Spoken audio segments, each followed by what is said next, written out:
YouTube. So yeah, guys, if you prefer to watch a YouTube stream, we're live over on YouTube right now. People on YouTube, if you prefer YouTube, Twitch, come over to Twitch. Anyways, we're live. All right, guys, welcome along to the first day officially of the 2025 Formula One season. We've got day one of pre-season testing. We're going to see all the drivers. Well, depends if the drivers do a full day or not. And all the cars out on track for the first time in 2025. We're going to be live for all 8 hours of testing. It's a 4-hour session, then 1 hour break for lunch, and then another 4-hour session. We're going to be chilling. We're going to be talking about everything coming into the 2025 season. We're going to be looking at all the news, predictions, just everything. We're going to be live for all 3 days of testing. Yes, testing is a little bit dragged out. You know, it's a bit more of like a podcast. There's only 10 cars out on track at once, but you know, it's the start of a very, very exciting season, and we're going to see cars out on track very soon. Wait, this car's out on track already, or is that old footage? Anyways, I'm excited. Now, if you're wondering, where can you watch testing? Wherever you normally watch F1 is where testing will be. So if you got Sky Sports, it's on Sky Sports. If you got F1 TV, it's on F1 TV. Some countries might not have it. Some countries just don't buy the rights to testing, which is weird. But yeah. Anyways, we have got 4 minutes until we see the cars out on track. Predictions are up in chat. Get your channel points in. Who will be the first car out on track? I'm going to end the predictions very soon so we don't get spoiled for who is out on track, for who comes out on track first. So get your predictions in. But yeah, how are we all doing, guys? Oh, I'm so happy I got the live timings fixed. Oh my god. It'll be interesting to see who's actually out on track today. I mean, we've got 20 names on the timings, but there'll only be 10 out on track first. NJ Rash, what's up, dude? Welcome to the stream. I probably missed a lot in chat. If I missed anything, please feel free to retype your message. Yeah, this is for a YouTube video and TikTok. No, this is for a live stream, bro. What do you mean? Have you ever heard about introing a stream? Hello? Have you seen the new RB21, which is similar to RB20? What's up, Repurd? Welcome to the stream. No, I didn't go live yesterday, so I haven't actually looked at the new Red Bull. We'll look at that on stream today, but I have heard, yes, it's very similar to the 2024 car. No. No. No. I can't end the predictions. Oh, wait, no, that was yesterday's footage, I think. Anyways, predictions have ended now. Let's see if that was actually Mercedes or not. I don't think anyone got their last minute predictions in there. I think that was a shot of yesterday. Or maybe that was a shot of just now. So I'm just trying to get situated right now. Why is this doing this, man? I'm getting pissed off now.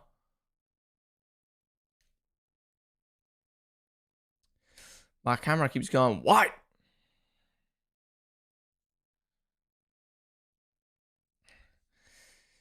First crash is going to be Hadji, you reckon? Getting a 5090 would be funny to watch. Aston Martin insta-leaked parts of the grid photo. Wait, what do you mean by that? R7. Jay Anarchy, what's up? Woo, F1 is back. Dude, I'm so excited for the season. Car launches. Obviously, we didn't have as many car launches this year, but having F175 was so epic. The content on YouTube Shorts and TikTok have been great. The Twitch streams have been great. I'm so excited for today. Anyone else hear the screeching noise on F1 TV? No, thank God I muted that. I mean, I would actually love to hear F1 TV, but I'm stuck on Sky Sports. McLaren and Lando dominance is upon us. All right, one final time before we see the cars out on track for the first time. Who is your championship winner? Who's your prediction for championship winner this season? I'll be doing my championship predictions on Saturday and Sunday this weekend on stream. I'm not going to tell you who my predictions are. I have pretty much done my predictions already, but I like to do my predictions after testing just to get a proper feel of the cars. You know, for me, it's like doing predictions for football before you see the lineups for the teams. You know what I mean? So for me, I want to see the cars on track. I want to see the reliability. I just want to see everything just to get the feel before I make my predictions. You know, get the feel for the season. Here we go. First time seeing cars out on track. Oh, it is Merc. We can pay it out. Wow. Merc and Antonelli out on track first. Wait, did someone load their points on Mercedes? Okay, we're gonna have to pay out. We're gonna have to delete the predictions because I think some people nabbed Mercedes when they saw it early without delay. All right, we'll do another prediction though.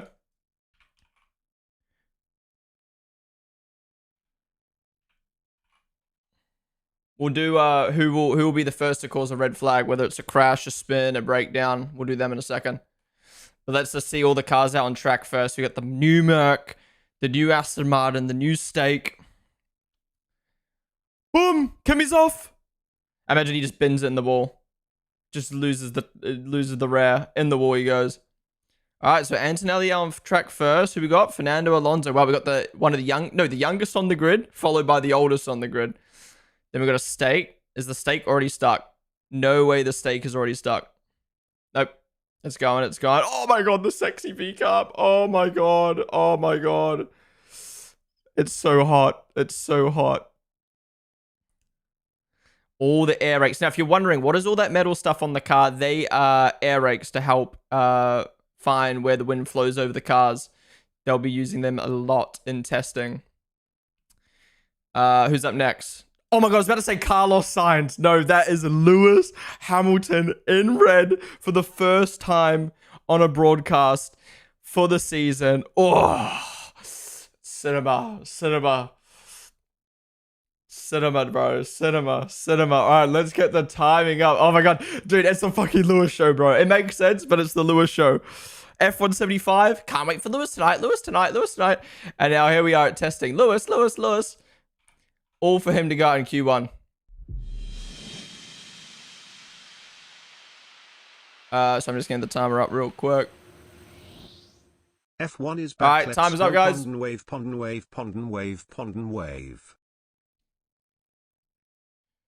Right, I'm gonna restart my stream just to make sure we got everything up to sync because it's gonna be a long day today.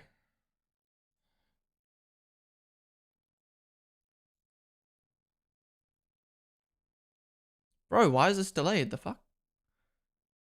Sorry, one second. I'm just restarting. So I know I'm like out of whack today. It's just like early morning, you know, 3 hours sleep. I don't want to upset my neighbor either, but now it's 7 o'clock, so we're chilling. On board with Lewis in the Ferrari. Beautiful.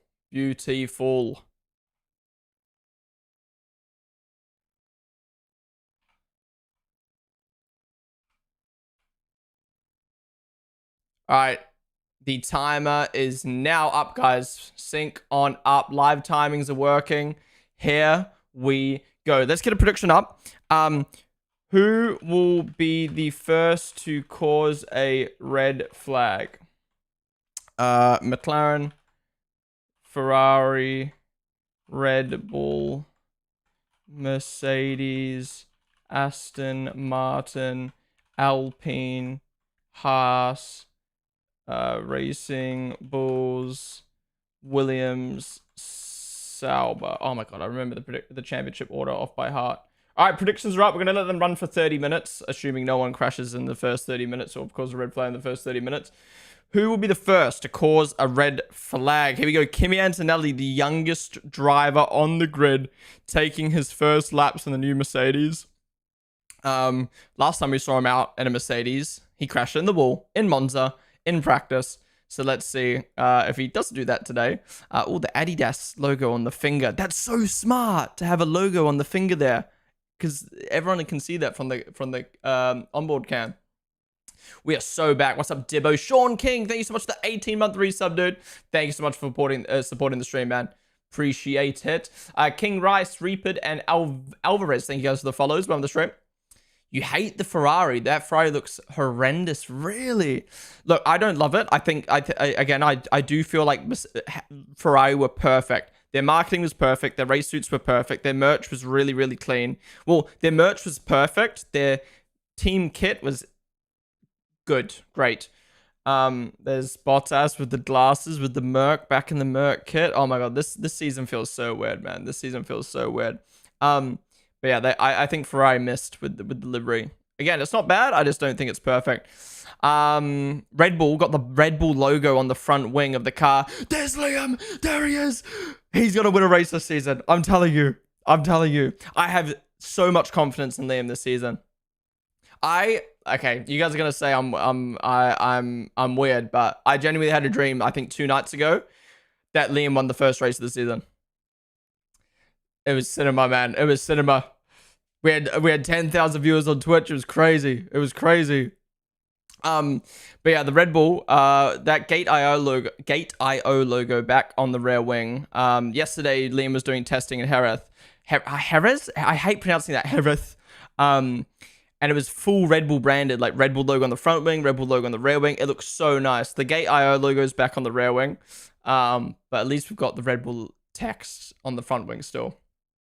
He had a fucking dream. I don't mind the Ferrari. It would be better if they changed the HP blue like other sport teams have done. But I like the way they did the large patch of white behind on the car. Yeah, I think the white's classic. I genuinely think the white's classic. I just think they put too much white. They overdid it. I want to make love to Liam. Same. Lawson winning a race, def a dream. Excuse me, Clutch. Take that back. It won't be a dream soon, all right? It won't be a dream soon. Bomb the stream though, dude. Werbs, Wibbers? What's up? Thank you for the follow. Honda's table just rose 2 inches. Wait, I went to go get some food. Who's out on track first? Did you see all the live timers? We've got Lawson, Antonelli. How about P1? That's what we're talking about. Stop the count. Everyone's on track other than... Who's not on track? Everyone's on track other than one team. Is it Williams? No. Yeah, Williams. Williams is the only team not out on track right now. 1 minute testing doesn't matter. It does matter if Liam's at the top. He's already pumping purples.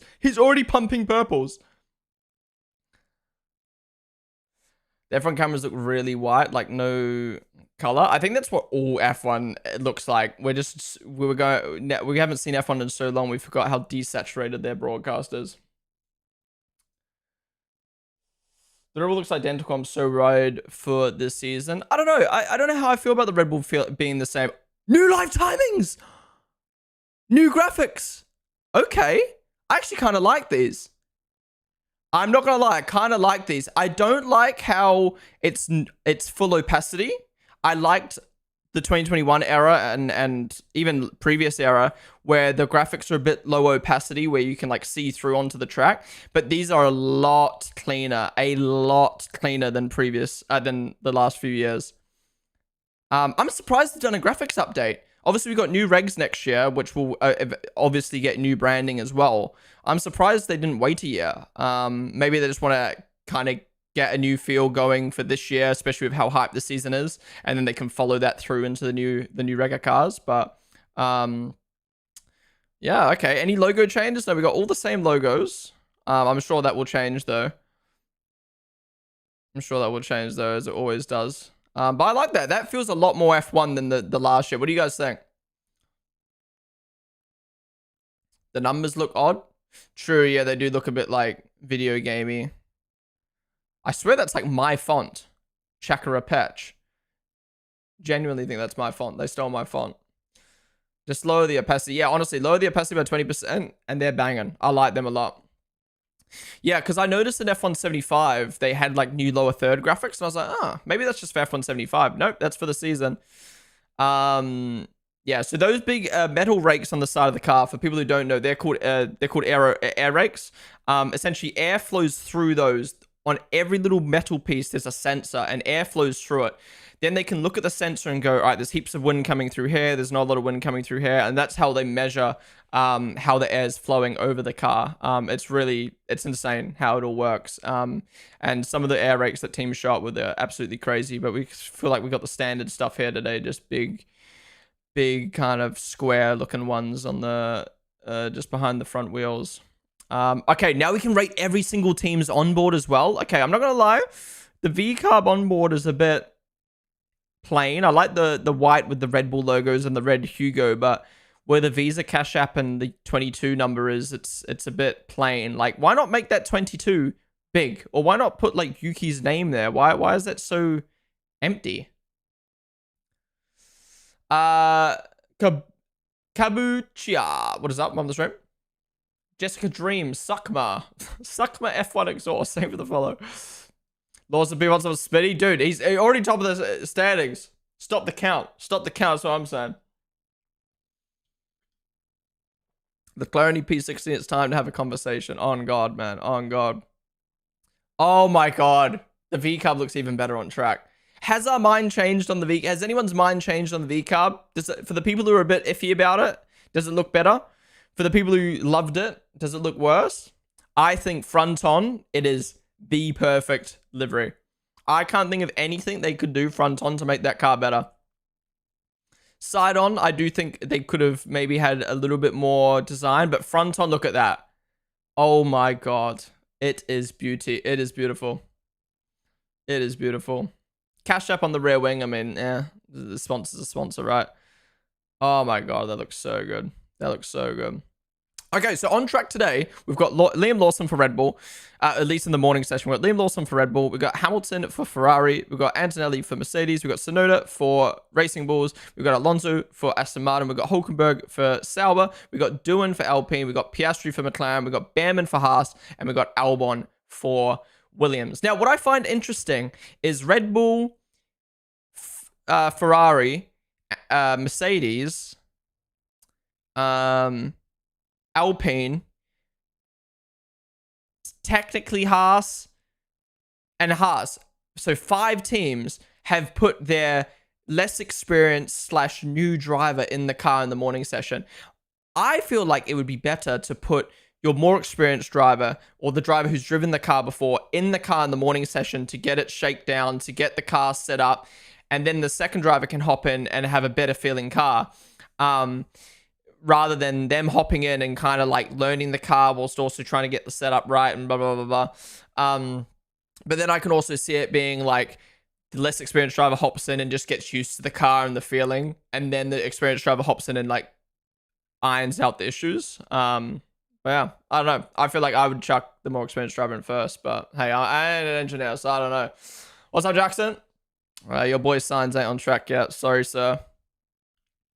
He'll be out later today. Is there anyone doing the full day today? It's the best delivery. Oh, honestly, front on, that's so sexy. Yuki really do be having a new teammate every year, honestly. What's this? This is the Merc. What do we think of the Merc livery? I actually like it front on. But what's it like side on? Does it look better IRL? Dude, the new graphics are nice. Dude, the Williams is so plain. Oh my God, they actually kept the yellow bubble. The yellow bubble pointing to the cockpit saying, Albon! Guys, Albon's in the car! Nah, I don't know. I don't know how you can hate on that Ferrari. Is it the best looking Ferrari? No. Could they have done better? Absolutely, but it's clean, man. It's clean, especially with Lewis's helmet pop. By the way, Lewis's helmet winning on the helmet voting on the F1 website is so dumb. I'm sorry. How is a plain yellow helmet winning helmet of the season? Don't be wrong. It looks amazing in the car. The meaning behind it's cool. But it's one of the deadest looking helmets of the year. It's just yellow. It's genuinely, I think, Lewis's worst ever helmet. So if Lewis wins helmet of the season, you're telling me his worst helmet is the best of the season? The best of the season? That means all his helmets must be the best. It's just cap. They're not testing setups in day one session. It's just correlation, so it makes sense to have new drivers. Yeah, fair. Driver with big fan base gets the most votes. True. Guys, game predictions in with your channel points. Who will be the first team to bring out a red flag, if any? If we don't get one, everyone gets their points back. Interesting new graphics. What do you think? I like them a lot. I just think... I don't know why the moving thing, see the moving like animation behind the text kind of distracts me a little bit. I know that sounds dumb, but by the way, if you are in the UK, Sky Sports, or if you want to use a VPN, Sky Sports is streaming the full session on YouTube. Wait, it's actually ahead. I might actually watch it on YouTube instead because it's ahead. How ahead of it is it? It's like 20 seconds ahead. Okay, I'm watching testing on YouTube today. Liam! All right, guys, we're going to have to resync our time as Soz. What's everyone's time? Ready? I'm going to type in chat. When I say now, I want you to type in chat what your time is, okay?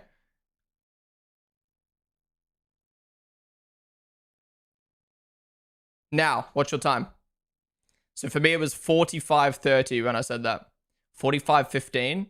45, yeah, what seconds? 45:19, 45:15, 45:40. Okay, so some people are 15 seconds ahead, some people are 15 seconds behind. Okay, I'm gonna go on the YouTube stream. I just paid 35 pounds to watch on Now TV, and it's 20 seconds more delayed than the free YouTube stream.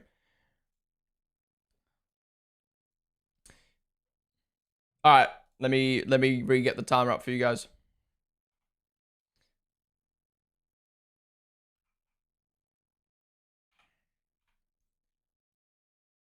Why is everyone dissing Liam's hair? All right, time is up. New time is up. I think it's like 15 seconds ahead of what I was.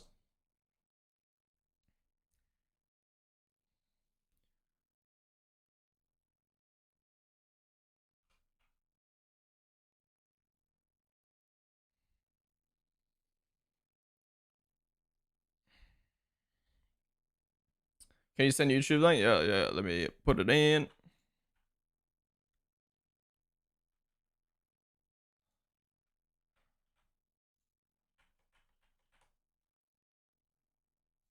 Wait, what did Crofty just say?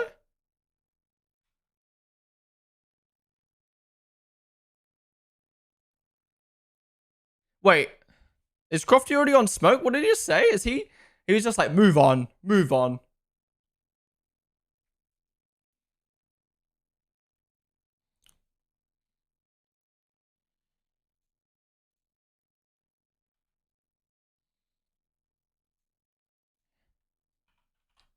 Thank you, Crofty. Crofty's spitting facts, actually. I take back what I said about Crofty. Exactly.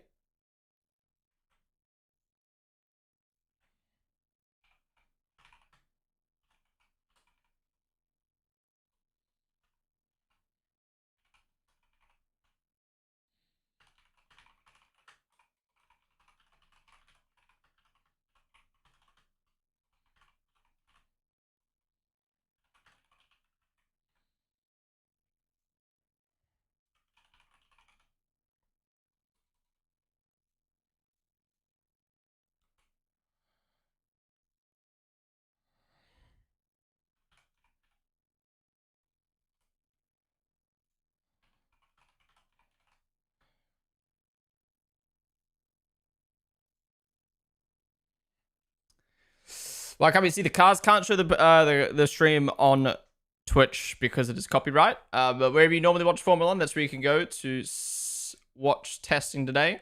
Cheyenne, what's up? What's up on the stream? YouTube seems to be in some Sky F1 countries. I can watch on Ireland. Oh, nice. Well, I guess Ireland's UK, right? So it makes sense. How's it going there, Lolly? Live on YouTube only in the UK. I think use a VPN. Yeah, if you want to, you can use it. Probably use a VPN if you want. Crofty's giving Liam shit over his hair. Yeah, dude. Not just Crofty. Everyone's giving Liam shit for his hair. It looks better. I liked his old hairstyle because it was unique. In my opinion, I thought it was unique. Like when you look at Liam, it looks. You could tell it was Liam. But this hairstyle is way cooler. It's way more natural, and people keep roasting him. Also, I do find it like. I don't know. I'm a very like critical person, if that makes sense. Like I judge everything. I'll judge the little fucking logo on Aston Martin's shirt, and I'll judge this and I'll judge that. Like as a streamer, that's what you gotta do, right? But it actually shocks me how many people have been like just openly practically bullying Gasly and Liam, and who else has had like a new hairstyle or new like whatever this year. Mainly them two. Just like openly bullying them online. And like, I'm sorry, but like, when has it ever been okay to just be like, yeah, that guy's haircut's clapped? Like, hello? And I'm not just talking like randos on Twitter. I'm not even just talking content creators. I'm talking like actual fucking like presenters and stuff like that. It's like, what? It's just so weird to me. It's just so weird to me. Liam looks like Johnny Lawrence. I was in the UK. Are you trying to start? I don't know, man. New Zealand, Australia, potato, Ireland, England, same shit, man. Same shit. What's the Valhalla on the Halo? What of the Aston Martin? I don't see it. Yeah, online bullying is getting way worse. Just saw someone trying to claim Ireland is in the UK. This guy. If he dries well, they can have a toilet brush for hair. To be honest. Exactly, man. Exactly.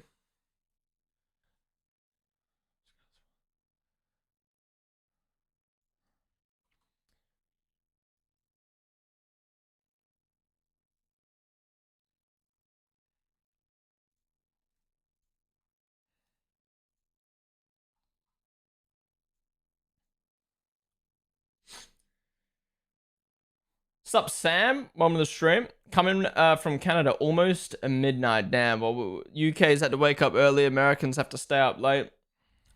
Testing in Bahrain's a bit weird. Actually, it's not too bad, right? Not too bad.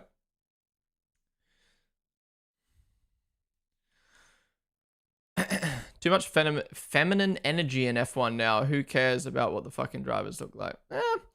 I just agree with you on that. I mean, I don't think it's fair to say that's feminine energy. I think I don't think it has anything to do with that. I think it's a better word to use is more like the casual audience. Like you're gonna, people care about the drivers just as much as they care about the sport. Yeah,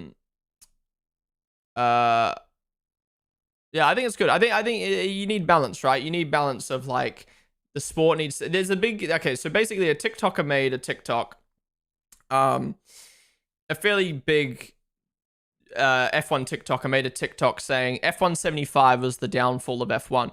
Now I like this TikTok. I think they do. I think they have a good community and like what they've built on TikTok is good. I don't dislike them as a creator, whatever. But I did disagree with a lot of what they said in their video. Kind of acting like F1's become this like Hollywood. They don't care about the sport anymore. Blah blah blah. I think sport should be entertainment. They should be shows. Imagine UFC was just show up, get your hot dog, sit down, watch someone punch someone in the face, and then leave.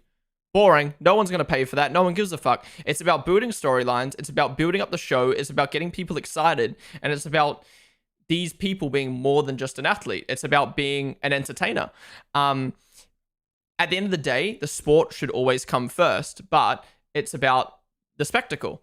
And the same things happen in Formula One. We've gone from just cars going out on track and driving to this whole show. It's almost become like a sitcom in a way where you've got all these characters and, they come in and out on the news and blah, blah, blah.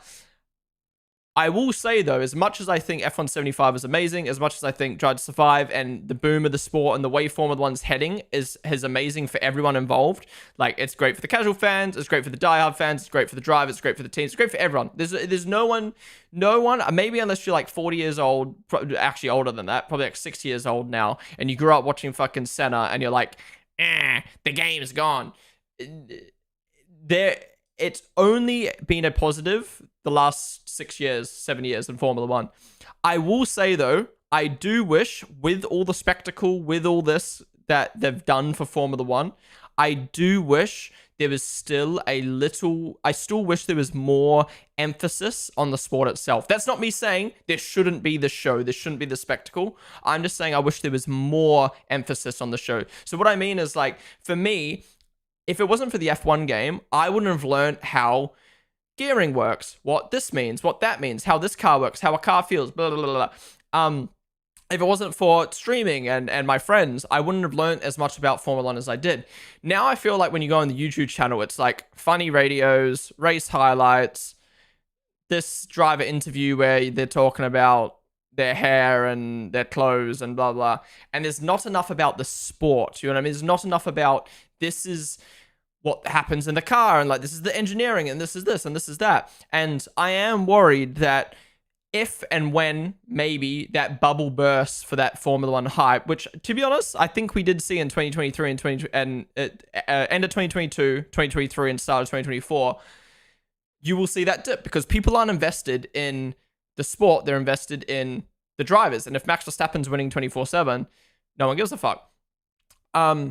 So I feel like if you make people care about the sport and the development race and this, that, and the other, it gets people excited.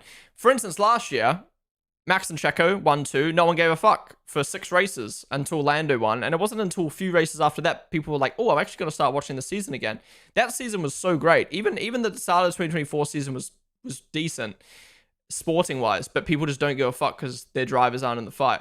So if you make people care about the sport, you're going to have fans forever. Yeah. So again, to reiterate, I think the spectacle is great. I think the direction F1's heading and making it a show is amazing. They need to add more emphasis on the sport itself. Yeah.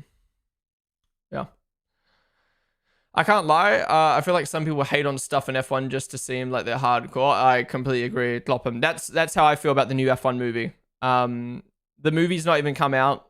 and people are already like, not watching it, don't care, too Hollywood, blah, blah, blah. Don't watch it then. But understand how amazing that is for a sport. We get a fucking top tier Hollywood movie with actual Formula One in it. It's not just like, oh, we've got some random actor to portray Lewis Hamilton and Red Bull's called like fucking Yellow Eagle and Ferrari's called like the Italian Horse. Like, it's the actual Formula One in a movie. And it's made by the people who made Top Gun Maverick, one of the highest grossing movies in the world. And it's produced by Apple. And it's going to be amazing.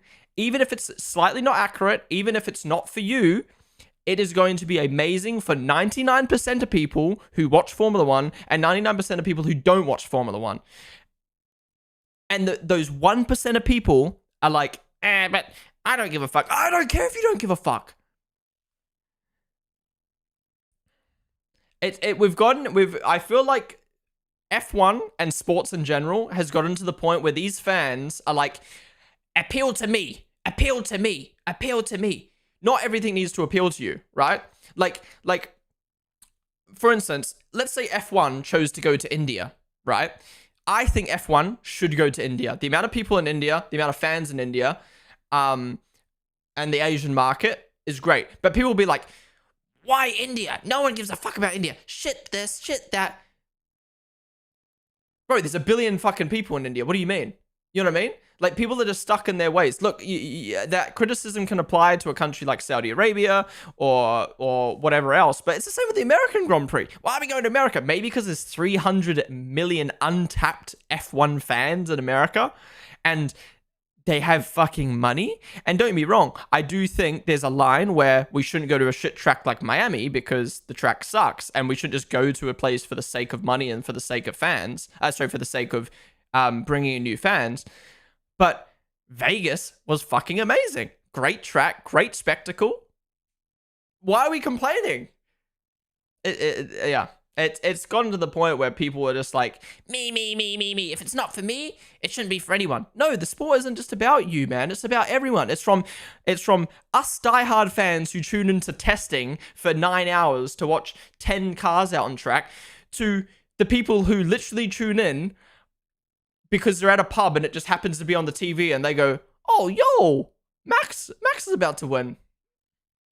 Vegas is pretty great. F1 movie will be entertainment and is aimed on those on the edge of the sport who know a little bit about it. Wait until the marketing and the PR really kicks from April. Yeah, exactly. I'm watching to see a car in a tree. Dude, that part of the trailer kind of scares me. Like, what are you hoping to take from testing? I know the times mean nothing, but what do you think are the main takeaways? So, every single year for testing, specifically back during the 2019, 2020, 2021 era, we'd always hear like Mercedes. Remember 2021, right? Let's throw it back. 2021, new reg change, the big floor regulation change for 2021, right? Mercedes show up and they literally couldn't turn around the corner. Lock up, Lewis in the gravel, Bottas spinning. They couldn't drive the car. Yet people still sat here and said, they're sandbagging. They're not actually bad. Sandbagging is when you purposely make your car slow to fool your opponents, right? To not show your full potential. We need to get the sandbag rant out of the way, right? Why would a team make themselves look slow? What does that benefit? Okay, if they make themselves look bad, they set their expectations low, so when they do well in the first race, everyone goes, whoa, that's one thing. I don't think teams really care about that, in my opinion. 2, they don't want to make themselves look good, so other teams start copying them 2 weeks early. Fair enough. But other than that, why would they sandbag? It doesn't make sense. And it pissed me off in 2021 because literally Lewis said the car's shit, Bottas said the car's shit, Toto said the car's shit. They couldn't drive around the corner, yet people still thought they were sandbagging. So, to answer your question, what am I looking at in testing today? Yes, not necessarily the times, but you look at the consistency. Let's say Doohan, right, was to be at the top of the timings, lap after lap, day after... Why does that look like Ricky Gervais? Day after day, we can probably say, wow, Alpine's made some strides. It doesn't matter, though, if they show up to the first qualifying of the season. Oh my god, that Alpine looks sexy. Does that Alpine not look sexy? if they don't show up to the first race or first qualifying and good, then testing doesn't matter. But it's about consistency, right? We look back to 2021, 2022. Alfa Romeo just kept breaking down every single lap, and you just knew that their reliability was going to be shit.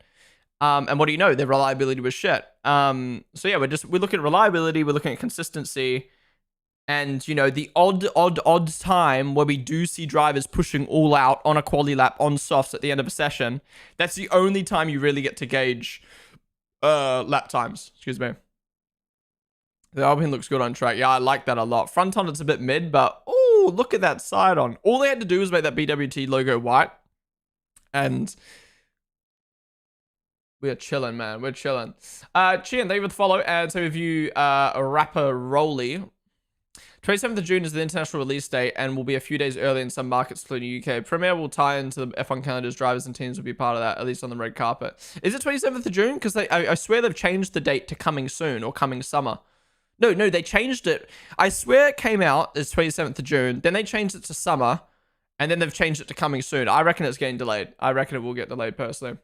I'm not too fussed about the car on the tree. Let's be honest, they could have a car going into a barrier and a huge fireball. And if Grosjean had never had his crash, people would be calling it unrealistic, not possible kind of safety. Yeah, no, I don't care about it either. It's more just funny. It's like, we've never seen an F1 car in a fucking tree. And then they're like, you know what? Let's put a car in the tree.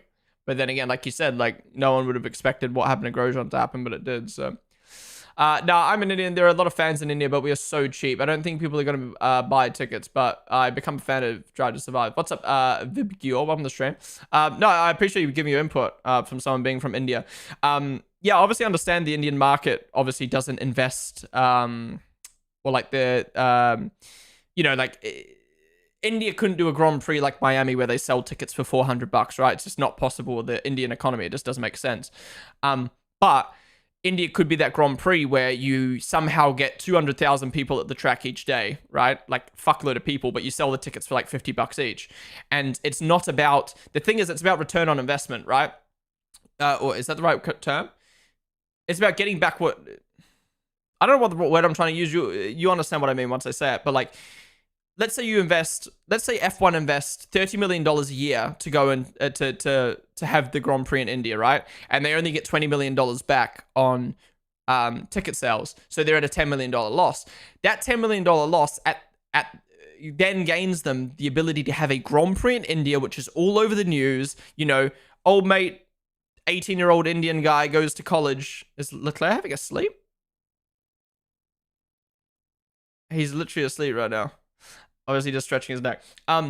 18-year-old Indian guy from uni goes to school and goes, man, did you see F1 last night? And he goes, nah. And he's like, you should watch it. And then he talks about it. And it's just the buzz, man. Like, everyone knows what it's like when your country has a sporting event. Like, for us in Australia, when we had Australia and New Zealand had the Women's World Cup, the whole country was talking about it. The Women's World Cup was watched more than the Men's World Cup because of us hosting it. And the same thing would happen in any country who hosts an F1 Grand Prix. People talk about it. And that's where I'm like, I understand India probably wouldn't generate much money from a Grand Prix standpoint, but it's about generating those new fans and locking them in for years and years to come. Alpine onboard's quite nice. I like that. I mean, the pink's a bit jarring, but the blue is just so good. There's a lot of fans in here. Yeah, exactly. There's a lot of untapped markets. To be fair, the Matildas are also better than the men's team. Probably. I think the reason they removed the Indian GP is because the government changed the tax rules of F1 from sport to entertainment, which increased the tax. Really? I thought India kind of got binned off because of the state that India was in. Especially, I mean, I know India's been gone for a while now, but there was rumors that India was meant to return. If you look at... So when Liberty Media took over in 2018, if you read their, like... their plan, one of their note points. I remember reading this when I first got a Formula 1. I don't know what's stuck in my mind for so long. Two of their plans was, one was to invest into hobby activities, so like trading cards, and obviously that's when they signed on with Topps and started doing Topps stuff like that. And now we're seeing that come full into play now with Lego, with Hot Wheels. They've genuinely like really done a good job with that plan of like, all right, we want to make the sport feel be accessible to kids. So a kid grows up with an F1 Hot Wheels car, and then he watches Hot Wheels, and then 10 years later, he's a diehard F1 fan. Same with Lego, same with the Topps cards, right? It's a smart strategy. You know, they're not thinking about what's going to make F1. Well, they are, obviously. They're thinking about the whole. That's what I love about F1 at the moment and Liberty Media. There's so much more to it. Like, they're thinking, what's going to make a fan be invested in 10 years' time? Like, they're trying to capitalize on the 10-year-olds. You know what I mean? Which is crazy. They're trying to capitalize on the 10-year-olds. They're trying to capitalize on the 20-year-olds. They're trying to capitalize on the boomers. And I think F1's in a great spot where they're doing so much. So that comes back to what I was saying before about, like, some people go, that's not F1. It's like, that's not F1 for you. But that's F1 for the little 10-year-old kid. Or that's F1 for the 6-year-old fucking rich white man. You know what I mean? Like, there's different fucking things for different people. Anyways, back to the plan. On their plan as well, along with the hobby stuff, they said they wanted to have major viewership from India, and their plan was to do a lot of marketing stuff in India, like a show run, and to hopefully return the Indian Grand Prix. But then COVID hit, and India kind of went to shit, and they kind of like never recovered. So, or they didn't recover as quick as other countries. So we never actually got back to India. But I generally think if COVID didn't happen, F1 would be back in India. I generally think, with the way F1 looked like they were targeting the Indian audience. Can I just say, this Red Bull looks so much better than last year. The Bybit logo being binned off the front and rear wing. White on the rear wing, red on the front wing. Oh, they got tossed off because they didn't recognize F1 as a sport, I think. Like, originally, right, okay. I get 3 races before the blue is gone again on the Alpine. No, I saw a few people being like, oh, these liveries aren't going to be the ones they actually use on track. Blah, blah, blah. It's like, bro, they literally upped the weight limit. So many rants already. This is what we are here for. This is pure testing Ponden right now. I really hope they bring it back to India, because Lewis said the track was really good. Yeah, it looks like a good track. I'd love to go back to Malaysia as well. Sepang looks like an amazing track. They just said Chandok should be considered a rookie if Lawson is. They got rid of Bybit just in time as well. Crazy time with that. Yeah, I'm not sure what happened to Bybit. This is me. I'm affiliated with Red Bull, and esports team is used to be sponsored by Bybit, or still is. I'm not sure. I don't think we are anymore. I'm not sure what happened with Bybit. I feel like if I had to take a guess, I feel like there was a kind of like a last minute decision, because our esports jersey has Bybit on it, and now we're rocking our esports jersey with tape over the Bybit logo. So it makes me think that Bybit kind of pulled out last minute, and now Bybit's had that big fucking scandal or whatever's happened. Like, they got hacked and lost $1.5 billion. Oh, there you go. Yeah, lost $1.5 billion in Ethereum by North Korea. Like, that's crazy. So maybe it was to do with that. Maybe it's just lucky timing. But yeah, I do feel like it was a last minute thing. Hence why one of the biggest sponsor places in the front wing has just got Red Bull text on it and no sponsor. The streets remember Prime 2010 Chandok. Hear the paddock shivering of fair. Did you just hear that tweet? Kroon, or however you spelled, should be considered a rookie if Liam is. He can make a comeback next year of only 11 races. I died. True. I mean, to be honest, what's up, by the way, Stars? To be honest, that's a good point. Like, if Liam's a rookie, Kroon can be a rookie, but technically Liam would be a rookie.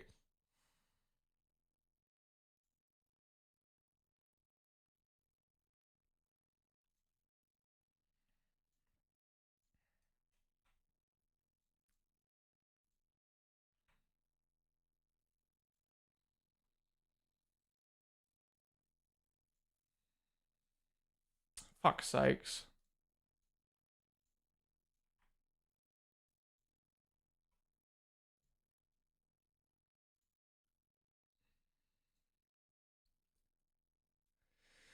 Yeah, Liam is 100% a rookie. Liam is 100% rookie. You know, you run a poll, because I feel like maybe I'm wrong. I feel like our chat's smart, but then I'm seeing stuff online. I'm like, I don't know. Is Liam Lawson a rookie? Yes. No. This is not your opinion. I want to know, technically, is he a rookie or not? Because you can acknowledge Liam isn't a rookie, but still understand he is a rookie, if that makes sense.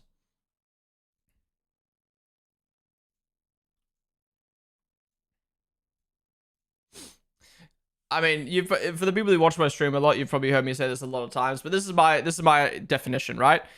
Liam's done 11 races. There's 24 races in the season. That's half a season, less than half a season, right? A rookie, by definition of any sport, is as someone who is competing in their first full season. Liam's first 5 races were a reserve driver. His other 6 races was a full-time driver at the end of a season. Again, not even a full season, it was half a season. Yes, if you combine those 5 plus those 6, that equals 11. That's a lot of races, but that's still less than half a season, and that's 2 quarter seasons, right? That's not even a half a season. So technically, Liam is a rookie this year. Now, in terms of my opinion, I think up until the halfway point of the season, I'm going to consider, and I think everyone should consider Liam a rookie because he's still a rookie. He's done less than half races. Obviously, the whole year, he'll be technically a rookie, but it low-key pisses me off when people are like, Liam's not a rookie this year, and it's like, he's done 11 races. And what's their reason? Their reason, they don't really have a reason, or they don't really have like a line, because Behrman's done 3 races in Formula 1. Yeah, Behrman's done 3 races in Formula 1, right? So where's your line? Is Behrman not a rookie then? Because technically, F1's classification for a young driver is 2 races. So technically, Behrman isn't a rookie either if you're going off of the 2 races. So what's your line? Is it 5 races? Is it 10 races? That's where I'm like, I don't understand this line with Liam. And it's like, it's a very rare situation. And that's where I'm like, technically, he is a rookie, but like, I think after halfway through the season, we don't need to call Liam a rookie anymore. But yeah, it's going to piss me off when Liam hopefully gets a podium or a win in the first like 10 races, and then people are like, he's not a rookie. And it's not classified as a rookie win, even though Vettel won in his rookie season, but it was like 12th race. And people could call that a rookie. So if we're not call Liam's win or podium a fucking rookie podium, a rookie win, then we won't call Vettel's one from 2008 then. That's how we're doing it. I'm setting the line right now. Lockie Boy, thank you for the 30-month resub, dude. I appreciate it, man. Thank you. Appreciate you supporting the stream. Guys, the sun's come out. It's nice and bright outside, aka grey and cloudy. Let's go get ESPN. Let's go. All right, poll's done. 76% say yes. Okay, so for the 24% of you who say no, why and what's your line? That's what I want to know. What's up, Harry? How's it going, dude? No, a rookie? Is he yapping about this again? It should be 5 for me, but WTV. Wait, what? Oh, 5 is your line. Where can I watch F1 without buying F1 TV? If you're in the UK, Sky Sports will stream it free on YouTube. Venusa, Slenderman, JJ, Vib, and Dan. Thank you guys for the follows. Welcome to the stream, will you?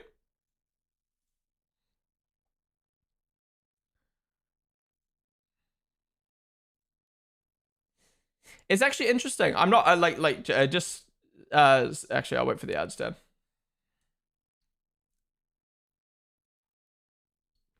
Are they still talking? You're talking about me dragging it. These guys are still talking about it. It's been fucking half an hour since they first brought up Liam.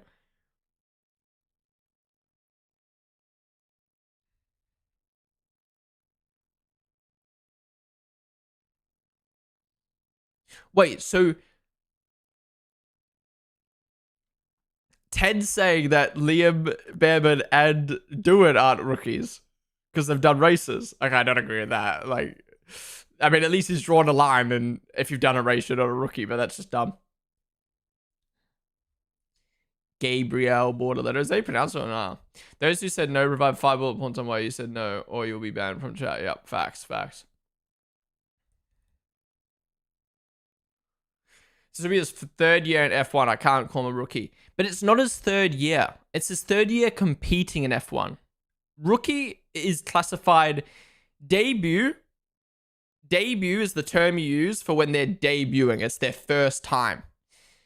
Rookie is it's your rookie season. So like in baseball, in football, in basketball, if you play 1 or 2 matches as a sub, that's not your rookie season. That's your debut, right? Once you make the main team, that's your rookie season. And that's the way I see it. It's debut season equals rookie season. I disagree. In other sports, if you're a sub and you play a few matches, that's not your rookie season. You're a sub debuting. Oh. Law's a rookie because he's never started a season, bro. Behrman's done loads, 3 races loads, and not even back to back if remembering right. Yeah, he did 3 different races at different times, yeah. Debut season equals first full year. Oh, you mean rookie season, right? Aston Martin looks fresh. Yeah, I like Aston. Aston's getting hate for the black thing on the side, but I kind of like it. I think it suits the car. The black fence kind of fucking ugly though, isn't it? 24-hour podcast over 3 days. You know it, Aston Masters. You know it.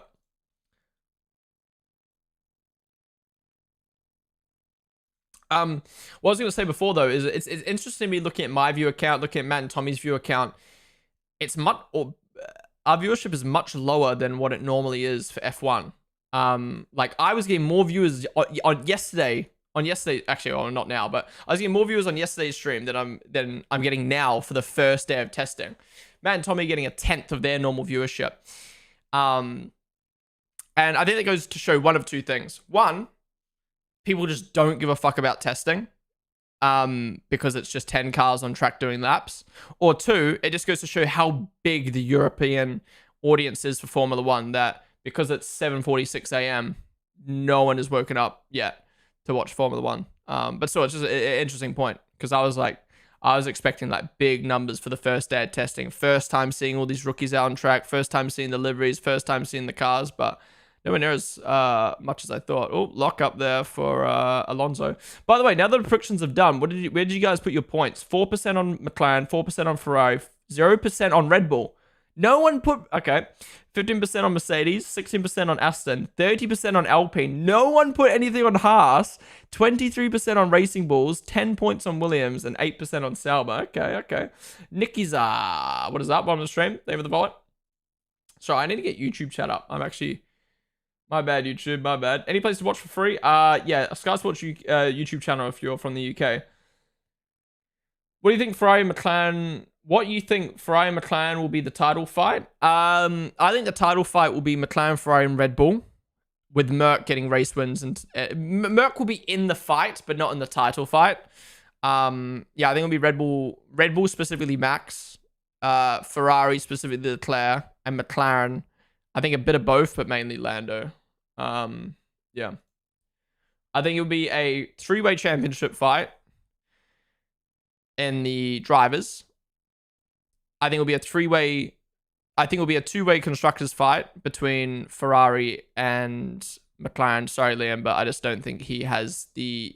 With it being his first season, so lack of experience, but also how hard the Red Bull is tailored to Max. I just don't see Liam being able to put up enough of a fight to be in the constructors. So I think it'll be a 3-way fight. Max, Lando, Leclerc. I think constructors will be Ferrari versus McLaren. And I think race wins will be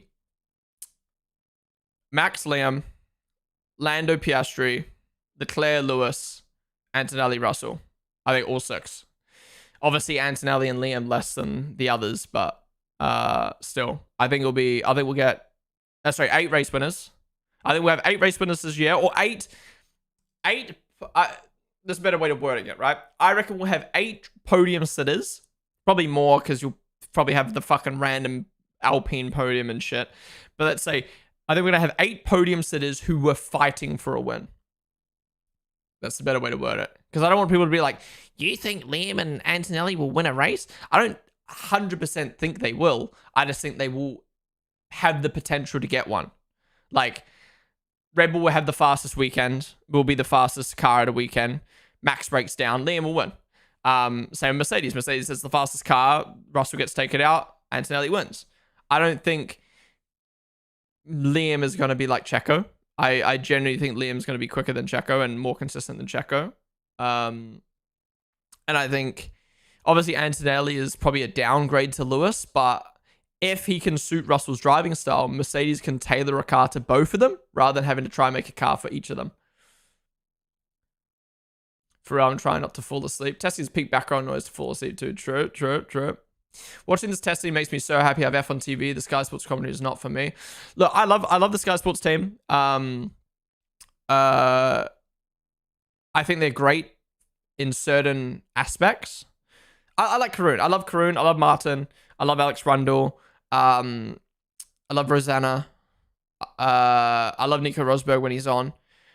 For me, it's honestly Crofty. Again, I don't hate Crofty. I just don't think he's for me. Commentary wise, when I watch a sport, I want the storylines to be told. I want to be hyped up. And I just feel like Crofty has missed the mark the last couple of years. And I just feel like he doesn't build up the stories like Alex Jakes does. And I mean, unfortunately, F1 TV's lost Will Buxton now. I thought he was a great addition. But again, coming back to what I was saying earlier, which is surprising, right? Everyone talks about F1's too casual and like F1's going the casual way. I generally think, maybe you guys disagree with me, F1 TV is more technical than Sky Sports. Well, Sky Sports is here talking about Liam's haircut and talking about this, that, and the other. I generally think the addition what Jolyon Palmer brings to F1 TV is amazing. What Sam Collins brings is amazing. And Will Buxton was, you know, a presenter who could not only present so well and entertaining, but could speak so well and in my opinion, had great opinions. Whereas someone like Crofty, I don't feel like he's the best speaker. I think he's a great commentator, but I don't think he's the best speaker. And I think he really tailors that casual market. Like when I first got on the sport, I loved Crofty, and now I'm a bit like, I need a bit more. Come on, Crofty, come on. Martin's great though. But again, would I rather listen to Martin Brundle? Oh, actually, that's a hot take. Would I rather listen to Martin Brundle, Martin Brundle's amazing, right? S tier. But he is a bit boring. He's not like a, I don't know how to explain it. Whereas Jolyon Palmer, I feel like maybe isn't as experienced as Martin. But he speaks very like, yo, what's up, guys? My name is Jolyon Palmer. So, I don't know. I feel like it's a bit more like entertaining to listen to. Yeah, Axie's growing on me, especially with the F1 esports season. I might be switching up my weekend order a bit and doing Crofty, Quali, Jack's race. Interesting. Bit of both. I enjoy during the practice sessions them doing the breakdowns and stuff. Mine and Nico, perfect combo. Honestly, I love Nico Rosberg. Sky Sports, now that Paul de Rest is gone, Sky Sports really lack someone based on the broadcast. I think Martin Brundle is respectably based. But everyone else just tickles. That's actually, yeah, that is my problem with Sky Sports. No one is based enough. Everyone tickles every driver's ballsack. And it's like, look, I get you're friends with them or friendly with them, but like your job is to say it as it is, right? For instance, let's say Albon slipped on the grass and shunted into the wall. Crofty will be like, oh no, Alex, oh, that's such a shame. Meanwhile, Nico Rosberg will be like, yeah, look, he's just slipped on the grass. You shouldn't be doing that as a Williams. You shouldn't be doing that with the car you have, you know, in those conditions. It's just not acceptable. And that's where I think the British bias comes in, because who does Crofty roast? Perez, Stroll, Yuki Tsunoda when it was his first year in the sport, to be fair. You know, anyone that the fans or that he believes is poo, he will roast. Everyone else, though, it's like, poor man, poor guy. And I just like Rosberg because he says it as it is. I don't think you should pussyfoot around. When someone makes a mistake, I think you can be critical about being harsh. And if the casual fans tune into Sky Sports and hear a commentator being like, then they're going to start having that mindset. And it's like, I don't know. Yeah. Rosberg just has no filter. He says it as is. And I think F1 TV again says it as Will Buxton. You know, when McLaren were being absolute... Ooh, look at that rear wing on the Red Bull. Look how big that gap is. It's not flexing like the McLaren, but that gap is huge in the rear wing. What the fuck? Wait, sorry, that's not the Red Bull. That's the Racing Bulls. Is that normal? Alonso takes the top.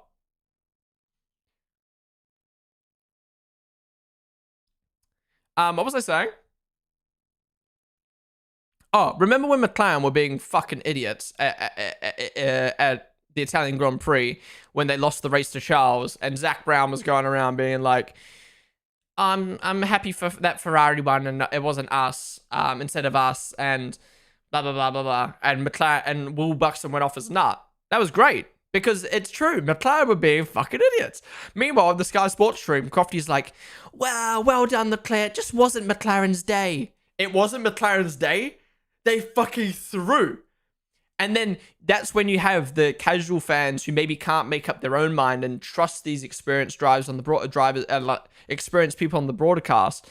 They then run with that narrative, and it is almost like, you know, I mean, not propaganda, but you know what I mean. Like people who can't make up their own minds are going to listen to the broadcast, and you need to say it how it is sometimes. I miss those days when Jonathan Leggett was commentating races when BBC was the main F1 source. What's up, HRT? Well, on the stream. Is he the guy who does the? I always get him mixed up. Is he the guy that does the commentary for Silverstone every year? Because for F1 TV, because Alex Jacks does Channel 4.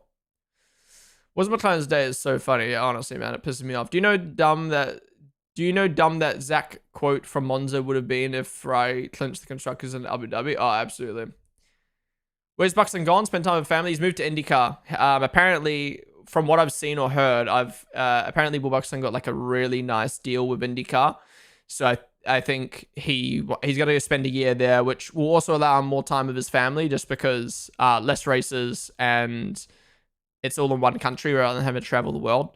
And he actually started in IndyCar, I believe, or he had like a portion of his career in IndyCar. And yeah, basically he just said IndyCar's really exciting this season. He wants to go give that a go. And from the sounds of it, he probably got like a really good payday. So it's like an offer you can't turn down, you know what I mean? As much as he loves F1.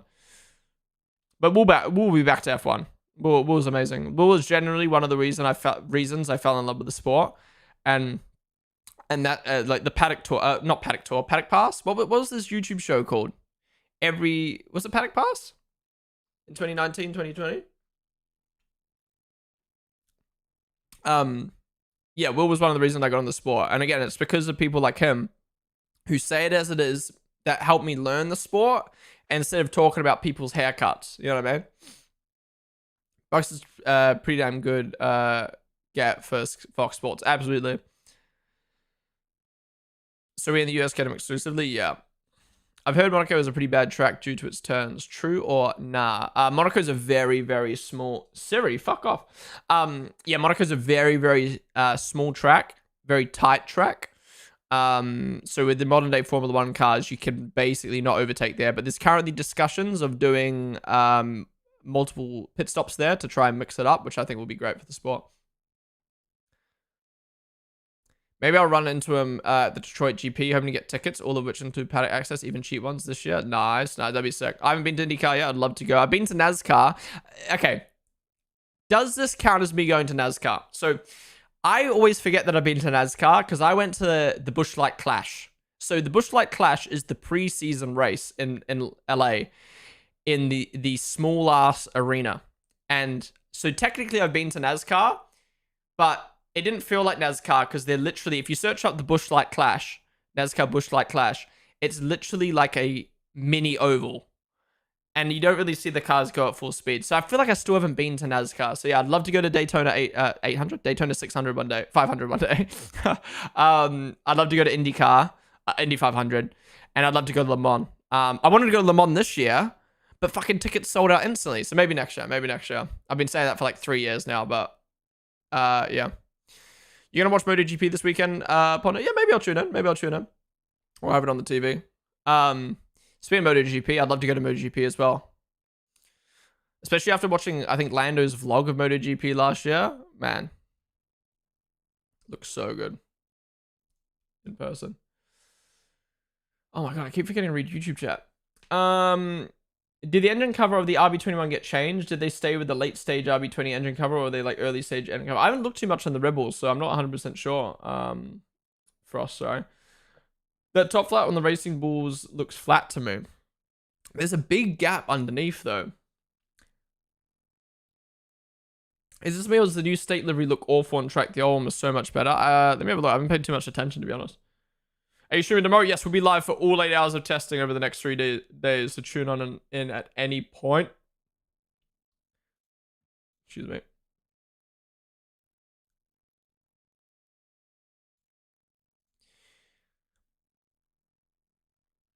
Let me scroll back up in chat and have a look at some messages I potentially missed that we can talk about.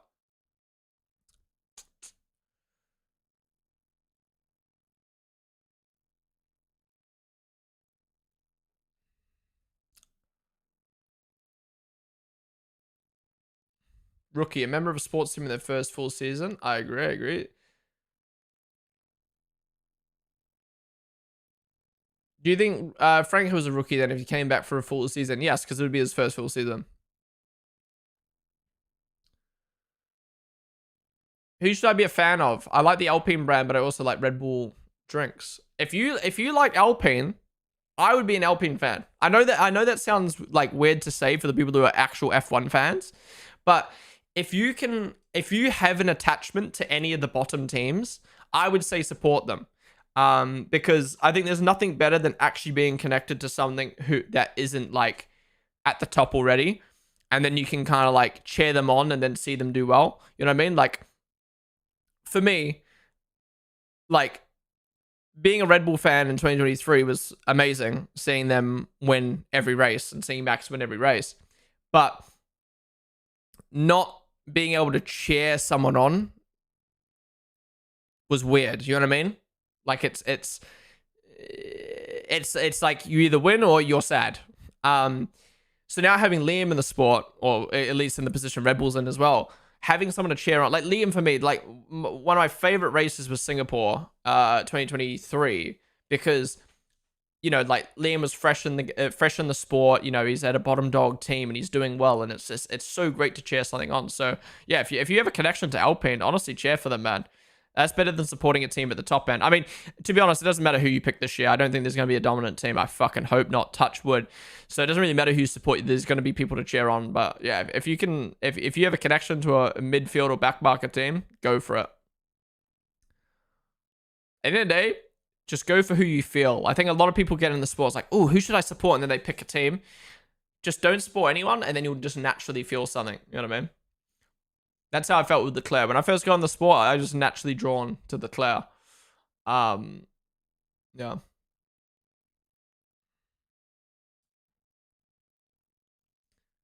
I feel like I gravitate towards Red Bull, but don't want to feel like a bandwagon, so I go towards Alpine. Someone choose my team, please. There's nothing wrong with that. That's the thing. People say people are bandwagons, this, that, and the other. You know, like growing up, my dad was born in Manchester, so I was a Manchester United fan, and they were the most dominant team. My dad was a Hawthorn fan, so I grew up supporting Hawthorn in AFL, and they won 4 premierships back to back. And I was born in Melbourne, so I supported Melbourne Storm, and they won like 3 premierships back to back. So there was this period where everyone was just calling me a glory hunter because of the 3 teams I supported. But it's like, what am I going to do? Fucking not support the teams I support because they're fucking winning? No, just support who you feel like. Fuck the people who say you're a glory hunter.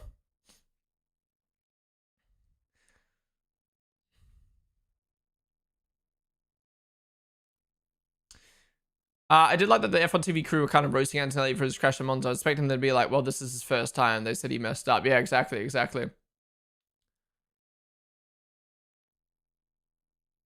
Can we see McLaren and Willie on board, please? Yeah, how many onboards are we missing? Also, why are I just realized the timings have got no color. Ah, there we go. Just need a little refresh. What are your honest thoughts about Formula E? I watched Formula E highlights. We're on the stream. We've done like a highlights watching of each season from 2017 till current day.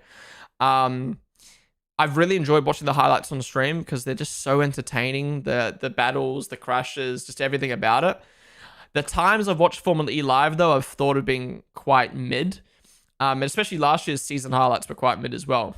I don't think Formula E has like a big future. Like, I don't think it's ever going to be a MotoGP, a Formula 1, an IndyCar, a WEC.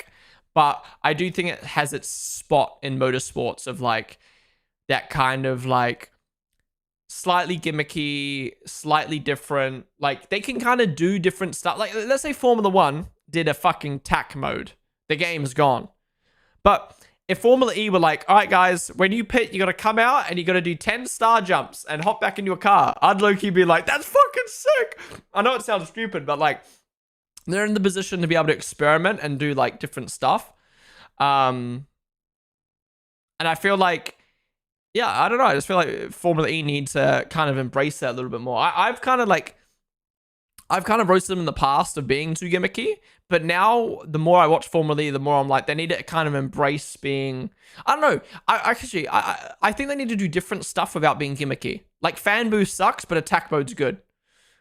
You know what I mean? There's a difference between stupid and like different. And I think attack mode was just different. But yeah, I've only heard good things. Every single person I've met who went to the London E-Prix loved it. So I'd love to go to the London E-Prix this year, but it clashes with the Belgian Grand Prix. So we'll see. First hour testing almost done. Can't tell who's going to win the championship. This is bullshit. Well, Lewis is at the top, I've just realized. L1 P2. Liam's dropped down. He's on hards, though. He's on hards. Hearing them talk about the Williams lineup has me looking around because am I the only one who thinks on track that's not going to be working out as well as everyone thinks? Yeah, I think Williams has a lot of hype because of signs, but I do think their hype will be more for 2026. And Lost, what's up on the stream? If Aaron got a seat this year, I would have dropped all previous affiliations. Fair. Are you Estonian last, or are you just a big Paul Aaron fan? Supporting United isn't being a glory hunt anymore. Going to be in a relegation battle with Leeds next year. True. I don't know why, but my first time seeing F1 live, and I already have a bad taste of kick due to its platform being very bendable with the rules. Wait, this is your first time ever watching F1 right now, JJ? Or do you mean that's like your first time watching F1 when you did watch it? Like the Misfits boxing and the Formula 1 racing, but yeah, kinda. Except Misfits boxing is like, can I be honest? I think Misfits boxing is a load of shit. Like, you're telling me people are actually watching these random ass fucking influencers fight? Like, cool, when big names like KSI and Jake Paul and Logan Paul and fight, cool, but like, you're telling me people are watching these fucking random ass TikTokers? Nothing against TikTokers, but like, I don't know. Like, I can't imagine tuning in to watch my favorite TikToker fight. I don't know. I don't understand Misfits. I feel like it was good. And to be honest, KSI said this himself. Like, Misfits was in a good place when there was the hope of like KSI and Jake Paul fighting. But now like the hype's starting to like slow down. Hey, but I'll be like, what's up, Rye the Kiwi? Ree the Kiwi. Is it Rye or Ree, by the way?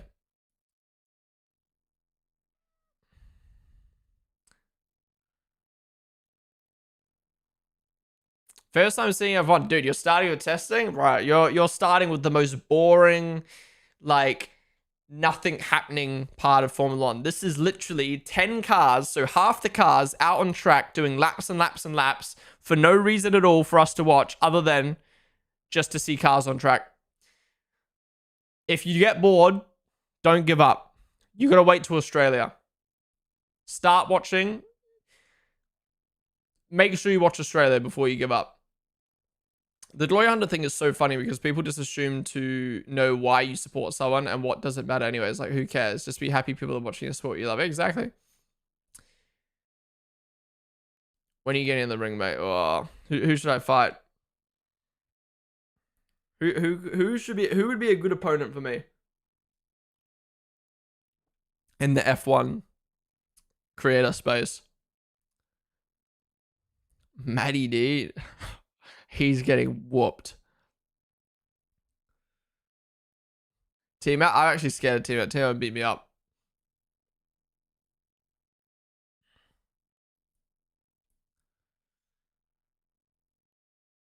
Who's your favorite rookie this season? Liam, 100%. I mean, obviously, I'm a Liam fan. Ignoring Liam, though, the other rookies,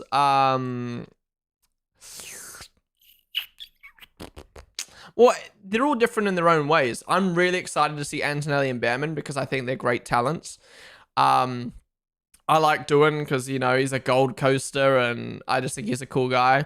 Hadge is very polarizing. He's such a nice guy. But on track, he's like, you know, a little mouthy, like chihuahua, you know what I mean? So he's going to be fun to watch. And Bortoletto, we don't know much about him, but he's done the Piastri back-to-back F3, F2 champ. I was shocked to see testing live on YouTube. I thought it would have been times only on Sky Sports. The coach, yeah, I wonder that it's where they got permission to do that. I'm watching on YouTube right now after paying £35 for Now TV. Fuck. Friend showed me the 2019 battle of Verstappen versus Hamilton like a week ago, and I decided why not try it out. The 2019 battle? Do you mean 2021? If you mean 2019, which battle was it? I think Hannah would be a good fight for you. You might need to train for it though. True. I'm sorry I'm saying this, so I may take offense, but how can F1 ban swearing when you have a literal gambling sponsor for an F1 team? Exactly, Virgil. That's what I've been talking about. You have a fucking gambling sponsor.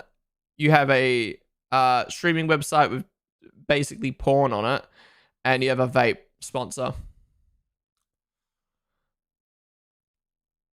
Money though, right?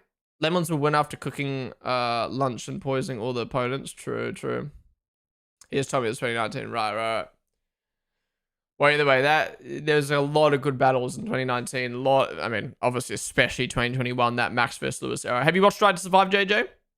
If not, you need to watch Drive to Survive. I think that's a great place to start as an F1 fan, to learn about the drivers and learn about the sport. So if you haven't watched it, go on Netflix, watch Drive to Survive. The new season comes out next week, so you can catch up in time. We might get the Drive to Survive trailer today, by the way. I've just seen the Velo sponsor. I've stumbled into a deep vape addiction. Do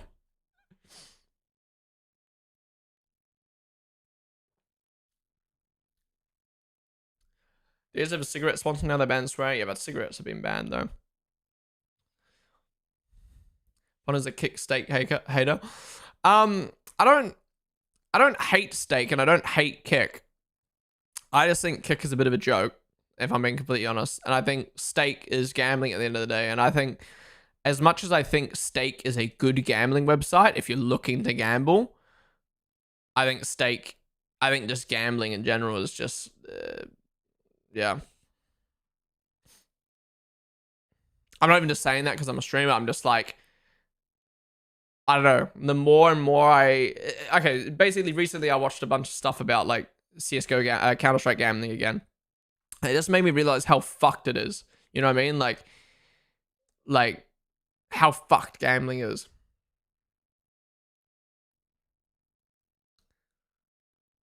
I'm new, also Dylan. Love the show, dude. It's actually pretty funny considering Velo is now is owned by a tobacco company. Really? It's interesting though. I didn't know what Velo was ever, and now every time I go into the fucking corner store, I just see Velo everywhere.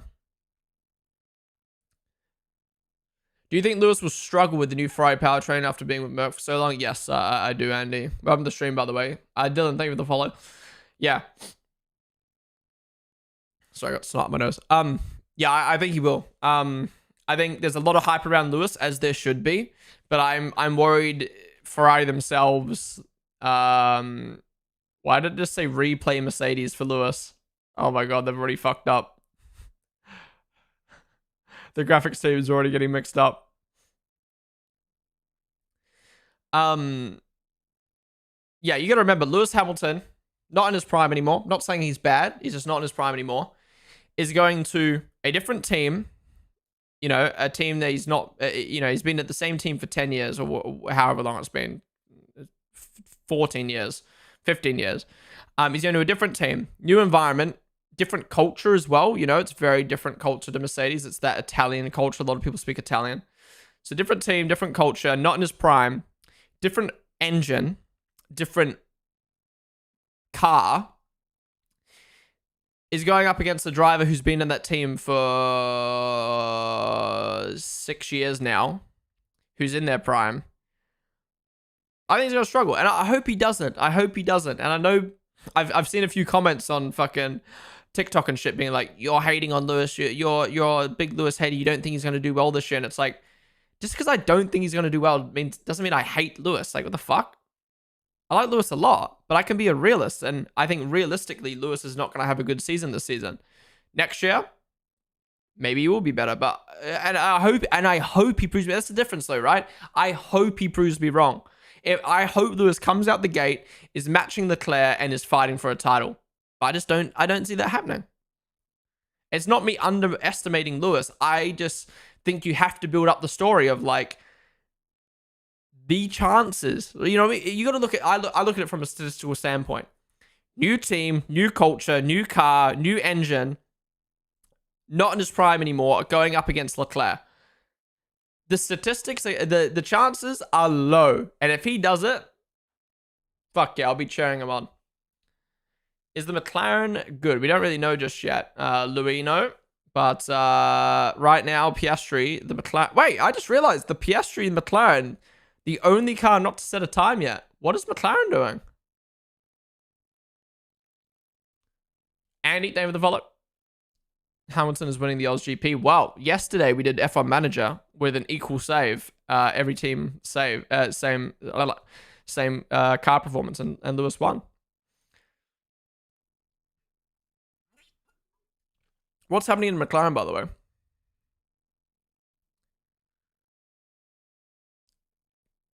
McLaren are going, oh, secrecy is their concept. Remember, only test. Yes, it's only testing, but it does make you wonder what they're doing right now.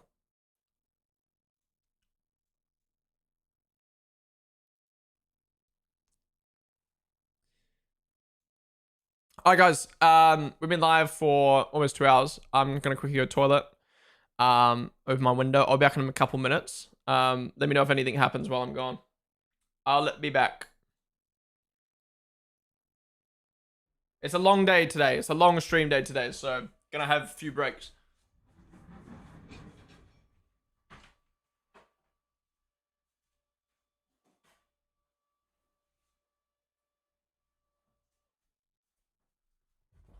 Max will hold the stream down.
Guys, he left.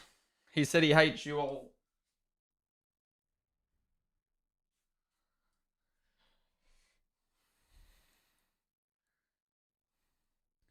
Max was answering our questions. Was he better than me? Was he better streamer than me?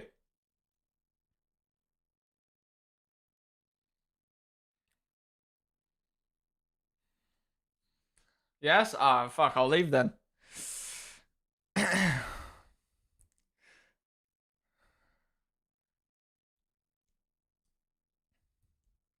So McLaren did this a lot at the start of last year. They went out and came back in before saying a time. Yeah, they remember. Yeah, this is. You're right. They had all those problems at McLaren last year. Remember the sorry in Bahrain last year. Remember all the brake problems they had.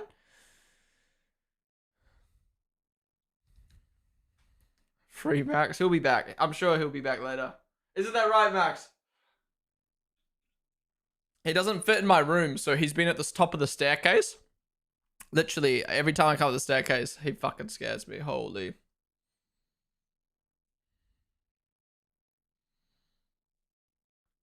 We ain't chatting anymore until we see Max again. Oh my god. What's the deal with all the cars having much more paint? I remember last year's livery reveals being mainly black. So the weight limit got increased. So there's not much reason to rock carbon on your car. At all, really. Did a poster fall off the wall? No, I just haven't got a poster to fill this gap yet. I need to get that sorted.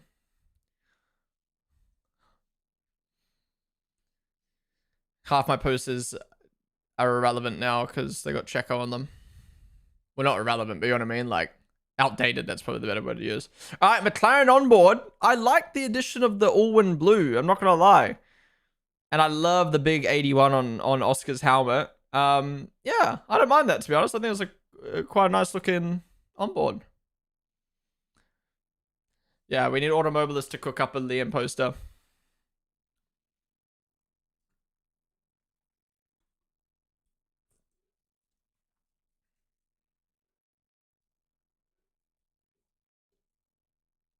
Wait, her name's Bernadette? I generally thought it was Bernie.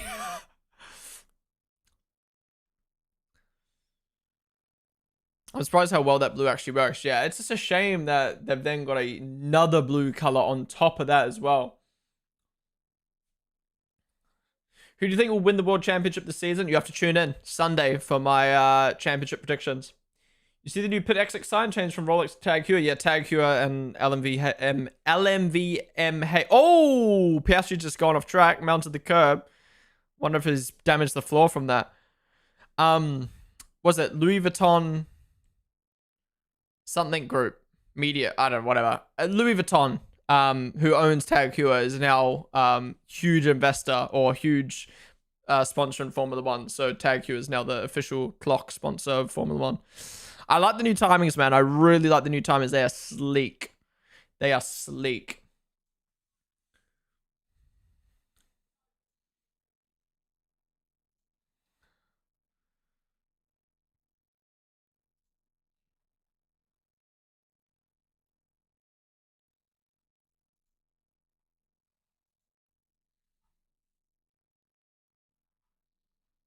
Oh my god, there's a HP logo on the gloves as well.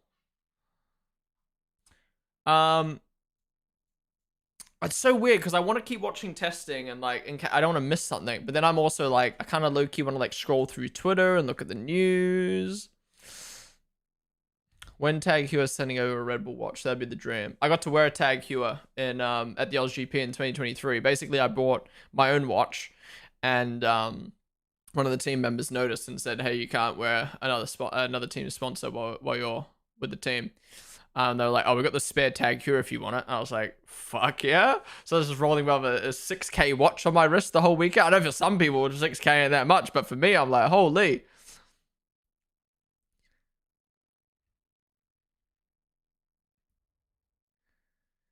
I need to see what people are thinking to define my opinion. I wouldn't trust you with my credit card, let alone a 10K watch. Do you know how good this is for HP? The stonk's going to be booming because of the Friday delivery. Oh, honestly, man. Everyone hating on it as well just makes it better. I feel like that's what Chrome wanted. They wanted to make the McLaren ugly, but then just no one complains about it but me. Scroll through Twitter, mini box YouTube simples. I could, yeah. But I can't really show it on stream though, because this is geo blocked to fuck. Got my Aldi juice.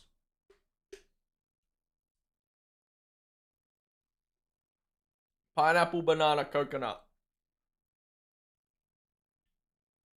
Do you have commentary? None on ESPN. Really, Racecrafted?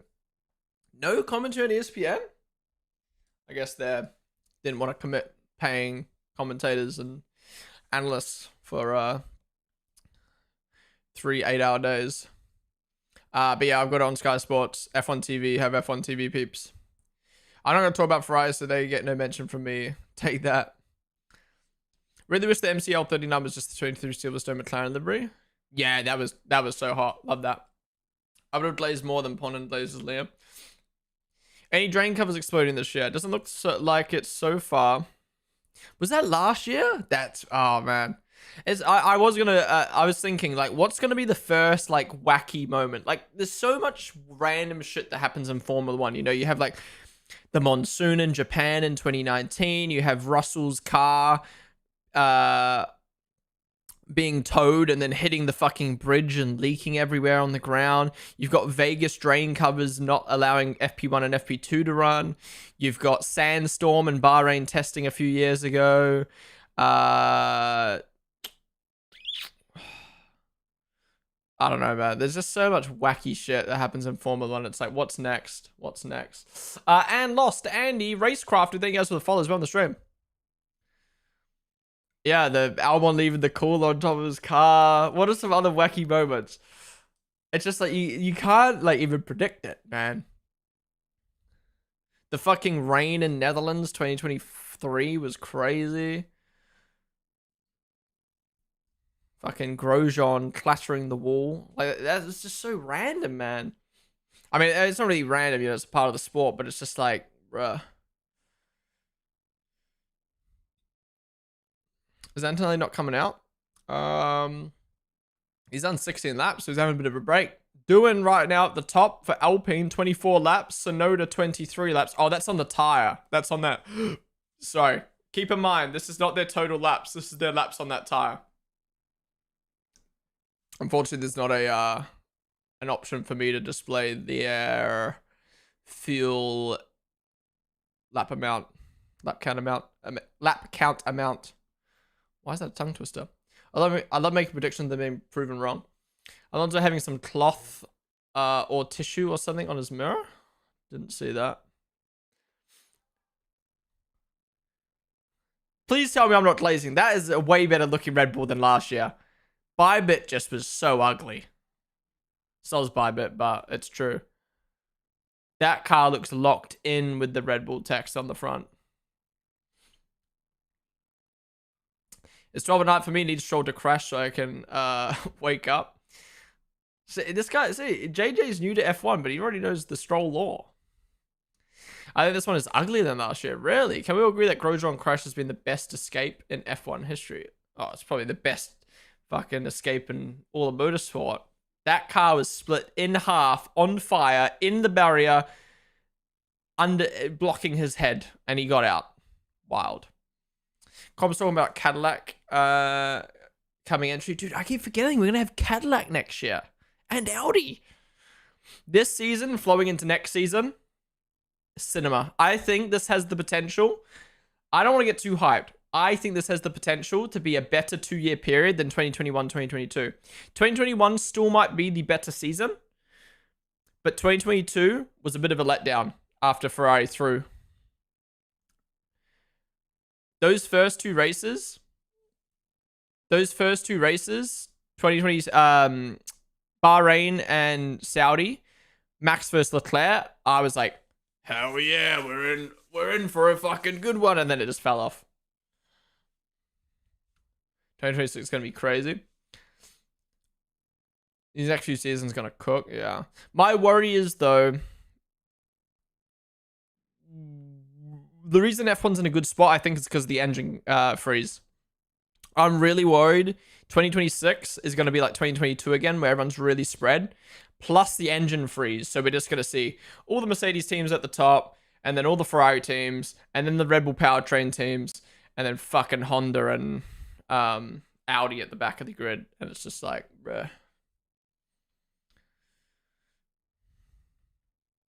Look at the poll on the stream on YouTube, on the Sky Sports stream. Will Max defend his title this year? 71% say no. Oof. Everyone really thinks Red Bull's going to be bumhole. Are we forgetting Red Bull's turnaround at the end of last season? They literally said, we found our problem, we solved it. But no one believes it. Pierre Leclerc, thank you for the sub. I appreciate that. They were some of the stream for the first time. Using that Prime Gaming. Guys, if you got a Prime Gaming sub, you can sub for free on the Ponden Twitch channel and get no ads.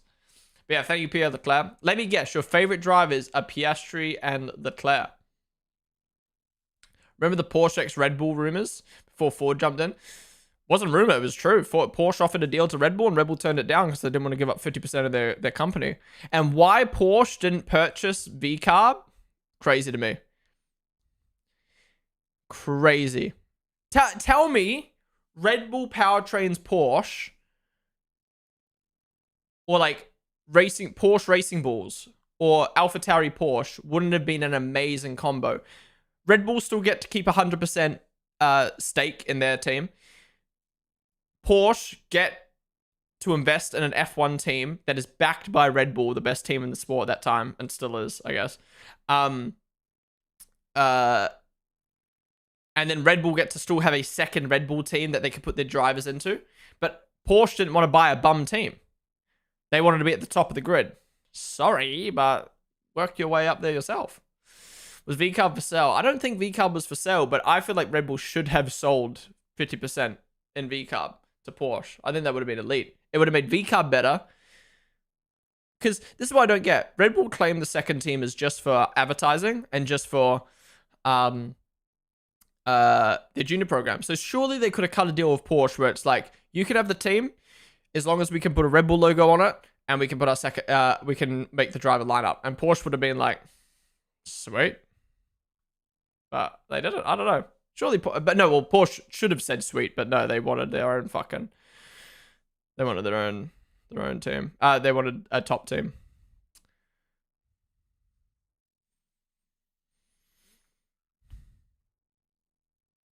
Porsche wanted their name at the front with zero effort, yeah.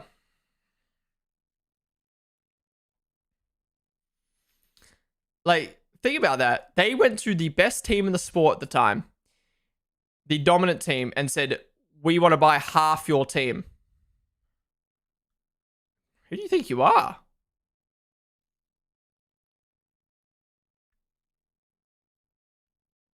That's why I have respect for Audi for buying a poo team and wanting to build it up. And that's why I have even more respect for Cadillac for not even buying a team at all and just starting from fresh. That's going to be a hard ask, man. That's going to be a hard ask.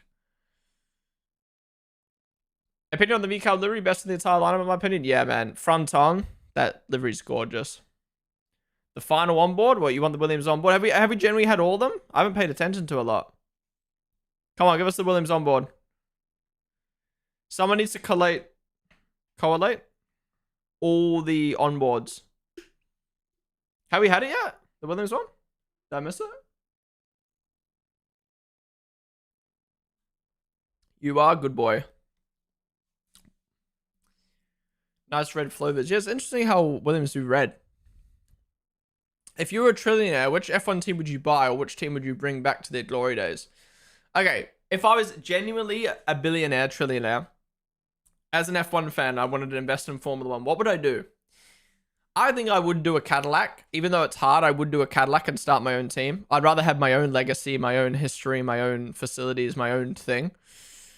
If I had to pick one of the 10 teams to invest in, I mean, obviously you're just going to say like Red Bull, Ferrari, McLaren, right? Because they're the best team, but the best teams. But I don't know. What would I do? I generally think I would do what I said. I'd buy the second Red Bull team, let them manage the drivers, chuck their Red Bull logo on, and I'd just manage the team. I mean, that's also coming from a Red Bull fan, but yeah. I just think that makes the most sense for both parties.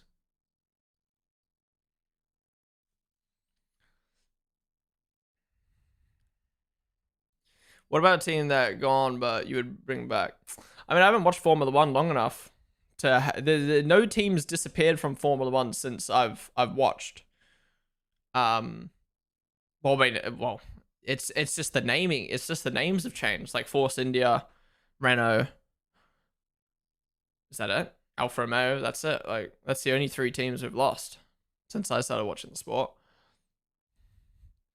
That's why I don't get people are like, oh, we've lost Lotus, we lost this, but like we lost Minardi, like, but those teams then went on to get bought out by other teams. It's just the company names change. It's just the names changed. So if you're asking what company would I bring back to the sport, I'd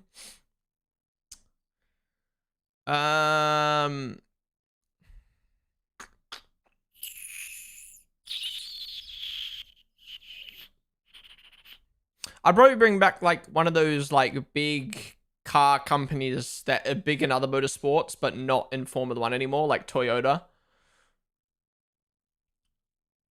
I probably would have said Ford prior to them coming back now slightly. Jaguar's mid, in my opinion. One day I want to do a car tier list or a car World Cup on stream where where we decide what the best car company is. BMW or Chevy would be class. I don't know why. I can't see BMW in Formula One. I can't see Chevy anymore now that Cadillac's coming in, unless they want to compete with Cadillac. I don't know. Yeah, I like Toyota. Bring Haas back to glory. Actually, wait, I'm dumb. Toyota's with fucking Haas, aren't they?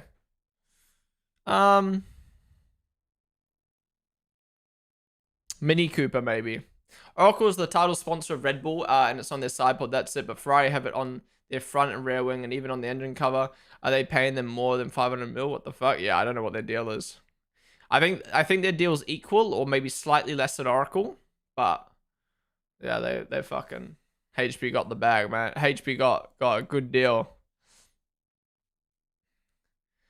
Chevrolet owns Cadillac. Yeah, isn't Chevy and Cadillac owned by MG Group? GM, sorry. Mitsubishi. What are your favorite teams? So I'm a Red Bull fan. So for people who may be new to the stream, I'm a content creator for Oracle Red Bull Sim Racing. So I do streams over on their Twitch channel, and I've been affiliated with the team now for 2 years. And yeah, Red Bull's always been my favorite brand. I've always wanted to work with Red Bull growing up. Red Bull's always been my like favorite team. And yeah, now my favorite drivers are Max and Liam, but it's just worked out well. You know, I grew up in New Zealand. I've been following Liam since Formula 3, Formula 2, sitting on the sidelines, and now he's just ended up in the sport at my favorite team. It's fucking perfect. It's fucking perfect. So yeah, favorite team's Red Bull, favorite driver Liam.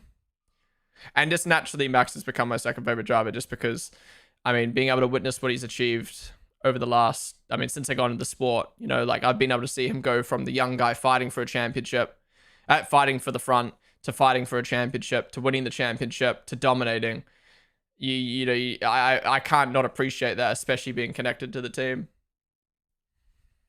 Fuck off. GMC as a racing brand would go hard. GMC, is that? Are you talking about GM Cadillac, or is that its own brand? I'd just make a new team called Blue Cow. I don't hate Red Bull, but I think it'd be funny. I'll just sell Paolo, Max is goated. Is F1 business sponsorship deals public knowledge, like how football is? And is there a Fabrizio of F1? I've only been watching a year and a half. Please spare me. No worries at all, Tyrant.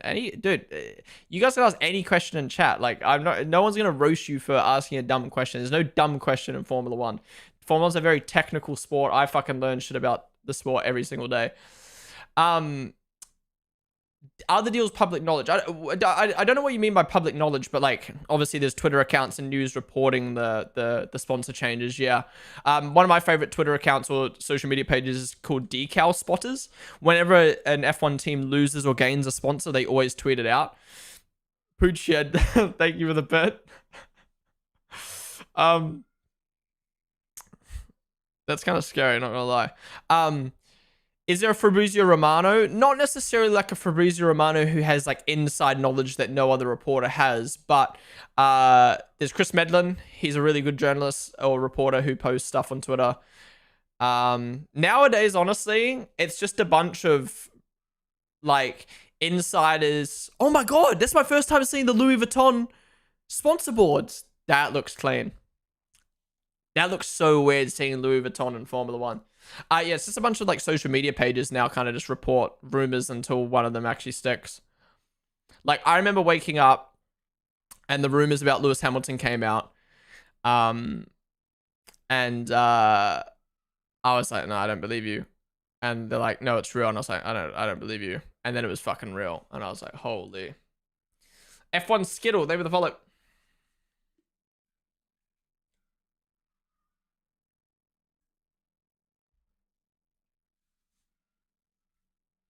Racing News is a good page. Already have to deal with one Fabrizio. It's fine this way. I didn't even see Louis Vuitton in any cars. What's up, Aiden? Wait, what do you mean you didn't see any in any cars? For people who don't know, so Louis Vuitton, let me actually get it up. Louis Vuitton Group. So, this is this outdated?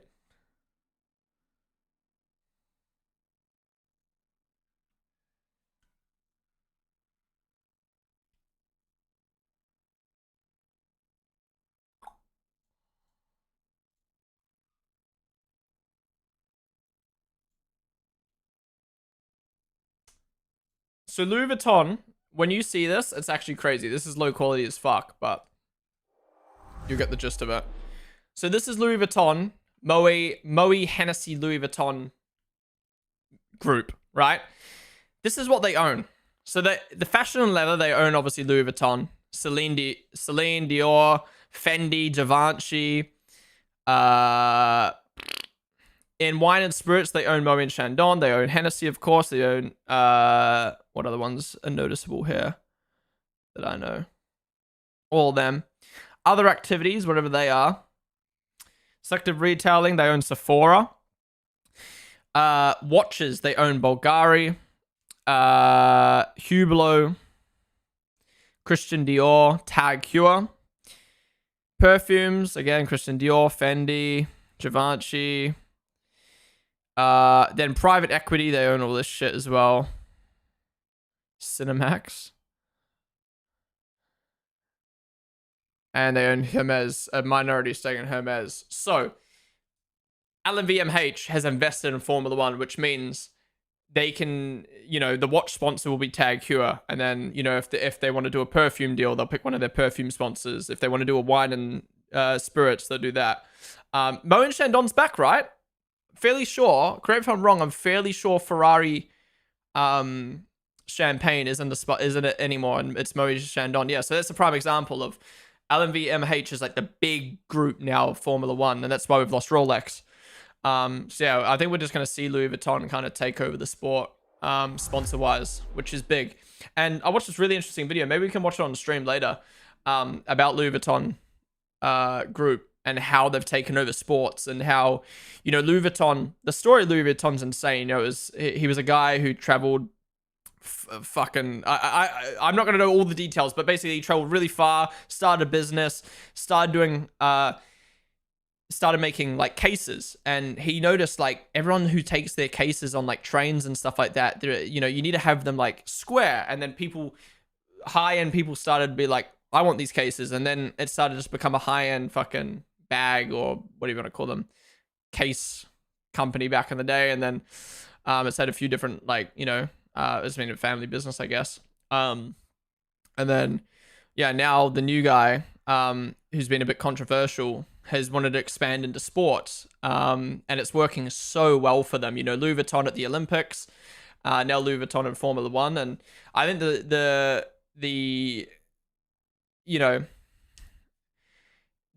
outdated way of thinking about marketing is out the window, and I think I really like this new approach that the company's taking and investing in sports. I don't know all the full detail off the top of my head, but the video is really fascinating. Basically, I think the reason was like rich people don't watch normal advertisements on TV, but they'll watch sports, and it gives you a feeling of, you know, it's like the same as Red Bull. Like, you know, you see an athlete fucking skiing down a hill or driving an F1 car or parachuting, and you're like, fuck yeah. Curly Willy, what's up? I'm on the stream. Mum-in-law got a bottle for Christmas. I tried it. Hennessy is overrated, you reckon? The owner used to be the richest guy in the world before Elon. Right, I didn't know that. Hennessy on the podium. I was just complaining about that. And LMVMH sponsor can be found in just about any sport for people with money. Yeah. Real Champagne is back on the podium. It's 15 to 3 a.m., by the way, and I have 8 hours to score ahead. Am I cooked? You're cooked. You're cooked.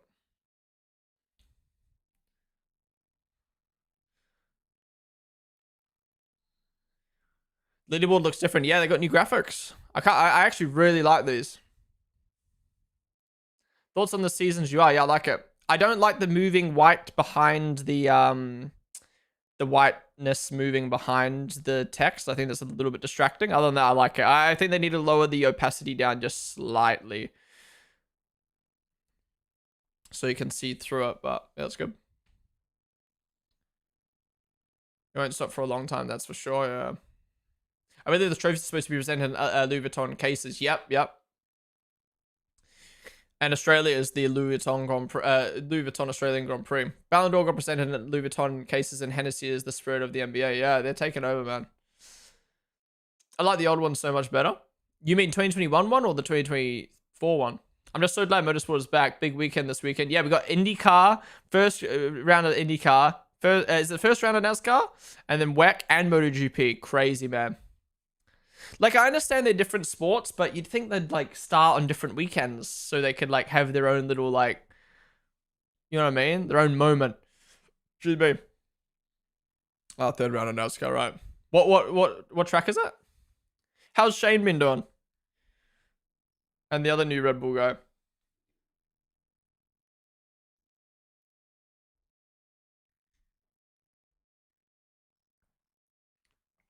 It was the specific F1 branded fried champagne, but only place you could get it that I found in the US was Total Wine, and unsurprisingly Miami.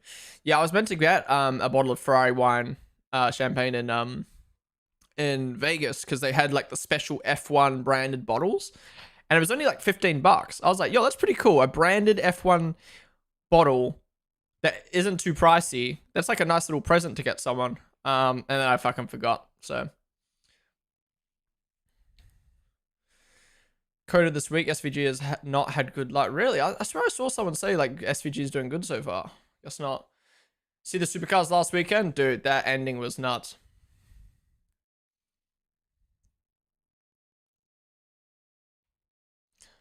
Your excuse is forgetting, yeah.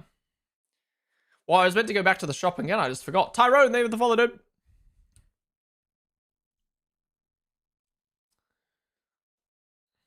Mazda would be cool. Sorry, I keep forgetting to read YouTube chat. Yeah, Mazda in F1? Hyundai would be cool. Want to go to an F1 race live, but it would have to be Miami GP. It's going to be so hot for a mid GP overall. Hot, is it like pricey? Yeah. Look, Miami. I don't think Miami's bad to go to. At the end of the day, I don't think it matters which Grand Prix you go to in terms of entertainment, right?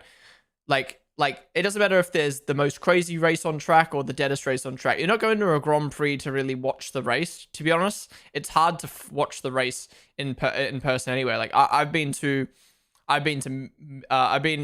person. When I think about it, I've been to pretty good Grand Prix. So my first Grand Prix was Australia 2022, where Charles got pole and then dominated the race. So that was a bit like mid.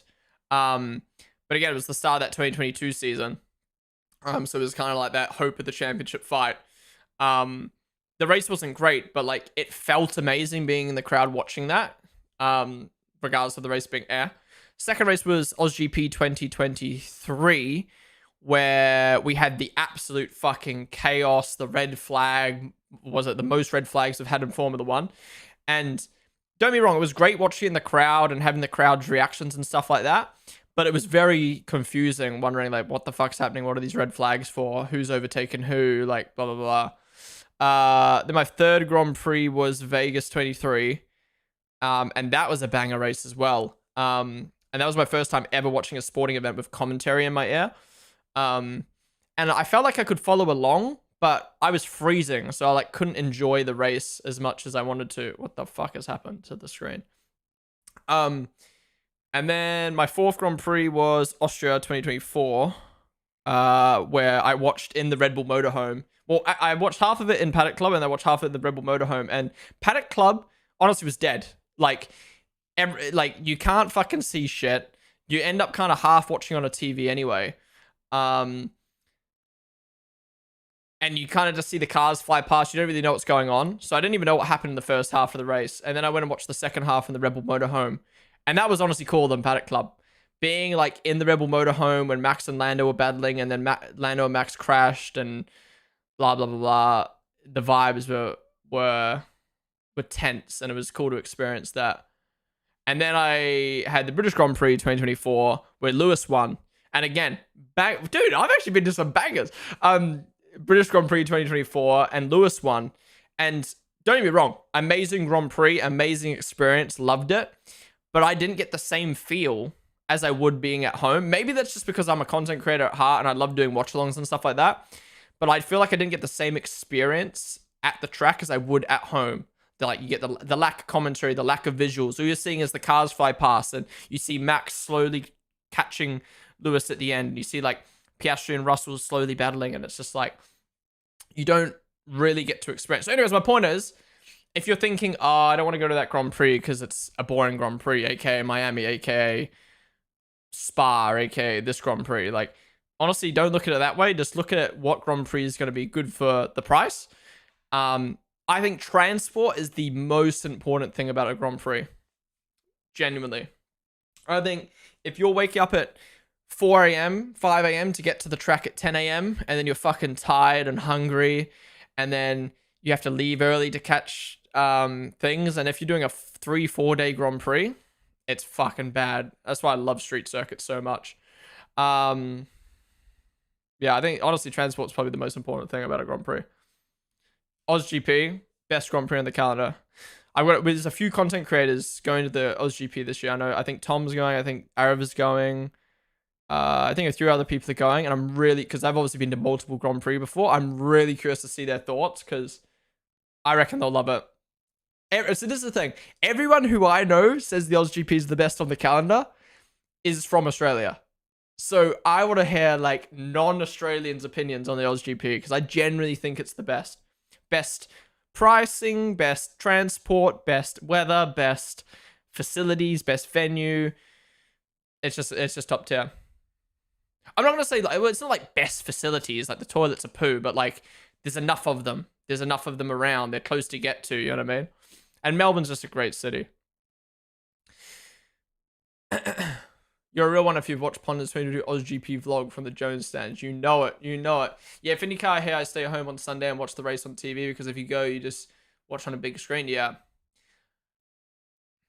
I do think, like, this is not me saying Grand Prix aren't worth it. Grand Prix are amazing experience. Like, genuinely, some of the best days of my life are being at a Grand Prix and experiencing being at the track.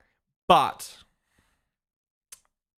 I don't think Formula One is like football, like NBA, like other sports, where you can go on a Friday night, have a couple drinks, chill out and watch and have a good time. I think if you're going, it needs to be like an experience. Like, I'm traveling to the city and I'm going to F1, or I'm going with friends to F1, or I'm experiencing F1 for the first time. I think if you go, oh, Silverstone's on this weekend, cool, I'll grab a ticket and enjoy my day there watching F1, you're not going to enjoy it. You have to go with the intention of like, it is going to be grueling. It's going to be busy. It's going to be a long day. It's almost like a festival. You know what I mean? It's kind of like, I'm committing this weekend to going to a festival and drinking and having a good time. That's the way you got to, I think, approach F1. And that's where I'm like, I don't think it's for everyone, but I think everyone should go to a Grand Prix at least once.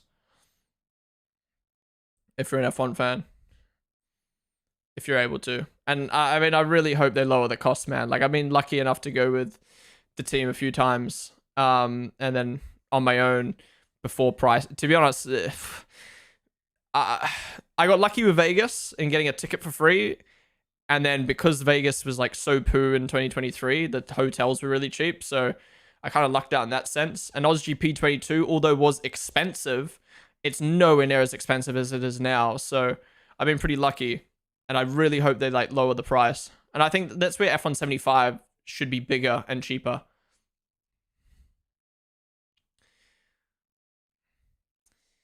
During the practice sessions, I find a spot to set up and get trackside pictures. Yeah, I think practice. I think if you're going to go to a Grand Prix, Friday is the best day to go. Because you see cars on track and you don't have to worry about, who is that? Who is that? You just get to experience the cars going by. Smell the cars, experience the Grand Prix. It's the best part. Honestly, I think Friday 2022 OzGP might be my favorite day at a Grand Prix. The weather was beautiful. It was my first time seeing Formula 1 cars. It was practice, so there wasn't that many people around. That was the best day. Are you allowed to swear? Like, what, me on my stream? Hell yeah. I mean, fuck yeah. Yeah, F1 tickets are just beyond overpriced, especially for GA tickets. Fridays are also your best chance of meeting drivers. Yeah, exactly. I mean, I also usually like the hairpin at the end of the main straight because the cars are going slow. Yeah, I've experienced both. I've experienced low speed corners where you just see a car kind of trundle past and you're a bit like, eh. And I've experienced like straights slash like OzGP 2020. So I'll go through all of them. So OzGP 2022, I was in the Jones stand. So you see the braking slash overtaking zone into the exit onto the next part. That's the best spot. That's the best seat I've had, genuinely. Overtaking, braking zone, exit. You get to see the speed of the cars. You get to see the braking. You get to see the overtaking. Loved it. 2023 OzGP, I was up on Paddock Club looking at the main straight. Honestly, I think main straight's overrated, personally. If you like looking at the pit lane and stuff like that, fair enough. But for me, pit lane's cool, to be honest. But for me, it was like, you just see the cars flying past. And it's kind of like, I don't know, I'd rather see like the overtaking and the cornering and stuff like that. But everyone's, you know, each their own, I guess. Vegas, I was on like a medium, maybe low speed. Medium speed corner. The view was kind of mid. But thankfully the stands were empty, so we moved and we got an awesome view. Austria again, it was Paddock Club on the straight. Again, you're just looking over people's shoulders at cars flying past. And Silverstone, I was at the exit of Maggots and Beckett's or the Wellington Straight. Yeah, the exit onto Wellington Straight. Chat, is he still talking? Got him muted till he stops. Trent, thank you for the 49 month reset, dude. I appreciate it, man. They supported the stream. Well, he's not going to hear my thank you because he's got me muted, right? Fuck that guy. And yeah, Silverstone is weird, man. I don't know how to explain it, but like they fly past you, but you cannot hear them until they get close to you. I like that view.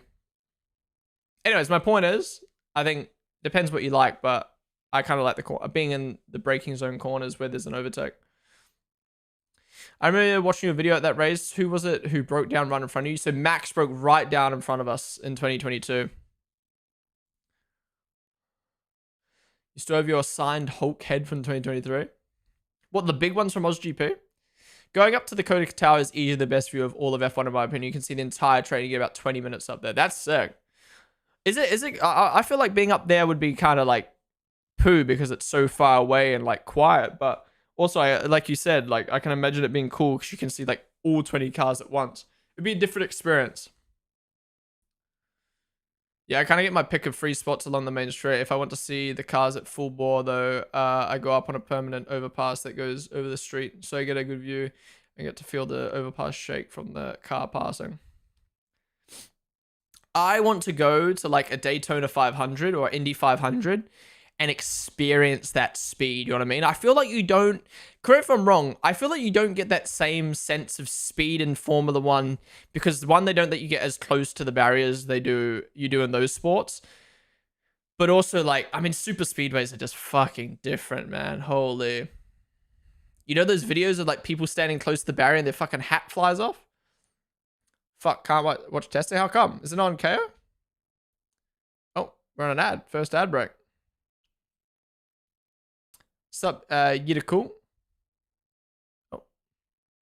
Oh, they've just gone a ad break on Sky Sports.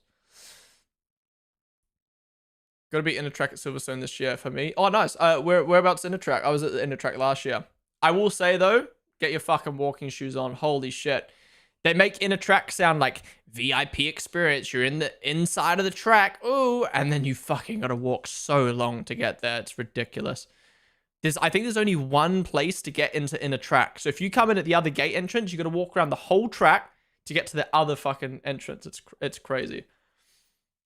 Sorry, to get to the bridge to cross over. I'm like, bro, can we have like 6 more bridges around the track? No way Liam takes P1 and Liam takes P1 when we cut to ads. Are you kidding me, man? They just hate me out here. Thoughts on the man and P1?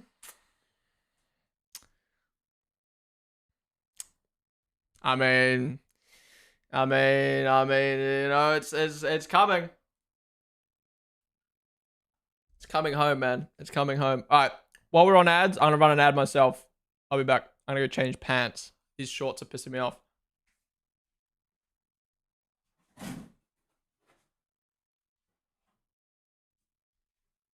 He's back, guys. Max Verstappen AMA.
Holy fuck, bro.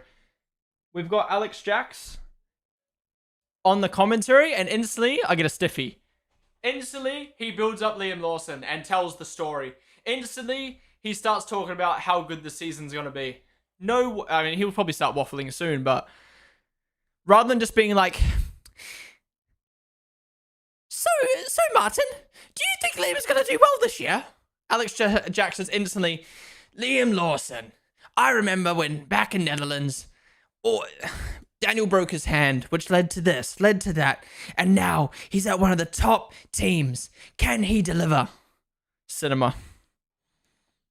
Even in testing, his commentary is cinema.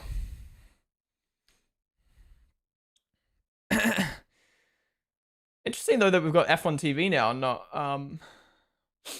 the Sky Sports guys anymore.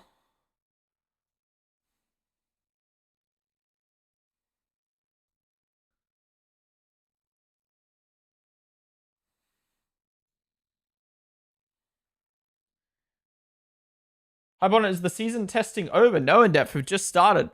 First 2 hours of testing done. 22 hours to go. When you say it like that, it's a lot.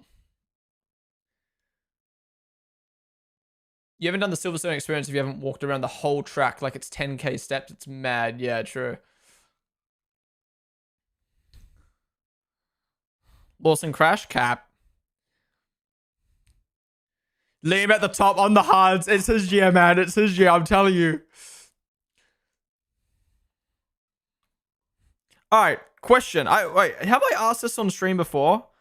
I don't know if I've asked this on stream this year or not. I can't remember.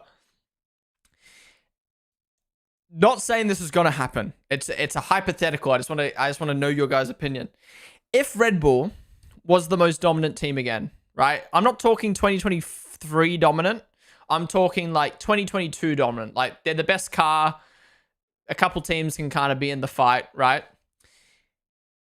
If that was to happen again, but we had Max and Liam fighting for a title. Not saying that would happen. I'm just saying if that happened, how excited would you guys be for that season? Because I feel like if we got McLaren in that same situation, people would be like, 9, can't wait. McLaren battle will be so good.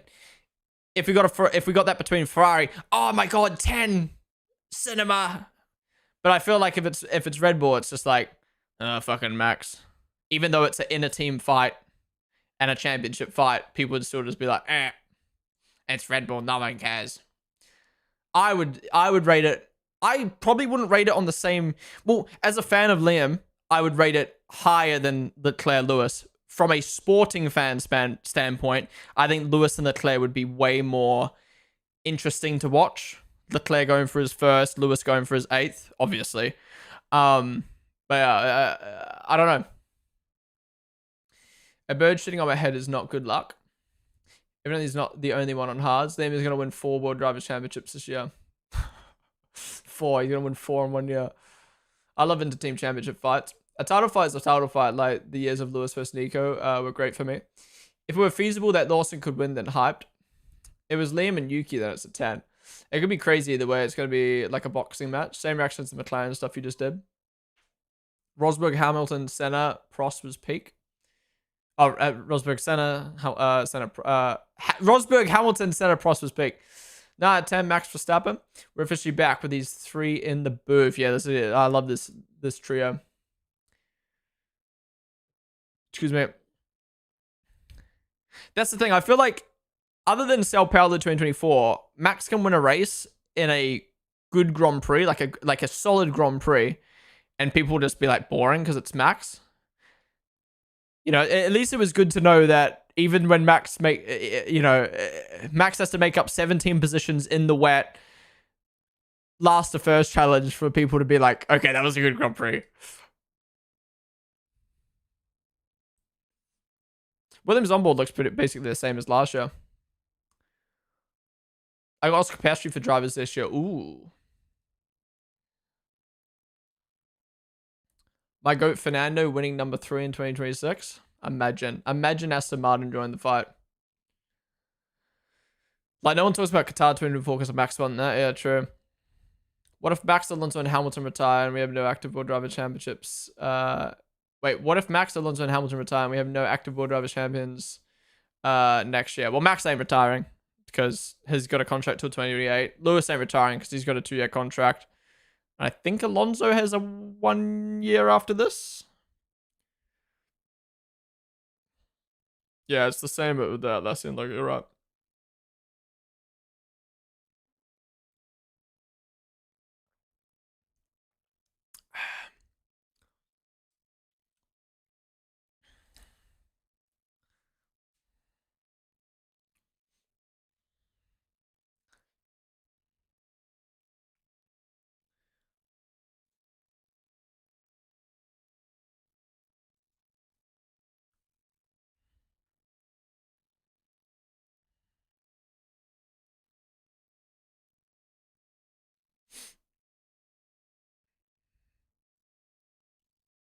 Hamilton back up to P2.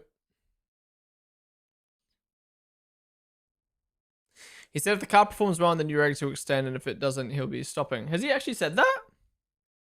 I don't remember seeing that.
Do you think Russell will stay at Merc after this year? Oh, absolutely. The only reason Russell will leave Merc is if he gets an offer from Aston Martin. Red Bull ain't offering him. McLaren ain't offering him. Ferrari ain't offering him. The only reason he will leave Merc is if he gets an offer from Aston Martin and he's being second fiddle to Antonelli for 2 years. I don't think it's gonna happen after 1 year. Has to be 2 years of being treated second, but even that's just so unlikely. I'm not saying Antonelli's not going to be good. I just don't see a world where he makes Russell a bum. Is he winning the next few World Drivers Championships in your Drivers Champions in your opinion? Oh, it's so hard, man. Leclerc. I think it's the obvious ones, right? I think it's Leclerc and Lando are the big two. I think Lando has it in him to be a champion. He just needs to iron out those mistakes, and McLaren need to iron out those mistakes. McLaren feels like 2020 Red Bull. 2021 Red Bull. I can't remember now. There was an era where Red Bull was just like, I think it was 2021, where Red Bull just kept losing the strategy to Merc. And it was like, if they just had a bit more experience under their belt, and then dude, in 2022 and stuff, they just dick down Ferrari. And I feel like that's McLaren at the moment. They're kind of getting dicked down by Red Bull and other teams on strategy, and they kind of just need to like learn what it's like being at the front. So I hope that's the case this year. By the way, Albon's just got up to the top by 1 millisecond. Yeah, I mean, like, there's so many drivers who are championship potential. It annoys me, right? Because whenever I talk about drivers having championship potential, people will be like, they're not as good as Lewis, they're not as good as Max. But it's like, well, Jenson Button's not good as Max Verstappen. You know, like, these other drivers who won one championship aren't as good as that. It's about being in the right place at the right time. And I think the drivers who have championship potential are Leclerc, Lando, Piastri. Let me go through the list. I think I'll go the other way because otherwise you guys will say I'm glazing. Russell has championship potential. I think he's a great driver. He has the right mindset. He's obviously at Mercedes. Mercedes can get 2026 right. He's definitely got the potential. I think Sainz, if I'm being honest, I think even if Sainz was still at a top team, he wouldn't have potential. I don't think Sainz would beat Leclerc to a driver's championship. I don't think Sainz would beat Lando to a driver's championship anymore. I think Sainz is consistent, but he's not consistently top tier. He's consistently great. I don't think Sainz is championship worthy, personally. Ocon, no. Stroll, no. Leclerc, yes. I think Leclerc has the mentality and has the talent. I think he's now ironed out those mistakes of those early years. I think Leclerc can be champion. I don't think Gasly could be champion. I don't think Hadjar could be champion. Bortoletto, we don't know much about him yet, but, you know, he obviously won F2, won F3. He is a champion. I think his mentality is right. I think his talent is right. We'll have to wait and see. Norris, I think he has the talent to do it. I think I don't know about mentality. I still think he needs to tweak his mentality a little bit. I think last year he came into the season very like, we're not going to win the championship this year. And then when their car started to get good, it was like, we're too far behind. And then when their car was the best, it's oh, we're not going to be able to catch, and like, blah, blah, blah, I'm going to go race by race. And it just didn't feel like he wanted it. Like, if I feel like if I was in a championship, if I was in the best car in the grid, even if I was 100 points down the championship, I'd be showing up every race going, we're going to close this gap. We're going to fucking do it. And then if my team threw, I'd be like, guys, how are we throwing points? Whereas Lando was just kind of like, we weren't going to win it anyway. Max, obviously, championship level. Behrman, I genuinely think as championship talent and potential. Antonelli, I'm not too sure about. Antonelli does seem like he's going to be like another Lewis, another Max, where they're just raw talent and just like they were born to be an F1 driver. But we don't know what he's actually like in Formula 1 yet, but we just know in feeder series he's amazing. I think Piastri has championship potential. I mean, obviously back-to-back F2, F3 championships, and the way he's adjusted to Formula 1. Hulkenberg, no. Yuki, no. Alonso, obviously. Doohan, no. Hamilton, obviously. Liam, again, another one. We'll have to see how he fares in Formula 1, but basing off of his junior career, like, you know, he's never won a championship. Other than I think Toyota Racing Series, but he's won on debut in every series he's competed in. Basically, he's adjusted so quick to every car. He's adjusted to sports cars and DTM. I think, assuming Max leaves the sport in 2028, and if Liam does stay until then, he will become the next Red Bull big name, like the big name of Red Bull. I mean, that's my hope, but I also just think that's going to happen. I genuinely think Liam has what it takes to stay at that team and be consistent. And then, yeah, once Max is gone, I think he'll be able to fight for titles if the Red Bull's competitive. I don't think he's as good of a talent as Leclerc or Lando Norris, but I think he's got a better mentality than Lando. Which I think if those two are up against each other in a championship, I think Liam would win off of mentality, but I think Lando would now win off of experience. And Albon, I don't think is championship worthy. So there you go.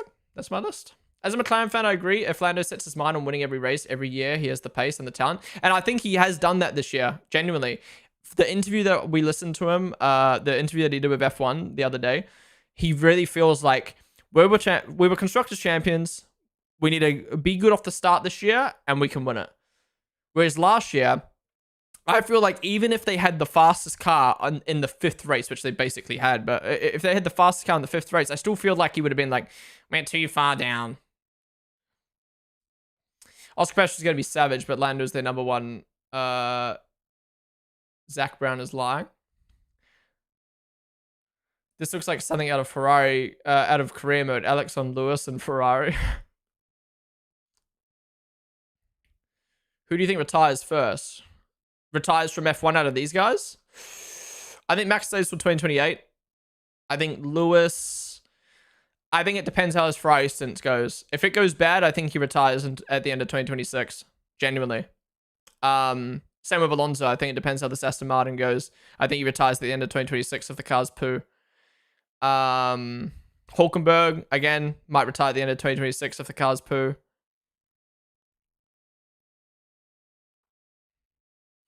I genuinely, I can see Alonso, Hulkenberg, and Hamilton all retiring at the end of 2026. If their cars are poo.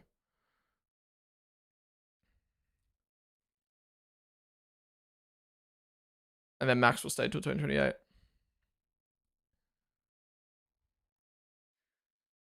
Alonso with footwell issues. What's that? Nobody expected Rosberg to be championship worthy, but somehow he did it. Do they show video footage or just what we see on the screen? Some Gruey up on the stream. We can only do a watch long. We can't show footage as it's copyright. Hulkenberg will say that's a terrible show, you reckon? I mean, he's getting old now. He's taken the leap to stake to hope of Audi. But look, if you're Hulkenberg's age, right? And you take a leap to another team and you go into another generation of F1 cars, if Audi's at the back of the grid, what's the point in staying? Other than doing a Bottas and just driving to be able to travel around the world and drive cars fast, what's the point in staying? Just spend time with your wife and kids. But then again, it's different mentalities, right? Like, if you love Formula One, if you love competition, then you wouldn't mind it. But I feel like there's so much more to Formula One than other sports. I mean, some sports like rugby, football, like you've got to train, and that's grueling. Formula One, there isn't as much training, but there's so much media, like it's so much, going on. You barely spend any time at home. At least football or rugby, you're like in your home country for 90% of the year. Whereas F1, you're fucking never home. Agreed. I was hoping the controversy hits, he doesn't start to do that tearing up and being hard on himself on camera. If it's in the garage, fine, but his confidence comes and goes quickly. Hopefully the last thing gave all the experience he needed. Hopefully just saving up for his retirement.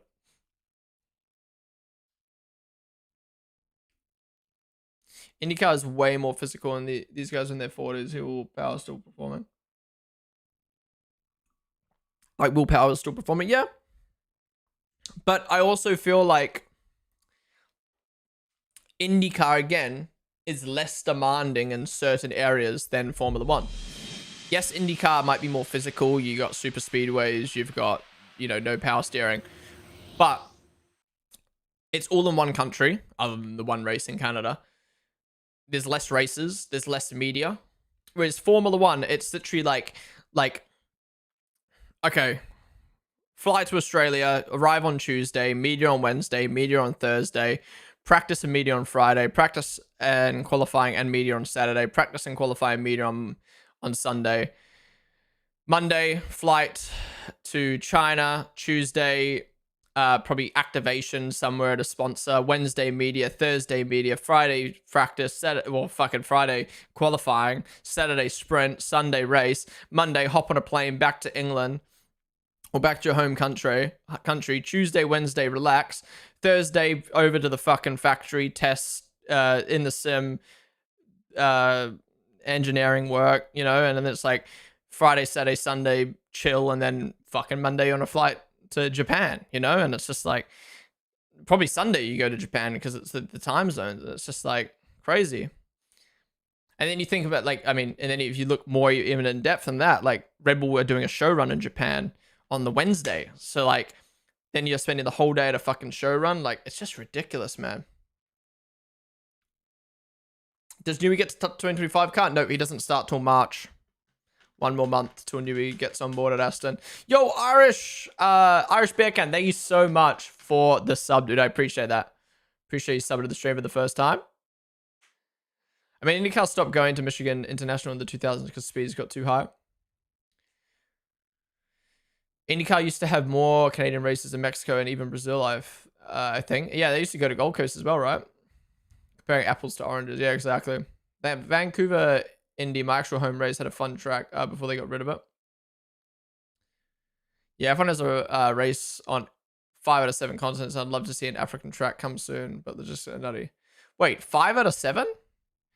If they went to Africa, what's the 7th continent that they're not driving in?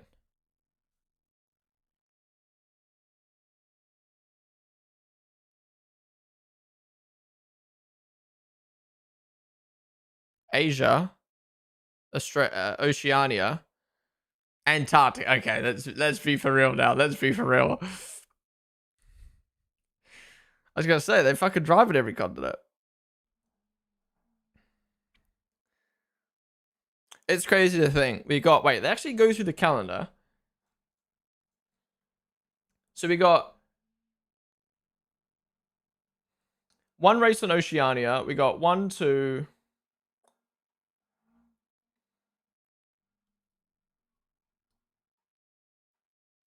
Three races in Asia.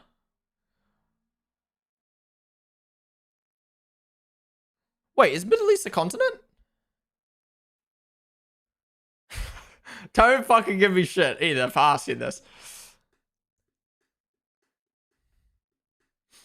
What's Middle East a part of then? Middle East is Asia. Can we just make Middle East a fucking continent? May as well at this point. They got so much fucking hold on the world. Anyways, I'm gonna make it its own continent, okay? 1, 2, 3. Middle East race, 4 Middle East races. Baku. Now, Baku's a weird one. Is Azerbaijan Asia, Europe, or Middle East? Because I would say, in terms of like culture, it's Middle East. In terms of location, though, it's like kind of wait, where even is Azerbaijan on the map? I swear it's like right in the middle of fucking Europe and Asia.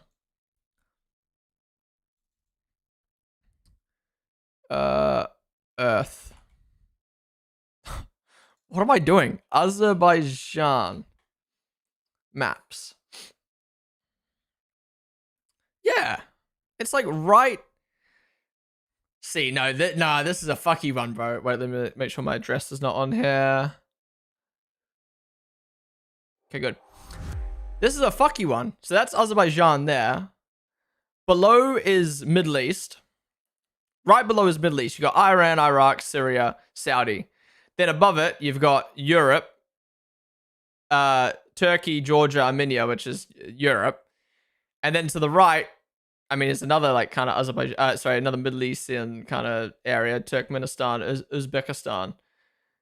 Okay, from a continent standpoint, I understand it's Europe.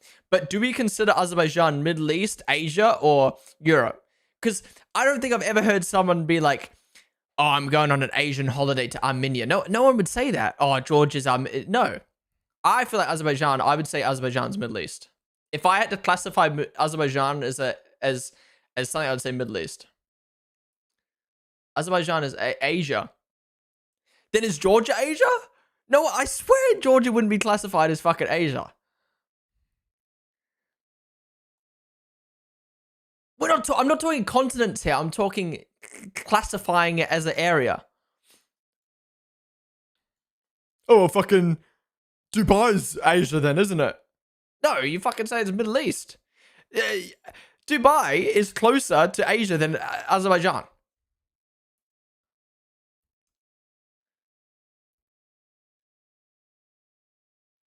Azerbaijan is much Middle East as Turkey.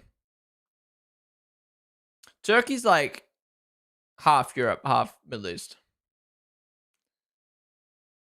Asia's way over there. That's what I'm saying, man. That's what I'm saying. My opinion is Azerbaijan, Iran, Syria, Iraq, Saudi, Egypt. This is what I classify Middle East, right? Azerbaijan. I don't really know much about Armenia. I'd probably say that's Europe. So Azerbaijan, right? Lebanon, Cyprus. We can leave that in Europe. Israel, Jordan, blah, blah, blah, blah, blah. And then I'd go up there, Afghanistan, Tajikistan. I'd even say Kyrgyzstan, Kazakhstan. That's all Middle East. That's my Middle East circle there. Then Pakistan, Asia, of course. Yeah, Mongolia, Asia. And then I go Turkey, Cyprus, Georgia, Europe. That's my definition. Man said Kazakhstan. Sorry. Why do I keep saying Kazakhstan? I think that's valid. I think that's valid, personally. I think that's very valid.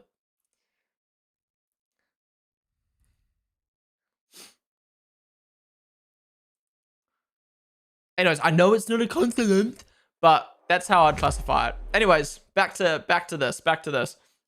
So 1, 2, 3, 4, 5 Middle East.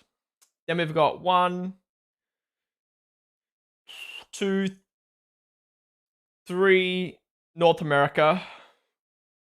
1, 2 South America. And then we've got 1, 2, 3. Oh, sorry. 3 North America with Canada. Forgot about Canada. 1, 2, 3, 4, 5, 6, 7, 8, 9. 9 Europe.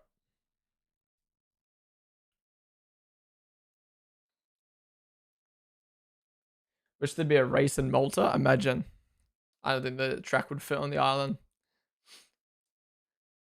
Do you remember testing's going on? This is what I hate, man. This is what I hate. We sit here for 3 hours watching testing. And then I'm like, oh, you know, we switch over to look at a map real quick. Do you even know testing is going on? Yes, I know fucking testing is going on. Middle East is geopolitical. Asia is the actual continent, right? I reckon. Let's start a petition. Middle East, own continent. Thoughts?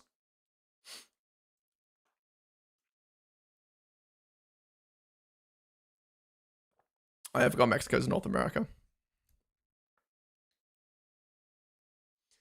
Let's make Monaco a race again. Okay. Bro, I think Malta can't fit a track even though they can fit a track in Monaco. I'm trolling. Ooh, you see the new radio graphic? That's ugly as fuck. Continents are technically determined by the damn tectonic plates. I think it should be determined by vibes. Vibes, you know?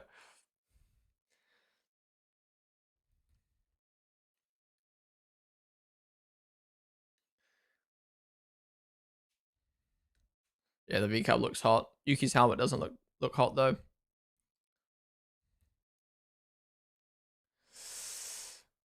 Testing a bit mad to be honest to come here for the chat. Yeah, I mean testing's more like testing's like the main focus, but we obviously just end up chatting the whole time.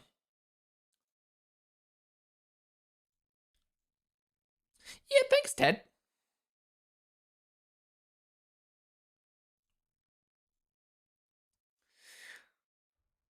The new radio hours was this year. It looks so bum. Look at that. Oh my god. Number 30 on the car. Oh. Let's get back out there. Let's get the top spot back. Albon's beat you by 1 millisecond. He's on mediums though, so it's irrelevant. Lock in.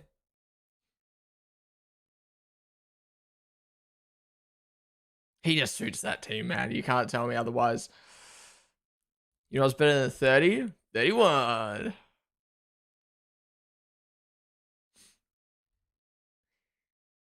V-Car reminds me of the beautiful white BMWs of yesteryear. Yesteryear. Why have I only just learned about the word yesteryear this year? Top tier glaze. Dude, why is that with glazing? I'm just supporting the boy. Liam's helmet is my favorite this season. I agree. Him and Sainz is the top two. You can't tell me otherwise. Lewis's helmet. Actually, let's go on the website and have a look. F1 helmet 2025 voting. And let's have a look at if the Lewis glaze. This is glazing. This is glazing. This is glazing. All right. Helmets, right? We're going to do like a tier list of helmets at some point, right? But let's just quickly go through. Great. Below average. Good. Or let's say average. Average. I love the sentiment behind it. I love it in the car. But it's an average helmet. It's fucking plain yellow. Let's get a grip here. Great. Top tier. Average. Average. Good. I want to say average because it's Stroll, but actually that kind of looks good. Bad. Good. Good. Good. Below average. Sorry, Yuki. Bad. Average. Top tier. Honestly, that might be top tier as well. Let's just say great. Good / great. Dead. Right? Let's go look at the ones that I said were great, right? 4%. Okay, 8% for Sainz. That's better. And who's the other one? Albon. 3%. Now, the ones that I said were dead. Yuki's, which I thought was dead, 7%. Oh, Hudja! Bearman! Hudja, 7%. Sorry, Yuki, 7% on that dead thing. Lewis, 19% on a plain yellow helmet. How has Charles got 9%? I genuinely think this is Lewis and Leclerc's worst helmets that they've ever done. It's Lando's best helmet he's done. So I understand the votes for his. But that's glaze. That's glaze.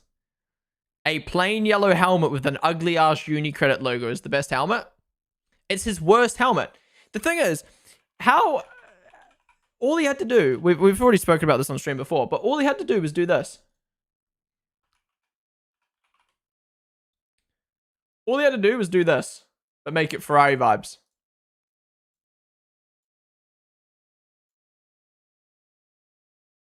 But instead he's like, you know what? Let's strip everything away and make it plain yellow. Oh, 19% of votes. That's glaze. That's glaze. At least that looks good. That is glaze.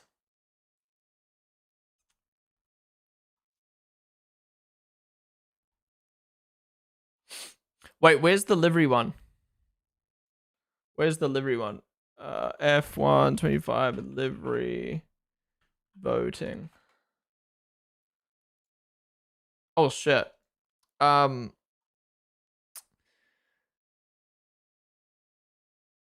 Racing Bulls 35% fair. I honestly think Ferrari is probably second best there, but the fact it's got 25% votes is interesting. McLaren 10%. Stop the cap. That's ugly as fuck. And then everything else is 4, 5, 2%. So, I mean, that's just a dumb. Like, the thing with voting is like, I could vote Racing Bulls as my favorite and then Red Bull as my second, but the vote only goes to Racing Bulls. So you never really like see the proper rankings. You can't look at this and be like best, second best, third best, because you're only voting for the best one. 10% for McLaren is crazy. I think 25% for Ferrari is crazy.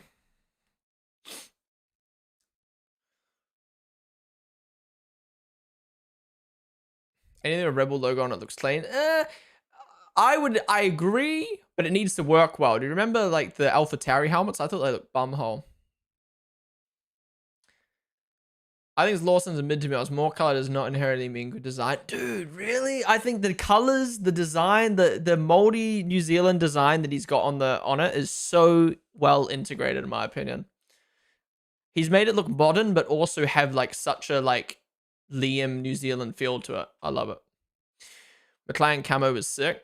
Maybe it was just because the camo lacked sponsors, but I wasn't a huge fan of the camo. You think doing his helmet looks ass? It's a weird one. I think it looks a bit goofy, but because it's so bright and out there, it makes the helmet good in my opinion. I think a helmet needs to be like bright and good. Like look at Daniel's helmet, right? Remember when he first came out with that cabbage one? I was like, what the fuck is this? I actually loved it in the end. Daniel was like the king of making what I think helmets should look like. Like it should look like a popping, bright, and Lewis was good at it as well. I mean, it is fucking bright this year, but it's just like, it's just plain, man. It's just plain.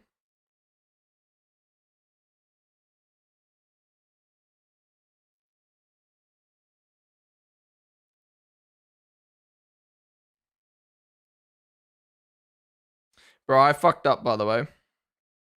Fred Vesti put out a post yesterday on Instagram that was like, looking forward to the 2025 season with Mercedes. And I read it as happy to have re-signed with Mercedes for 2025.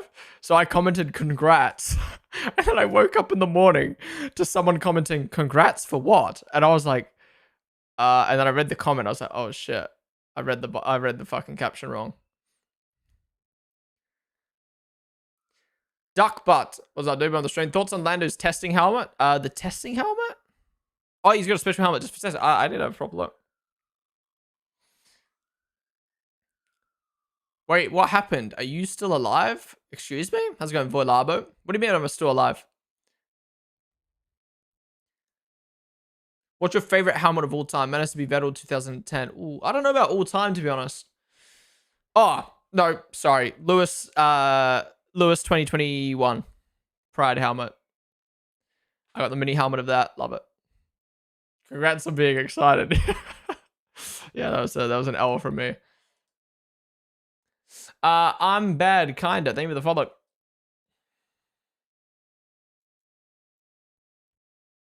Checo's Black Panther helmet? I don't remember that one.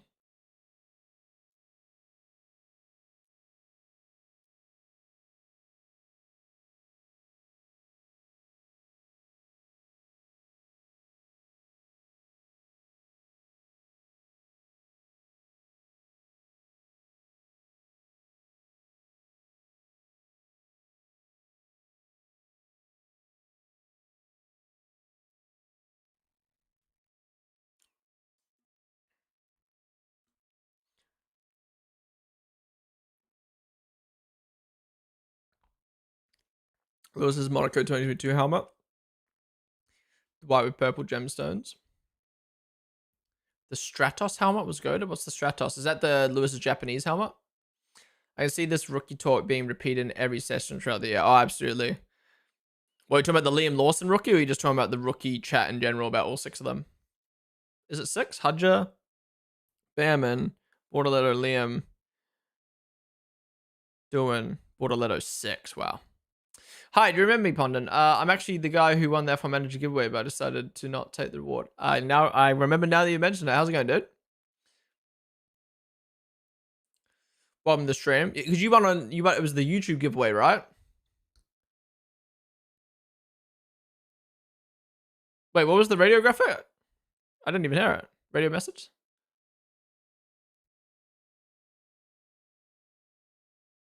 In 2025, I need broadcast crew to cut to the source of the yellow immediately, no matter how fast it goes away. Yeah, I agree.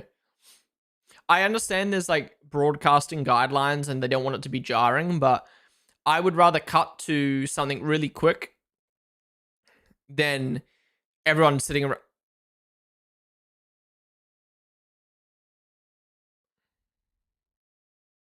Yeah, the radio graphic is ugly as fuck. What was I saying? I can't remember what I was saying. Oh, yeah. Then all the commentators sitting around going, why is it yellow?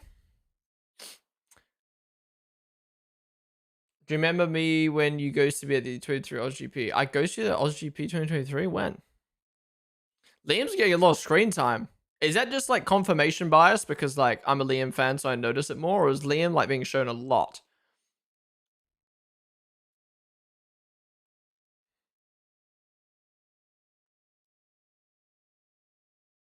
Picture in picture with yellow. Yeah, that could be cool. I don't know. Was this early in the morning? Yes. 7 a.m. UK time through to 4 p.m.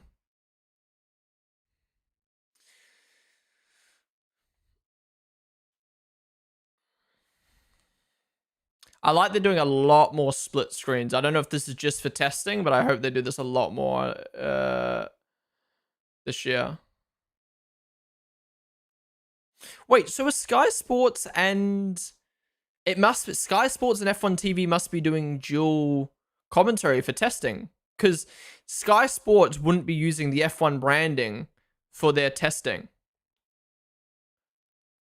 And now we've got Ted Kravitz with Alex Jacks. Yeah, they must be doing like a joint thing for testing. That's kind of cool. I like that.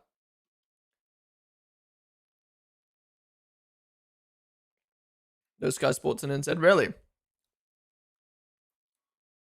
Where do you order the Lawson body pillow from? Ain't got one, yeah. I like all the graphics. It all takes up way too much screen. They should hire a bit of graphics. I actually like this year's one, to be honest. I think it takes up way less space. I think they just need to lower the opacity so you can see through the scoreboard to what's happening behind. You have no commentary? Are you in the US, Tyrone? Because if so, ESPN don't have it. Did anyone find difference between the RB20 and RB21? Yeah, apparently it's like really minimal, right? I ain't gonna lie, I'm running on 3 hours sleep and I'm feeling kind of okay. Which should be a rate. Wait, I read that. Azerbaijan and Eurasia as well as Georgia, Turkey, and Armenia, I think. I keep forgetting to read YouTube chat. I'm sorry, guys. Is it better to watch this on Twitch? Yeah, so I stream on YouTube now. I'm good. Oh, well, there you go. You've come over to Twitch now. Yeah, for the people watching on YouTube or the people on Twitch who don't know, I multi-stream now to YouTube and Twitch. So if you prefer a YouTube stream, because the YouTube play is a bit like better and more fluent or easier to run, mobile app, etc. I stream on YouTube for all watch-along sessions now. So whether it's testing, practice 1, 2, 3, sprint quali, sprint, qualifying, race, I'm live on both Twitch and YouTube. But for the people watching on YouTube, I'm live on Twitch all the time. Not 24/7, but like whenever I'm live streaming, I am always live on Twitch. Because some things I can't do on YouTube, such as watching YouTube videos, such as just doing a random stream, it just doesn't make sense for YouTube. So if you prefer a YouTube stream, I'm live on YouTube. For the people on YouTube who may want to like chat to me, Twitch is the main place. Although I will have it set up where the chat's all in ones. And I'll be streaming on TikTok as well. once Australia starts. I was going to do it for testing, but then I was like, I think TikTok has a 4-hour limit for live streams. So it would just be like going live, ending, going live, ending, going live, ending for the day, for the 9 hours of testing. So I thought I might as well just wait for Australia. Excuse me. And I think Grand Prix reviews will be done on YouTube. Or sorry, driver ratings will be done on YouTube and TikTok, Twitch and TikTok. Basically, Twitch will be everything. Twitch and TikTok will be... Yeah, Twitch will be everything. And then TikTok and YouTube will be like things that make sense. So like driver ratings, watch-alongs, gaming stuff will be done on TikTok, but not on YouTube. Yeah. What's the TikTok? Old guy here. If you genuinely asking, TikTok's a new app, which is a newish app. It's been around for a few years now. It's just like short form content, basically.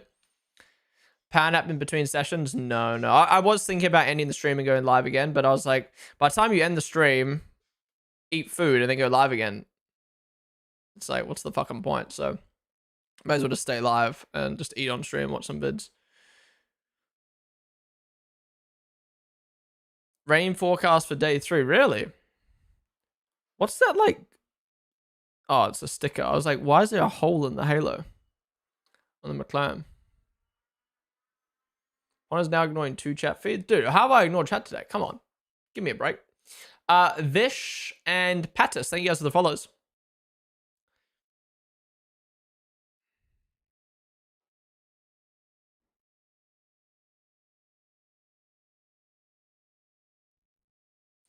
Who's the oldest here?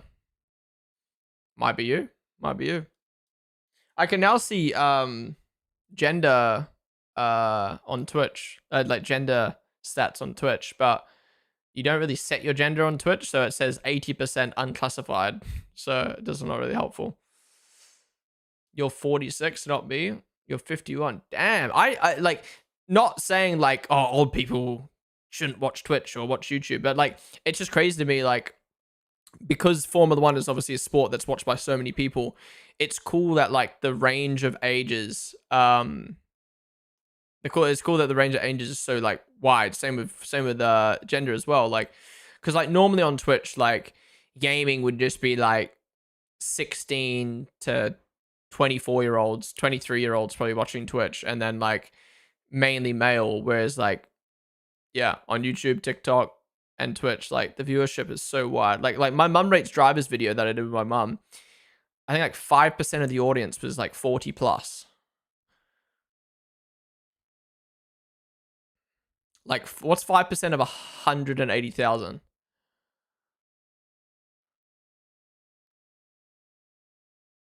16,000? Roughly? So 16,000 people over the age of 40 watched my mum rates drivers video, which is like, that's just insane to me.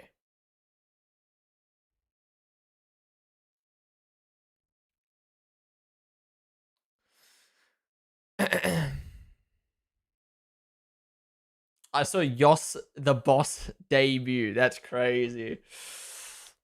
It's crazy though, you know what I mean? Like, you know, some people have seen Raikkonen debut and then they're gonna fucking see. Wait, what?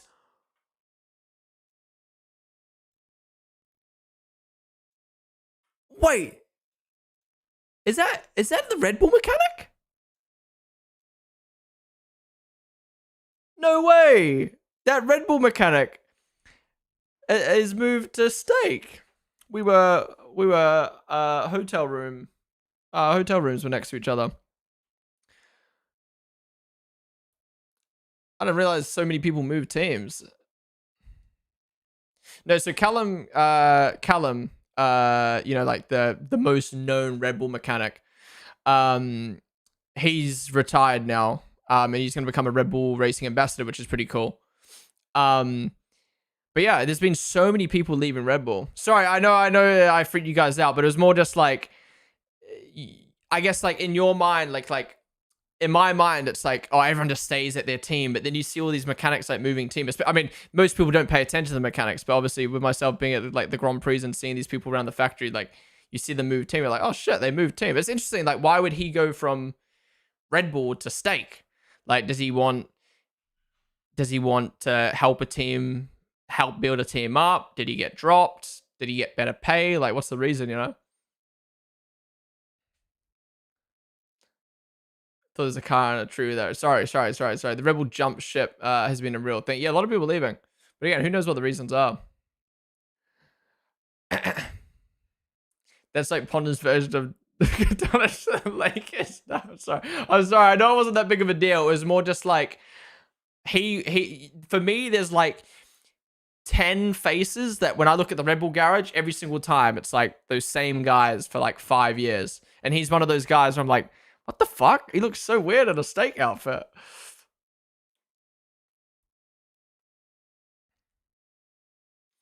I'm trying to think of an example that you guys would know. I guess you guys know Callum, the Rebel mechanic. Imagine he just showed up randomly in a Stake suit. You'd be like, what the fuck? That looks weird. That's how I feel. Like this guy that I woke up every morning in Australia, hopped in the same van as him to go to the track, and now he's at Stake. It's just like, what the fuck? It's always a constant flow of people leaving and coming, and I don't think it's anything crazy going on at Red Bull. Yeah, I mean, obviously a lot of big personnel have left Red Bull, absolutely, but I think that's the thing. They achieved so much. They became multiple world champions, constructors and drivers. You know, they obviously went through a weird period with on and off track, mainly off track controversies. You know, they had a driver who was underperforming and letting the team down. And, you know, obviously the glory days end at one point, and some people stay with the team because they've, you know, there's three ways to go about it. You stay with the team because you had that legacy for so long and you end your career at that team. Other people are like, well, the hype's died now, let me move on to my next journey. But some people are just like, I'm bored of winning, let me go build up another team. Like, you know, everyone's got different lives, different mindsets, different things that motivate them. You know, then you got like someone like Jonathan Wheatley. You know, people look at Jonathan Wheatley moving to Sauber and being like, oh my God, he's left Red Bull. Red Bull's falling apart. Have you ever thought about the fact that Jonathan just got to a point in his career where he's like, I've achieved what I wanted at Red Bull. I now want to go to a lower field team and help build them up. No bad blood with Red Bull. And he's just moving because it's better. But instead, the headlines are like, Jonathan Wheatley left Red Bull in the fucking mud. It's like, no. Completely different role at Sauber, though, but a bigger and better role. Again, wanting to make his career better. Oh, Liam will stand up in the gravel. I'm bored of winning. I want to lose. But it comes back to what I was talking about earlier in the stream when JJ was asking about what team he should support. And I'm like, there's something way more exciting about supporting someone who doesn't win. Because when they do well, it's so exciting to watch compared to supporting a team or a driver that wins constantly. Like, you know what I mean? Like, yeah, it's obviously sick if you're a Lewis Hamilton fan and you watch Lewis win for years and years. Yes, of course it's sick being a Max fan and seeing him win for a few years back to back to back. But it does kind of become same old in comparison to, say, supporting Leclerc and he wins a race every few races and it's fucking exciting. And that's why I'm excited to go back to that. Like, Max is in at the top. I've got Liam now and it's just like so much more to support. Ponden loves to flex the GP down on that guy. And I know that guy, we are best friends. That's not what I'm doing at all. That's not my intention, at least. It's always a wait, I read that. Was it Jonathan Wheatley was moved to State? Yeah, so Jonathan Wheatley moved to Sauber. Dan Fellows moved to Aston. Max's trainer left. GP and Hannah Schmitz resigned. Who else left? Adrian Newey left, obviously, to Aston. Yeah, how did I forget about that? Who has been bored of winning and successfully moved? Newey, maybe? Schumacher? I mean, we'll have to wait and see, but people just get bored with the same employer beyond a point. Yeah. How's it going, Copper? I mean, also, it comes down to money, right? Like, yes, Red Bull is the best team on the grid. But would you rather get paid...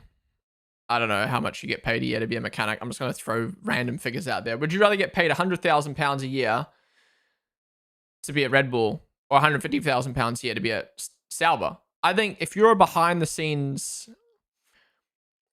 I don't know if that's the right word to use. If you're a behind the scenes character, like a mechanic, where your job is to show up, build the car, chuck the stickers on, chill out with the lads, you know, and then go home. I'm not saying it's an easy job. I'm just saying like that's what you do.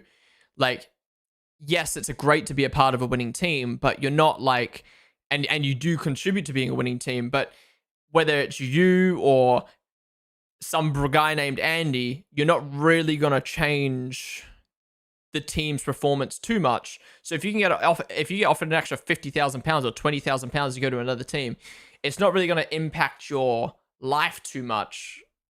But you're getting paid more. I don't know if that makes sense.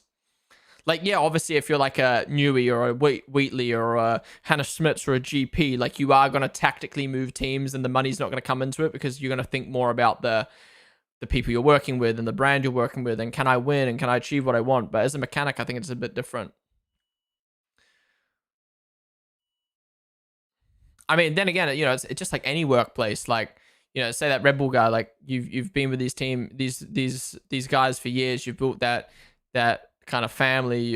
You know everyone's stories. You're friends with all these guys, and you move teams, and it's like you got to build all this friends and stuff again. But you're still in the paddock. So is it not under cost cap? Yes, it is under cost cap. The top 3 personnel and 2 drivers don't come under the cost cap though. Catch that, DZ. Appreciate you chilling. See you tomorrow, maybe for day 2.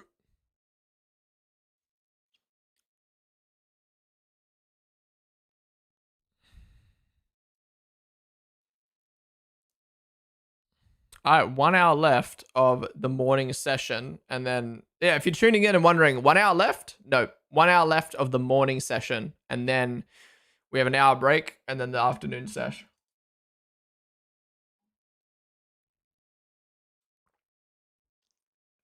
They pay mechanics stuff. They pay mechanic stuff all they have. Swinging software into Bethesda or whatever.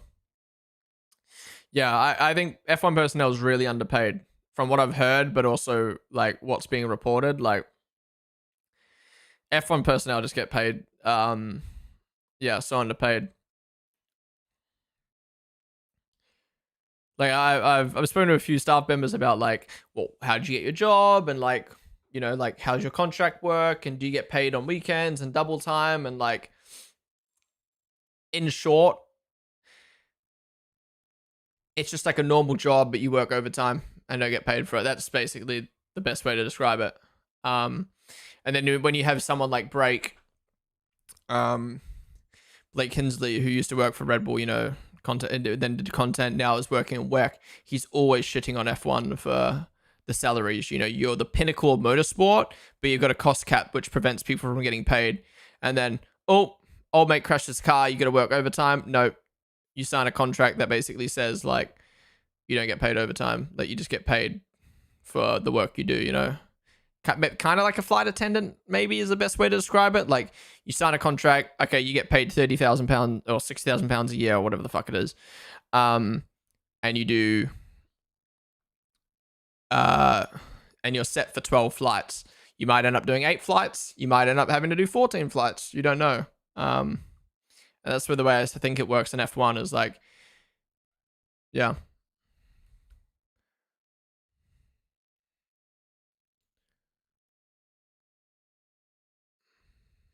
They get away with it because they get to work in F1. Yeah, it's the pinnacle, you know what I mean? Like, you dream of working in Formula 1, and you dream of working in Formula 1, so you get there, but then at one point it's kind of like, well, is this best for me? Is this best for my future? And that's when you got to make the decision, you know? People move to different motorsports or move to different things. Flight attendants are capped for hours, are they? Oh, leaves a spun! No, don't red flag. Don't red flag. You saw nothing. You saw nothing. Whoo. Whoo. Oh. Now everyone's going to shit on him. First spin. Guys, you got to find the limit somewhere, right? You got to find the limit somewhere. If you don't push, this proves he's pushing the limits. This proves he's pushing the limits. cut to helmet posture clip.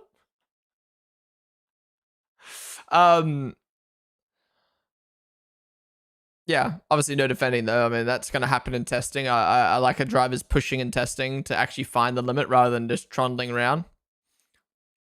Or maybe this is a bigger picture to come. Is the car hard to drive? And I mean, it's one spin, but is the car hard to drive? And let's have a look.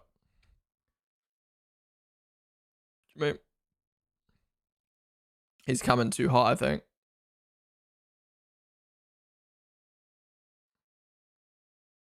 That was weird. I think he missed the initial turn's apex, and then the car got loose, but I feel like he didn't try to correct it, and then he tried to correct it, and it was too late. Lucky to not have gone on the gravel there.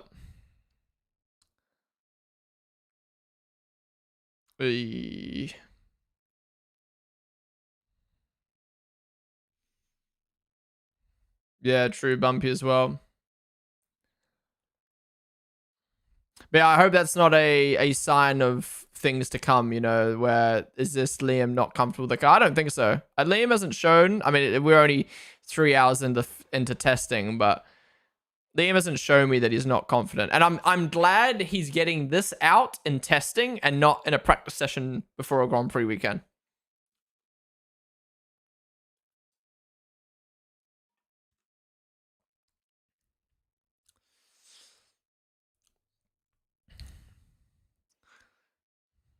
Good recovery, good recovery. I'm trying to make the car worse for Max, so not beat his timings. True.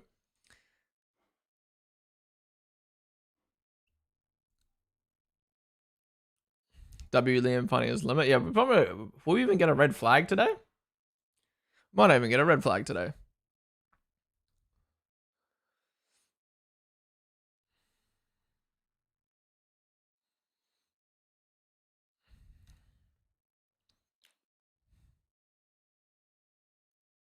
Interesting from Jolien. Jolien's saying that Liam has clearly been struggling with the rear of the car all day today, and he's been doing a good job of controlling it up until then.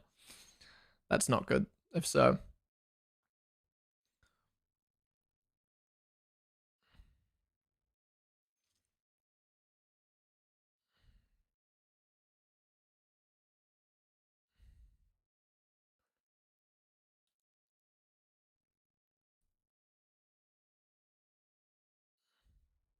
Perez got the voodoo doll out. Man, that Alpine from the side is so hot. Why did they have to make the BWT logo pink? I need also to put in a heater lap. What's happening to Haas, bro? 4 seconds off the pace. What's going on, lads? Everyone else, I know it's only tested, but everyone else is kind of tight. Everyone else is kind of tight. 5 tenths. Yeah, does anyone remember after testing, is there like interviews? I'd love to know if there's like, I'd love if there was interviews after like the morning sesh, so we can like hear from the drivers. Like I'd love to hear from Liam, like how he's feeling about the car. I'd love to hear about how Antonelli feels, Behrman feels, excuse me, how Alonso's liking this year's car. Who designed the Alpine livery? Was it that Reddit guy, Sean Bull? I mean, I wouldn't say Sean Bull's a Reddit guy, but he's got social media presence. But yeah, he has designed this year's livery as well. 4 cars were found to have broken the sporting regs in F2 testing day 2. What? How do you break the sporting regs in testing? Joe might have my babies if you can outdrive the other rookies this year. The blue and the Alpine didn't even last the first race. They already fucked it with that ugly ass carbon piece on the engine cover. Are you talking about the vent? Aston Martin's got the same though. I hope this is not the 4th year in a row that McLaren has had a bad start to the season. Yeah. I just hope this year, if that happens, they go, look, it's been 4 years of the same shit. Let's not give up straight away. I'm interested in hearing about Alonso's footwell problem. What is that? What is a footwell? Yeah, but Aston's livery is already shit. Oh, I don't know about that.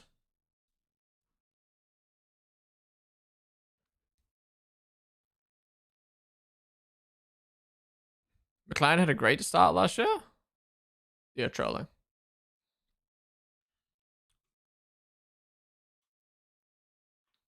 Forwards pedal error, right.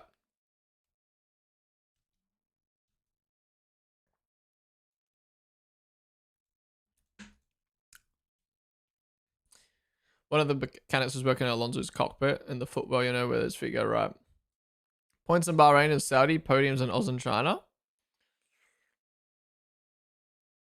I mean, is points in Bahrain and Saudi good though?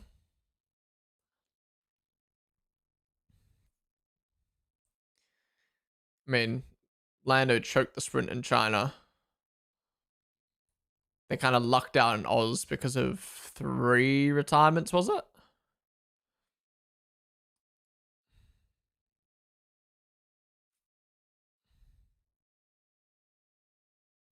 I mean, yeah, McLaren's had worse, but it's still the start of the season is what cost them the Drivers' Championship.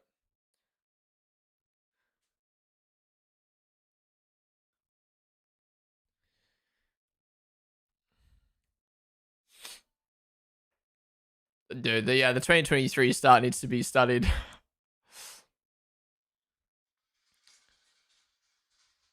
Baby ping is so daft for an F1 car. I think it could work well. They just I don't know, they just don't do a good job of it. It's just like a like look at the pink on Doohan's helmet. It needs to be like that pink. It's just like a penis pink, you know what I mean?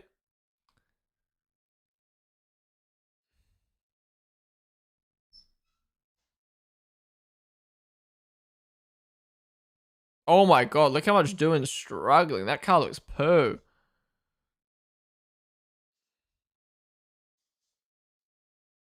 Yeah, I think blue and pink is a good combo. They just don't do it well.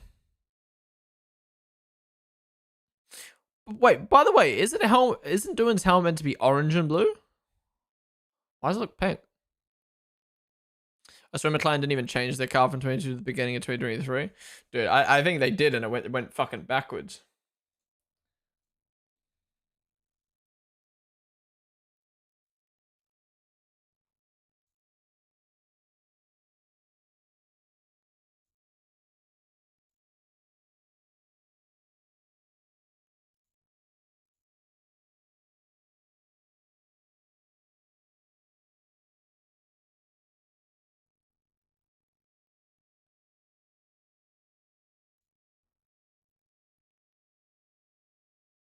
What the fuck? Ben Daly got sent a 65-inch Sky Glass TV for the start of the F1 season from Sky Sports. That's sick.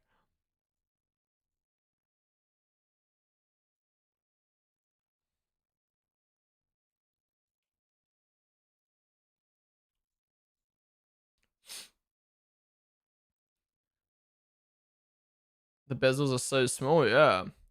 That Alpine turns like a cruise ship. It looks so fat, but then so skittish at the same time. F1 should replace Will Buxton for Danny Rick. I think Danny would be sick on commentary, but then again, the one time we've seen Daniel on commentary, he was actually ass. I think Daniel's way better at being like a chill on camera person. I think if he has to actually be like properly on camera, I don't think it'd be good. Your dick looks like that goes here, doctor. What do you mean?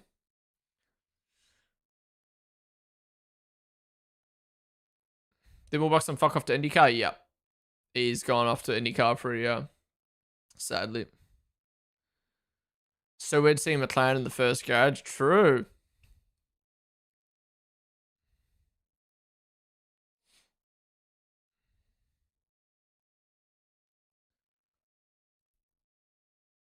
You should be like Jensen interview drivers after the race. That'd be fun. But again, I think if Daniel has to forcefully do something, he just wouldn't be good.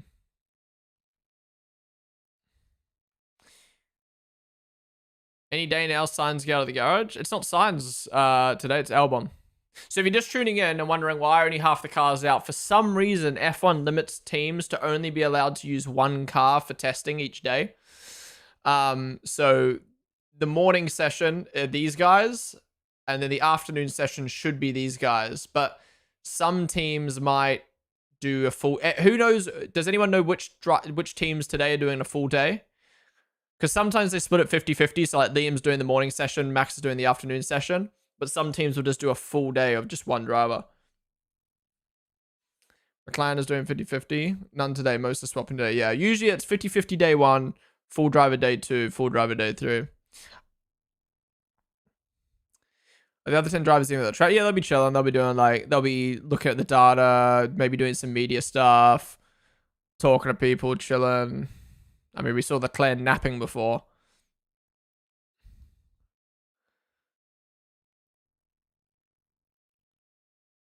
February a single stoppage yet? Yeah.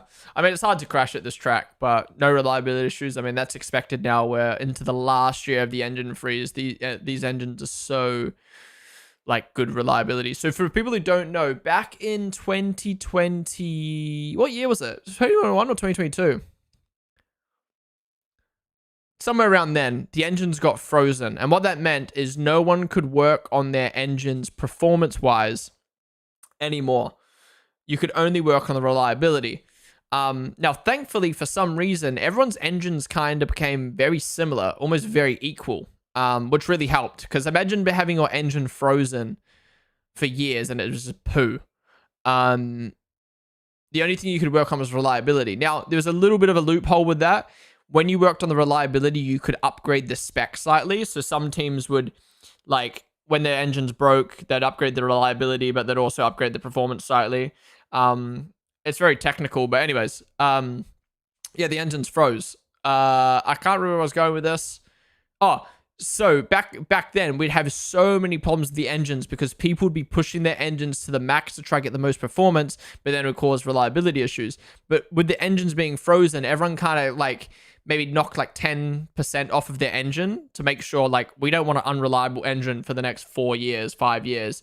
And yeah, the reliability's been great. So that, along with the fact that teams have been improving their reliability while the engines are being frozen, it's wild how we barely get any reliability issues anymore. The Albin's alright, dude. I kind of like it, man. Change testing back to Barca won't happen because Madrid is coming. Yeah, true. I think Bahrain's a good track. Straight, slow corners, medium speed. Nighttime, daytime. Well, we won't get nighttime, but yeah. Oh, will we get nighttime? We might. God dang, I missed Liam. I was watching the display. You missed him spin. It's crazy how long they've been running these shitbox enders now, yeah. Alright, I'm busting for a toilet. I'll be back, guys. Max Q&A time.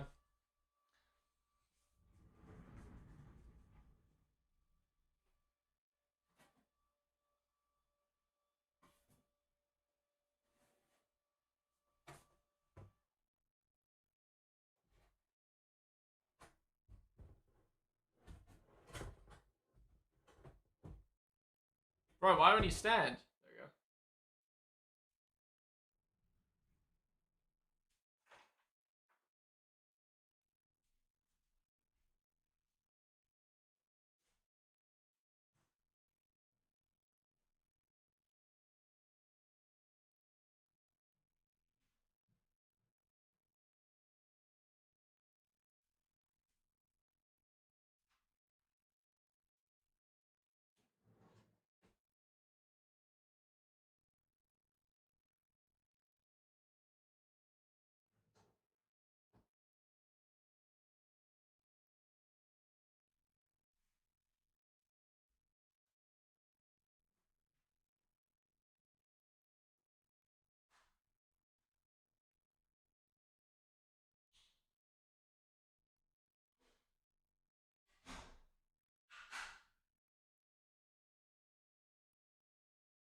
Back.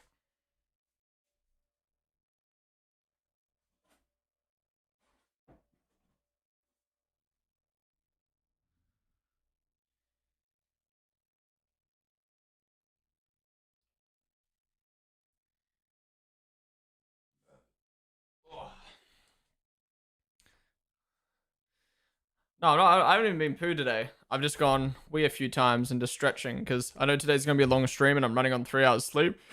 So I'd rather bring my full energy for 3.5 hours than low energy for 4.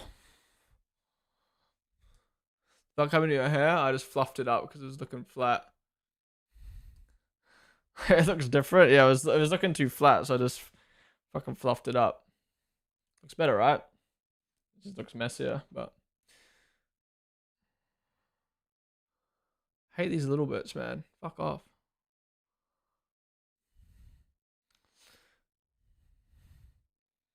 P2!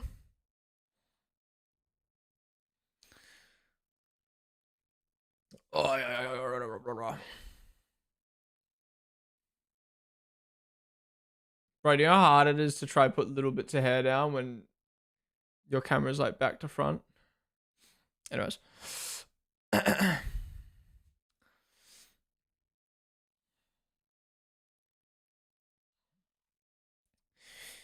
Alright, what'd I miss? Did you notice Bernie Collins' fucking accent changed? She was like, all day, and then she was like, and then she did a normal accent. I was like, what the fuck? She just like mixed her accent mid-sentence. Man, I love hearing Alex Jackson so Crofty. Yeah, he's so good. Rebel Way Kit Lamau. Andrew Cullen is red as a sight, yeah. Do you think 26 regs will be a step in the right direction for smaller cars on track, more passing, and if we are lucky, different constructors and drivers competing for championships? I think it's always going to be the big four until... I think it's always going to be the big four teams, maybe Aston, big five until...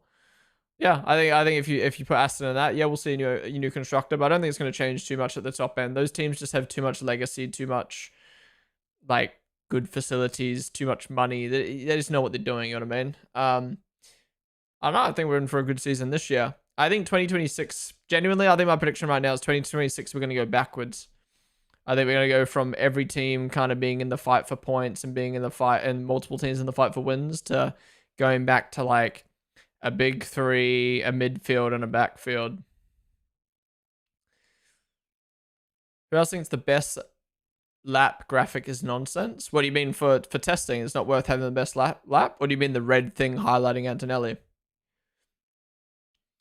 Are the cars different from they present on the show? Yeah, so on the show, a lot of the teams just put their liveries on a show car. Now these are all their actual cars that they're testing with. There are only 16 days left to the start of the 2025 Formula 1 season. Let's go!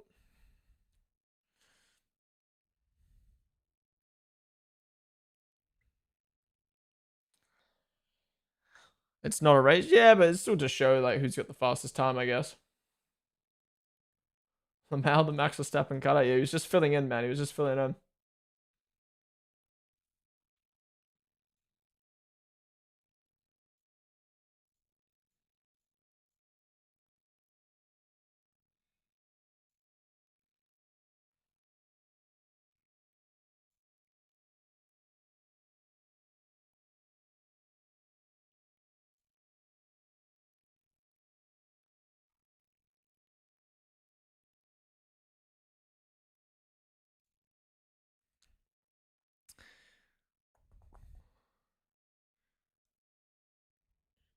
You like them bots on Twitter? No, there's someone in Discord as well every day. 14 days, 15 days. It's like, bro, it's one day into F1. It's today. Testing started. The season started. I know. I guess it's different for everyone. For me, the F1 season started when the Williams had their car launch. For some people, the F1 season started when F1 75. For some reason, today, for some people, today's the day F1 season starts. But some people, it'll be practice one in Australia. Some people will be the race down on Australia, you know? But everyone watches F1 differently. I like the Haas on board. Bit more black. Looks nice. All right, we've got 32 minutes left of this session. In between testings today, I think we'll watch some vids. And then in testing 2, I think we'll do a look at all the news and stuff on Discord, considering a lot would have come out. Yeah, testing for me is always the start. The launches typically feel like prologues. Yeah, fair. Lock up Fantanelli. I've got there's more than just 3 compounds being ran. There's like 6, right? F1 session starts when Red Bull is winning. Yeah.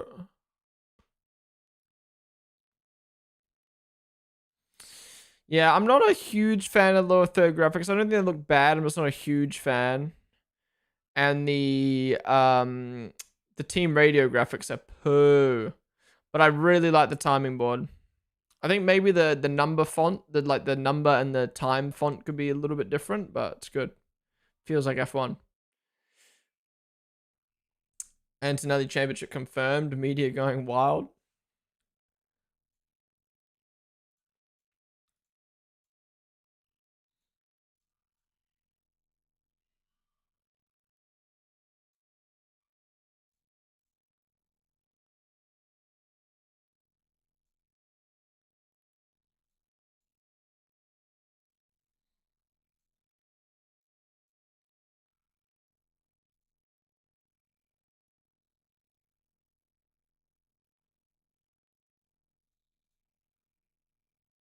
Shake that ass with me.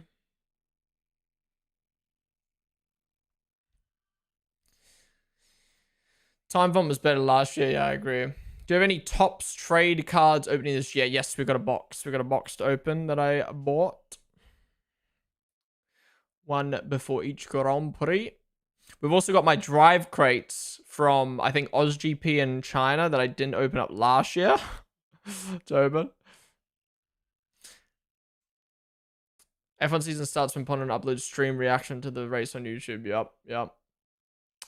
I don't know. I don't know what I'm going to do about live reactions this year. I'm obviously going to continue doing them because it's like a staple of my stream, a staple of my content. But I feel like they don't get anywhere near as the amount of views as they used to for some reason. I don't know if it's because of the YouTube algorithm. I don't know if it's because maybe the races just weren't as exciting the last couple years, or I don't know. It's just not been as poppin'. But I uploaded my F1 75 reaction. And instead of naming it like F1 75 reaction, I named it the F1 75 launch. Was insane. And I noticed the viewership stayed a bit more consistent over the 3 days rather than going like ooh, and then dropping. It's kind of like stayed consistent. So I'm like, maybe what if I instead of doing like live reactions, I did like the British Grand Prix. I don't know, but then people, I don't know. Reactions are weird, man, because then you got some races like Sao Paulo, like 25k views, which is really good for me. And then you've got other races which were really good, like Qatar or Vegas. And then you get like 4k, I don't know. It's hard, man, it's hard. I put a lot of effort into like editing them, and then they come out like maybe slightly too late. This year I'm gonna cut them down way more. Initially, when I started the live reaction series, my goal was to make it like Willany E.'s Love Island series. If anyone's watched that, basically Willany and another YouTuber, James, they would sit down every week and watch the hour highlights of Love Island, and basically they'll watch like something happen and then they'll talk about it for like a minute, but it's just like. It was so comedic. It was so funny. They're obviously reacting, but it's like you're basically watching it with them. And that's what I wanted to do with my F1 live reaction series, where it's just like you're just watching F1 with me and like we're talking about different stuff and going on tangents and making jokes and shit like that. But then I think after a while, like I realized that they're probably just a bit too long and like people don't give a fuck about a dead race and blah, blah, blah, blah. I think it was good for the 2021 season. It would have been good for the 2021 season, but then 2022 and 2023 were dead. So, yeah, I might just go back to just like editing them down really, really short just literally the best moments, just reactions, and then yeah. But I got a lot of plans for the YouTube channel of aside from live reactions, because all I've been doing on the YouTube channel really is live reactions for so many years. And yeah, obviously the mum rates drivers video did really well. My video of Liam Lawson did really well. Even the GeoGuessr video with the F2 drivers did really well. So I want to focus on doing more individual, sorry, not individual, what's the word? Like unique or like, yeah, I guess you say like individual videos that like aren't related to something like you know what I mean? It's not like once the Mexico Grand Prix is done, you can't watch the video anymore, you know what I mean? Like evergreen content, like content that just like you can watch for years. Not like trendy. I feel like I want to keep trendy stuff to live streaming and like short form content and make YouTube more like, anyways, yeah, that's kind of the plan. But I'll still keep doing live reactions. I just think I'm not going to put as much time into it because it doesn't pay off as much as the effort I'd put into it. George, what's up, dude? How's it going, man? What do you think of testing so far? You in a few 75 reaction compilations, was I? I know Chris is one. Obviously, Chris is my friend and mod, so I know I'm in that one. But any other compilations? I didn't see any others.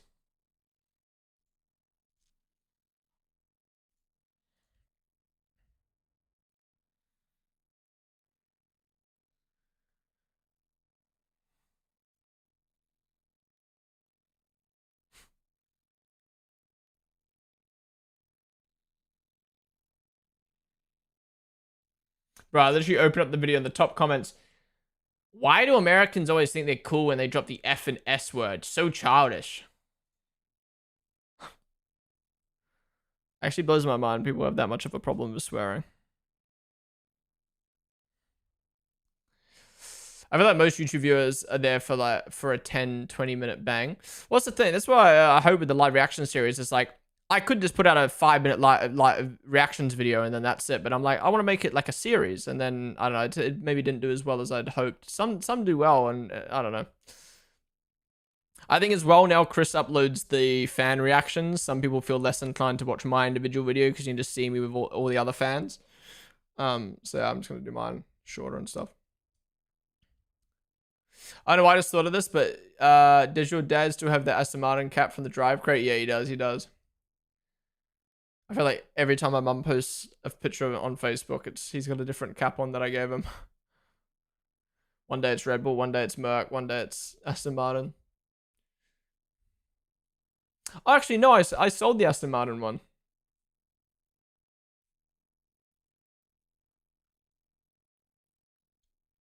Hamilton is washed. 25 British GP reaction. That's actually, I like that idea, Grid Jokes. Actually, I love that. I don't want to just do like what I did for the car launches, where I'm just like F175 was insane, or Williams's launch was weird. I actually like that. I might genuinely do that this season. I like that. So it's like, let's say Leclerc wins Monaco. It's like Leclerc wins his home race! Exclamation mark. Monaco Grand Prix live reactions. I like it. I like it. Chuck that in the notepad. He's cooked with that.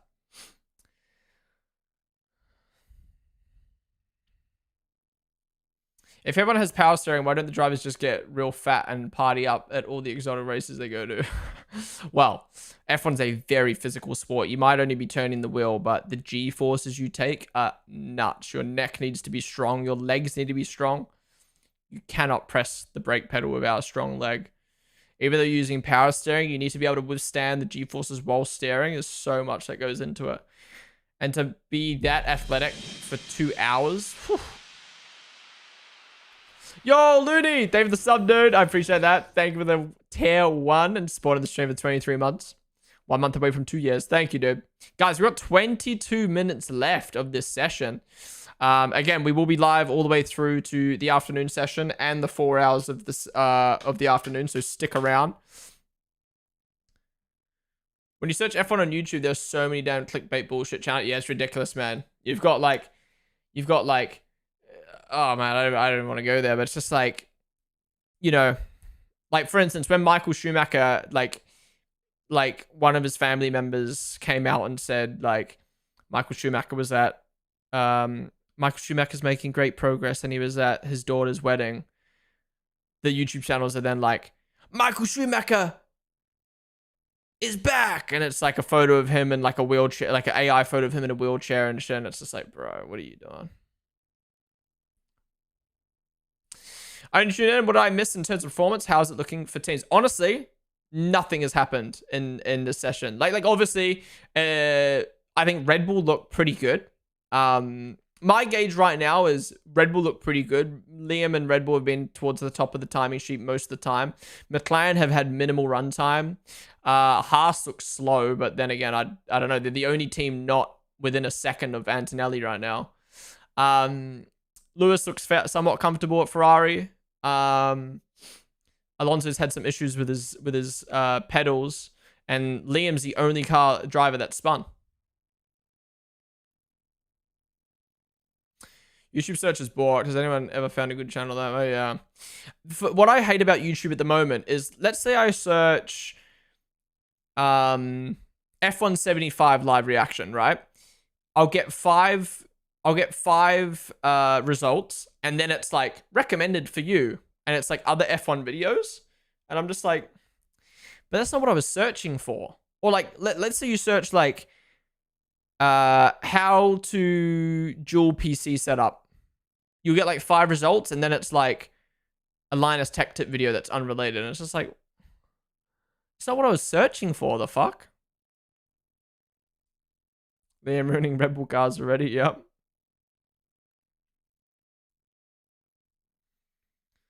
But yeah, once we get into the afternoon session of testing, we'll be on the watch along screen less, I think. I think for this first session, I really wanted to stay on the watch along screen, watch the cars out on track, talk to you guys. But we're not going to be able to do that for 8 hours each day for 3 days. So what we're going to do for the afternoon session is we're going to hop on Discord and Twitter and just like scroll and look at all the news and discuss stuff while we watch. Even in karting, you feel after a long period, F1 obviously is a whole nother scale. Yeah, exactly. Weight requirement is driver included. Yeah, that as well. See the tag Hua add above the driver's name. That's so shit. I mean, that was Rolex. It used to be Rolex. There's no difference now. It's just tag Hua. I found your channel on YouTube when you started, Ponden. That's positive. When you what, like 3 years ago? 2020? What? 4 years ago? 2021? Yeah, true. We got the new Tom Delivery one to watch. Like a separate box ad. Yeah, that's always been there. It used to be Rolly.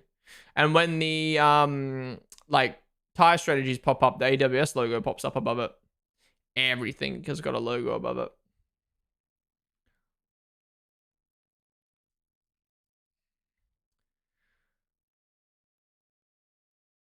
Where are the tag Hua signs of the big clock? So you've got Louis Vuitton branding around the track. I think it's in sector 2, you can see it, and the tag Hua clock at the end of the pit lane. And like if you go on the F1 website, it's no longer Rolex clock, it's a tag Hua clock. Here, you might be able to see it on this onboard here for Piastri. Excuse me. No.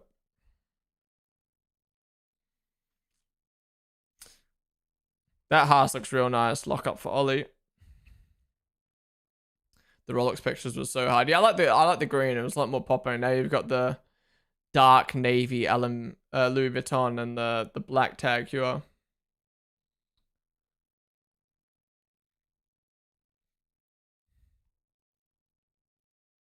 The screen on the clock in the pit lane is smaller, and it has an understeer line cutting the screen at the top. Yeah, what is that little screen for? Because obviously last year it had like the Grand Prix name. Any key takeaways from practice so far? No, not really. I mean, I just mentioned it. I think Red Bull look okay. Or look good. Liam and Red Bull look good. I'm literally not just saying that because it's Liam and Red Bull. Like I genuinely think, like, I don't know, maybe it's just because he's got all the screen time, but Liam looks comfortable in that Red Bull other than that spin. They've been getting a lot of laps in. McLaren look like they've not been comfortable. They've been kind of in the garage a lot. Aston Martin's, Alonso's had an issue. I mean, Merckx had a quick lap time. I used to only use Twitch for FIFA streams to watch Bateson and Pieface. And then in 22, they played F1 22, and then I found you. Oh, that's good. That is interesting to think. Like, because those guys came over to F1, that's where you found myself. Were you an F1 fan beforehand, or did you get into F1 from Bateson and Pie Phase?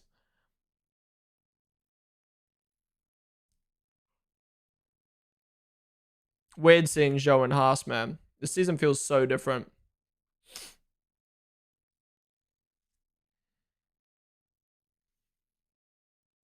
CS return required, dude. I would love to, but I'm just not as good. I'm just not that good, man. I'm not that good. I was able to hold my own in Vegas because we did the 250% races, but if Creator Series genuinely did 250% races, I would. But I think for me, it comes down to, look, I like the F1 game and I obviously play. Actually, no. What am I lying for? I don't really play video games off stream. Like when I'm streaming and playing games. When I'm not streaming, I'm chilling and or working on YouTube content or other content. So, anyways, my point is I play games for stream. I'm not saying I don't enjoy games, but like my purpose of playing video games is to stream them.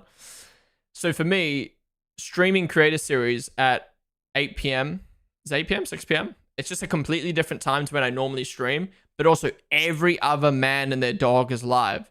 So for me, I wouldn't be doing Creator Series for content. I'd be doing it for me enjoying it. And I just don't think I enjoy the F1 game, and I don't think I enjoy Creator Series enough to warrant like kind of streaming at that time, if that makes sense. It's a tough one, like, yeah. But then again, like you know, if I really enjoyed this year's game and like I'm playing the game a lot more, why not? You know, I'll do Creator Series on Saturday. But then I also find Creator Series clashes a lot with my like real life F1 content. So yeah, but I do want to do a lot more F1 game on stream this year. I mean, obviously last year I didn't really do too much, but I want to get this rig set up again. Alonso? No, I think he was just on a cooldown lap, right? The McLaren has so much more black on it this year, on the front wing, on the rear wing. She's very... I have all the F1 games and I enjoy watching Twitch more, to be honest. You mean like instead of playing the games?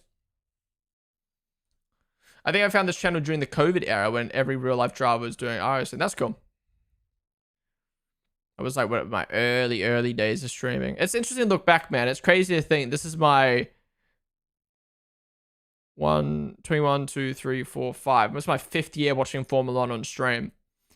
You know, it's been so many different eras. Like 2020 was the COVID era where I didn't do real life F1 content on stream, but I played the game on stream a lot. 2021 was the year I streamed so much real life F1 and the game, and you know, my channel was like, it was weird. My channel was like booming, but F1 was booming, but my content I felt was so shit back then. Like it was just like, I don't know, like I don't feel like I was as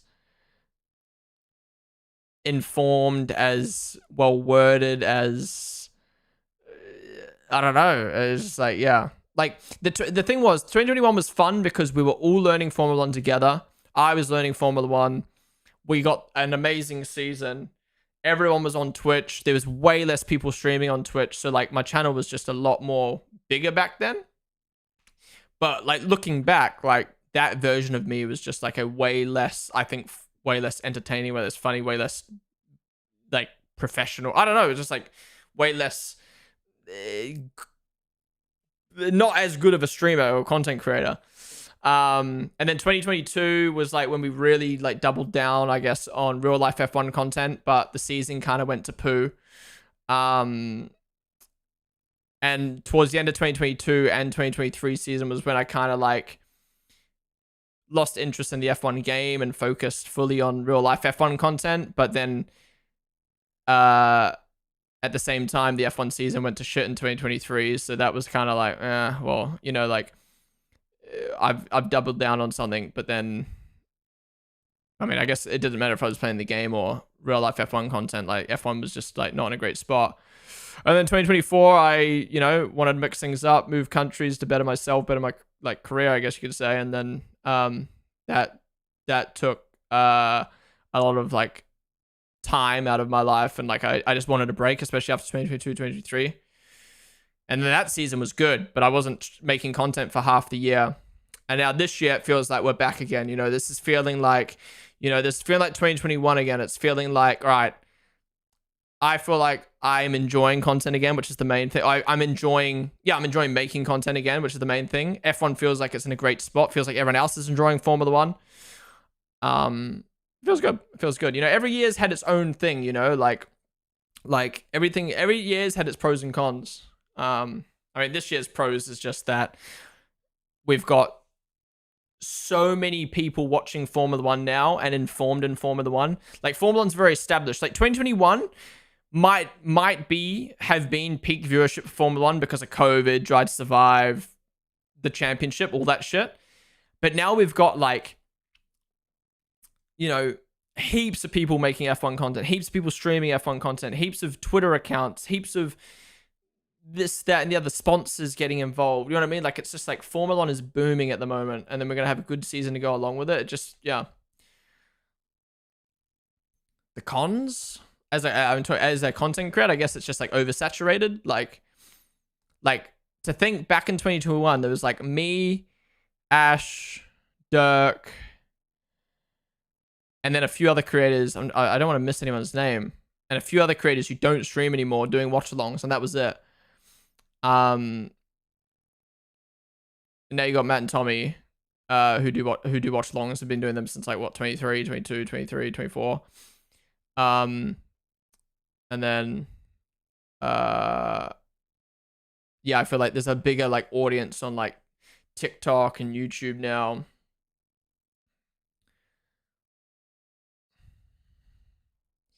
It's just like everything changes, right? You just gotta adapt. I don't know. I feel like everything happened for a reason. You know what I mean? Like me adjusting to real life Formula One 2022 and 2023 and taking the break in 2024 has all led to this. You know what I mean? I feel like I'm really excited for this year. I know what content I want to make. I know how I want to stream. I know what I want to do. And like, I'm really happy with I don't know. I was really happy with F175 stream. I was really happy with my content on other socials for F175. I mean, testing is testing, but I'm enjoying just chatting about F1 and, yeah. I think I'll be honest. I think my favorite thing about the end of 2024 and the start of this year is the Twitch chat. Like, I don't even look at my view count anymore on Twitch. I don't look at my post-stream summaries or anything like that. I mean, I do, but I don't. It's because there's just so many of you guys in chat. Like I could have like 150 viewers in chat doing open lobbies. No one would type in chat, and then I'd be like, for like 2 minutes, and then I'd be like, is anyone watching? Oh, 150 viewers, that's good. Whereas now it's like, there's so many people typing in chat. I'm just like, I don't really care how many people are watching. Like, for me, that's always been the thing. As long as there's people typing in chat, and as long as there's people to talk to, it's all I care about. And that's why I think it's made the end of 2024 and the start of this year so good. It's like, I don't care about the numbers because there's people to talk to. And like, even like the Mercedes stream, just going live to watch the Mercedes stuff, but then Mercedes didn't really drop, and we just do other stuff on the stream. It's good. At the end of the day, we are back. The story around the season, the young drivers, it's just so much, man. The young drivers, we've got 2 young drivers at top teams. We've got Lewis at Ferrari. We've got multiple drivers in the fight the last year before the new regs. It's so good. The thing is, when you're a streamer that's super interactive with chat, it makes it easier for the chat to stay in the stream because they feel connected, Yeah, no, exactly. But the thing is, I feel like I've always been a streamer who read chat.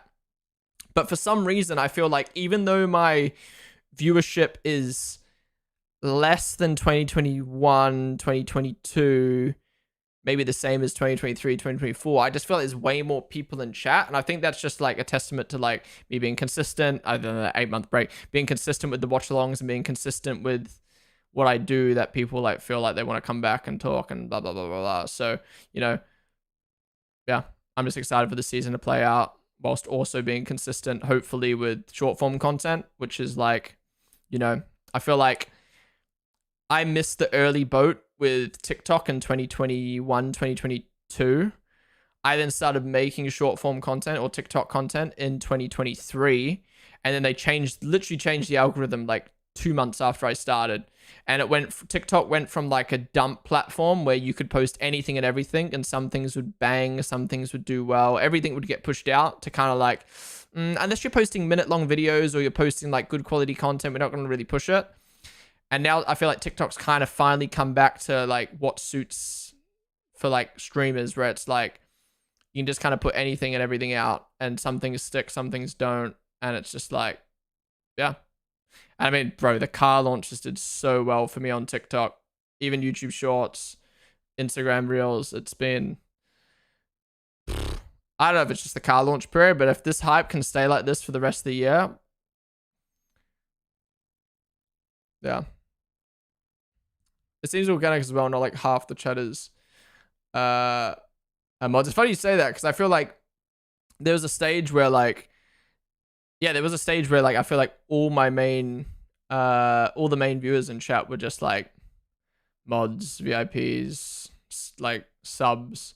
But now I feel like we get a lot of new people coming in and out. And again, that comes back to Formula One. Like Formula One's in a great spot where people are browsing Twitch, browsing content to try find streamers to watch and talk to.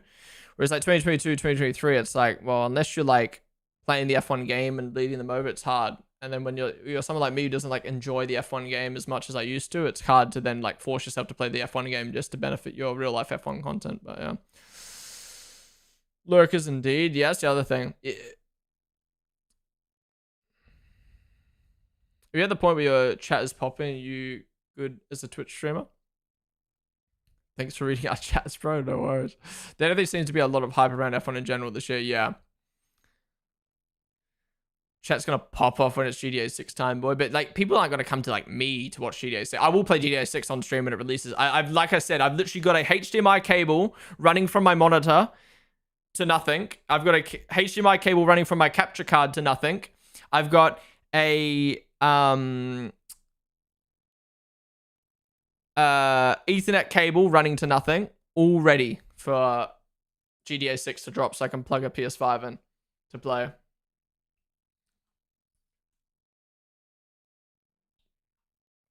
Do you think F1 has more fans this year? The thing is, what's the definition of fan? Because F1 in 2021, I think, had its peak viewership. But there's reasons for that. COVID, everyone at home watching. Drive to Survive, it blew up, the championship fight. So now in 2024, 2025, the hype isn't as big as it was. There isn't as many people at home got nothing to do and watching F1. There's people who would have watched Drive to Survive in 2021 and now they're just like bored of the sport because, you know, people are so fickle, they get into something and then they get bored of it, right? So I don't think F1 has as many viewers as they did in 2021, but I think F1 has more fans. And like, just looking at Twitter, looking at TikTok, looking at this, looking at that, there's more people watching and talking about Formula One more intensely,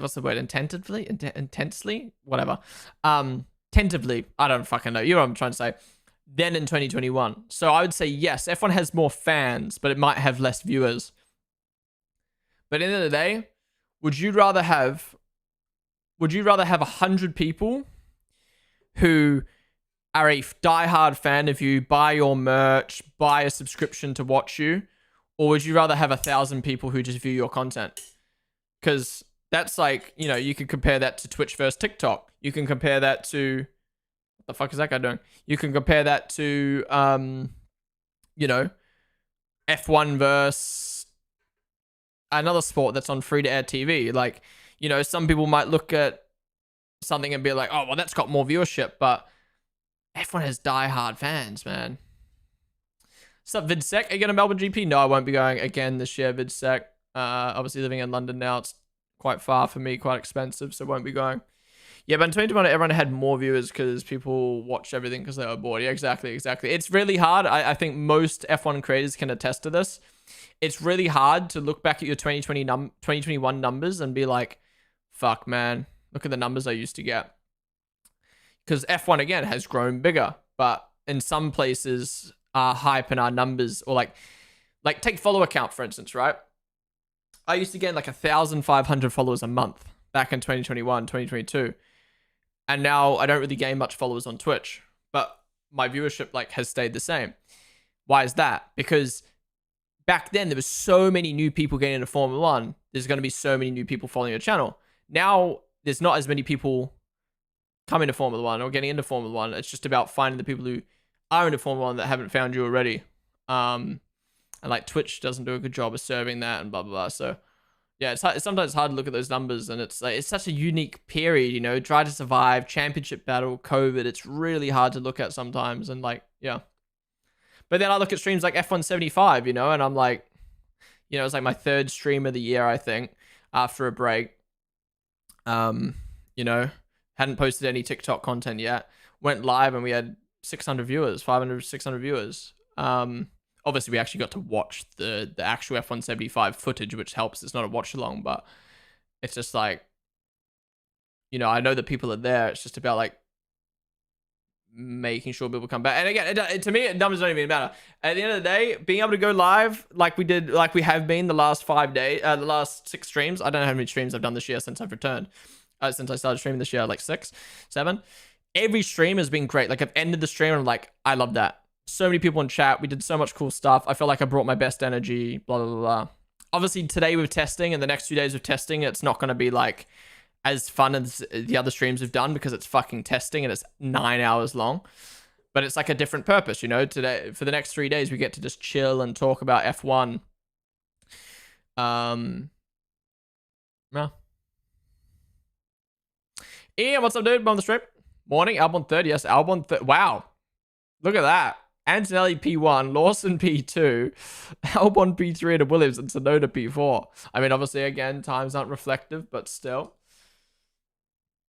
The chance of a close championship should make a few fans come back that got fed up with the Red Bull dominance. Yeah, exactly. I mean, look, this is another topic.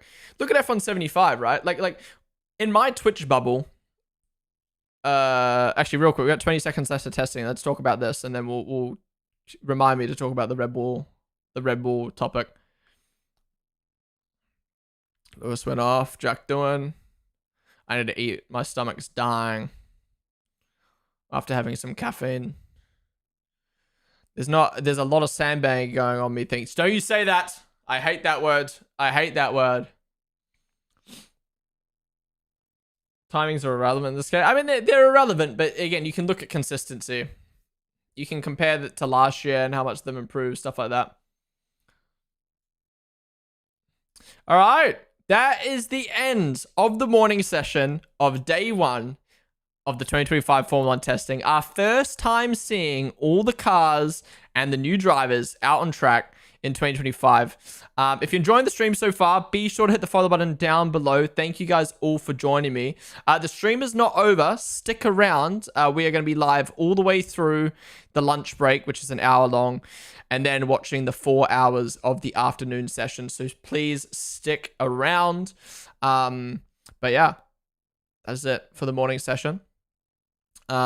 If it's late for you and you're going to bed or you got school or whatever, I will be live for day 2 and day 3, both morning and night sessions. So tune on in to those as well. Sandbagging mentioned, I know, right? I don't know what to do about the YouTube live stream. I don't know if I should end the YouTube live stream and go live again for the afternoon session after lunch, or if I should just keep the YouTube stream going. Part of me is like, I should just keep the YouTube stream going. But then I'm like, YouTube works differently where it's like, you need to stay on topic with what you're doing. Otherwise, it's like weird. I don't know. What should I do?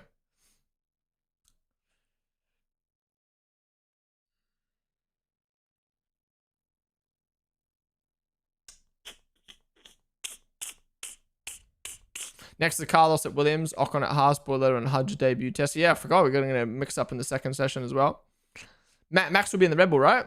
That'll be good to watch. See how he compares to Liam. Oh, big lockup for Kimmy. Keep on trying to migrate them unless you think it will fuck up your algo. No, I'm not really concerned about the algo. It's more like I just want to sit on stream and watch like YouTube videos. But then I'm like worried that stream will get taken down or get copyrighted or you get demonetized. But I think I'll leave it up. My plan was to leave it up. I think a 9-hour testing stream would look better on YouTube. Yeah, would look better on YouTube than 2 separate 4-hour streams. One called morning, one called night. You know what I mean? Anyways, that wraps up the session. Everyone coming into the pits now. We'll wait until the session fully closes. But yeah, just to talk about what I was saying about the Red Bull thing. You were saying about how fans will come back because now the Red Bull dominance has ended.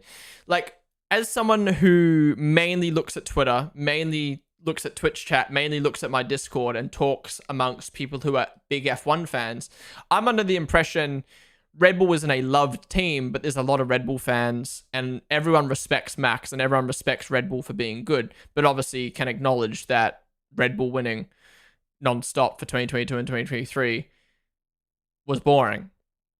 But then it's not until you have events like the United States Grand Prix or you have F175 and you see this booing and you see this shit that you realize like, oh, the casual fan thinks Red Bull are scum and think, oh my God, the new graphics looks really nice. I like this a lot. That is really clean. Those graphics are clean. That feels like F1. Yeah, so Kimi at the top. Why is the Italian flag look Irish? Liam Lawson P2 up the Kiwis. Alex Albon P3. Yuki Tsunoda P4. Lewis Hamilton P5. Jack Dolan P6. Fernando Alonso P7. Oscar Piastri P8. Nico Hulkenberg P9 and Ollie Behrman P10. But the Haas 4 seconds off the pace. Everyone else is really close though. Yeah, I really like that. Really like that graphic. That's nice.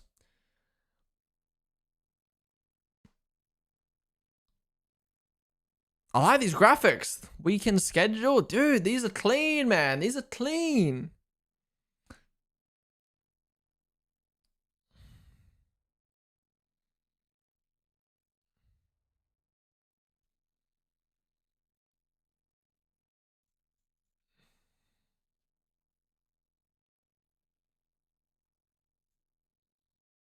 Bum, bum, bum, bum.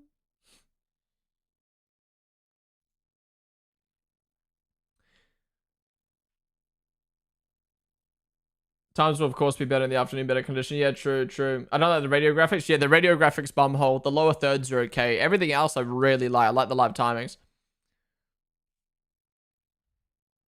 All right. That's it for day one. Sorry, that's it for the morning session for day one. We're going to stay live for the next hour, eat, watch some videos while we wait for the afternoon session. So stick around, guys. But yeah, that's it. That's it for day one.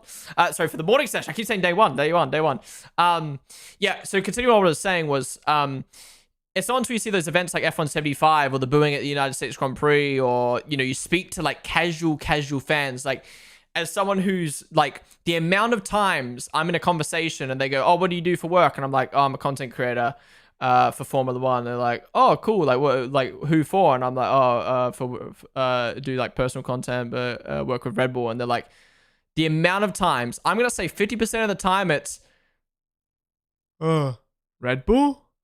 Oh, I don't like Red Bull. It must be boring watching them win all the time. Like some negative comment about Red Bull or about Max or something. It's actually kind of disgusting when you think about it. Like I've even had people be like I'll be drinking a Red Bull and they're like, go put that in the bin. And I'm just like, what the fuck is wrong with you? Like, I don't know. It's just weird, man. It's not until you experience that stuff that you realize like, wow, the casual fan generally thinks Red Bull and Max are evil. Genuinely think that if Red Bull's winning, the sport's boring, etc., etc., etc. And it's not until you see that stuff that you're just like, wow, like, no wonder the casual fan base kind of just like died when 2022 and 2023 seasons were happening. Again, I'm not saying it's boring, but yeah. So anyways, you're right. Like, now that the Red Bull dominance has ended, people are going to come back, especially when, you know, like when you look at the Formula One fan base, right?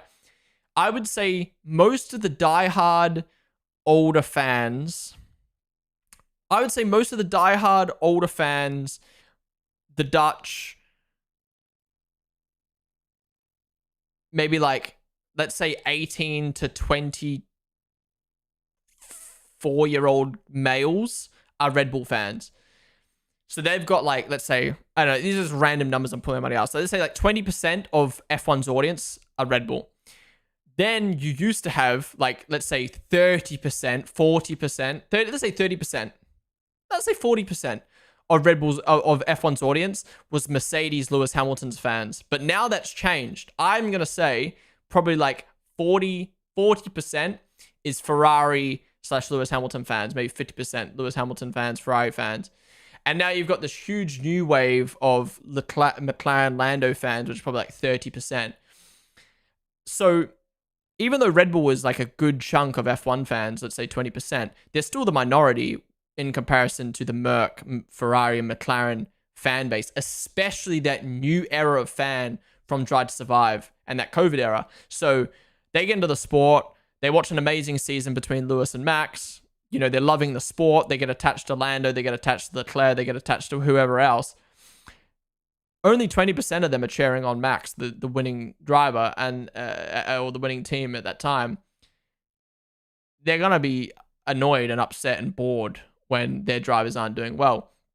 And I'm just happy that not only have we got other teams in the fight, but as a content creator, I'm happy that those teams and those drivers are the popular ones. Because, you know, most people can't watch a sport without their driver or their team or whatever being at the top. So I don't know if I'm getting my point across well, but my point is, like, McLaren, Ferrari, and Red Bull fans probably take up, I'ma say, maybe again, this isn't fact. This is off what I see on socials, what I see casually at Grand Prix and stuff like that.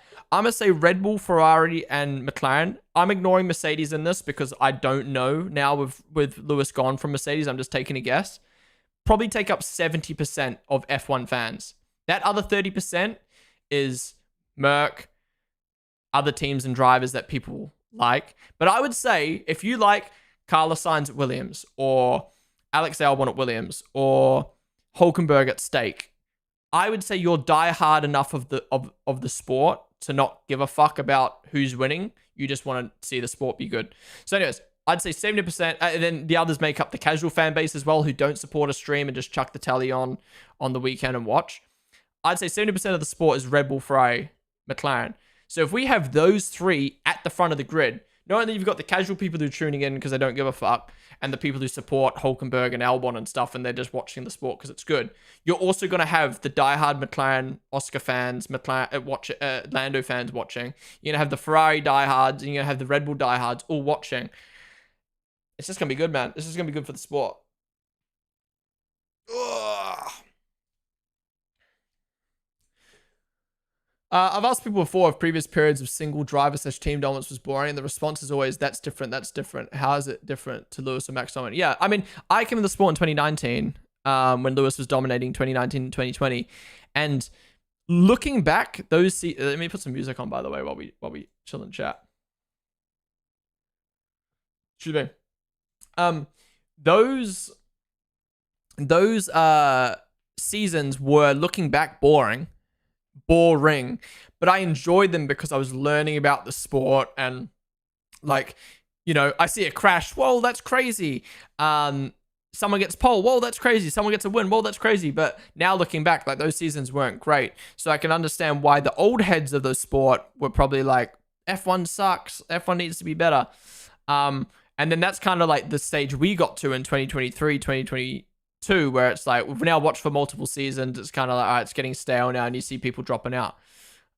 Which I don't think, you know, you should always watch a sport because of the sport. Anyways, I don't know. I'm going around in circles. My point is, this season will be like 2021, but better if we get that championship fight, which everyone wants.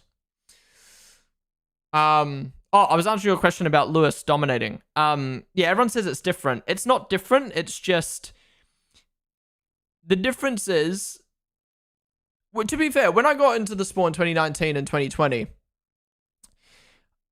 Lewis isn't hated, Mercedes isn't hated, but they definitely weren't the villains of the sport like Max and Red Bull are.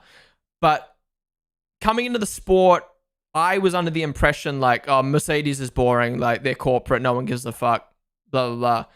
But now Mercedes and Lewis are loved. You know what I mean? And it's just the same with Red Bull. These people come in, they see this team dominating. The only difference is the media and Drive to Survive and etc., etc., etc. And the end of 2021 paint Red Bull and Max in a bad light. So it gives people a reason to put their hate on them instead of, I'm bored, my favorite driver isn't winning. Instead it's, Max is, you know, Max is a bad driver, so I'm going to lay my hate on him. That's the only difference between those two eras. I think if anyone says anything otherwise, they're just, I don't know, they're lying to themselves. I've asked people, oh, wait, I read that. One of my view is that most kids that become new F1 fans, they always end up cheering for the youngest driver. Yeah, exactly. That's true as well. People just love to hate the World Drivers' Champ. It was the same with Seb in Red Bull and Lewis at Merc. Yeah, exactly. Lando's wins were more boring. What's up, Cosmos Mag? No, exactly. You make a really, really good point. Thank you for the follow, by the way, as well, and Harrison as well. That's what frustrated me last season. And I remember putting out a tweet that actually did really, really well on Twitter. So it goes to show people like agree with it. Lando won Miami, right? I think he was the first person to win a race other than Red Bull in 2024. Yeah. And it was the most boring race we've seen of the year. To be honest, it was the worst race we'd seen at the end of 2023 and the start of 2024. And I remember tweeting like, look, it doesn't matter who wins. A boring race is a boring race. And a lot of people agreed with it.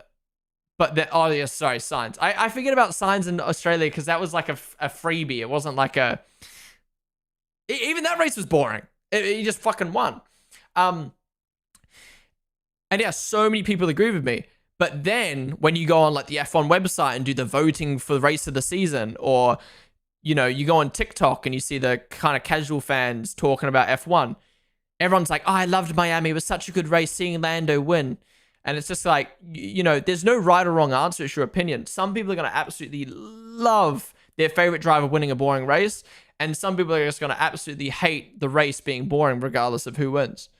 Yeah. I think a winner without a good teammate to challenge. I think a winner without a good teammate to challenge is boring, but boycotting the sport because of a repeat is bullshit.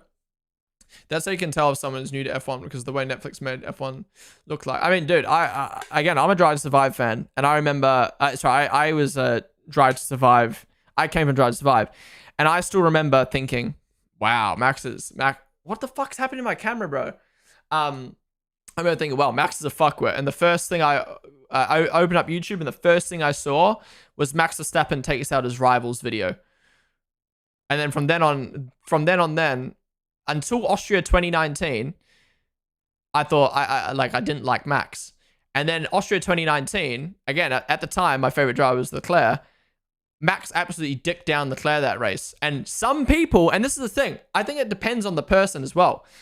Some people see their driver getting dicked down by Max or getting dicked down by another driver, and they go, oh, he's mean. I fucking hate that guy. He beat my driver. Instead, I saw Max beat down Leclerc, and I'm like, what the fuck? This guy is nuts. And I respected Max. And then seeing him grow as a driver throughout 2019 into 2020 to becoming a champion in 2021, like, for me, and I think a lot of people were rooting for Max in 2021 because they wanted to see a new champ. They wanted to see the young guy do it. Yeah. Whereas other people just go, he beat my driver. Meanie. Whereas I like gain respect for him because it's like, what the fuck? How did he do that? How did he go from 5th to 1st and the 3rd fastest car?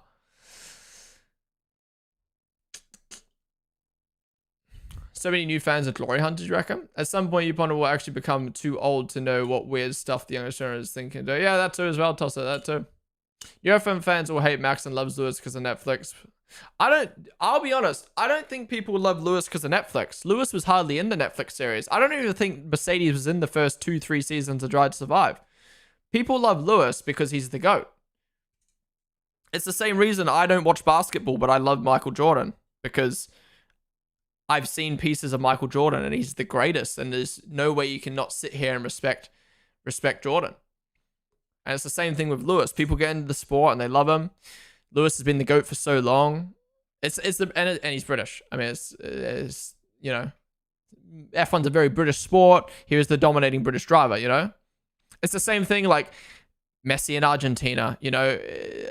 Like, it doesn't matter how much of a football fan you are a Messi fan because you're Argentinian and he is like representing your country. And it's the same thing with Lewis. Being someone that had to endure 2014 and 2020, I'm forever grateful the current state F1 is in. Yeah, exactly. Yet we still got people saying like, oh, F1's dying, F1's going the wrong direction. No, it's going in the right direction for everyone. For you want good racing.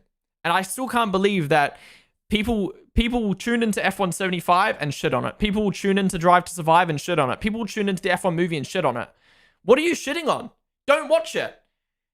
And then they'll be like, yeah, but F1's not even good anymore. How is F1 not in a good spot right now? Like, ignoring all the Fugazi promotion show aspect of it online, the core racing is in a good spot. Yeah, but it's not as good as 2010. Mate, 2010 was fucking 15 years ago. Get a time machine, otherwise move on. Like, I can understand you do that normal, but there needs to be a reason. I was legitimately dislike Rebel. What don't you like about it, Morxel? I mean, everyone's entitled to their opinion. It's more just like, yeah. I mean, everyone's entitled to their opinion. It's more just like curiosity, I guess. I didn't watch Drive to Survive because that is not reality. In my opinion, most exciting races recently are Hockenheim 2019, Brazil 2019, Brazil 24, all won by Max. True. Those three are bangers.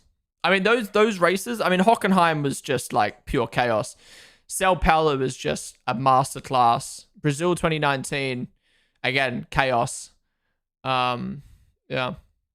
For me, it's the driver who entertains me the most, not what the media or winning tells me. I watched F1 for maybe 25 years. I never cheered for one driver. I watched for good entertainment. Wet races with a lot of drama is the best. Yeah, I mean, I'd say I watched F1 the same way. Like, in 2021, I was the Leclerc fan, but I still watched Max and Lewis and fucking loved that championship. I'm not going to sit here and be like, oh, that season wasn't good because my driver wasn't winning. No, it was fucking amazing. And then, you know, becoming a Max fan, I'm not going to sit here and be like, oh, 2023 and 2022 were amazing seasons just because he won. No. Yeah, and, you know, this year I'm going to be fucking cheering on Liam for sure, but I'm still going to be so excited to see how Lewis does at Ferrari, how McLaren and Piastri play out, how the other fucking rookies do at other teams. You know what I mean? Like, if Max is in P2, I'm telling you right now, if Max is in P2 and Antonelli's on for his first win, yes, of course I'll be happy if Max wins. But I am going to be like low-key so cheering for Antonelli to win his first race because I'm a fan of the sport. I want to see an 18-year-old win his first fucking race for a new team as a rookie. I watched F1 for me. Where read that? Lewis GOAT for the most successful. I think the latter. I'm hoping for the 2026 rules make it even more interesting. Well, that's the thing. 2026 is going to be very hit or miss. It's either going to be even playing field, crazy, blah, blah, blah. I don't know. I feel that it's just unlikely. The only thing 2026 is going to bring potentially is a shake up in the pecking order. That's it. We're going to have a spread field. We're going to have maybe 2 dominant teams, 2 shit teams. Like, again, that's not me being negative. That's just me being like a realist. I hope not, but I think that's what's going to happen. F1 75 is good. You don't have to watch it if you don't like marketing. Exactly. It's not for you if you don't watch it. You don't need to watch it. Look at the views, bro. Was much more hyped in 21.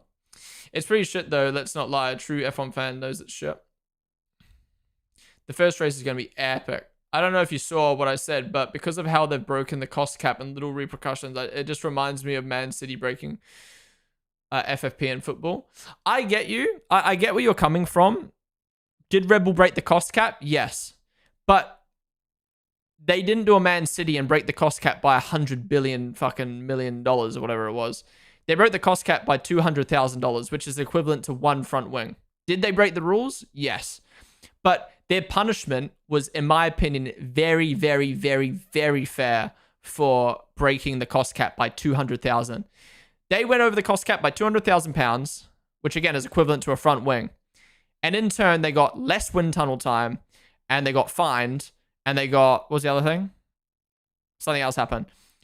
And I genuinely think that penalty is one of the reasons why they fell off so hard in the 2024 season, was because they had to choose where they put development.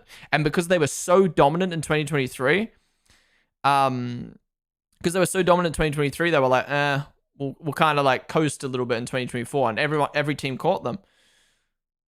I think if it wasn't for that penalty, they wouldn't have got penalized. But you know, everyone will see it differently. People will look at that cost cap and be like, cheating's cheating. But like, I don't know. I feel like there's a difference between like, I don't know. I feel like there's levels to it. And I think going over the cost cap by 200k isn't the same as going over the cost cap by 20 million. I think 2020 is going to be 2014 again, but hopefully this team, the teammates will be competitive with each other with whatever team gets it right. 2021 was made with a lot of people by RBW shenanigans. For me, it was great for Max to get his first championship. It was the circumstances surrounding it, yeah. Oh, there's much more in the end. No, that's the thing. The media made it out like the media, right? The media. What are you gonna click on? If a headline says Red Bull break cost cap by 0.2% or whatever the fuck the percentage was, by 1%, and cop heavy penalty, or you're gonna click on Red Bull cheating. You know what I mean? And that's the thing. It was all media blowing it up. Were they in the wrong? Absolutely, they were in the wrong. But the casual fan isn't going to be able to digest, oh, they went over by 200k. It didn't actually help them at all. And they've been penalized quite heavily or quite fairly for what they did wrong. No, the casual fan's just going to sit there and be like, they cheated. That's why Max and Red Bull were so good in 2024. And then they become the villains. Max wins all these races. Oh, he's cheating. He didn't actually deserve any of those wins. And it's just like, fuck me, bro. Should have had a bigger pen because of the consequence and how controversial that championship win was. But that wasn't... Abu Dhabi 2021 wasn't Red Bull or Max's fault at all. They did nothing. I don't think it's fair to say Red Bull should have been penalized more in 2022 because of FIA's poor decision in 2021.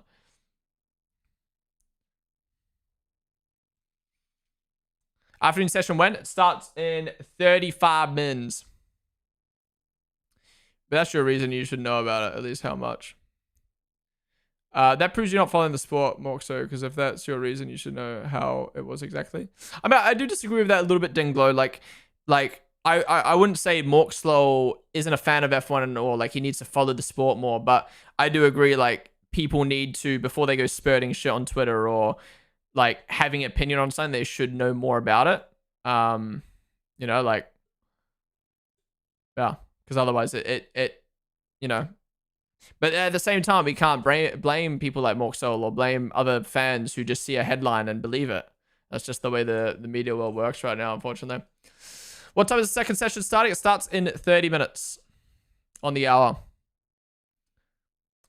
It makes no sense to blame anyone, but the FIA for Abu Dhabi 200, yeah. Russell v. Kimmy's Perez. Russell v. Kimmy's Perez. Ooh, hot take, hot take. I like it.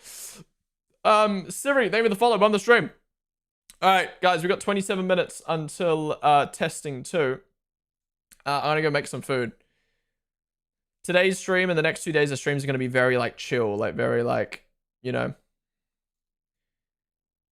it's going to be very like chatting, watching stuff, eating, you know what I mean? It's not going to be like full like high energy all the time because it's long streams. So bear with me. But anyways, I'm going to go make some food. I'll be back in a minute. I want to put a video on, but that's the problem with streaming on YouTube at the same time is I don't want to watch something and then it get fucking taken down.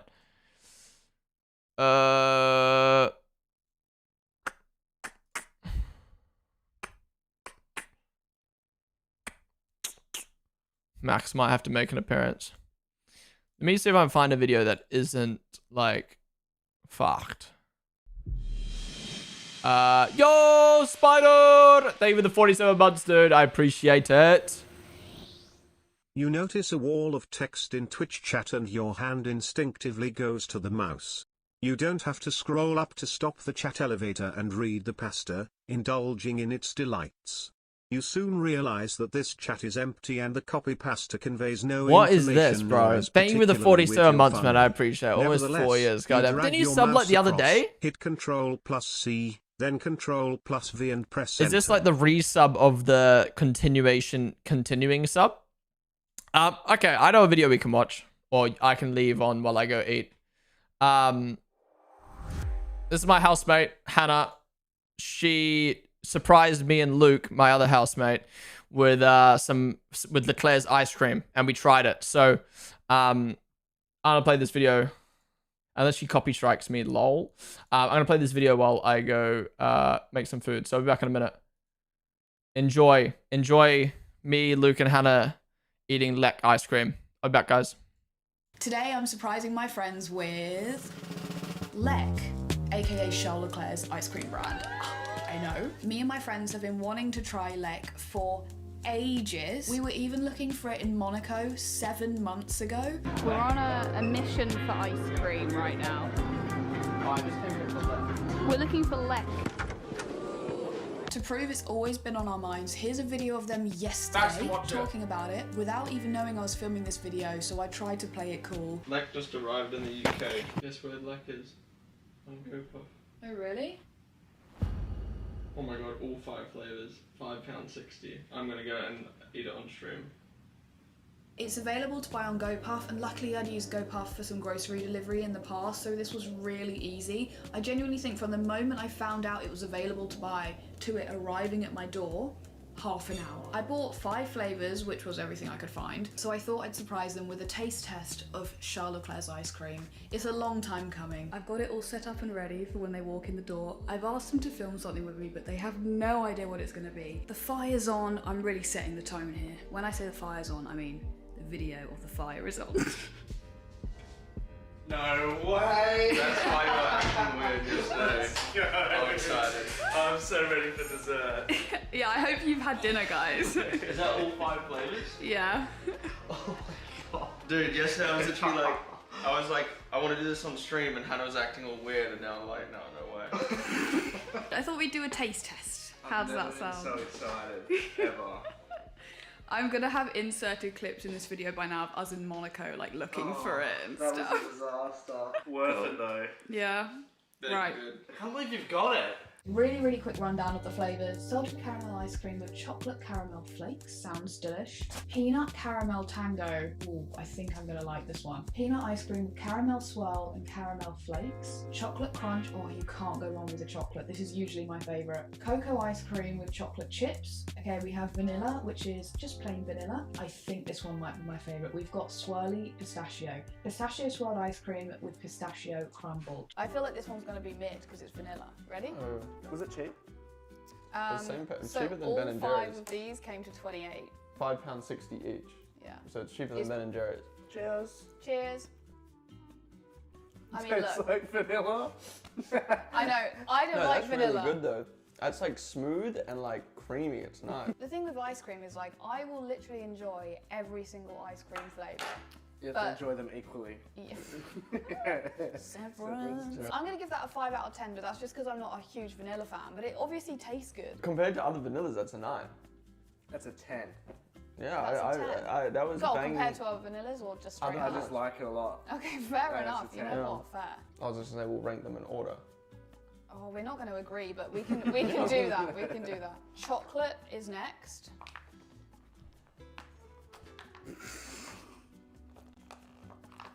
Okay. No, genuinely, someone else. See? It doesn't help because it's a little bit melted, guys. It's like 45 minutes away from a milkshake. No, it actually is. Ready? Holy That demon. is so good. It's got the little chocolate bits in it, and it just tastes like chocolate. But I was gonna say it's good, but is it as good as Ben and Jerry's brown fudge? Because that is fatty. I'm really hoping that one of you guys, like both of you, hate one, so that That I you can love. take it downstairs. Yeah. Oh, do you have a freezer downstairs? No, Oh, so just I'll eat to it have? right now. I give that 8 out of 10. I would personally go that one's better than that one right now. But What, the chocolate's better than the vanilla? no, vanilla is better than You're chocolate. getting outvoted right now. I'm giving the chocolate I want to say a 9, but I don't know if that's too high. I'm going to say a 9. 9 out of 10. 10. Whoa. Next up, we've got salty caramel. Caramel is very hit or miss. Like sometimes I'm like, oh, like you have to crave it. I think. Yeah. Have a guess when these expire. Oh, June 2026. Like tomorrow. What? July 2026. Really? swear to For God, milk? I don't think I'm going to like this one, No, but I'm. Oh, okay. Ready? I hope I'm gonna be surprised. Hold your Sushi horses. all over again. Let's go. Oh, I like those caramel bits. That's nice. I can appreciate that it's good. I just really don't like caramel, and so for me, I don't like that. Same. But I'm sure that like the person who does like caramel is going to enjoy that loads, aka you. I would give it a 9 out of 10. Really? Yeah. I'm giving it a 5.5. My favorite, my favorite Starbucks order is white pistachio. So I might like. You didn't like that chocolate from Dubai, I reckon you won't like that. I caved into all of the reels I was seeing on my feed about the Dubai chocolate. I just didn't like it, but I think I just bought. Okay, I love that colour. Oh, Tell me that doesn't look like bogies. don't say that. Look, I'm willing to push past the bogeys. I'm willing to eat the bogies. I'm actually right, gonna yeah. scoop the bogey bit. That's what I'm gonna. No, genuinely. Oh, that's quite a lot. Cheers. This guy's so cute. No, Okay, go. Tastes like vanilla. What? Where's the This pistachio? tastes like moss. Moss. I didn't get any pistachio. Wait, I actually like this more than the caramel. Oh, it's weird. I like it, but I don't. I think it comes back to the, like, if I want to be fatty, I'll eat something fatty. I can't taste the pistachio. You know what? It will be okay. I'm so excited. It will be okay. Have another spoon. Flippin' heck, man. I'd give that like a 6. Like it's good, but it's like. I would like it to be a bit stronger in pistachio flavour. I would like it to be a lot stronger. Yeah, Sorry. but I prefer it to the vanilla because to me it tastes like vanilla with a bit of a spicy twinge. Stop saying vanilla. Every ice cream is vanilla. It's a subtle pistachio. Well, I'm just saying it tastes like vanilla. I feel like I can't rate that one because I can't taste it. Let me tell you what I would do. Okay. Wait. Yeah. Best for the flavor. Those are solid for their flavors. That's good, but I prefer other chocolate ice creams. That's like. This is why no one's doing ice cream tastings anymore. Too many sweats. How are we meant to compete? Out of all of them, we've been eating this one the most. Yeah, So that goes to show. No, that's no. That goes to show. Or maybe it's just because we've been so deep in discussion, we just want a snack. Last ice cream, this one is peanut and caramel tango. Looks like a. Oh, this is the only one I can smell. Smell that. Smell that. Oh, it's caramel. Oh, I can smell like peanut peanut. butter. It smells Oh, like it is those. It smells like the it milkshakes is we peanut had the other butter. week that weren't peanut, that were Oreo. Careful! I mean, why did I say careful? I meant stop. Stop. Wait for us. This is either gonna be a hit or a miss. Cheers. Boom! I'm giving that a 7. Like it's solid, but I think there's better peanut ice cream out there. 7.5. Oh my gosh. On the boom scale, I think I'd give it Ooh. one big boom. I'm giving this a 7. I really like this one. If I'm choosing, I'm putting it second. But I know I'll be disagreeing. So. Bro's just revising his answers. Okay, this is my ranking. What's yours? Vanilla, caramel, peanut butter, choc, stash. Okay, what's yours? Okay, you're the hands. Chocolate first, then vanilla, then pistache. Okay. Actually, no, I changed my mind. That's my final ranking. Judging by this, I get the vanilla, you get the pistachio, Hannah gets the peanut, and then They can go. that one's I'll between take you the two. chocolate. Between you two. And then you can have that one. No one's like, oh! This is the best. No, it actually is by far, and I think you can agree with that. No. Okay. I thought it was worth a try. Wait, I feel like I should do like, you know those people that do that? The cups. Yeah, the cups. Thanks for watching, I hope you enjoyed. Get Lek available on GoPuff now, and I'll see you next time. Bye. Bro, why did you say that like an ad? Bro, what are you on about? OnlyFans, hello? Oh. Good vid, good vid. It was fun that Hannah did that. It was funny though, because I was literally like, I'm gonna do this on stream. And then the next day, she surprised us. Where the fuck's the vid? There. If you watch it on stream, guys, click the link. Give it a like. Give it a sub. Yeah, I was gonna say. Low key, it's good, man. It's good. It's like my logic is though, if you're gonna be fat and eat an ice cream, I'd rather get a fucking Ben and Jerry's or some fatty ass ice cream. But if you want something sweet that's healthier, These low-key taste so nice. And honestly, the vanilla is actually like really good. Like really, really good. I mean, I said everything I wanted to say in the video. The vanilla is so nice and creamy. The chocolate, I mean, it's chocolate, but like if I'm gonna have chocolate, I'll be fatty. The caramel's nice. The pistachio just tastes like fucking moss. Like it's okay, but it's just like meh. And the peanut's like peanut. Low key, vanilla and caramel. Why am I saying caramel like a Brit now? Caramel is gangster. Also, Trin, Hannah had on the TV. What do you say? The biggest spoonfuls. I'm there to test, man. I'm not like a. No, I'm there to test. And big spoonful, one big spoonful from each is equal to a good amount of ice cream.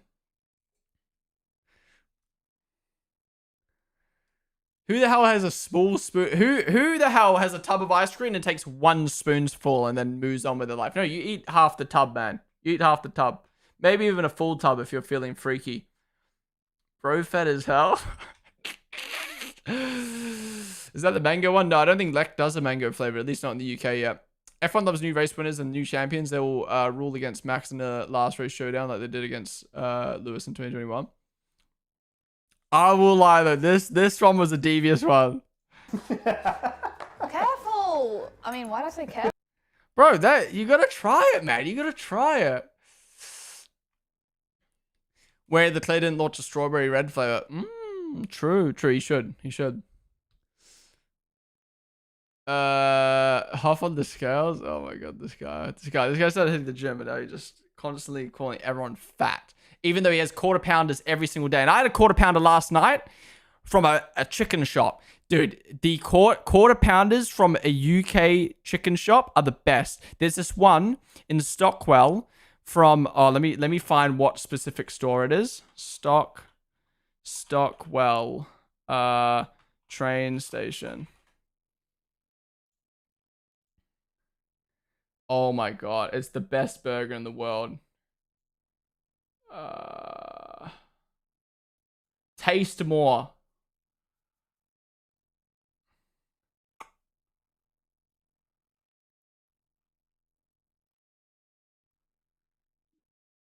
Oh, the pictures don't look great.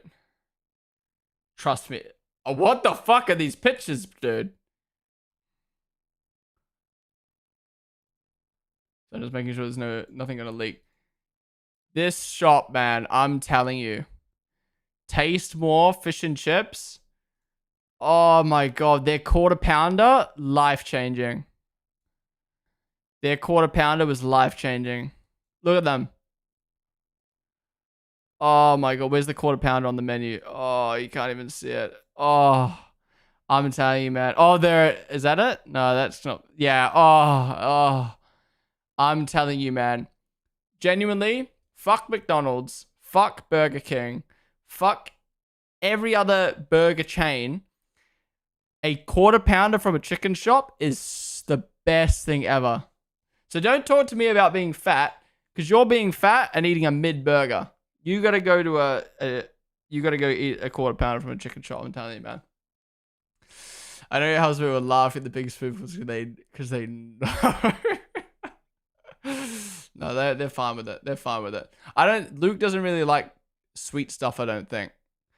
I'm fairly sure like he doesn't really like eat like sugary shit. So more for me. Who the fuck wants peanut ice cream? I love peanut butter, but that was my problem with the ice cream. It was peanut, but it wasn't peanut butter, so it just tasted weird. I don't know. No, go to the chocolate spoon. No, that one's the more devious one, bro. No way the chocolate one was bigger. It is Ben and Jerry's. It's like. So it actually is.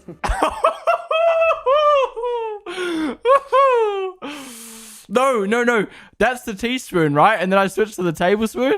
Oh my gosh. Oh no, I was on the teaspoon the whole time. No, you're right.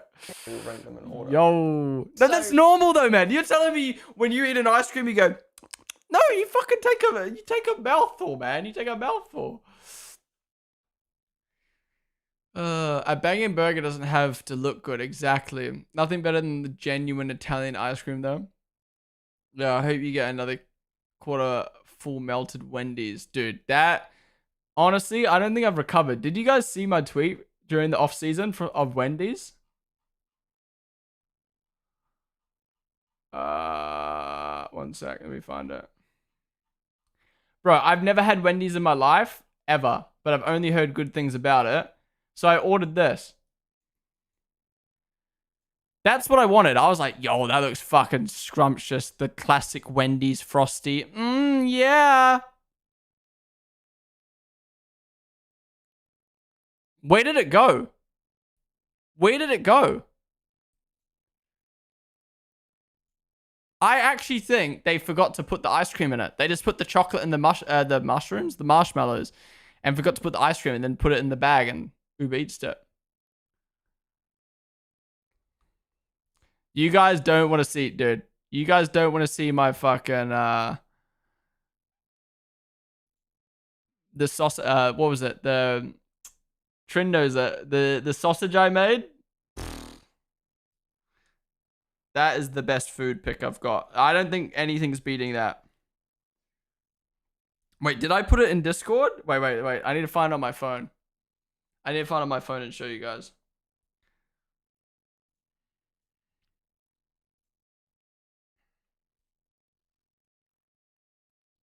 When was it? What night was it? Was that after Sticks? When was it? Mustard. Found it. Oh my god, this is devious. This is devious, bro. Focus. Oh my god.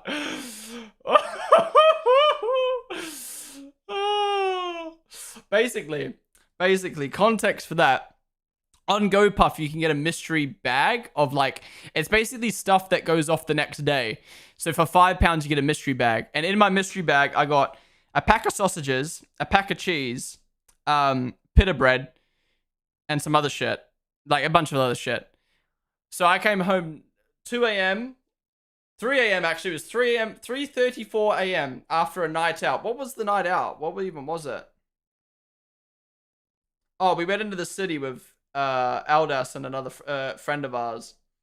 And I was fucking hungry and I cooked that.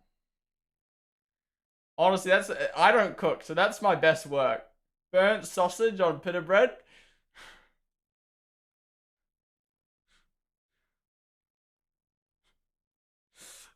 I'd show you the other pictures, but I have a shirt off in all of them.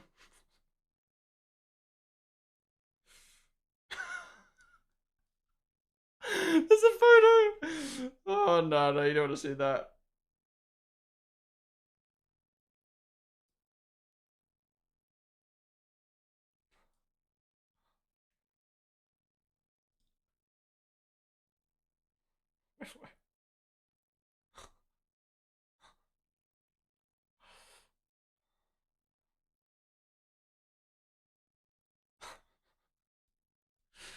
Devious, man. Devious.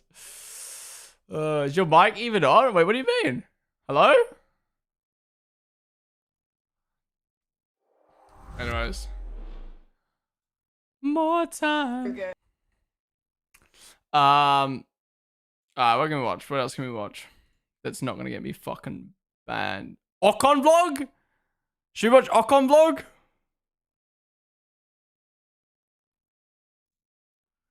We'll give it a whirl. We'll give it a whirl.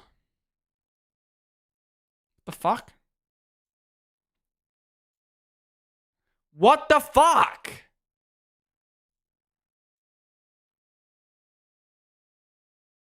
Café électricité aussi. There you go. Oh, it's all in French.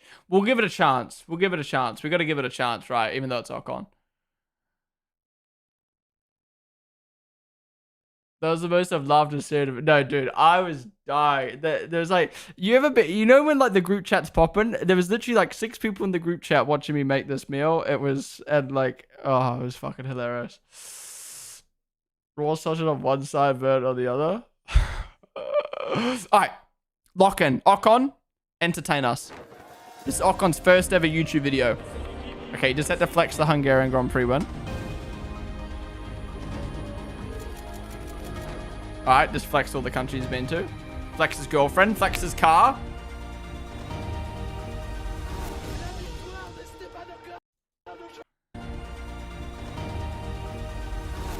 What was that? Sorry, I'm hating for no reason.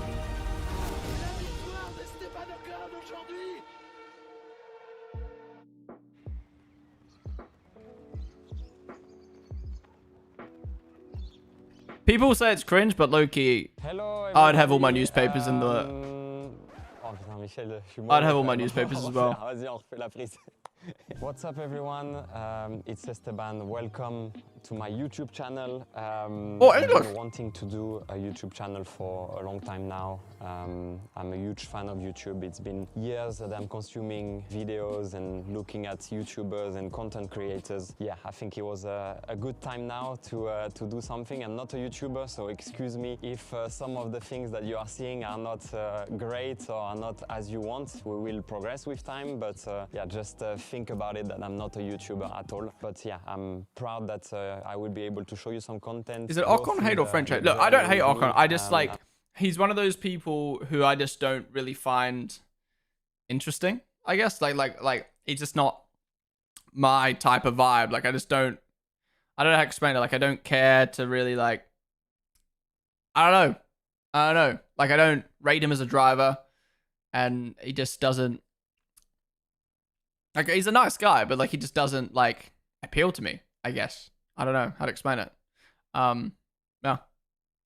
He's just very like mundane. I don't know. I'm going to be showing you some of my passion, which is cars today. This is what we are here for, but I will be showing you some of the backgrounds as well, you know, that we are going through with the F1 life, traveling around the world, you know, meeting some fantastic personalities. So there will be well, the standings in test day one, it's not over yet. We've still got session 2 to go. We will speak in English, but we will also speak in French. En français, on parlera aussi en français de ce côté-là. Donc, vous en faites pas pour ceux qui pensent qu'on va parler que anglais, on parlera pas que en anglais. Ça, mais aujourd'hui, en tout cas, I'm really looking forward to show you what's behind this garage. He's looking fresh in this video, though. Super privileged to be able to get some of the cars that I've always dreamed to have, and today I'm proud that and privileged. You know, I'm super lucky to be in that position today. That you know, there are some special fast cars, des bolides du top et des trucs que j'ai toujours rêvé. Donc, bro, you can't be mixing the languages the whole video. Come on. On va l'ouvrir tout de suite. That's very funny because my dad was putting that on the go-kart back then. C'est le diable de Tasmanie en français. Donc dans les cartoons Warner, en fait c'est ouais, le diable qui lâche jamais rien. Il est toujours. Ça c'était pour montrer aux autres que voilà, on avait faim. Donc ouais, un petit clin d'œil. C'est toujours là depuis des années sur le porte-clés. Donc c'est cool. Let's open it. Wait, this is video French or English? This is my dad's garage actually. That is sick.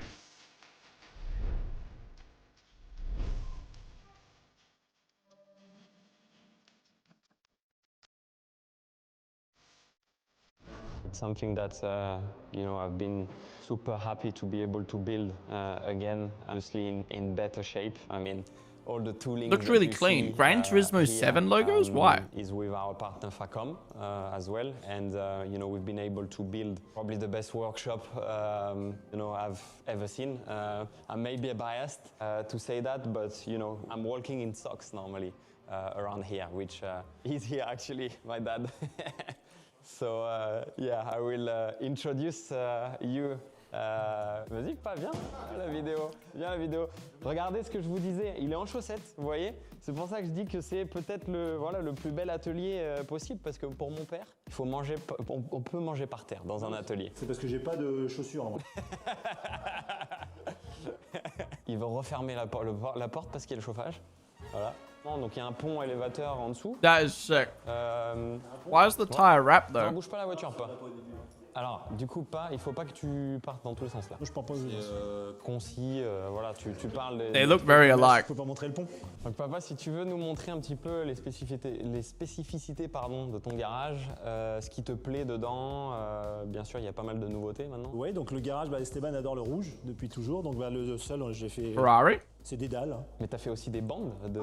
Ouais, j'ai fait des protections en plastique, mais maintenant c'est un peu caché par tous les meubles de la marque Facom. Là, là il y a de quoi ranger tout propre, on voit rien. Il y a de quoi remonter et démonter la F1. C'est pas fini parce qu'il y a encore des améliorations à faire, donc tout n'est pas là, donc, mais ça va venir. Le petit baby-foot, parce que faut savoir que mon père, c'est un as du baby-foot. Du coup, entre deux voilà, bricolages dans la journée, quoi, à la pause. C'est un petit baby. On fait un petit baby. Bon, tout seul, c'est difficile. Il faut jouer à plusieurs. Alors, sous la voiture, il y a un pont élévateur encastré. La construction, c'est moi avec des amis qui a fabriqué, tout construit. Ouais. Qui c'est qui a fait l'électricité? C'est tonton qui a fait l'électricité aussi? C'est mon frère, ouais. C'est mon frère qui est électricien, ouais. Vu que je travaille moins qu'avant, maintenant, c'est largement suffisant si tu veux que faire moins de place avec un pont encastré qu'avec des colonnes. Que les colonnes, elles m'embêteraient, donc là, on peut pas le lever. Wait, so what's this garage for then? Je pourrais, mais je vais pas le lever. C'est aussi autre chose, c'est qu'à la base, 100 mètres carrés, on pensait que ça allait suffire. En finale, on manque de place. Par exemple, on met une F1, ça prend la moitié du garage. Donc voilà, la F1, comme on l'a dit, elle partira en exposition à un autre endroit chez Charles Pozzi. Elle sera là-bas. Donc ça libère un petit peu plus de place pour that was a great logo placement. qu'on va vous montrer. C'est la machine qui contrôle le pont. Et l'option, si je veux faire une moto, je peux monter qu'une seule rampe sur les deux. Ça, c'est super bien. Alright. Grosse, très précise. I don't know about you guys, I'm skipping over this. I've seen enough.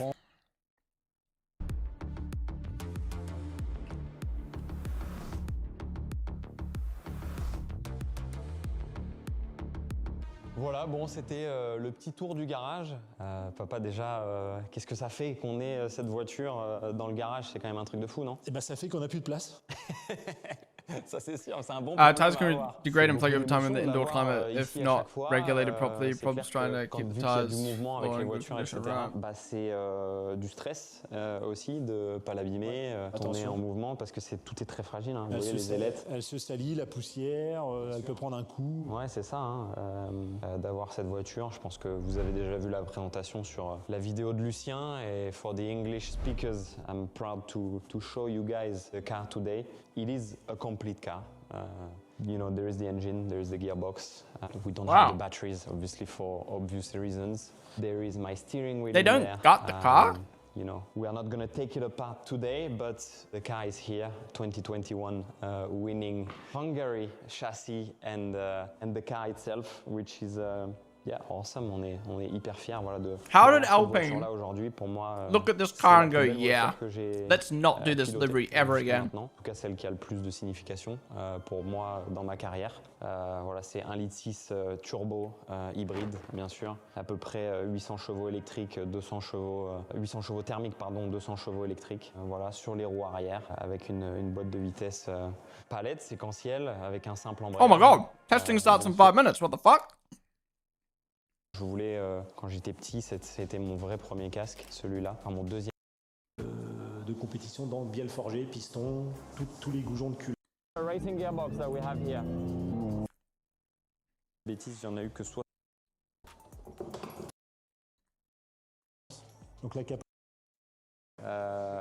Glad to show you.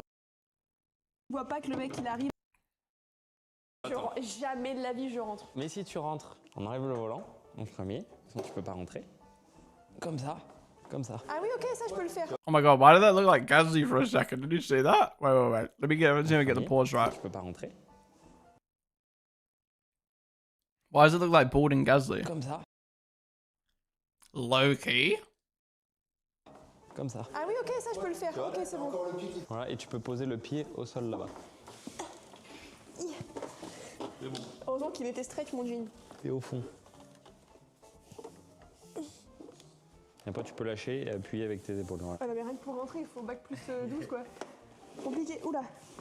Non, attends, t'es vraiment aussi bas que ça? Oui, un petit peu plus. Girlfriend? Avance un peu tes fesses. No, it's not right. Tu peux pas conduire comme ça. Si. C'est impossible. Avance tes fesses. Voilà, là oui. Comme ça. C'est pas possible. Non, vraiment, sans déconner, c'est pas possible. Mais tu m'étonnes que des fois, tu vois pas que le mec, il arrive à This isn't his girlfriend. I thought his girlfriend was blonde. Si, il est confortable. Mais c'est parce que c'est pas ton siège. Ouais, c'est un peu dur. À droite, t'as l'accélérateur, à gauche, le frein. Non, c'est chaud, franchement. Sister? Quel sport quand même, hein. Franchement, quelle idée. Quelle idée, une fois que t'es là-dedans, de te dire, vas-y, je vais faire une course.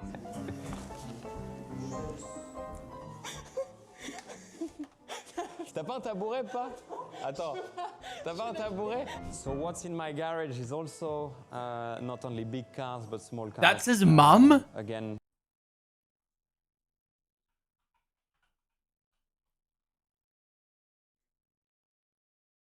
No, it's not.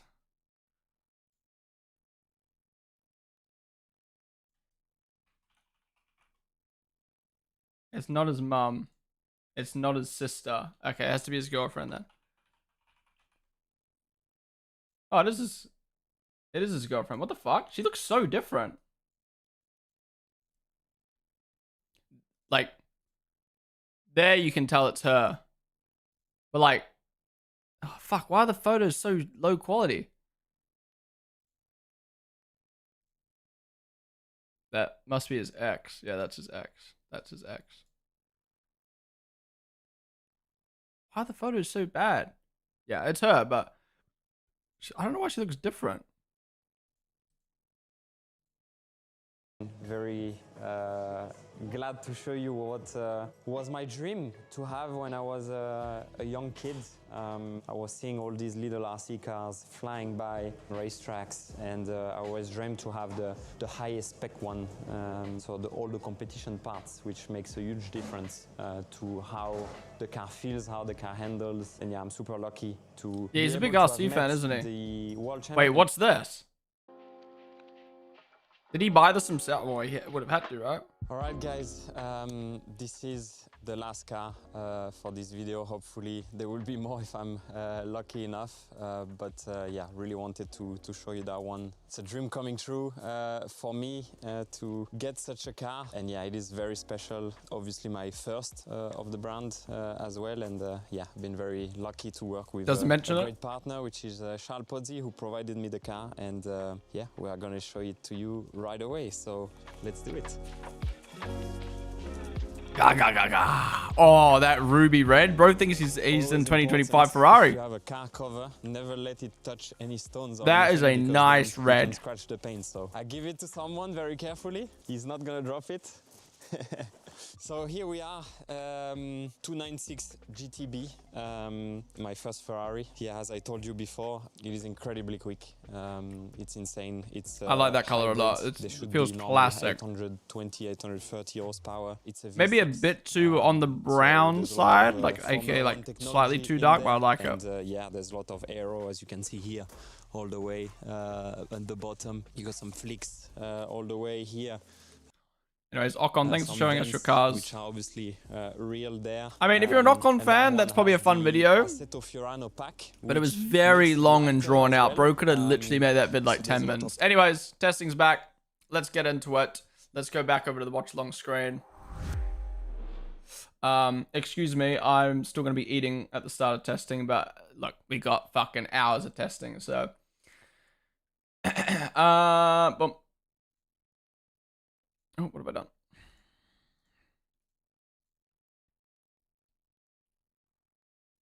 All right, wherever you guys are normally watching testing, get the broadcast up. The afternoon session has begun. Let me get the timer up.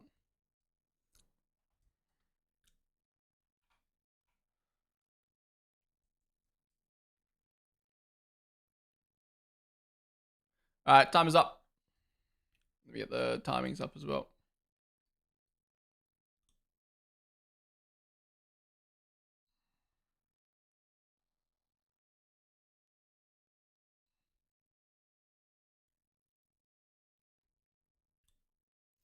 Oh, yeah, yeah. Oh my god, I need to go to bed. See you in the northern hemisphere tomorrow. Like, catch you later, Tread. But yeah, why are you up so late? What time? Wait, actually, 12 is not late. I forgot how early I've been up. For me, because I've been live for 5.5 hours already, I feel like it's like 5 p.m., but it's only just midday.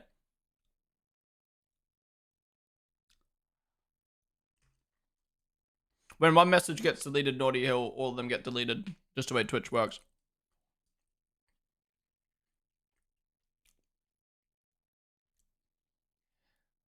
Ugly timing tower? Dude, I like it, man. I like it. I just realized how much the Ferrari looks like the Ruby Red Bull can this year. The Ruby Red Bull can? Yeah, true, true. How many days of testing? So it's 3 days of testing. 2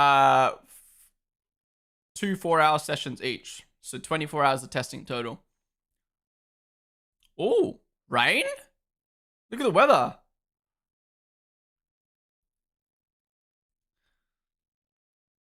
But yeah, guys, for this first maybe like 20 minutes of testing, I'm just gonna chill finish my food, chat with you guys. Probably not going to talk too much other than when you guys put some message in the chat. And then we'll have a look at Discord and Twitter afterwards, because I haven't looked at Discord or Twitter yet today. I haven't looked at any of the news, any of the photos, any of the videos, or anything coming out from the track. I've been saving it, knowing that the second half of today is probably going to be a bit less going on. That first half, obviously, you know, a lot to talk about with it being the first time we see the cars out on track. Where did Antonelli finish? He finished at the top of the morning session motorsport.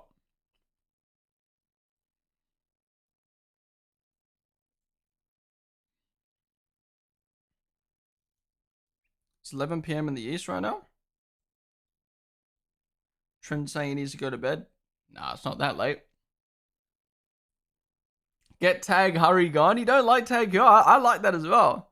I'm liking the new feel of F1, man. I don't know. I'm liking it. I'm looking forward to reviewing the new MotoGP graphics as well. Obviously, now that Liberty Media has taken over, I'm sure they've done a big overhaul.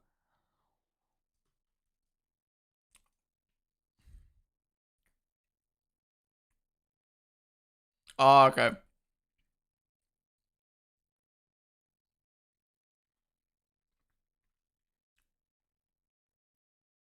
So, who's swapping? Is everyone swapping? Ocon's obviously in the car now instead of Ollie.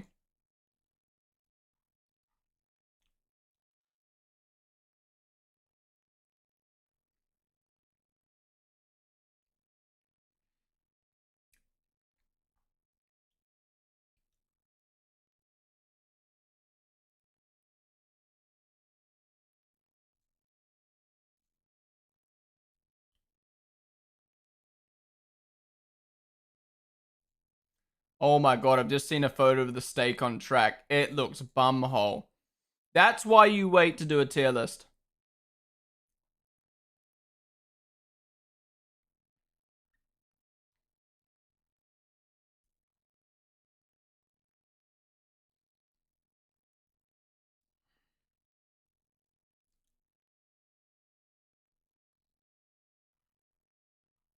Okay, I need to stop scrolling Twitter off stream. We'll do it on stream in a minute. The video graphics are also bumhole. Yeah, they're bad. They're bad. Bro, come on guys, come out on track. I need something to watch while I eat.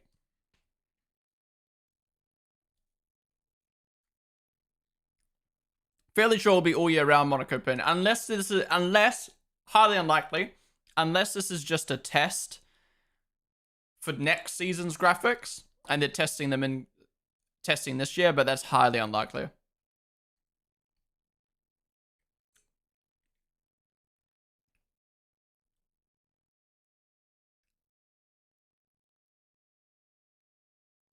Yeah, there's been a few radio ones pop up.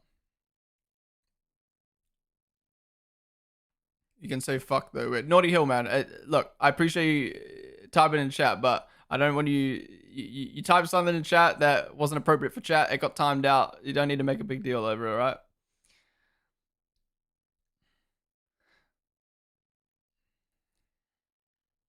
Saying fuck is very different to what you typed in chat. It got timed out. We move on. It's all good.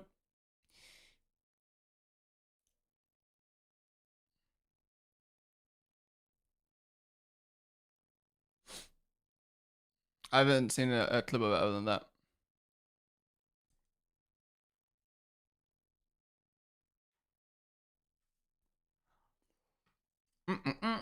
Yo, Mano, Billy, AJ, Matty Bomber, Gums, Noah's House. Thank you guys for all the follows.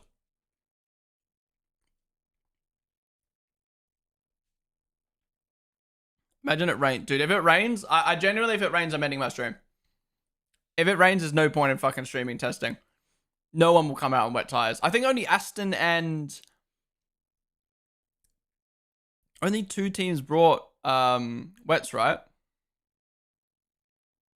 Yoss in the garage.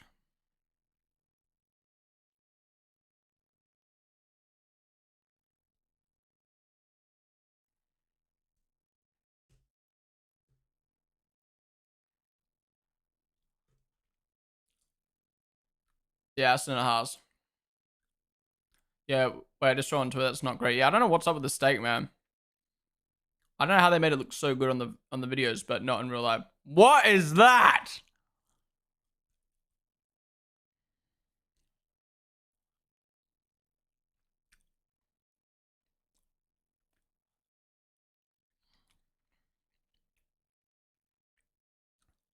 That is terrible.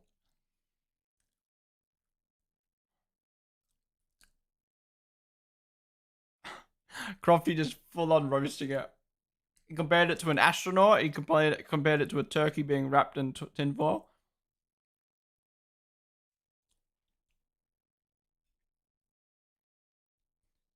That's more silver than their livery.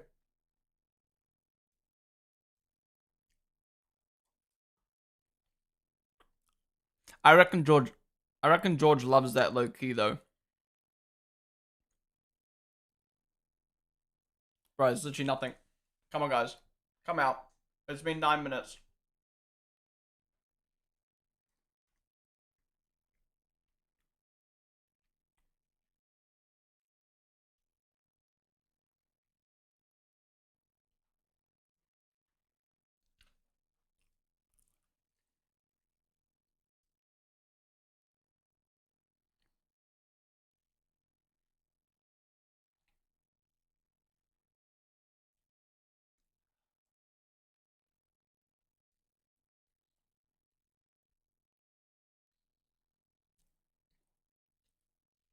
Doubt it.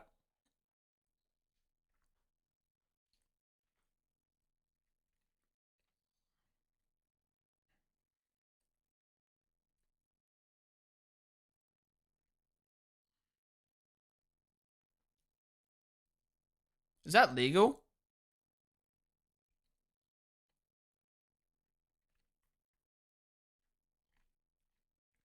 Is that legal? Are you allowed to go to sponsors and be like, hey, we're trying to sign Max Verstappen even if you're nowhere near fucking closing a deal?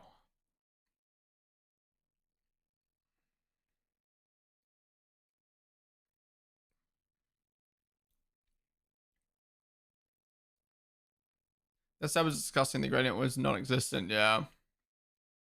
Dead. I love how Tomo rated his favorite livery.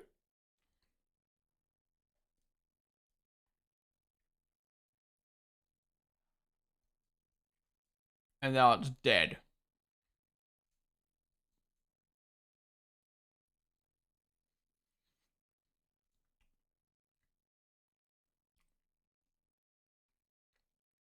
Whoa. Something just flew. You know what? While nothing is happening, let's do a little scroll of Twitter.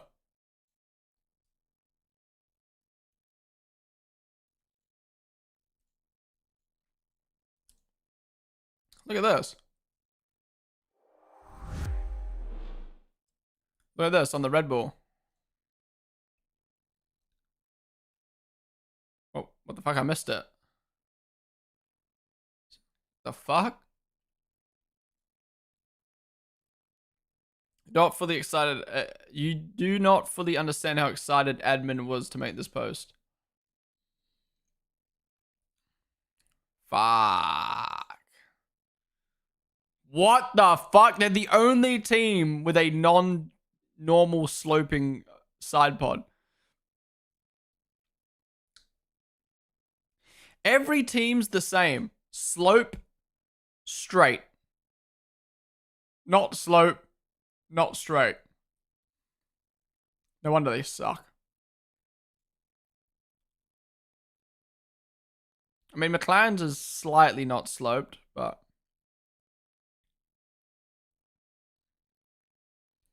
Wow, look at Red Bulls in comparison to Ferraris. Crazy. That is so nice side on, man. All right, on track, Red Bull looks probably better, in my opinion. Because once you see the front on with the Red Bull...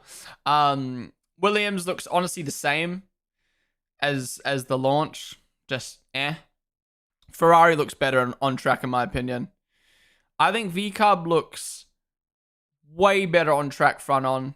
Not as good side on. McLaren, I've always just thought was mid. Steak looks terrible. I mean, do keep in mind there's fucking flow vis all over these cars. Steak looks terrible. Aston actually looks bad because of this black shit on the fucking vent. Low key, Merc looks better IRL. Haas, eh. Maybe like same on track. Alpine way better. Dude, if you get rid of that, like, look how good that is. Look how good that is. Oh, if they just made that white, man. If they just made that white. What else we got going on the Twitter? Let's hope we don't get any boobies on screen. Love the return of the red P1. That's cool. New F1 TV graphics testing. Timing towers moved away from rounded corners. New lower third / name strap featuring tag hero drivers number also in varsity font. Pit icon more defined. Pit icon. Oh yeah, I see. Thank you, Matt.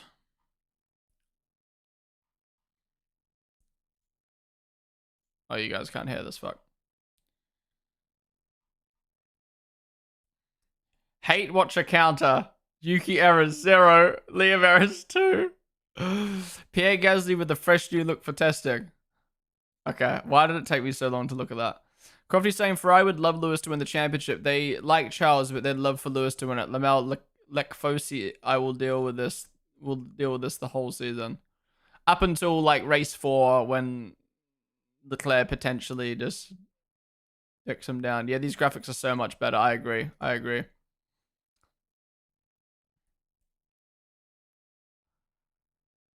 That's a troll, right? Okay, yeah, that's a troll. I was like, what?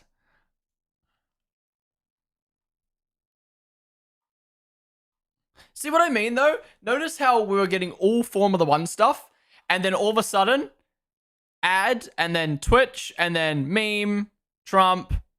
I mean, that's Willany, but still. Football. Okay, back to F1.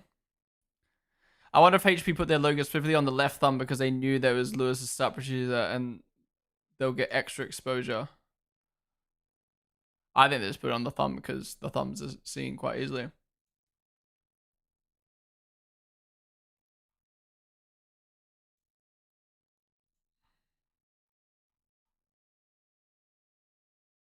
Rockstar Energy Drink is signing F1 Academy's Leah Blocks for an endorsement deal, making her the first female on its entire drink roster of athletes. Wow. That's cool.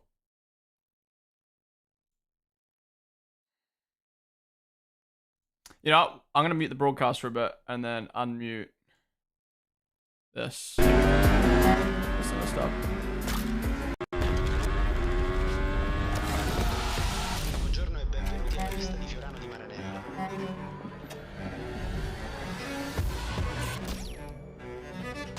I see, man.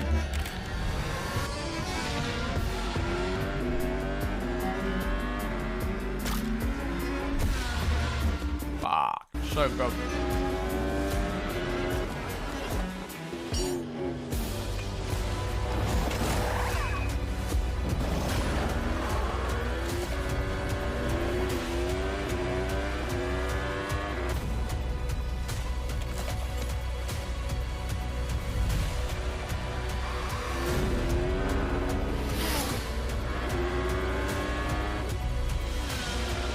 Such a good bid.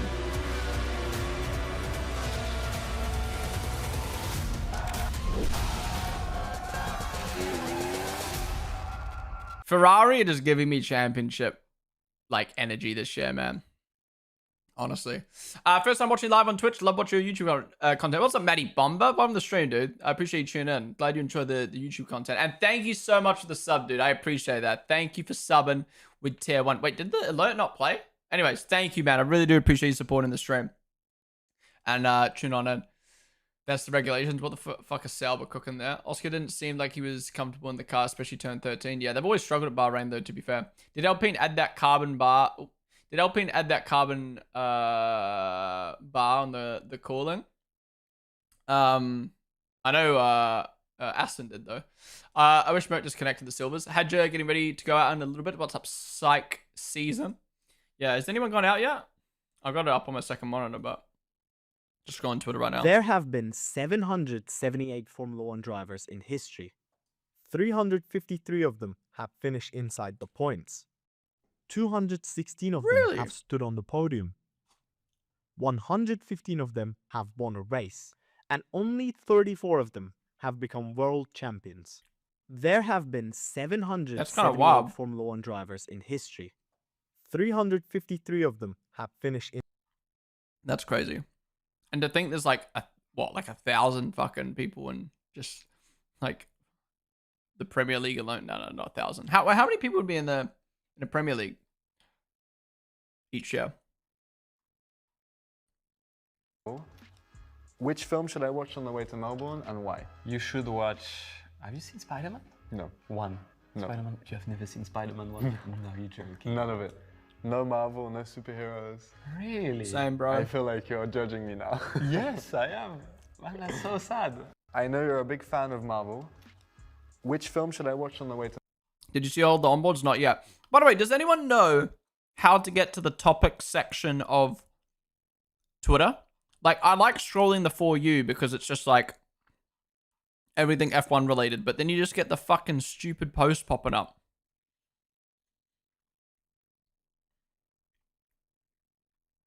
Still don't understand why the outlap can't just be the P box that changes to an O before disappearing when they start the lap. Covering up the lap time or gap for the entire outlap is kind of annoying. Agreed. Fuck English pronunciation, I don't care anymore. I will say the words how I want to.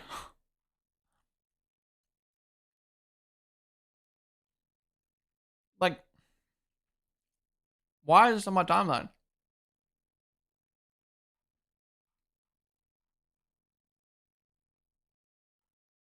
Improving all the 2025 liveries with Photoshop. I felt it was going to be terrible. Okay, they just added green on the rear tires.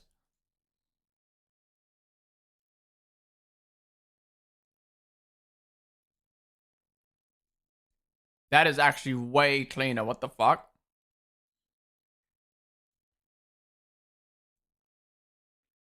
I mean, I agree, but then it's not Visa Cash App, is it? Agreed. Fill that space.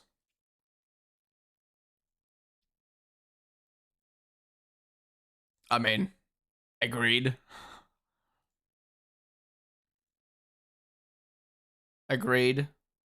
I mean, Madden's not going to make them... I don't mind the white Madden. But I agree with the green change. Agreed. Put something up there.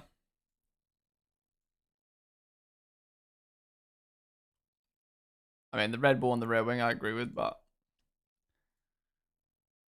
I don't know, I'm just not a fan of the light blue.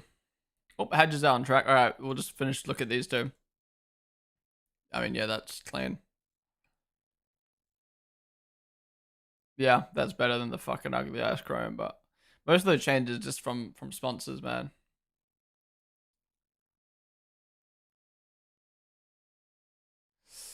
Alright. Sorry, let's change screens. So I don't know what's going on right now. I'm just eating and trying to watch testing. Finally, someone's come out on track. I like your jacket as well. Very BWT. Oh my god, Ollie's still on the stream? That whole time we were scrolling Twitter, Ollie Oaks was on the thing. Alright. Who's this? Ocon out, first time in Haas. Hadja out, first time in F1. Jote, Mano, Billy. There you guys with the follows. Pussy and bite, dude. Yeah, if someone can find out where the Twitter, like, topics are, so I can just only search F1 stuff, that'd be great.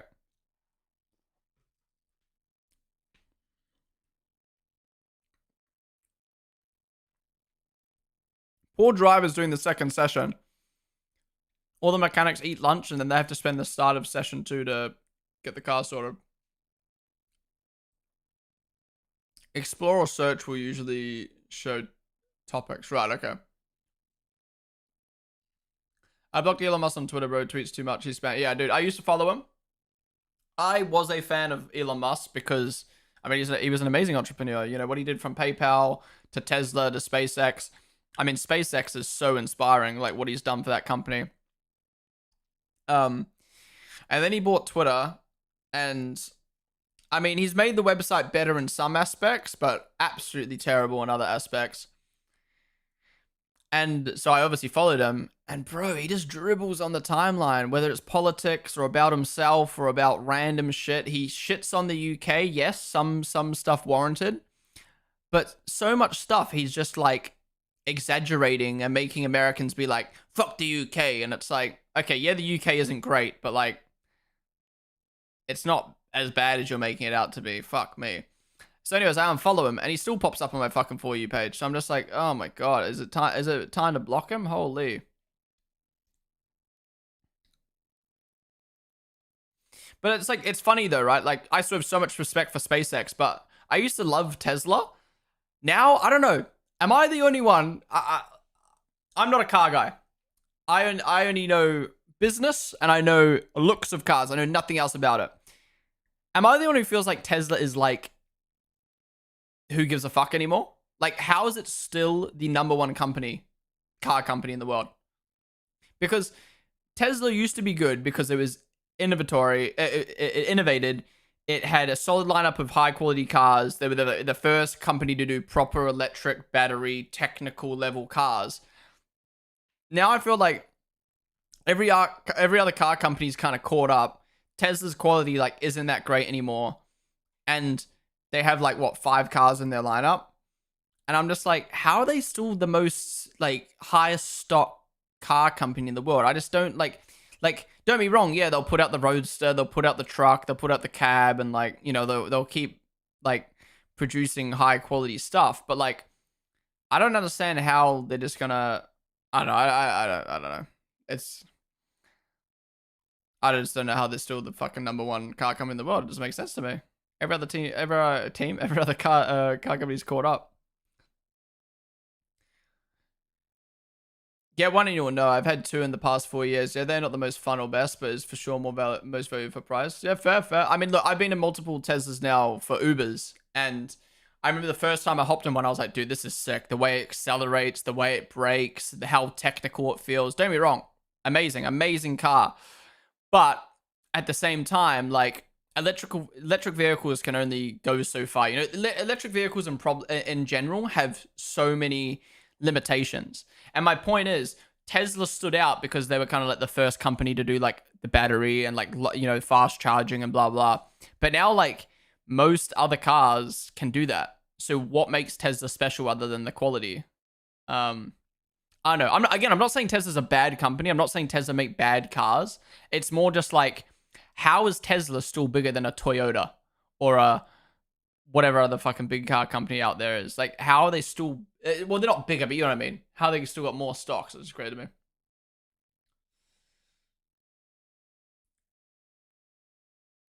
You see his content regardless if you follow him. Yeah, exactly.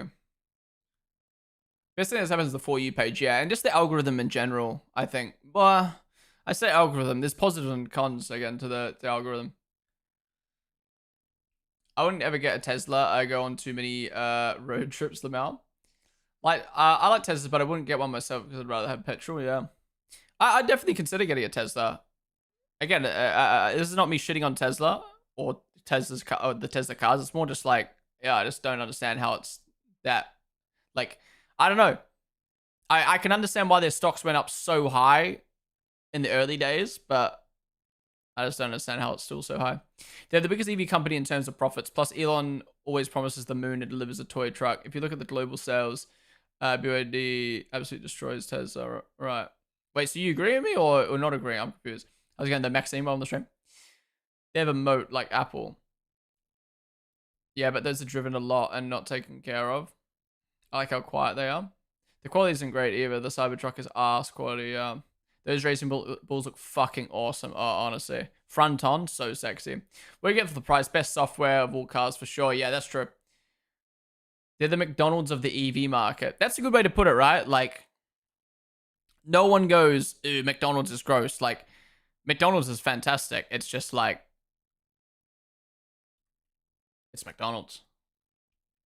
Stocks always inflated. It's because they're a tech company first, a car company second. Right. So people are investing in the tech that Tesla's producing, not necessarily, yeah. Like the Tesla, was it Gigafactory? The engineering of the hardware to software at Tesla is still top end. Only brand with better hardware right now is BYD with their batteries. Wait, what's BYD? and soon to be Rivian with their designs in the next 3 years. I've never heard of BYD or Rivian before, I'm not going to lie. But this is not for all Teslas. Model X and S are way overpriced, but the 3s and Ys are great for the price. I have misunderstood the question at first. Wait, right. Tesla also have crypto assets, right? Whack, man, whack.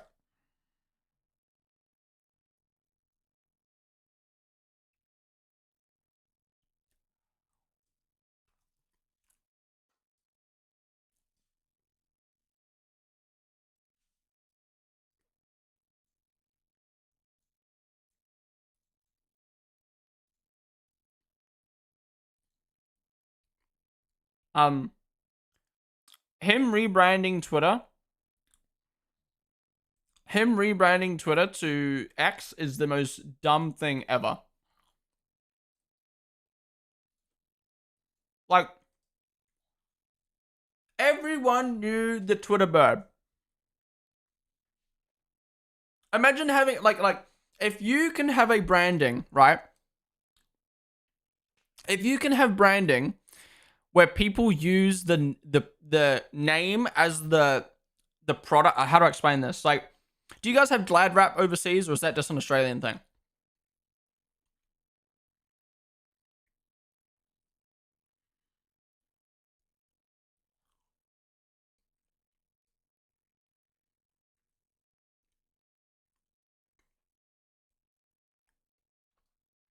Because back home, a company called Glad Wrap make cling wrap, like you know what you put on food, but no one says cling wrap. Everyone back home says Glad Wrap. You know what I mean? What's another example?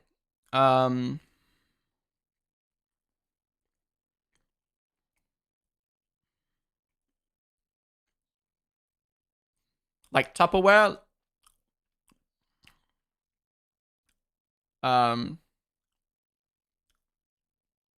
Esky, yeah, like, anyways, Twitter, like, no one would say, like, I'm gonna go post on Twitter. Everyone would say, I'm gonna tweet. I'm gonna tweet. I'm gonna tweet that. I'm gonna tweet that. I'm gonna talk about that on Twitter. Like everyone just refer to, like, talking online as Twitter. And, like, no one would be like, you know, I'm gonna post on Instagram. I'm gonna post on YouTube. Like, you had a word that I'm gonna tweet. I'm gonna tweet.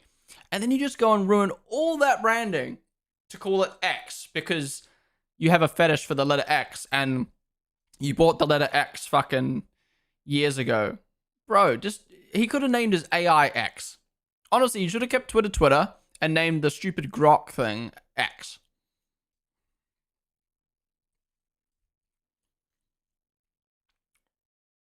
Imagine Grok was called X. And a Zeet. Oh my god. Is that what it's meant to be called? Zeets? Bruh. He went to name PayPalX.com but was pushed out of the board of directors. Lol.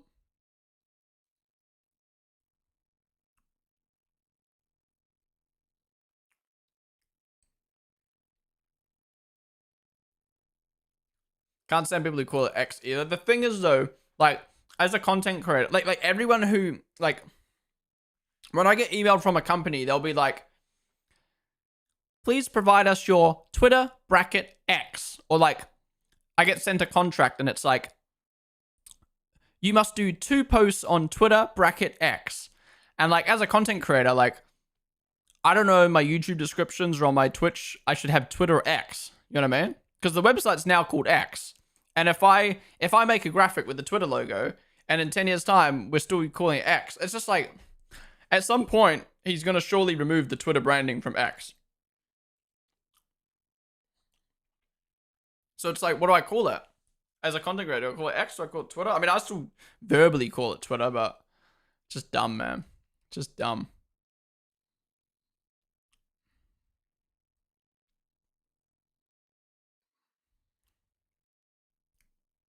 Elon's downfall needs to be studied in the future.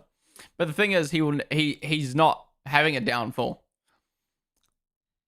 I mean, I don't want to get political, but you know what I mean? Like, he's close to the president. He owns fucking Twitter, the biggest social media news platform. SpaceX is doing well. Twitter, Tesla's still the biggest car company. Him as a human is probably downfalling, but him as a businessman is just getting bigger and bigger and bigger. So we don't call Twitch Justin TV. Yeah, true, but I feel like that's a good rebrand. Twitter and X are just like, bruh.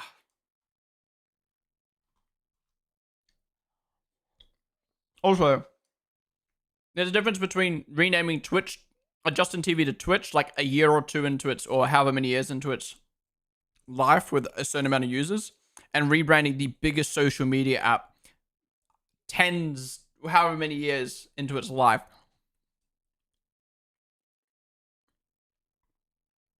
Fry's got the rear rakes now. The Claire in the car.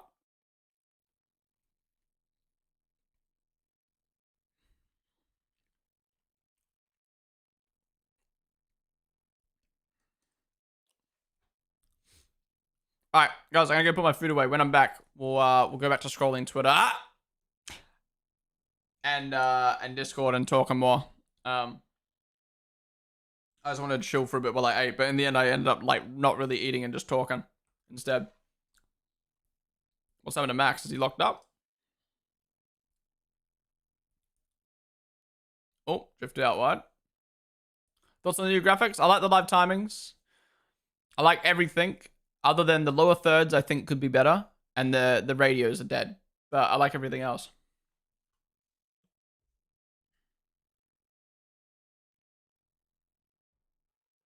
Alright, I'm back in a couple minutes.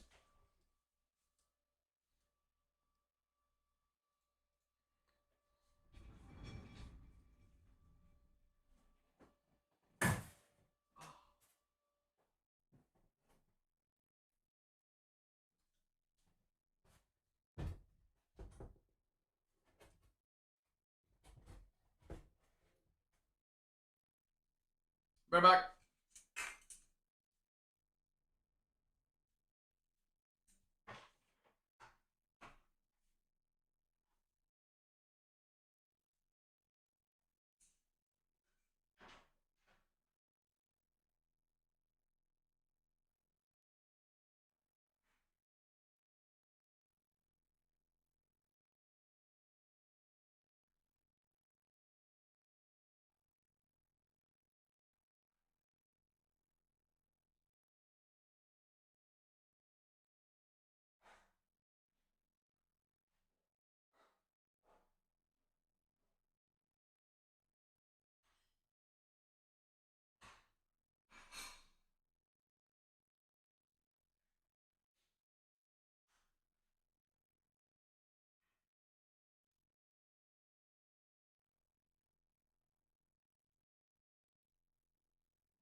Back. Well, I'm talking about rain in the podcast, in the broadcast, because apparently it's meant to rain tomorrow. Or it might rain tomorrow. I just got an essential oils ad. Your reality is Tesla. Wait, I read that. Anyways, all right, I'm back. What's happening on track? I've eaten. We're over halfway through the stream. We're 6 hours deep. Long streams, long streams. Maxime, thank you guys. Thank you for the follow.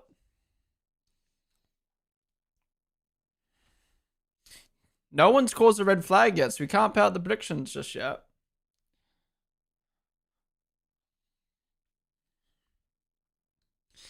Max, 16 milliseconds off of Antonelli's time from this morning. Oh no, that's Liam. Oh, no, there you go. Yeah, 16 milliseconds off of Antonelli's time. Ahead of Liam. What was I going to say? Did I hear that correctly? It was meant to rain in Bahrain in 2020, but we didn't race there because of COVID?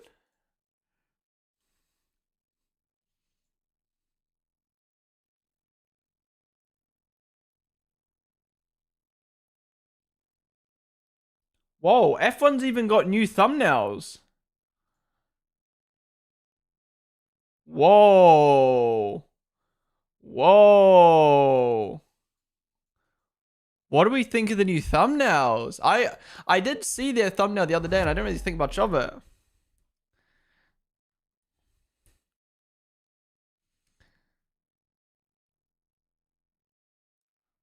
Ooh, I like it. I like the text. I like the text being bigger. But I also feel like it's less distinct. That's cool. Okay, this is my thoughts. It looks less like F1, obviously, because we're so used to that. Like, that feels more like a thumbnail.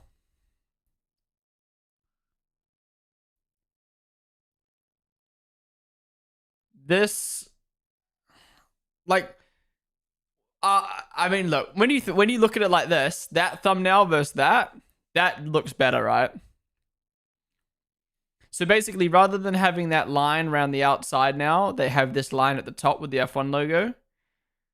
And then the text at the bottom, rather than being like the same, it's thicker. And they've got that new, like, skinny font. See that? Testing day one. Interesting. I do feel like it's a nice refresh. I feel like it might take people a while to like adjust to it, but I like it.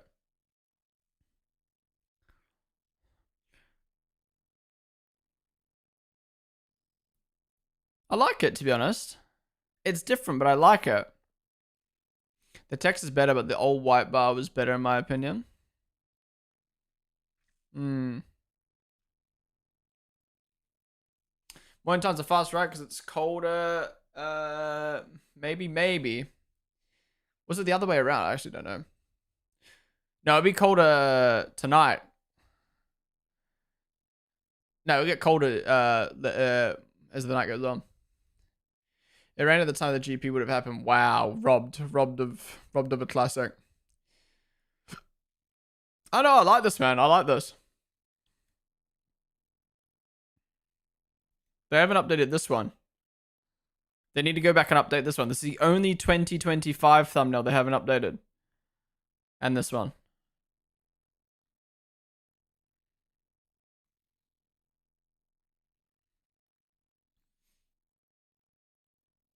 I like it though.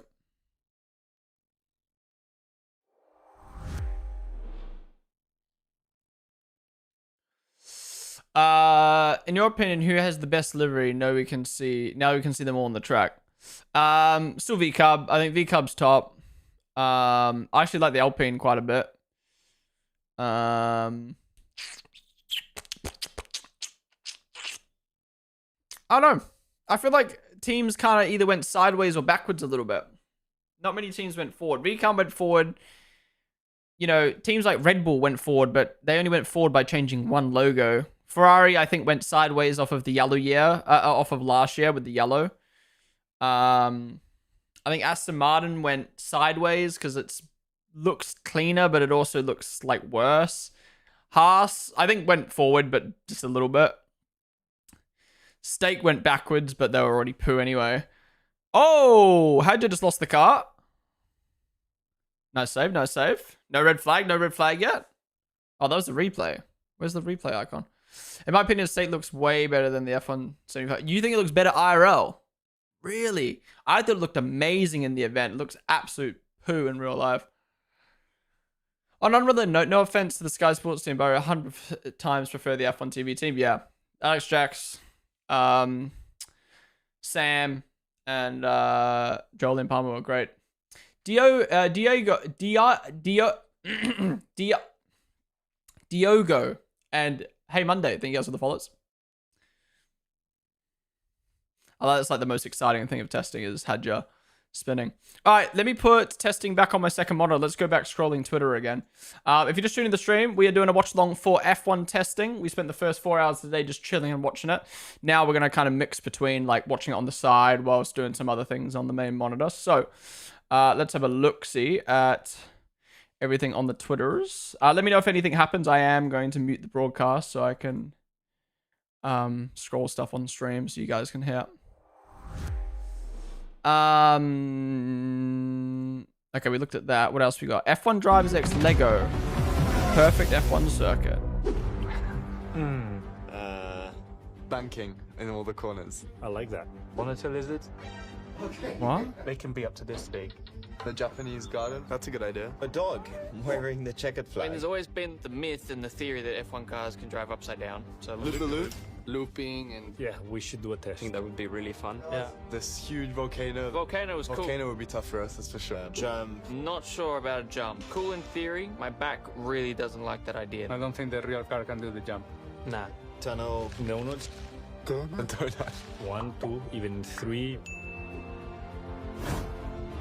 Something thrilling is coming soon. No way they're making like a big fucking track. It's cool to see how close Bortoletto and Max are. Bortoletto is obviously a part of Alonso's academy, but Bortoletto is also a part of Team Redline. So Max has a lot of praise for Bortoletto. Fans in Taiwan, Numen Hao, Lando here. The 2023 season is over, and on behalf of McLaren and OKX, thank you for your unwavering support this year. Oscar, the first season is complete. How have you... Bruh. That's what our car. Classic, man. Classic. I love clips like that which come back and like bite you. MILF. Man, I love Ferrari. God. Okay, look, okay, horn about FIA's statement and the booing at the F1 75 event. They made their own statements about it, and that was not something we asked for. I did not speak to the FIA after the event. It was undoubtedly part of their campaign against online abuse. Fans are passionate, they support their drivers, they support their teams, and you can dictate that to them. Interesting. Red Bull hate FIA so much they even like boo us if you want, just to not side with the FIA. Reject modernity, embrace tradition. Is Rolex look better because it's Rolex? Yes. I honestly think that sign looks better. I ain't gonna lie. Maybe that's a hot take. I think that looks cooler.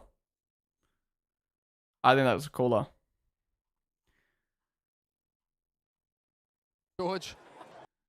I know he sends like 3 walls of text and gets 3 thumbs up reactions and 2 muscles. George. Hey, George. Unreasonably active, to be honest.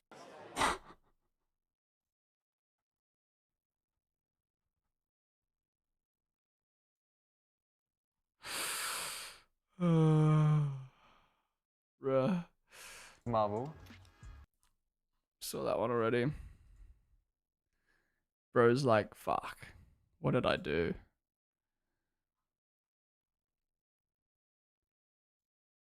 Here you can see it better. What? The wing bending? Is that what we're talking about?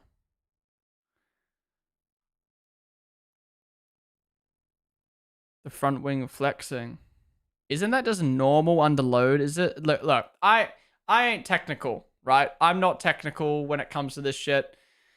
I'm fascinated by it, but I'm not into it. Isn't this normal for a wing to bend under load? The problem is that bending down the straight is different to it bending under load, or am I wrong? I guess it's the same thing. Y 1,79. ¿He crecido? Échate más para atrás, a ver si No, te no, no. estiras. A ver, me estoy estirando un poco, pero... A ver, a mí me da 1,78,5, mira. Vamos, I've grown in this last year. No, we used to be the same height. Maybe I've grown as well. Maybe I've grown. Ah, vale, ¿ves? Yo a todo el mundo le digo que mido 1,70. It's time to show it to be hot. Bro, Chloe Chambers and Christian Mansell on the Twitter timeline are crazy. Mr. I would not have signed Hamilton watching Hamilton leave the pit lane in a Ferrari. LOL! Honestly, W16, look how hot that is from front on. It is actually nice. Christian Horner, we've had a good winter. We've prepared well. Whilst RB21 doesn't look a huge amount of visually different to last year's car, it's subtly different in many areas, in particular areas you can't see. Ooh. Yeah, that's what I was talking about earlier. Callum Nicholas, F1 mech. The time has come to hang up my race suit. 15 years of racing as a mechanic, 13 Formula 1 Grand Prix, Formula 1 seasons, 23 Grand Prix, 4 Drivers' Championships, 2 Constructors' Championships, and 7 consecutive pit stop awards. It's a career that I'm incredibly proud to look back on. To all those who have been a part of the amazing journey, thank you. For the last decade of my life, I've been very fortunate to work with an incredible group of people in a team like no other. So today, I'm very blessed to announce that I'll be taking on an exciting new role as a Red Bull Racing ambassador. It's really cool. It's going to be interesting to see how the ambassador works, because we've got creator ambassadors who like go to Grand Prix and do like marketing stuff, and then you've got like the ambassadors like I forgot his name, like David Coulthard, for instance, who like does the show runs and stuff like that. What's F1 Mech gonna do? Like, is he I guess he's just gonna be like an integral part of the team and do talks and like help mechanics, like younger mechanics and junior mechanics and stuff like that. But yeah. What else we got? How do I get to the F1 topic on Twitter? Like, I just want to only scroll F1. I only want to scroll F1 stuff. How do I do that? Do I just search F1 and click? The fuck? I didn't even mean to click that, but okay.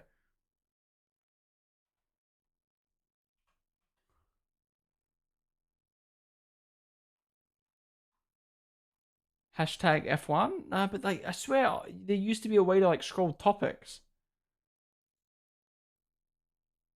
This? Would this work? Would this work? 1 member. 52 members.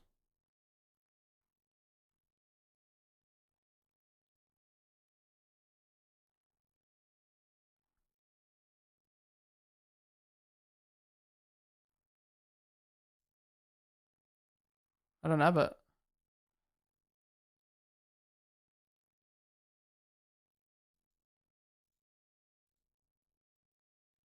Like, I swear there used to be like a... Yeah, I know I'm not getting anything good from them things. But like, not everyone puts hashtag F1 in their thing. So I'm just like, I just want to scroll like a topic that's only got F1 stuff in it. Tap on your account icon.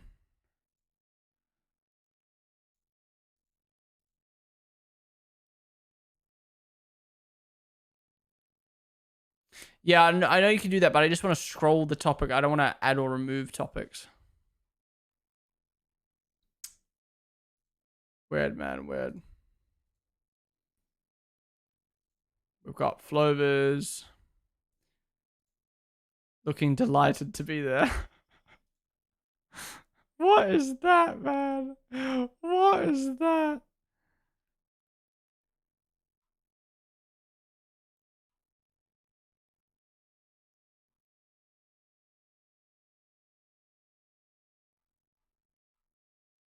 Bro, it's so good. The jersey's so good. That's kind of nice. Excited as well, to be honest. But I'm starting to realize slowly, step by step, that this is actually all real. Yeah, I'm super happy, and of course I'm really looking forward to the year ahead. First of all, I'm really looking forward to all the races, but also I'm looking forward to be working with the team, with George, and to see how I can do this year. Jesus, audio balancing. Yo, Matty Bombard, thank you for the tip, dude. F1 2025, let's go. Let's go. Thank you, man. I appreciate that. Oh, I'm so looking forward to this. What's this? Even AI suffers from clapped racecraft? Maybe.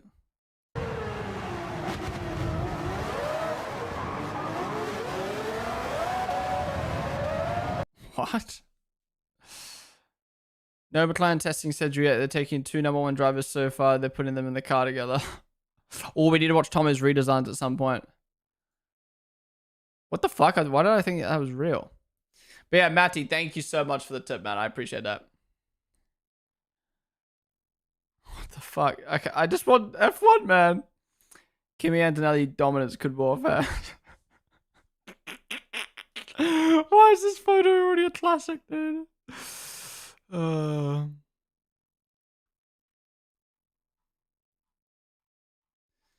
I can't wait for a booby to pop up and just ruin my entire stream. Why am I getting repeats now? Maybe we just go on following. Surely some people have tweeted some stuff. But I don't really follow too many people on Twitter. Max and Lewis shaking hands.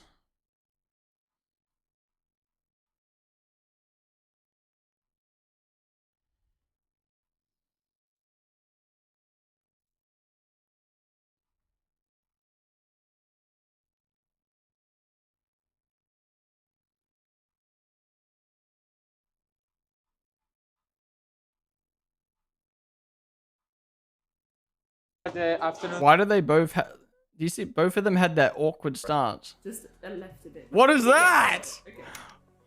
Yeah, so about to start the afternoon session, my first session of the day. So yeah, excited for it. Let's go. Let's have a good one. Test what we need to test in the car, and yeah.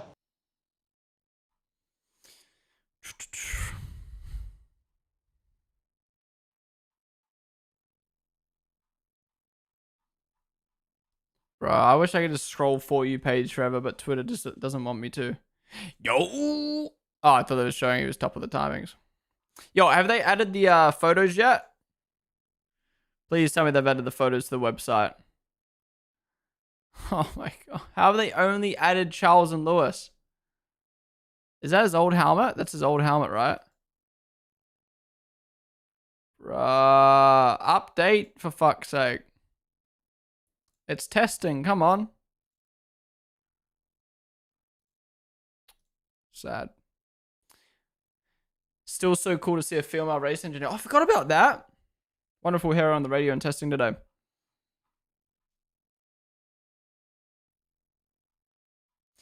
Christian was asked whether the RB21 seen in testing will undergo visible changes before arriving in Melbourne. It's basically the car will start the season, but maybe some subtle changes between now and then. But fundamentally, it's what will be taken to Melbourne. Or if they pull a Merc and show up with a whole new car. I literally just saw that before. These are always really interesting to look at. Their side pod kind of slopes down. Red Bull's kind of curves and has a... Yeah. They got big diffuser. Red Bull's comes down. Mercs is flat.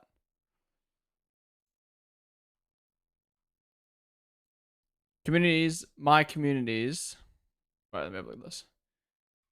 Communities, my communities. Explore more sports. Scrolling to find F1. There should be one with 83 members.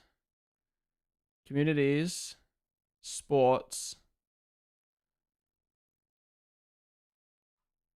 Chelsea, Texans, Twitter, Ohio, Chicago Bulls, Landosca. We'll go look at that one. Bro, it's only basketball. How is an F1 fan not getting an F1 community? Are you able to link it? If you can link it for me, Momo Z's, that would be great. I'm only getting Landosca Nation. Are you following the F1 topic? I think so. Thanks, Elon, for making this so easy.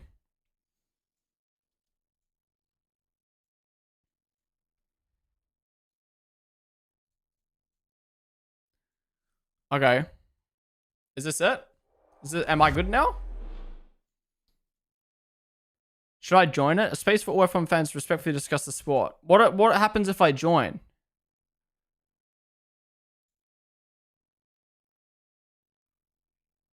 What does a community do? Does that just mean these tweets will pop up on my timeline? Because I'm kind of already happy with the For You page. It's more just like I want a place to scroll that's only F1 stuff.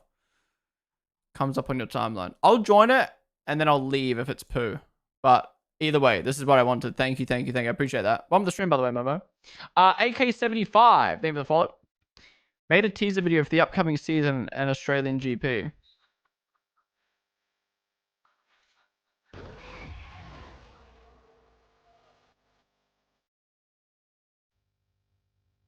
That's cool.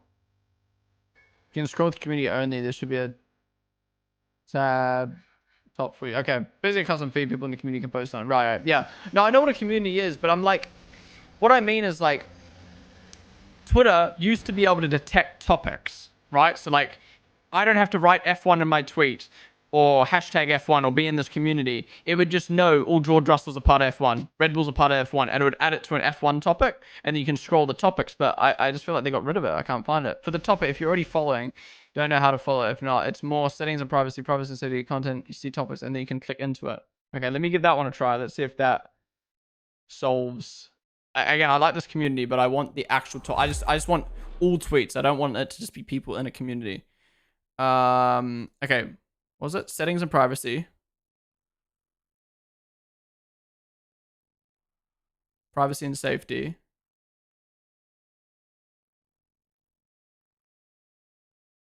Content you see. Topics. Ah, Formula 1. Yay! Yeah, this is what I wanted. Thank you. The community is good as well, by the way. Thanks for that as well, Momo. This is what I was looking for, though. Yes. Okay, so the Formula 1 topic. So this is literally all stuff just Formula 1. Is it randos as well, though? There's no rando tweets. We need the randoms. I don't just want all pros. Maybe the community is better. Maybe it's good to have a bit of both. Yeah, this is all just actual F1. This is what I was thinking of, but I thought it would have like homemade stuff. What do you call it? Alonso 2025 helmet. I mean, F1 kind of already leaked it, but I mean, I guess it's the same thing.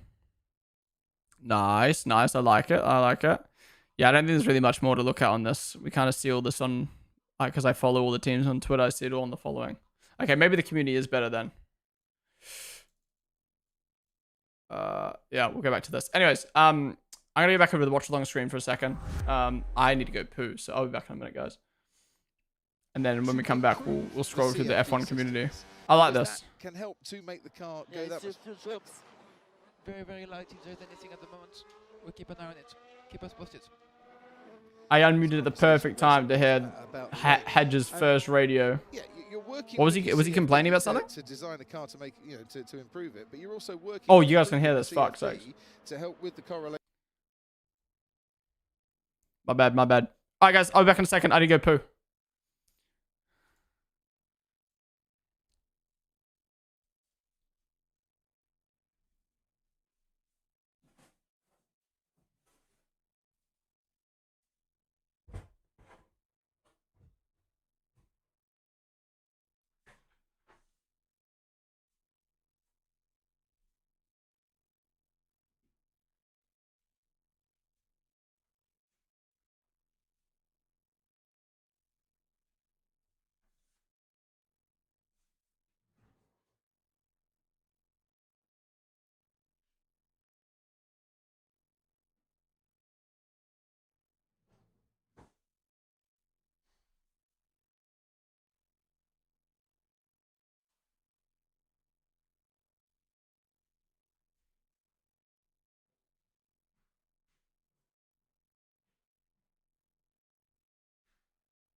I'm back. Bro. Bernie completely butchered Borderletto's name, and you can tell she was embarrassed. And then Crofty's like, okay, Bernie. Bortoletto.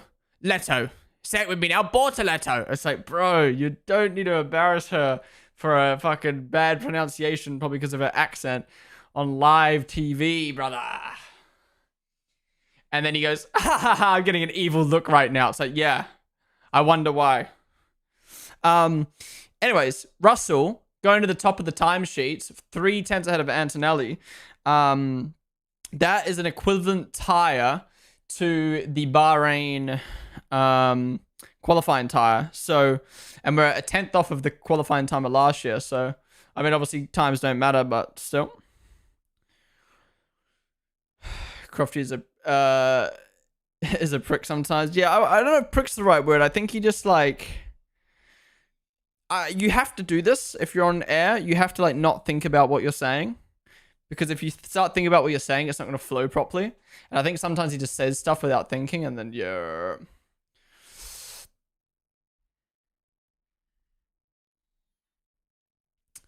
What I missed in chat while I was pooing. I'm back now though. We've got 2 hours, 42 minutes left of the session. We've got Twitter to scroll. We've got Discord to scroll. Yeah, sorry about the echo. Fix that though. Mine's delayed, so I thought I was imagining voices. None of my streaming services have testing. Really, DevShow? If you got a VPN, Sky Sports stream it free on YouTube. Aeroblade, what the fuck is this VTuber Max or Stab? Yeah, he takes over the stream when I poo. What a G. How's it going there, buddy? Good to see you, dude. They skipped the Russell lap time for some Ollie propaganda. My boy Davo. So what you're saying is Russell dominance this year. I mean, Merc 1-2 right now. Merc 1-2. Gasly P3. Remind me what your camera is. It's the A7 IV. It's very overkill for streaming, but it's just the camera I had. That's interesting that the guy that signed Bortoletto to McLaren moved to Sauber with Bortoletto. That's kind of crazy.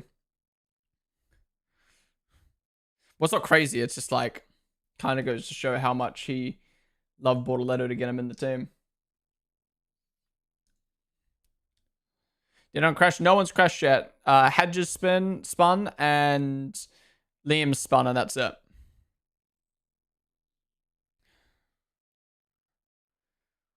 Hedges really pushing. Oh my. EBCDAY. Thank you for the follow. I'll be shooting some stuff with F2, F3 in Melbourne, so hoping to get a proper camera in it. Nice. Yeah, you can't go wrong with Sony A7 III, A7 IV. There's also this new Lumix camera. Fuck, I forgot the name of it. Basically, if I could buy a camera now, I'd buy the Lumix. For its price, it's so cheap for what it's worth. It can shoot 6K vertical. Basically, the coolest feature about this camera is it shoots 6K.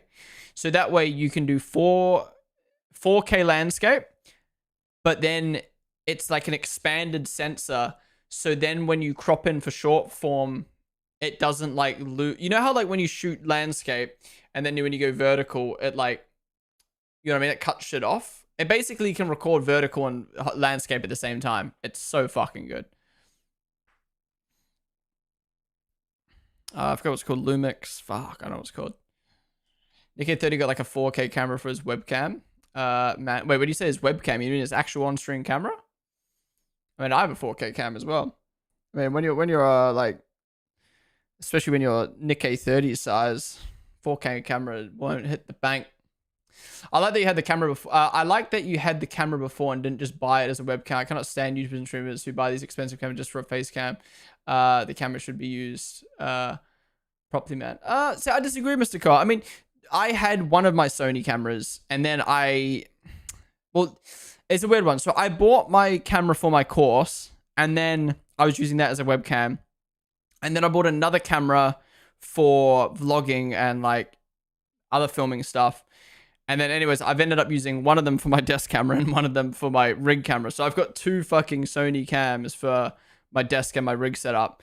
Again, bought them for different purposes and then just ended up not really using them as cameras. I can obviously still use them as cameras. I just don't. I know I'm a bit of like a tech geek, But I completely disagree with you. I think I know streaming, and I know streaming isn't all about like quality. It's about, you know, what you do on stream.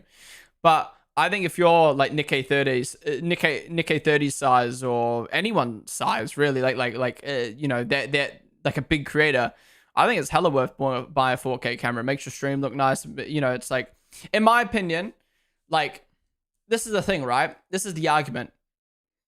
People watch, I'll use XQC as an example. People watch XQC and will say things like, all he does is sit there and watch videos. He should do more. Look, he's literally got the shittest lighting, the shittest microphone, the shittest camera.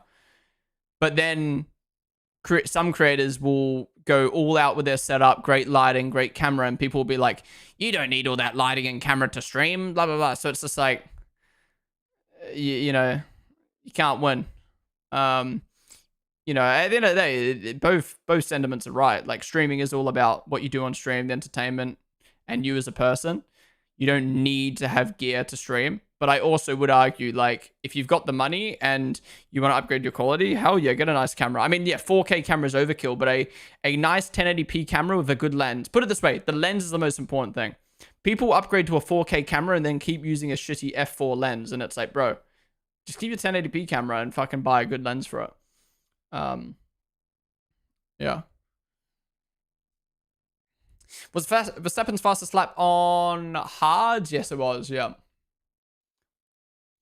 There's multiple commenter tires, though. Keep in mind, Red Cliff on the stream, by the way. Right, anyone else's timing's glitch. Mine has Lando as P20. Silly timings, man. A74, yeah. The K30 is low-key hilarious. Me and the Bruce will be doing pretty much the same thing together. Matt is heading down to the Sydney for ROC and wasn't going to hang around for his GP. Now we got him in with us to be cooking. Nice, nice. I'm not going to lie though, Mr. Cobb. Most streamers now have 4K cameras. Do you know what my pet peeve is though, Mr. Cobb? You saying people buying 4K cameras just for content is bad. My pet peeve is people buying 4K cameras and using it in 1080p. Why?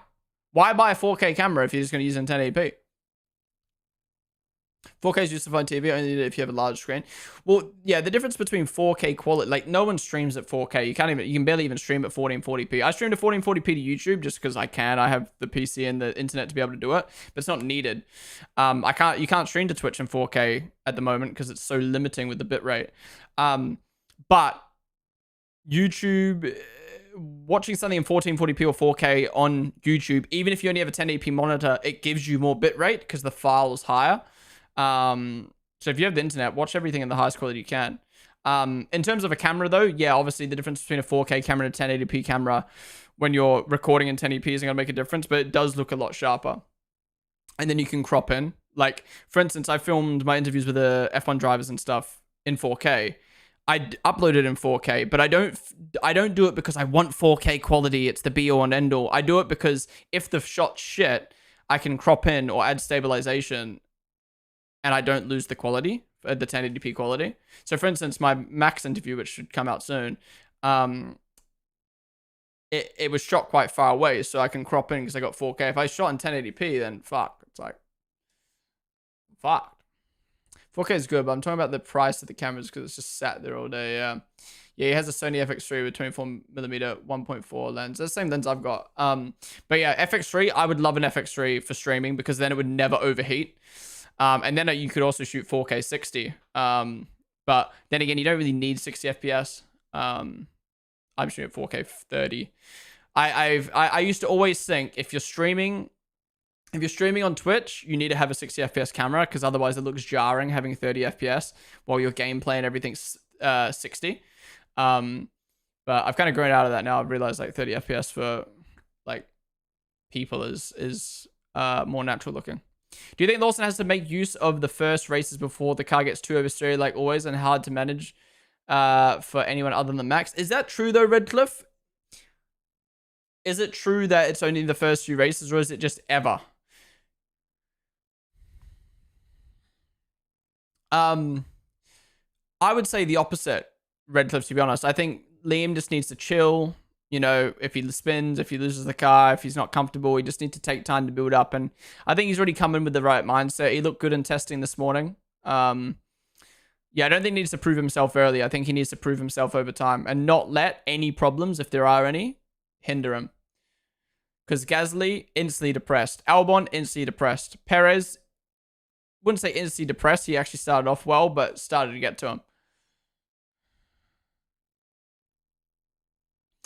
Oh, again, in major news, what's up? Yank the mic now. Nothing major. Perez always did well during the start of the season, then bro falls off, yeah.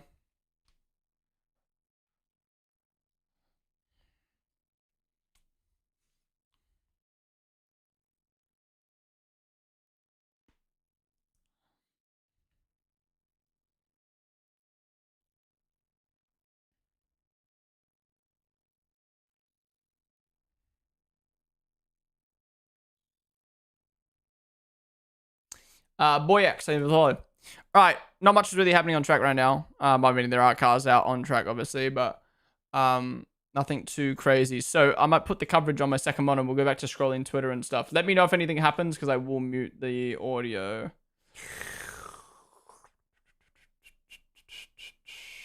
Yeah, right. Let's go back to scrolling Twitter. That was the teaser we looked at. Preseason speculation, including Hamilton's feedback on the SF25 during February 2025 test, has amplified fan fervor. Fever? With reports suggesting his insights could unlock Ferrari's potential for a historic season.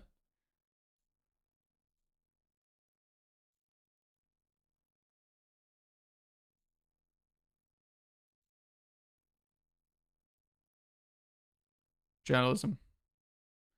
Guy thinks he's a journo. F1 fans, check this out. The 20. Wait, we've seen that. Lewis Hamilton on track. Ricardo overtakes Alonso. New race season soon. Wait, I don't get it. Is it more just like we don't know what it's gonna be, good or bad? Full-on testing begins today. That's not real, right? No, it wasn't, right? Why are people reposting it like it's real? Oh my god, it's just all Lewis. Fuck.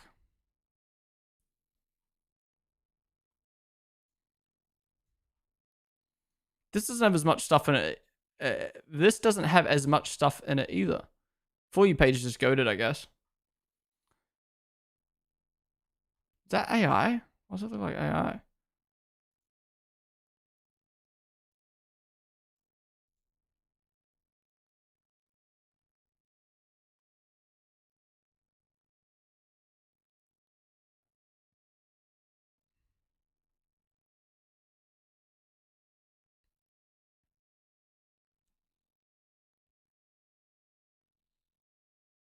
This is fire. Wait, you guys can't hear this? Oh my god. Why did no one tell me? You need to be smooth, you need to be smooth. And if you no longer go for a gap that exists, you're no longer a racing driver. This was fire. To be a 4-1 driver, you need to be able to switch yourself off from everything that is happening around you. Teams were racing not just for glory, but for hundreds of millions of dollars. Competition's so tough.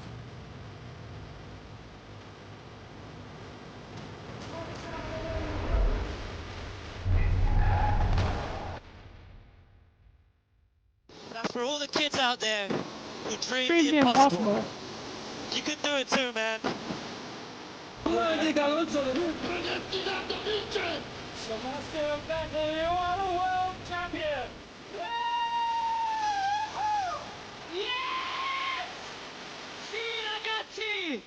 Bang, I read that. Love that, love that. It's weird. Why is it more weird seeing Angela in red than it is seeing Lewis? The fuck?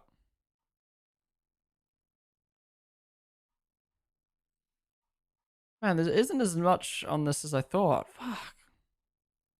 F1 fans watching preseason testing core. Who invited my man blood, bro? He's on the team.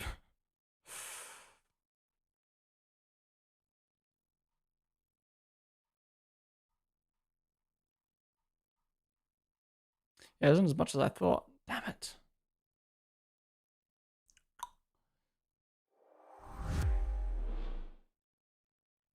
Get sold. Quit. What are you talking about? Lewis and Red? Sorry, man.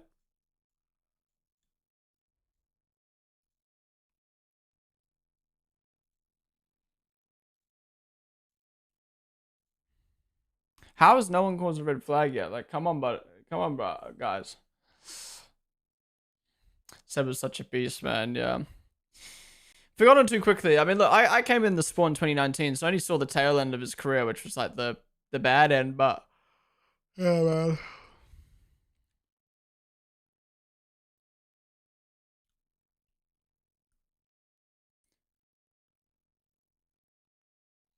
It's really tight though. I know it's only testing, but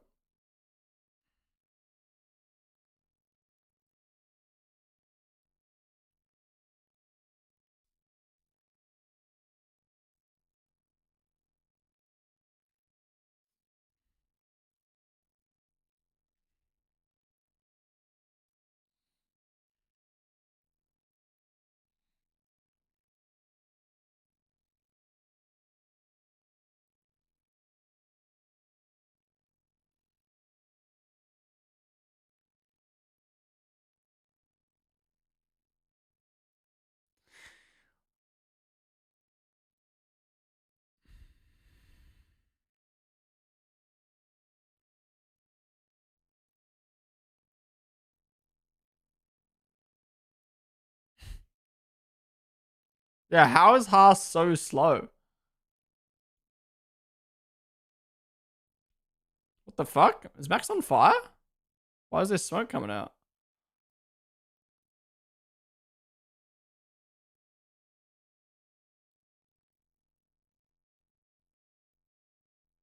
The fuck?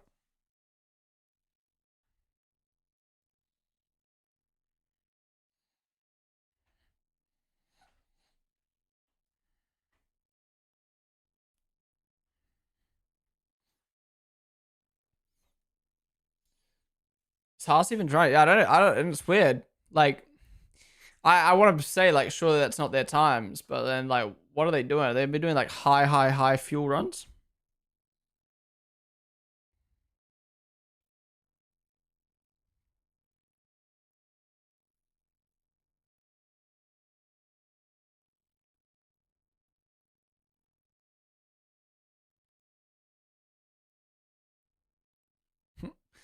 Looks like Liam's about to do a little bit of a photo shoot for Yeti.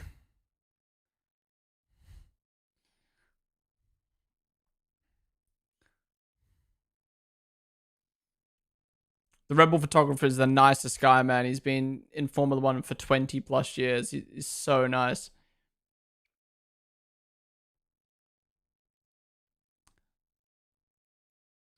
Slow engine map, high fuel, high drag, could be anything really. Oh, Max just twitched out of that corner. Saved it, unlike unlike Liam when he spun. Interesting that Max had the exact same problem though.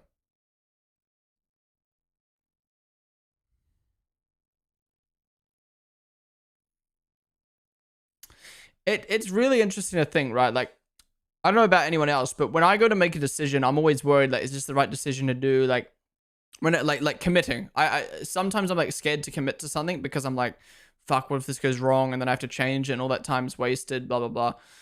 Imagine being an F1 like engineer or aerodynamicist or whatever the fuck, and you have to make a decision. You make a decision, and like all that development like just goes to waste. All that time, you know, you lose points. Oh, it must just eat you up. And you sit there thinking like, why don't we do that? So Rebel hasn't solved the curb riding problem. I'm not sure. I mean, that didn't look like it was from the curb. That was just from him losing the rear end. The guy who came with the zero pod design. Yeah, exactly. To be fair, I think the zero side pod design would have worked if it wasn't for porpoising. But then again, they fixed porpoising. And Zero side pod still didn't work, but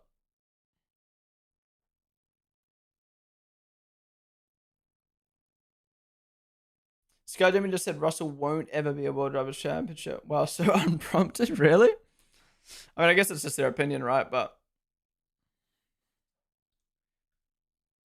yeah, Max has done his personal best on C2, his previously on C4, I believe, right?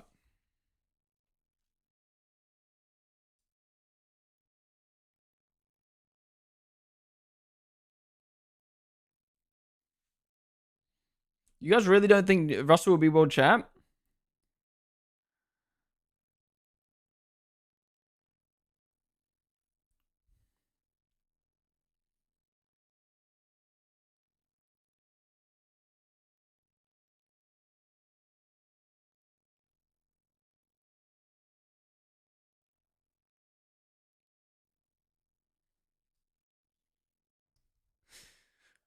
Believe you got that dog in him. I don't know. I really respect Russell. I think he's got the right mindset to win a championship. I think he's someone who always wants to push himself to be the best. He looks at the little things. Oh, excuse me, the 1% that will make him better. Yeah, I feel like he's got the I'll do anything to win mentality. I think he's a fast driver too. Maybe makes a few too many mistakes, but you know, I think a lot of people, Max, Leclerc, they all made mistakes. They've ironed them out. Wow, Max is really struggling. Is he maybe just trying to find the perfect limit, or is the car actually poo? What's up, Bailey? Garrickle, welcome to the stream. I'm a certified Russell World Drivers Championship believer. Yeah, I love Russell. I just like him because he's always sleeper build, man. I feel like, you know, he hasn't got as many fans as the big boys. He hasn't got as much backing as the big boys. He's kind of always just there, and he just nabs points, nabs podiums, nabs wins. And I think he would be like a Rosberg and nab a fucking championship one day. Excuse me. George takes a lot under pressure though. Yeah, true. So last year, Norris got upgrades always before Oscar were. Oh, excuse me. Will that change this year? Well, McLaren look like they're still going with the approach of we've got 2 number 1 drivers and blah, blah, blah, blah. So we'll see. Maybe they'll just favor whoever's leading the championship after a few rounds. Oh, something came off the Merc.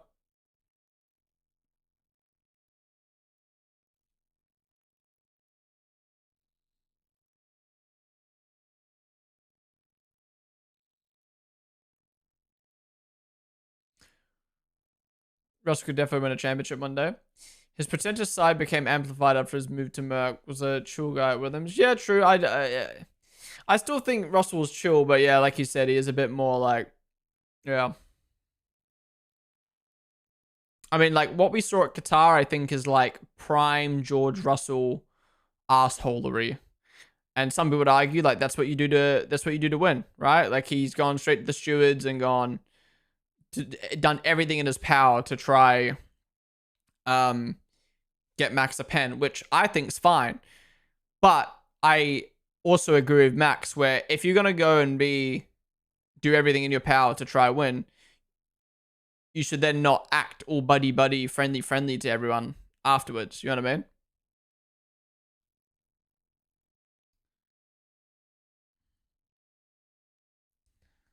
Max is always searching for the limit. Yeah, he's a twat. I don't understand how people like him. He's such a fake personality, you reckon? George, sup, PT Lightfoot?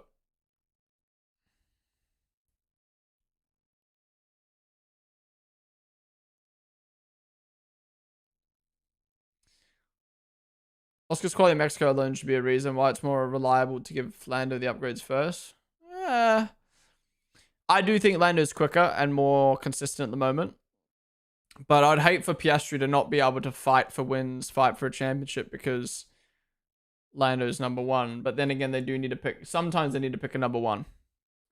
I think Russell's a world championship material, just has to improve his race pace. His race pace, really? I think his race pace is okay.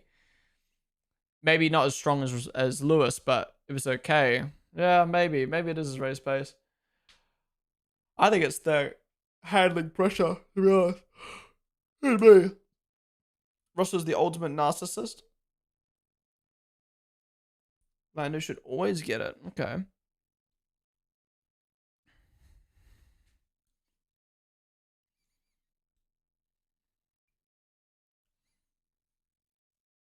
How have we not had a red flag yet? We can't even power out these predictions.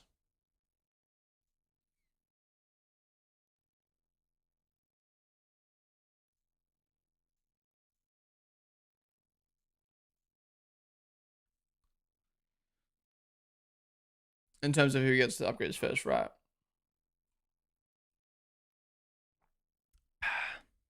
Can we not throw words like narcissist around so easily? What's up, Patricia?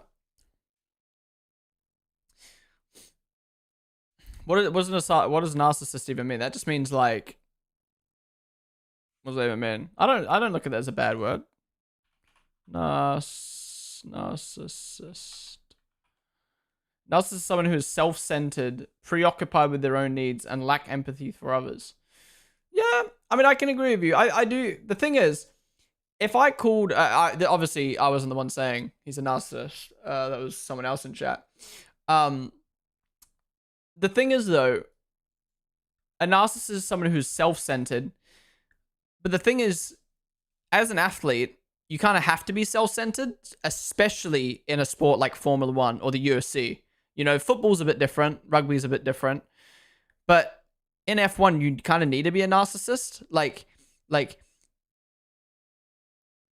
you know, if a UFC fighter goes in there and is caring about the other person, or if an F1 driver goes out on track and is caring about the other person, you kind of have to be a narcissist. Actually, you have to be self-centered. Preoccupied with their own needs. Again, if you go into it being like, team this, team that, like, don't get me wrong, you have to have a teammate element to being a good F1 driver, because if you don't work with your team, they're not going to work with you, you're going to get dropped, blah, blah, blah, blah. But if you're a driver like Max Verstappen, like Lewis Hamilton, like Alonso, and you are the best of that team, you kind of have to preoccupy your own needs, because the second you start giving any inch to your teammate or any other drivers on track, you lose out. And then it says lacks empathy for others. I wouldn't say Russell lacks empathy for others. I mean, you know, lacking empathy doesn't really have anything to do with sport anyway. But yeah, I don't necessarily disagree with Russell being I wouldn't personally call him a narcissist, but I wouldn't disagree and say it's a bad word personally. But yeah, I think it's one of those things where some people look at Russell and think, oh, he's an asshat, he's two-faced, blah, blah, blah. Whereas I think Russell's actually kind of low-key funny, and like, I think he plays a little bit of a character. I think he knows when to be PR, but he knows when to be chill. And I think some people look at that as he's two-faced, or like got two personalities, or he's fake. Whereas I like that. I would rather someone be PR when they need to be PR, and fun and chill when they need to be fun and chill, rather than someone being PR all the time. Take Lewis, for instance. Again, this is not me firing shots at Lewis. He is 24/7 PR. He never, I feel, lowers the curtain. We never get to see, I think, normal Lewis Hamilton. He's always PR, and there's nothing wrong with that.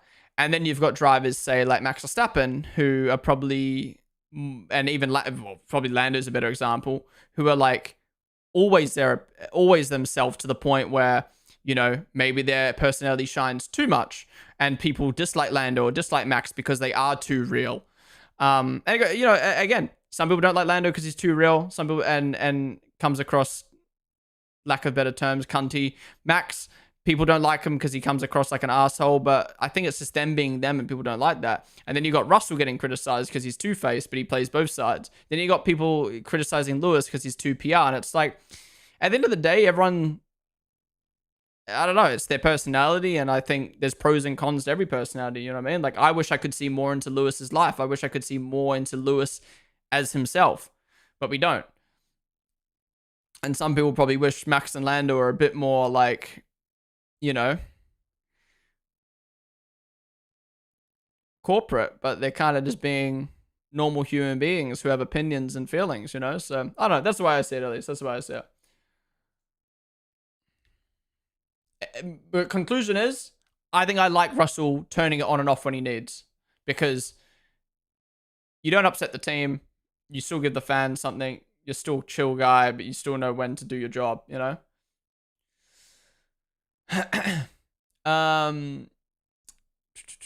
Actually, if one is performing better than the other, then Oscar could go first. It's a perfectly normal word. It's a bit extreme when we don't really know any of these people's personally. Yeah, that's true. I feel like you would have to be somewhat of a narcissist to be at the top level of motorsports. Yeah, I agree. It's a diagnosis. I wouldn't diagnose someone. There's a difference between having tendencies of being one. Really? Like, I mean, I don't want to comment because further than that, because I don't know if it's a diagnosis or not. I just thought narcissist was a describing word, but if it's a diagnosis, then apologies, but. Yeah. I thought it was just a describing word personally. I was unaware. 100% Lance is bad way, obviously. Let's go JD on the stream. Ronaldo's a narcissist, but it's not his fault. Let's pretend most of, if not all, the drivers are divas and self-centered, especially with your teammate is your biggest rival. I would never hate the skibbity toilet Baku guy. I mean, I don't know the guy, but I feel like F1 has a certain narratives for some drivers because every other driver except for Max gets along very well with George. Wait. I don't know that guy, but I feel like the F1 has certain narratives for some drivers because every other driver except for Max gets along very well with George. I mean, he's best mates with Alex, and Alex is the most chill guy in the grid. Yeah, yeah. But, I mean, I will ask you, though, is everyone chill with Russell? Or is that all we know? You know what I mean? Because behind the scenes, Hulkenberg and Sainz and this, that, and the other could be hopping on their private jet going, fuck me, Russell makes me cringe. But they're not going to go out in public and say, Russell makes you cringe. Max is the only one who's verbally said, I don't like Russell because he got upset by him. The same way, you know, other drivers have had their beef and whatever. It's just like, you're not all going to get along. It's not happy families, but it doesn't mean that people don't dislike them. Again, that's not me saying like, it's more me just saying like, I don't think you can use, oh, this driver's loved by everyone, but you don't actually know. Like no one's going to go out and be like, I dislike this driver. Yeah.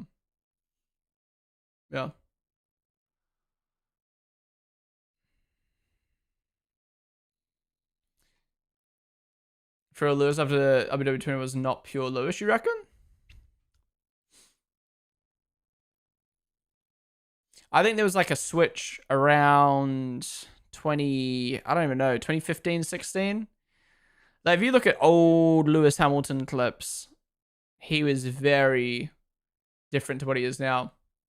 Being nice all the time isn't entertaining. It must be hard to be a public person. People always assume stuff. Oh, absolutely, man. Look, you guys know me. I'm a Max Verstappen fan. You can fucking see by the posters on the wall. Maybe a lot of you guys are tuning in the stream and like, oh, he's biased, whatever. But the thing I'll say about Max, right, is he is painted by the media as the villain, right? The casual fans see him as the villain. Now, you don't have to like Max Verstappen. You know, again, I don't find Stroll or Ocon's personality entertaining. Lando rubs me the wrong way sometimes. I understand people will be rubbed the wrong way by Max Verstappen all the time, 100%. But the thing that frustrates me is so many people say Max Verstappen is an asshole. He's this, that, and the other. He's not nice, blah, blah, blah, blah, blah. But that's his on-track personality. It's got nothing to do with him off-track. And every single person I have met who has met Max Verstappen has said he is the nicest, best person. I've had my own experiences of him. Everyone who I've spoken to who's met Max has said he is the nicest guy ever. And it's one of those things where behind the scenes is a completely different story to what people are saying in the media. And you know, that goes for every driver, right? But there's also the other side of it where there's drivers who behind the scenes, you know, you kind of hear these stories of like, well, they were this, they were that, and the other. But the media kind of gaslights them and being like, oh, well, they're this, they're that. And, you know, the fans do this and that. And it's just like, at the end of the day, you got to form your own opinions. You know what I mean? You got to form your own opinions.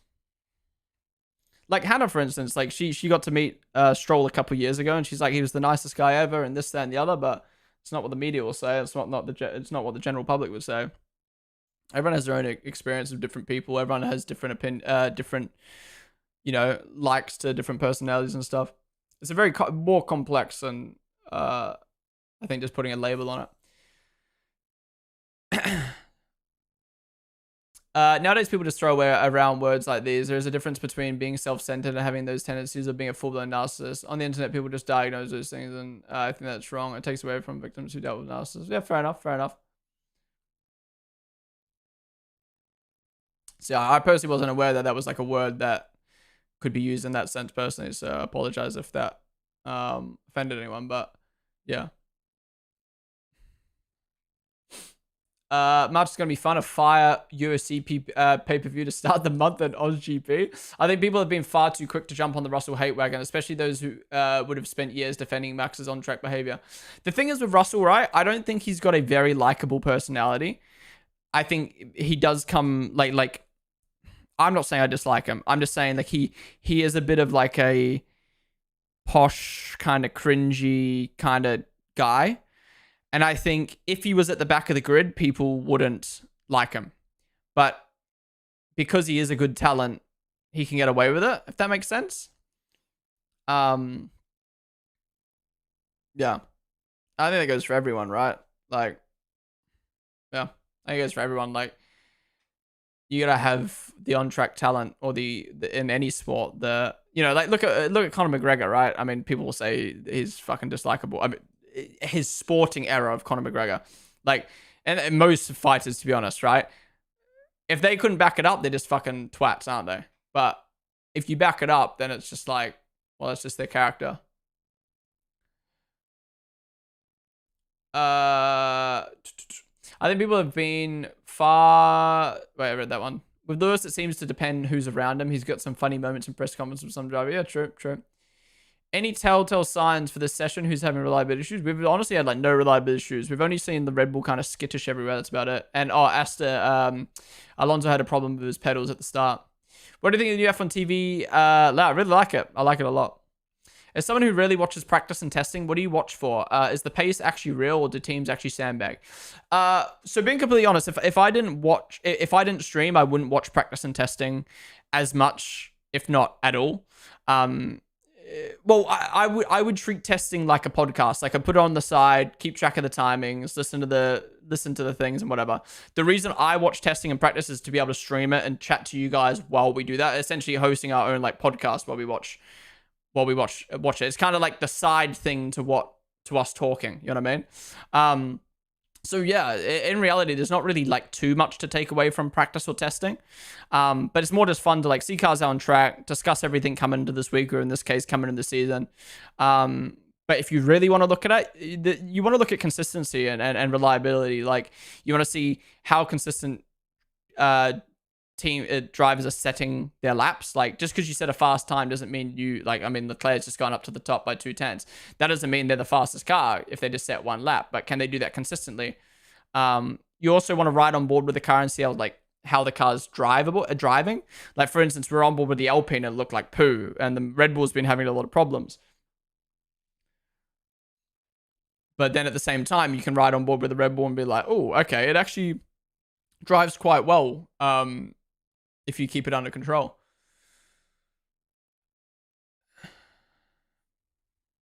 What do you think of the new F1 TV? Oh, I read that. He didn't say he is one, so I didn't mean you. Don't worry. As someone who really watches practice and test... Oh, I read that. What the fuck? Oh, what am I... My brain's just farted. Any can... Wait, what the fuck? I'm just... Okay.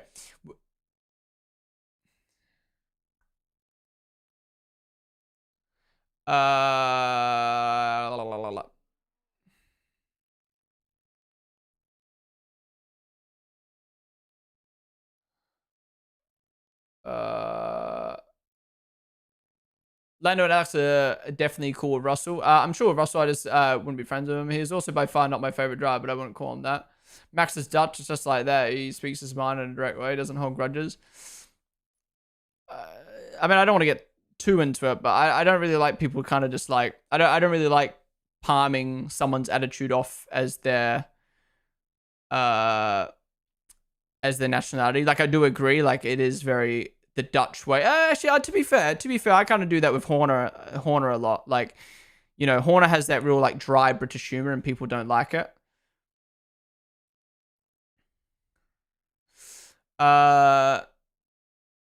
Andy Cowell's not giving out a lot of confidence, you reckon? What's up, Raven? What's up, Bob the stream? So I'm just slowly catching up on chat after our discussion. With Lewis, though, I feel like I'm also aging and how much he won. Like, I hope I'm not as hot-headed when I'm 40. Yeah, same as the Rebel is a toxic environment. Well, every person I know who wrote this says it's like a family. Max can separate his feelings, and with Lewis, I've seen how Max and him interact outside F1. Aston porpoising? I missed that. or the McLaren locked in that corner. They're always respectful, but the media don't show the good stuff. But yeah, that's another way to put it. Regardless of who you are, the media are always gonna play into the big. They're gonna play into the negative because it's easy to sell a negative story than, it's easy to sell a negative story than to sell a positive one. Easy to get clicks on a negative story than a positive one. Also, people's opinions on drivers change so much over time. Vettel was disliked for years, and now most people love. Yeah, exactly. I think it just comes back to respect, and it comes back to the whole booing thing that I spoke about the other day on F175, right? About F175. And I think my opinion on booing is always going to be up in the air. I don't really know how I feel about it. I think in a sporting environment, booing is fine. Like, if Max is about to go, if Max comes on pre-race, I'm just using Max as an example. Max comes on pre-race to do an interview and you boo him. You're to get in his head and to make him perform worse for the race. That's your choice. I would never boo someone, but that's your choice. That's a part of sport. But booing someone at an event that's got no competition related to it, that's just disrespectful. And I think that's kind of what we saw in the Vettel era, where people just saw this young kid who was dominating, and it's like, boo, you're bored, like, boo, boo, boo. And then after all the fucking, everything calms down, you're like, holy shit, like what Vettel did was nuts. That's respect. Like, I got to witness that. Blah, blah, blah. You kind of appreciate it. I fucking God hope no one who booed him ends up becoming a fan of him, because that's just dumb. But, yeah. I think it's just respect. And I think the booing at F175 was completely disrespectful. Whereas, yeah.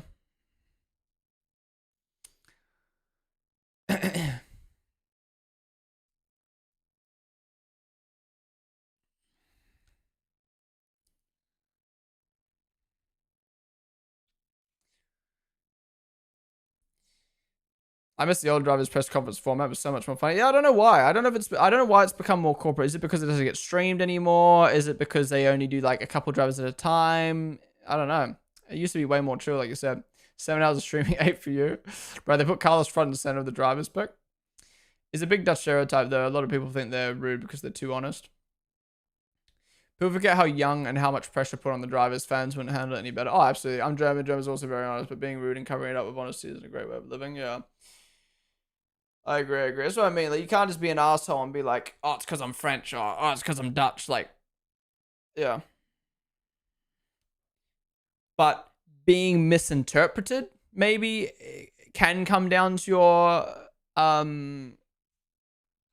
country, if that makes sense, or your whatever. Where you're from. Biggest part of sports, not those events. Is that Williams logo on the timings new? Yeah, I was thinking that. I don't remember. Was it white or was it blue? None of the others have changed, though. Was Haas gone red? Was Haas white and now it's red, and Williams used to be blue, now it's white? Maybe. Being direct is a more efficient way to get shit done. Maybe it's different for German culture. I sort of agree, but booing in general is just disrespectful and doesn't feel right. Even in a sporting environment, just a sucky thing to do. That's what I mean. I would never do it, but I understand why it can happen. But I can't remember who I saw the quote from. Maybe it was Martin Brundle. He was talking about booing. He said something. Someone said something along the lines of like, I think it was like an ex-driver. I can't remember who it was now. Said something along the lines of like, the reason we don't boo in Formula 1 is because every driver is putting their life on the line. You know, like in football, it's different. But in F1, everyone's putting their life on the line, and we have to respect that. And I think booing that is just, yeah. And I would agree. Last cycle with the current Jetta cars, the reliability you expect to be at an all-time high, yeah. If we have no red flag, crazy. They will do like a VSC or safety car test or red flag test at the end of the session, though, I think.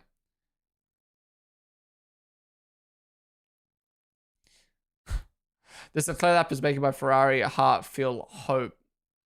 Is he going quicker, or is this? No, still 30.8. Any news on F1 TV 4K thing? I don't really need 4K, but if that means streams will have a higher bitrate, that is a big win, especially driver categories. Yeah, no. So if you don't know, everyone else in chat, F1 TV is rumored to be having 4K and a big overhaul to F1 TV this season. Doesn't seem. I don't use F1 TV, so I don't know, but it doesn't seem like it's been added yet. But maybe for Australia, or maybe we get tested throughout the year. But that would be great. I mean, obviously, multi-viewer, what I use for my live timings, has been amazing for my streams. Amazing for everyone using Formula 1. watching Formula One. And I think if they actually implement that properly into F1 TV, that'd be good. I really wish they kind of like took on multi-viewer to do it, dude, because what he's built on that app is fucking insane. Just implement that into F1 TV, boom.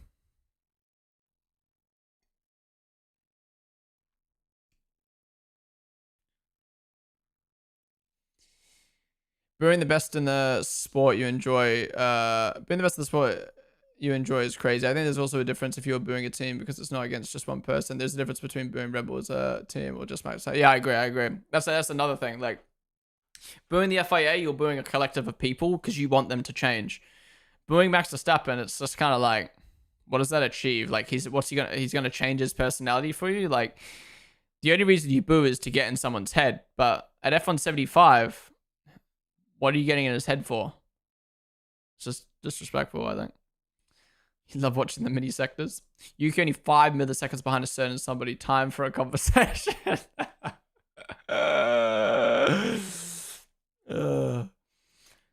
He's going to be reserved for both Red Bull teams. I actually don't know. Is it Awasa? It's Awasa, Marty, and Arvid, but I don't know how they've divvied that up.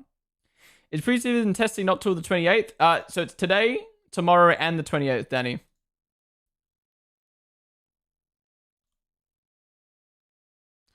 Just tuned in. How's Red Bull looking? Car's been very skittish, but when it's been under control, it's been quite good. Liam had one spin, but other than that, he seemed pretty good as well.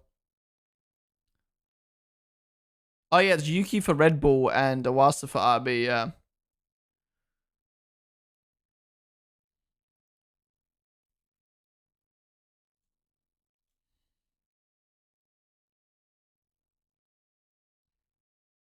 Red Bull's just had a power cut in the garage? The fuck?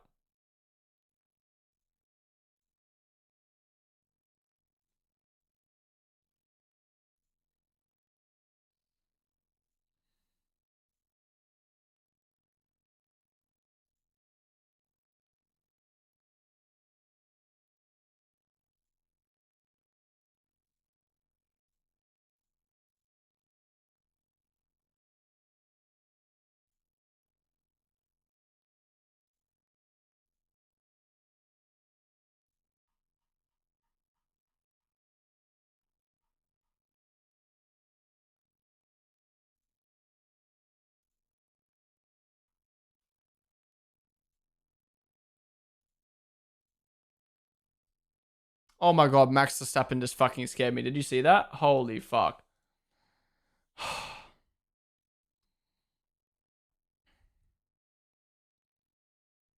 Oh, red flag. What'd I miss?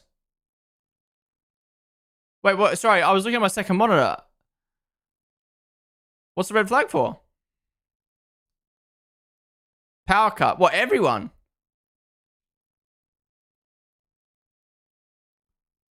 Leave crash, fuck off. Or was it just Red Bull? Did they just have to stop it because Red Bull? It's not fair on Red Bull.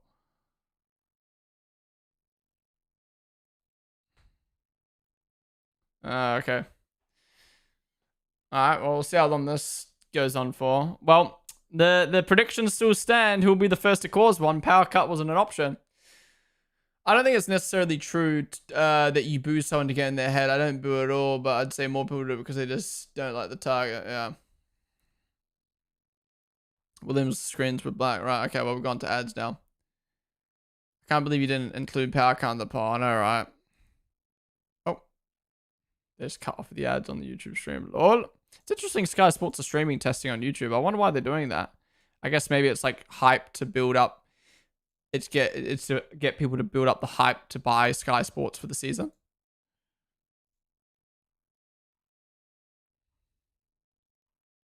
Bro. Oh my. We've just got the F1. We just got the 2025 pick. We just got the 2025 photo. Oh my god. Oh my god. Woo!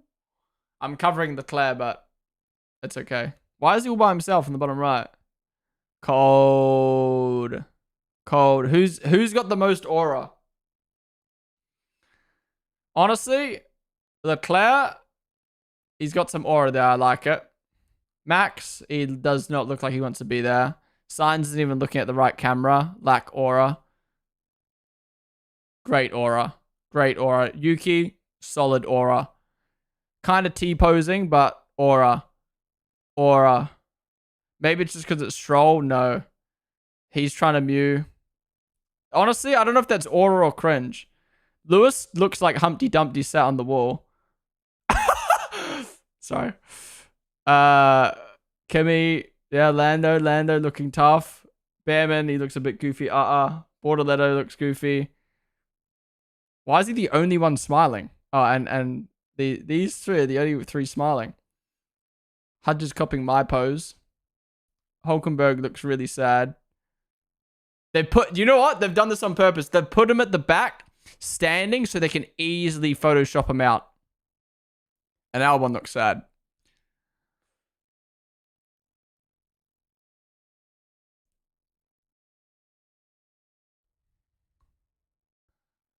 I think these two are the aura duo. These three, aura duo right there. He looks like he's like on the side of the street asking for money. This is the...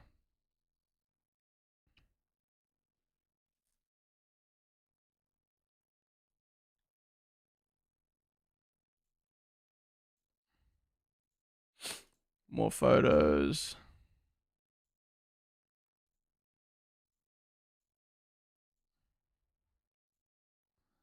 Bro, you can't fucking separate Max and Borderletto.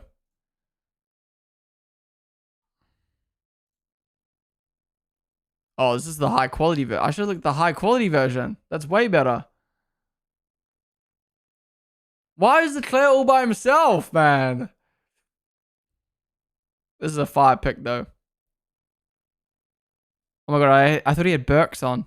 What are those boots? What? Is that his shoes? What are they? They're dead too. What the hell are these?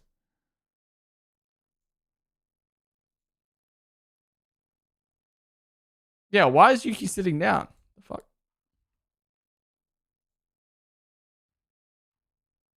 Where's this video from?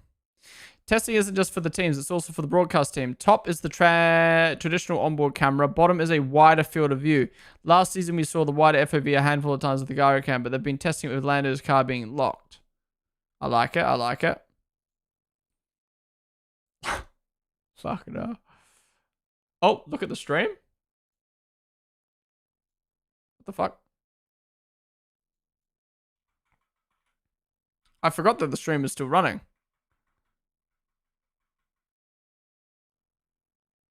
Wait.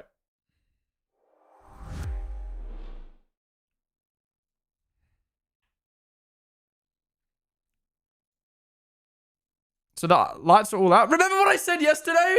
Was it yesterday or today? I was like, what's going to be the first fucking random ass F1 thing that happens? Like sandstorm, fucking crane hits the bridge. We get a power outage on the first day.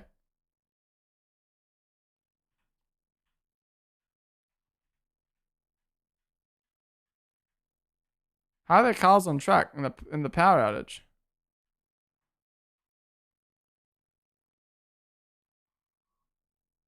Well, what the hell? Oh, it's green flag again, but with no lights. Green flag, but no... What?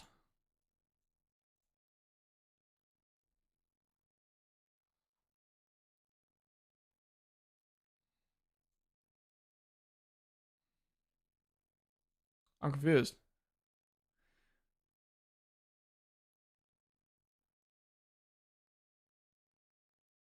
Yeah, it's not available in the US. Sorry. Alright, back to Twitter. Back to Twitter. Love that. Love that pick.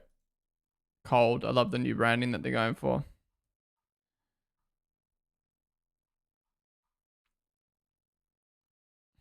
Why is every team repost it?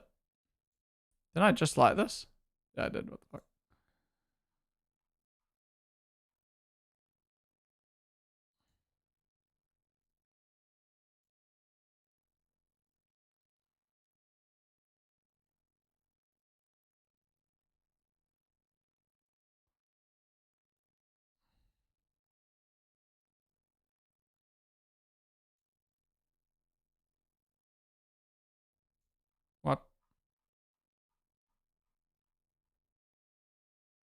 Just started spitting with rain. If there's anything else. Guys, is it WEC or is it WEC? I keep forgetting you guys can't hear the fucking audio.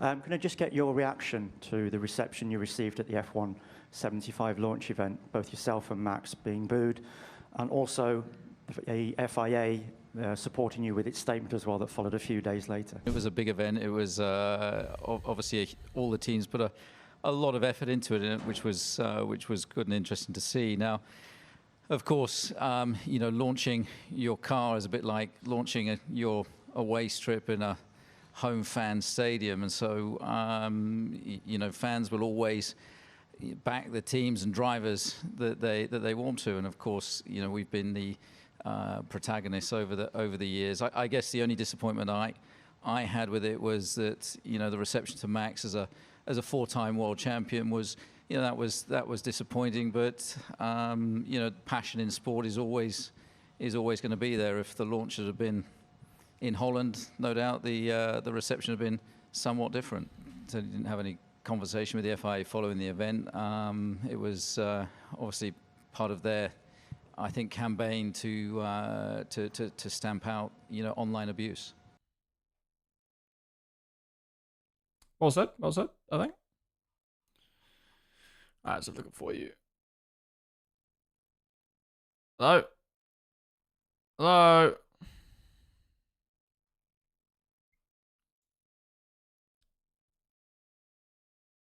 What the fuck? It's actually kind of crazy how they're still trotting on with no power.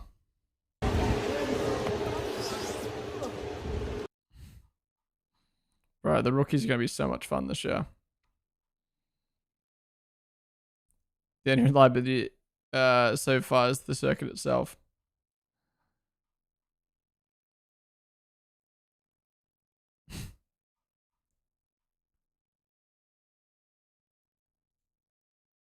Get to know the 2025 Formula 2 grid. This is okay. This could be cool.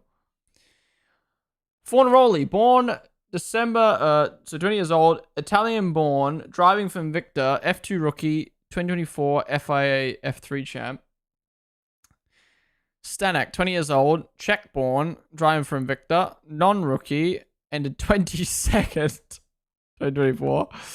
Pepe Marti, 19, Spanish born, driving for Campos, non-rookie, ended 14th, Red Bull Junior. Arvid Lindblad, 18, British born, driving for Campos, F2 rookie, Red Bull Junior.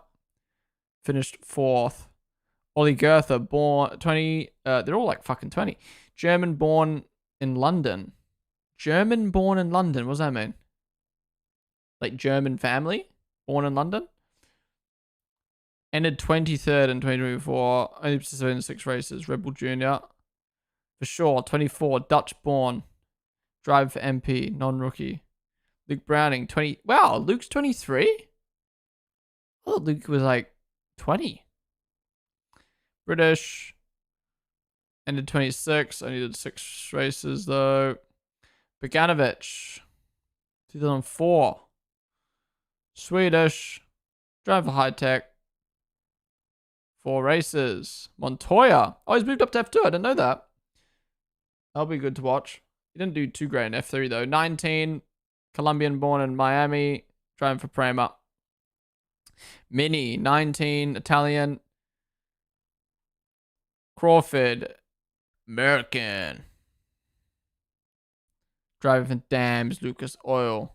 Miney, watch out for him this year. Martins, he just got dropped by Alpine, right? That's not true anymore. Didn't they let him go? Miata, bro, kind of stunk up the gaff last season. It'll be interesting to see how he does. Manso, 20, Australian born, driving for Rodent. Done, 19, Irish born in Italy. Yeah, I'm really sure. I thought I saw Martins got dropped, right? Mansfield low-key looks like, yeah, that's what people say, man. That's what people say. Dirksen, why is he back? Nah, he's okay, right? Am I getting mixed up with someone else? I don't know. 22. Paraguayan.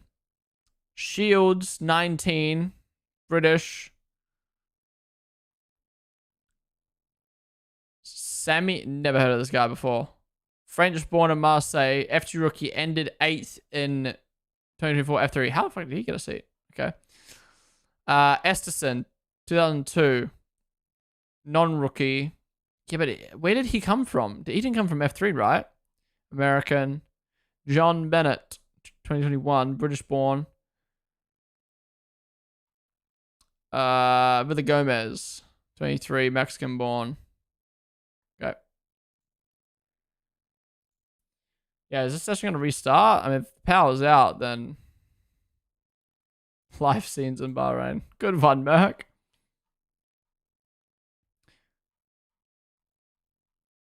Starting to see this same stuff over and over again. This is fucking strange. Car on the left is not Lewis Hamilton. I can't get around it yet. Kind of facts, though.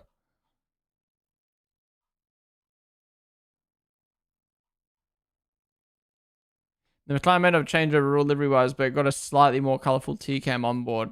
Like it. I like it.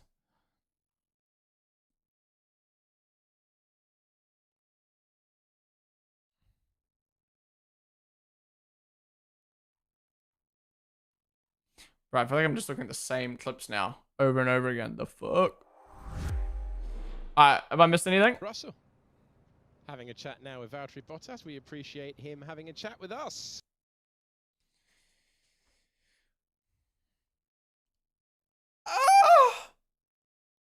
Bottas isn't running a livery Alpine anymore. Yeah, I thought I saw the news. Raven and HL Stars, thank you guys for the follows. Guzzy's hair's slowly growing back. I think Esterson started out in sim racing. Really? Call it quits, lads. Call it quits.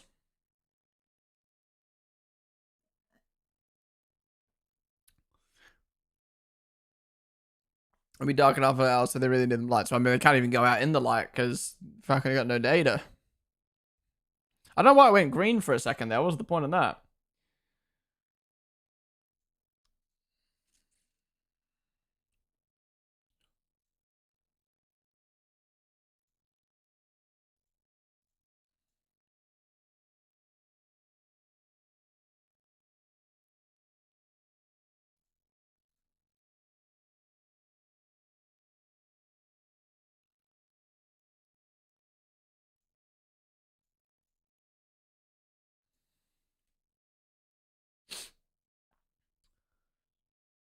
What's this? Is this Esterson? Oh, he's got the R-Racing logo. Wait, let me look at Esterson. Where's he come from? What's it? Max Esterson? Yeah, Max Esterson. Where's he come from?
Hello? Okay, you can hear me now? Sorry, my my PC just blue screened.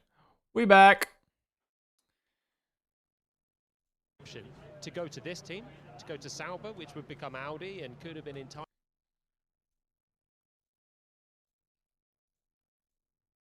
Me.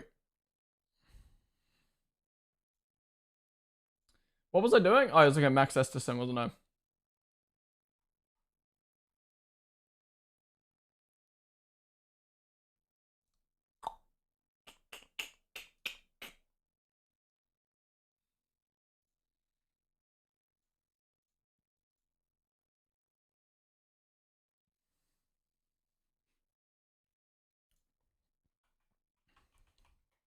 All right, let's try look at Max Esterson again.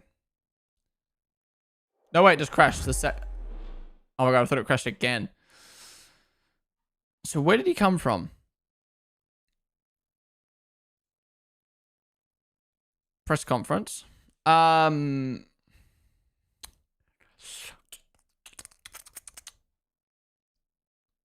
Okay, F1000, F1600 championship, 15 races, finished 5th. Then in 2021, he did National Ford Championship, did 20 races, finished 3rd. Formula Ford Festival, then did GB3, did 24 races, finished 7th. GB3 again finished even worse, 11th. So somehow a 7th and an 11th in GB3 got him in a Formula 3 seat, where he finished 35th from 4 races. He then did 20 races in Formula 3 and got 21st. And then did 4 races in F2 and stunk up the gaff and somehow got another F2 season. What? Like, are you kidding me? How do you go 7th and 11th and get an F3 seat? And then how do you get 20th, 21st and get an F2 seat? Bro. Crazy. Crazy. Got good sponsorship. I mean, yeah, clearly. The thing is, I don't mind you being a page drive. You can back it up, but Max hasn't backed it up. Max Esterson, that is. I saw someone say something about, I don't know how Montoya got the seat over Bogdanovic and Arvid at Prema. Yeah, that's surprising. That TV interviewing Russell at the moment told us the power cut is because Bottas had to blow dry his mullet. He only started karting in 2019. Only did sim racing before that. I mean, that's cool that he's gone from sim racing to real life racing, but clearly he's not good enough to be an F2. Bro, do I just end the stream?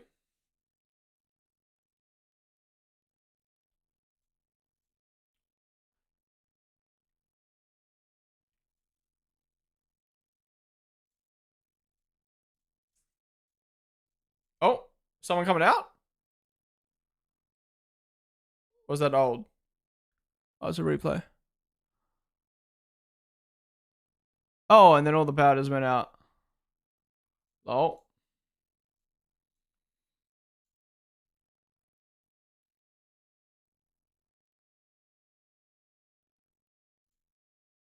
Wait, T-Mac ended his stream? Wasn't T-Mac doing a challenge?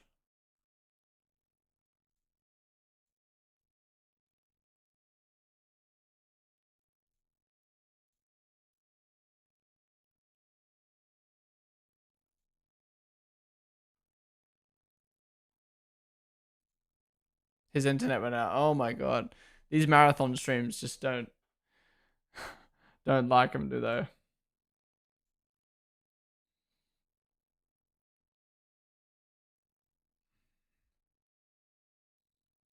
After Logan has gone away, they want another driver from the US, I guess. Yeah, but there's Jack Crawford, there's other Americans, surely.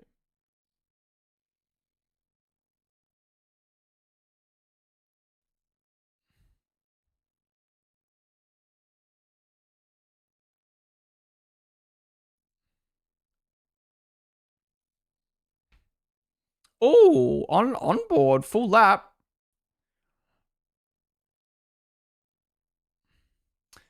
Dwint, thank you for the follow.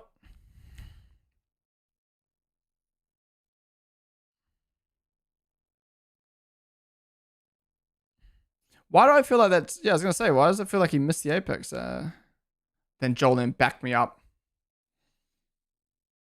Oh, we lagged.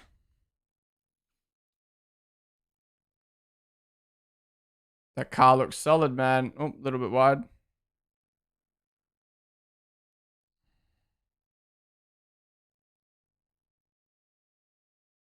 So typical F1 this year. Honestly, man. Always something random as fuck happening.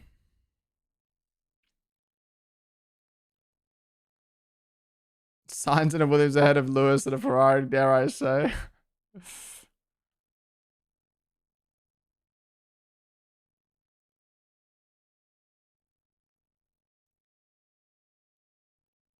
Surely F1 can initiate the refund for the day that they had to pay for the track.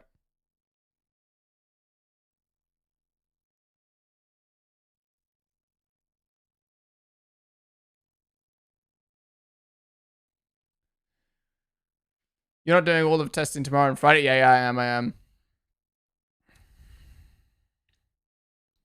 I mean, today's stream is like heavily focused on testing, just chilling, watching it. Tomorrow and the next day we'll watch more videos and stuff in between, but today I just focus on just solely testing. Also, I got 3 hours sleep last night, so the energy is lacking more than normal. What's that emote for, huh?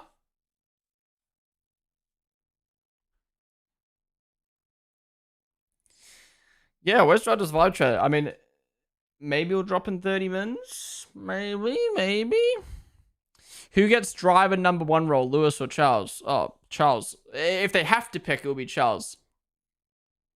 You'd be silly to not pick Charles. Maybe that's hot take. I feel like you're silly not to pick Charles. I mean, he's the more experienced driver at that team and knows that car like the back of his ball sack.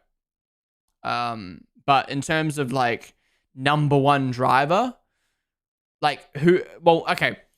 If you had to pick who's going to get the upgrades on the car, let's imagine first race, for whatever reason, right? We show up to Australia and there's only one set of upgrades. Charles is getting it.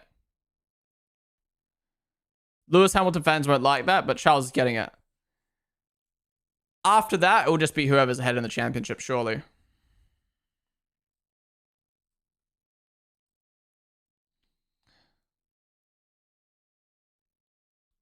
It's a regional power car here at the circuit, meaning it could be quite some time to get back, for fuck's sake. Really? Wow.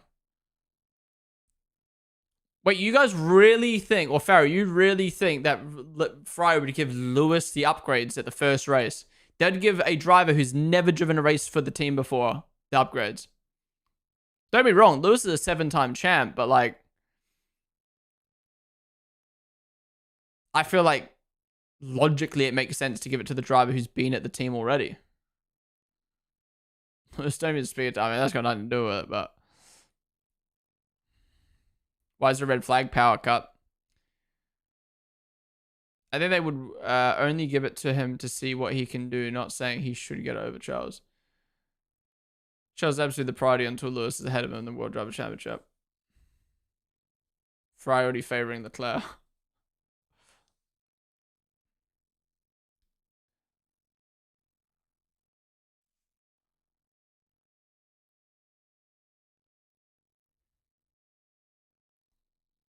Did you know if you put Charles Leclerc and Lewis Hamilton's name beside each other, it spells CL and LH? Kind of cool.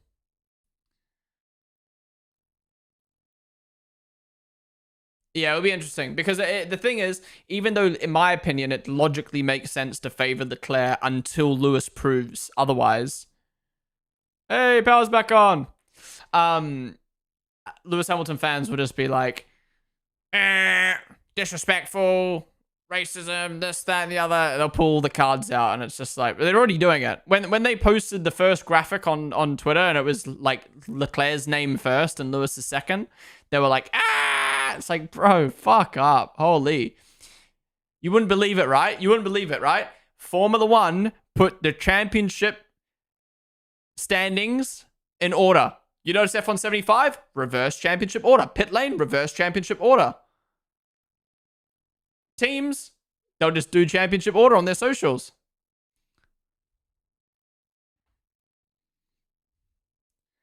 Like, imagine McLaren put Piastri first or something on their website. Like, it just wouldn't make sense. Lando's been there longer, and he finished ahead of the championship. Like, it's not disrespecting Piastri. It's just they have to put someone first, so they're going to do it championship order. Does anyone think Lewis can win another one? What, race or championship? Race, 100%. Championship, I think it's possible, but I don't think it'll be possible this year. He needs at least a year to get up to speed with that car. It took him 3 years to not adjust to the Merc, so I doubt he's going to adjust to the Ferrari straight away. Oh. Did the coverage just cut? Why not Lewis first then? More championships? Fair, fair. Track lights are still off. Were they ever on though? Because daytime. He can win another race for sure, but like Ponden said, championship's a year or two away, yeah.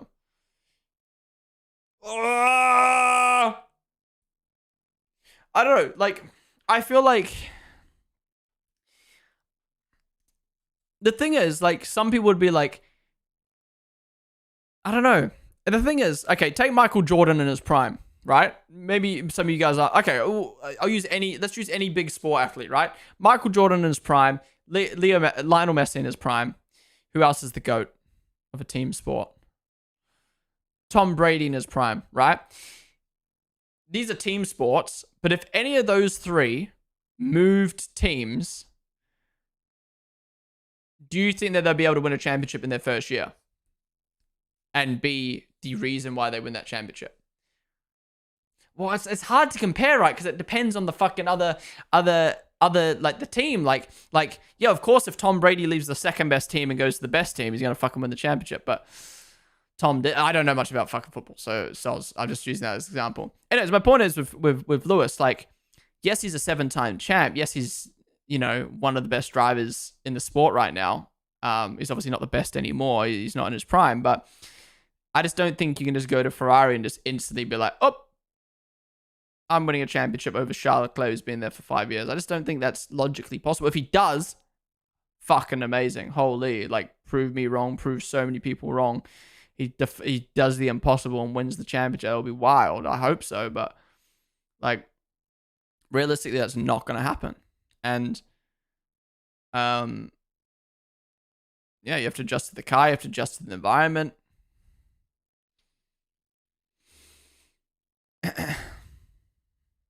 Let's mention Ferrari haven't won a fucking championship in 20 years.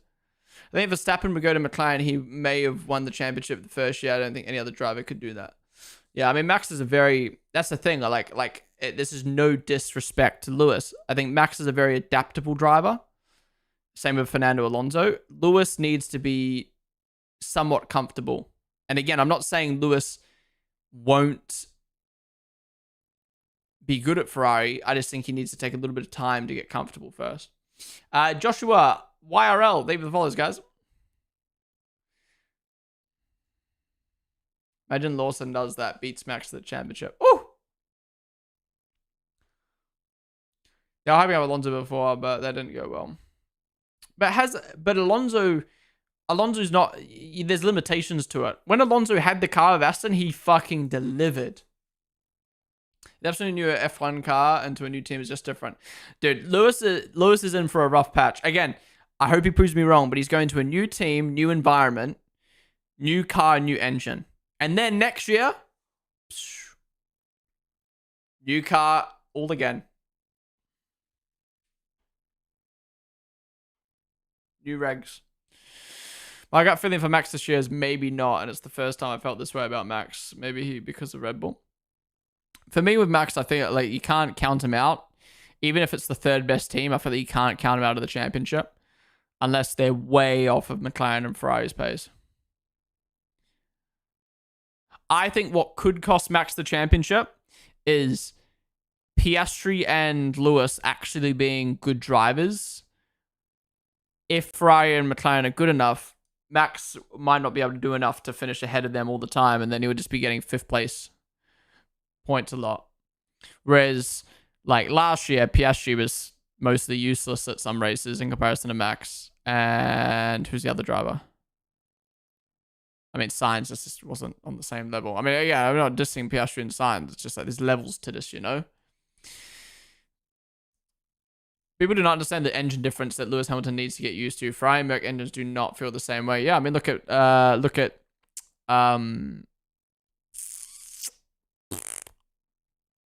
Daniel Ricciardo going from the Renault engine at Red Bull and Renault to the was it Honda or Merc?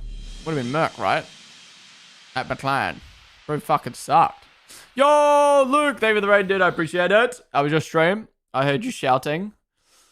I hope you heard me shouting at testing. This shit's been crazy, fam. This shit's been crazy. Yeah, thank you for the raid, dude. Welcome in, everyone from Luke's stream. Hope you guys are doing well. I'm sure you guys have been watching testing on the side.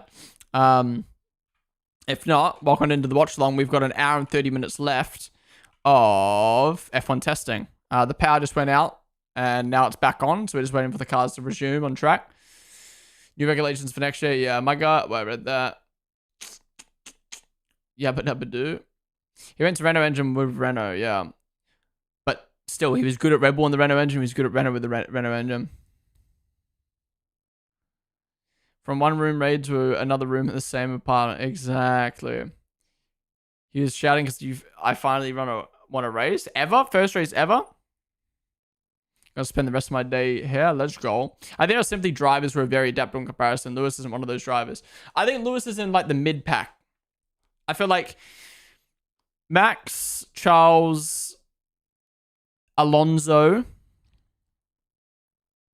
I mean, some drivers we just don't know because we haven't been able to see it, such as Piastri and Norris. Honestly, I'll put Piastri in that. But then again, Piastri's not on the pace of Lando right now, but I'd say he's probably adaptable.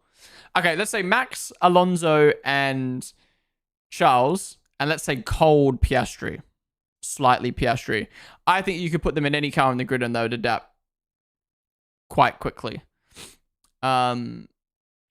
Then I think you've got drivers like Lewis, Russell, Norris.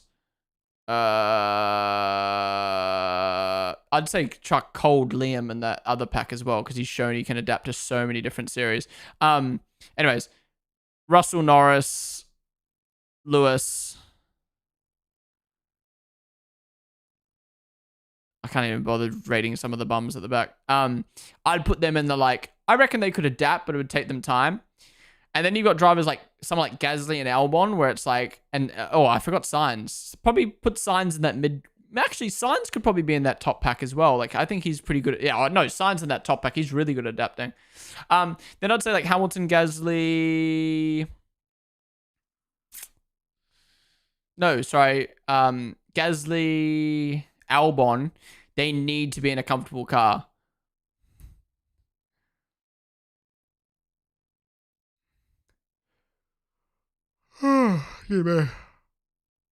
Max will try to drag that car to score more points, even though he doesn't win. But like you said, if the other drivers such as Lewis, Piastri, and other good ones secures top places, he will have to do something. Some overdriving.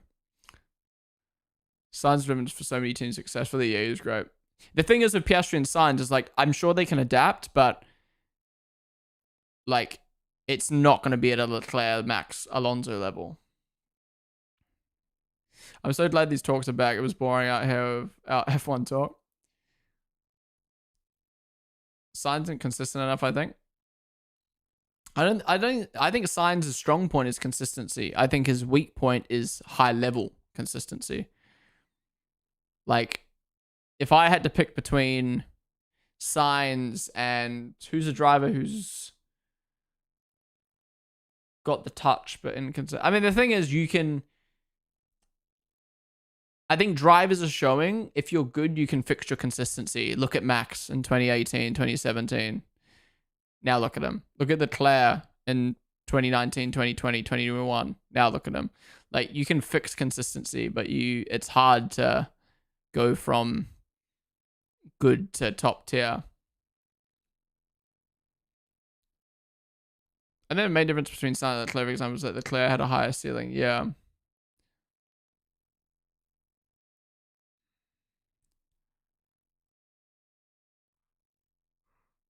Oh, man.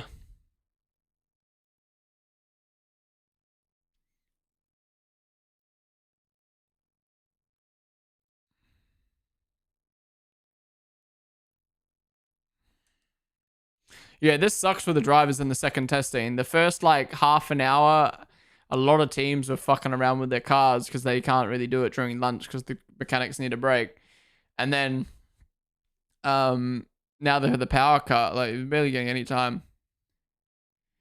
I'm a noob when it comes to testing. Why do they only seem to put one car out? I don't know the actual answer, but I'm going to assume it's one of two reasons. One, they don't want too much traffic on track. And two, they don't want the increased, what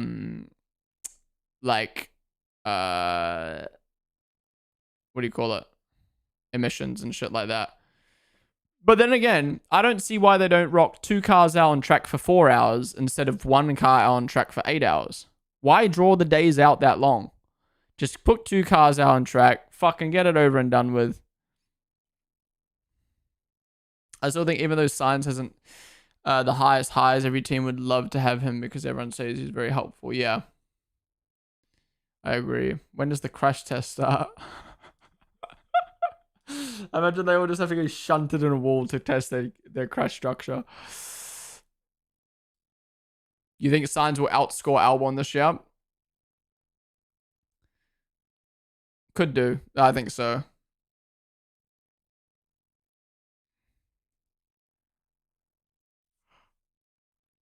Excuse me.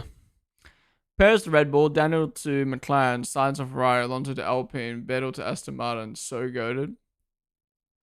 2 cars would be better because you could tailor each car to the driver's style and needs instead of sharing one. Yeah, and then having to do all the fucking setup changes and shit. And it just gives us more to look at on track.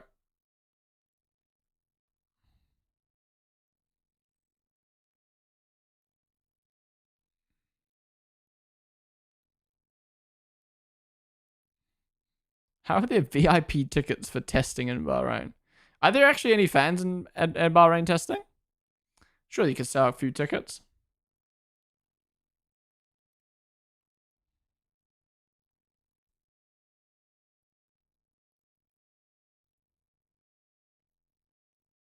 Do you think there's any credibility in the hype for the 2026 Merc engine? And if so, then why did Lewis leave?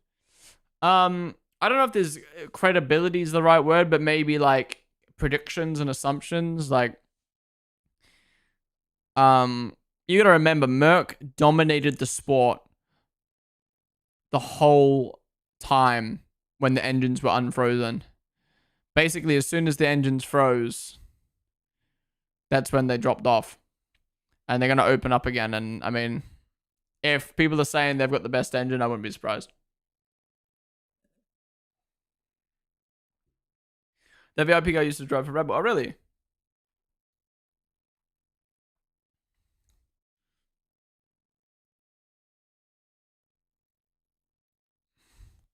Paris to Cadillac. There we land. There we land. An hour left. An hour left. All right, guys. Considering that nothing's fucking happening, I'm going to go take another stretch break. I'll be back in a second, and then we'll power on for the last hour. Be right back.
I'm back.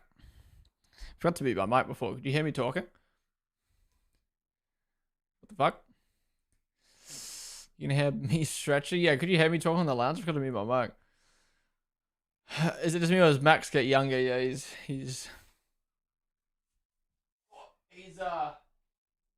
going back to the good old days. What's up, Reaps? On the stream, dude.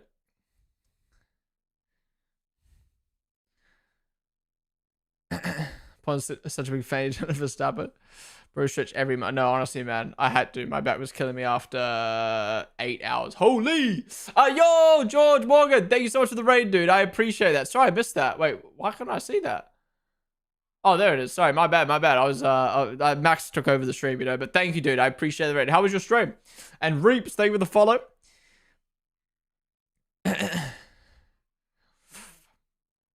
Why the stream's better when Max doesn't charge? Oh my god, you're so mean to me. All right, let me put the testing on my second monitor up. And let's... Anybody here? We're back, GX. We are back. Let's have a scroll through Discord. We haven't scrolled through Discord yet today. Let's have a scroll. Let's have a scroll. Oh.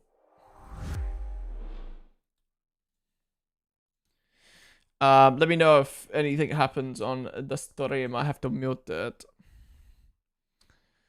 Alright. Oh my god, there's gonna be a lot in chat today, isn't there? What we got? Going back to yesterday. What time did I go live yesterday? No, I didn't go live yesterday, did I? Did I? No, I didn't. What did we miss? What did we miss? Yeah,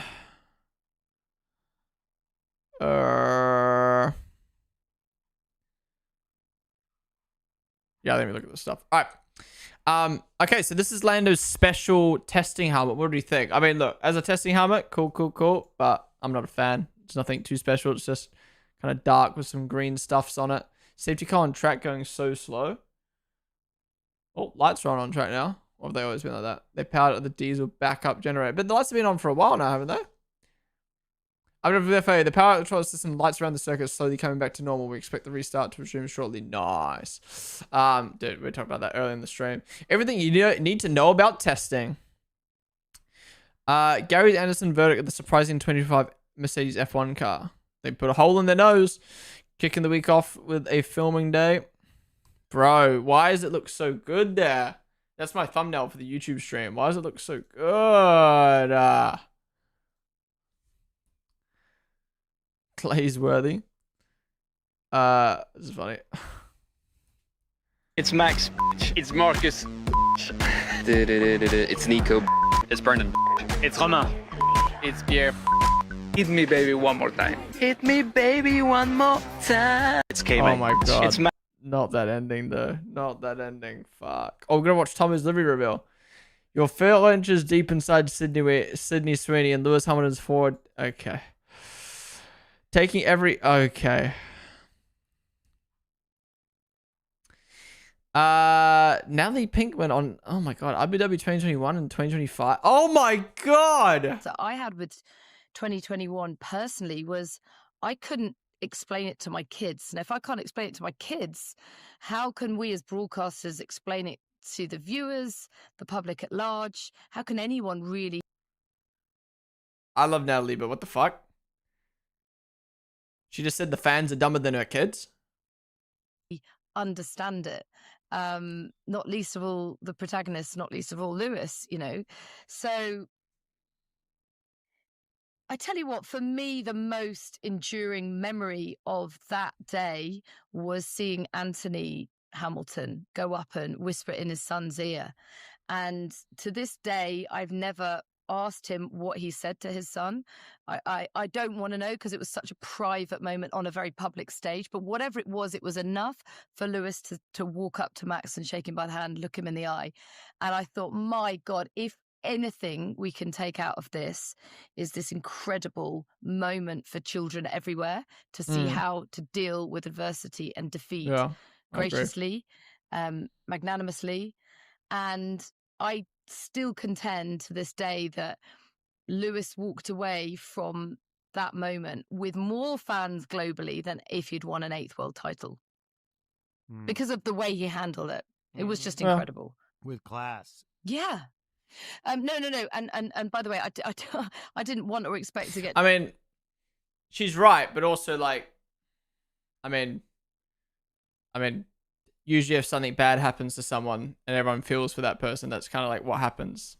Drawn into the... I mean, I do agree. The way Lewis Hamilton handled that was absolutely class. Thing, or take us into it, but I always say as well, this wasn't Max's fault. Like, Max was a deserved winner as well. Like, you saw some of the performances he put in that season. If you could have split the title in two, both of them were just incredible champions that year. And it was a shame that it ended the way it did, because actually that overshadowed what was an epic year of racing. I agree. I think she's mostly right. I mostly agree. It's more just like, yeah. It's funny. It'll be like, how long are we going to talk about Abu Dhabi for? 10 things to look out for in F1 testing. Oh my god, why is this photo doing the round so much? Angela's back. Yeah, so Red Bull revealed their car yesterday. But everyone was pointing out it's basically their car from last year. But then Horner said today a lot of the stuff they've changed is under the hood, stuff you won't see. FA needs to hand out some more fines and then pay the electricity bill on time. Facts.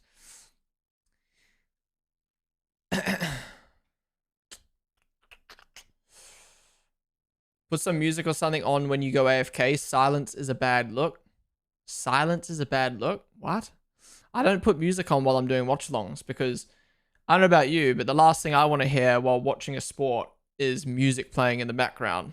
So people don't need music while I'm gone because they're listening to their own broadcast. Put your own music on.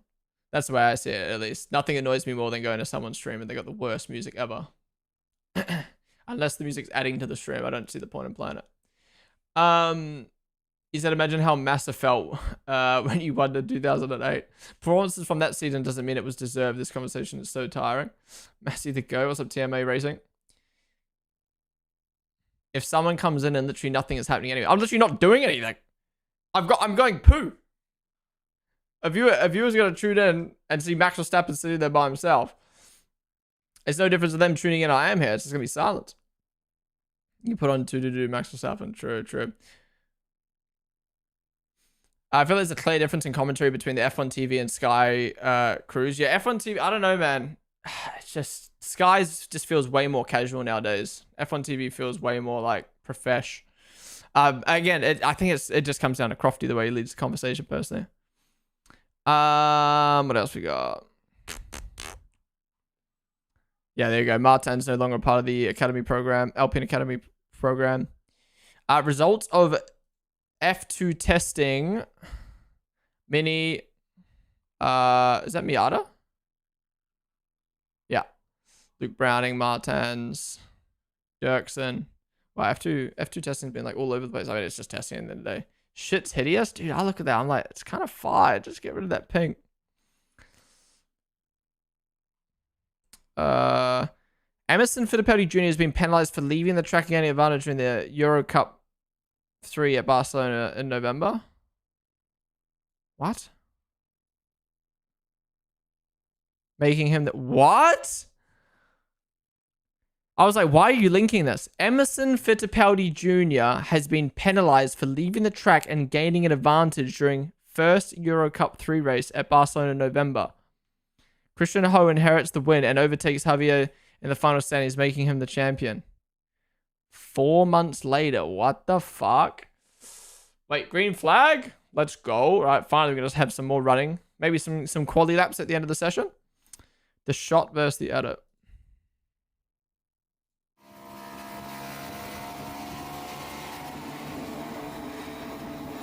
Smooth. Upgraded 144p to 360p photos. This is such a sick poster. Teammates turned rivals, because obviously Mick was teammates with Magnussen, Magnussen was teammates with Jensen. Sick. Love that. Wex killing it. And IndyCar. They're all killing it with the marketing this year.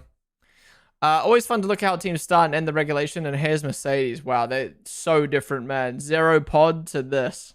Wild. When does the next testing start? Testing's on right now. Safa, it's just there was a red flag for a power outage. I got the Sky F1 stream link if anyone wants it. Just don't tell anybody. Sky F1 stream, it's just free. It's free on YouTube, isn't it? Arvid, not for the English. Yeah, isn't he? Is it Indian? He's half Indian. How did W13 win a race? I don't even know yet. True. That shit looks so ass. Do you also react to F1 videos that are more meme heavy or just serious stuff? No, I watch anything really, like anything F1 related. I'm just not really watching videos today because we're streaming on YouTube, so I don't want the stream to get taken down for watching stuff. So it just depends what we're watching really. First high quality picture of the RB21. Old news now, old news. It's like an RB20B. They took bodywork from last year and added more centerline cooling while removing the intakes behind the driver's headrest. They must have spent the winter trying to design a better suspension and floor. Interesting decision, but we'll still see if it's enough. RB20 versus 21. Yeah, it's so similar, man. It's so similar. As long as they fix the problems, that's all that matters. Lindblad at the top again. Mini P2. We watched that video earlier. That's fire. F1 Academy announces the return of reverse grids from 2025.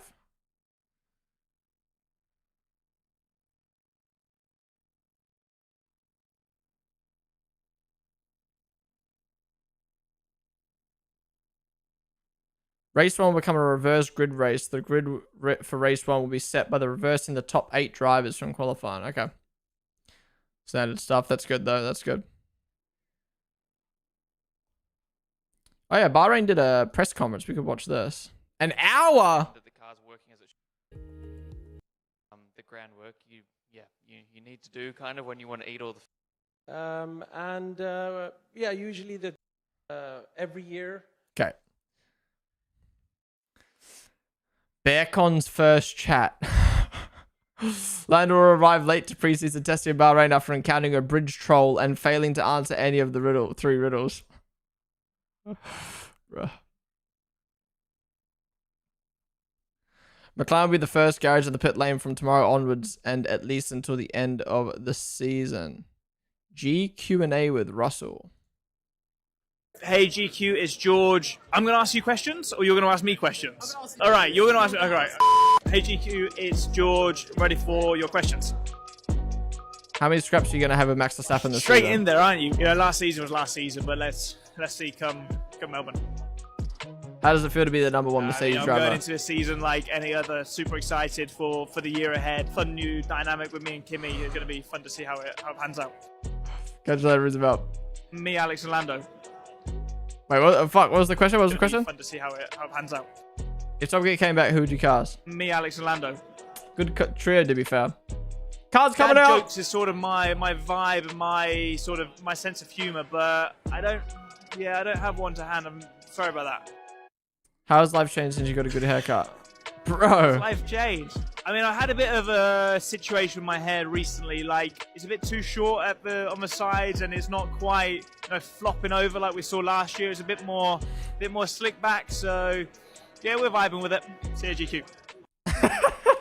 That's what I mean by Russell, man. I don't know why. It just makes me laugh. It's like I want to laugh at him, but you have to laugh with him, if that makes sense, because he knows he's taking the piss.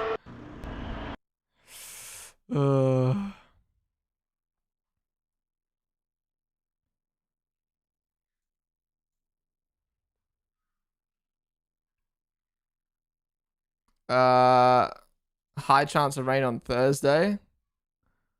Close enough. Welcome back, James Hunt. The Riz Master, man. The Riz Master. Why haven't they? Or have they not? No, teams have announced these, surely.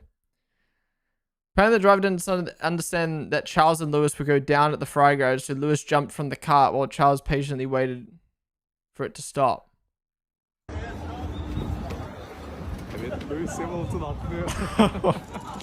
Bro, the amount of times I've seen him always fall off the cart.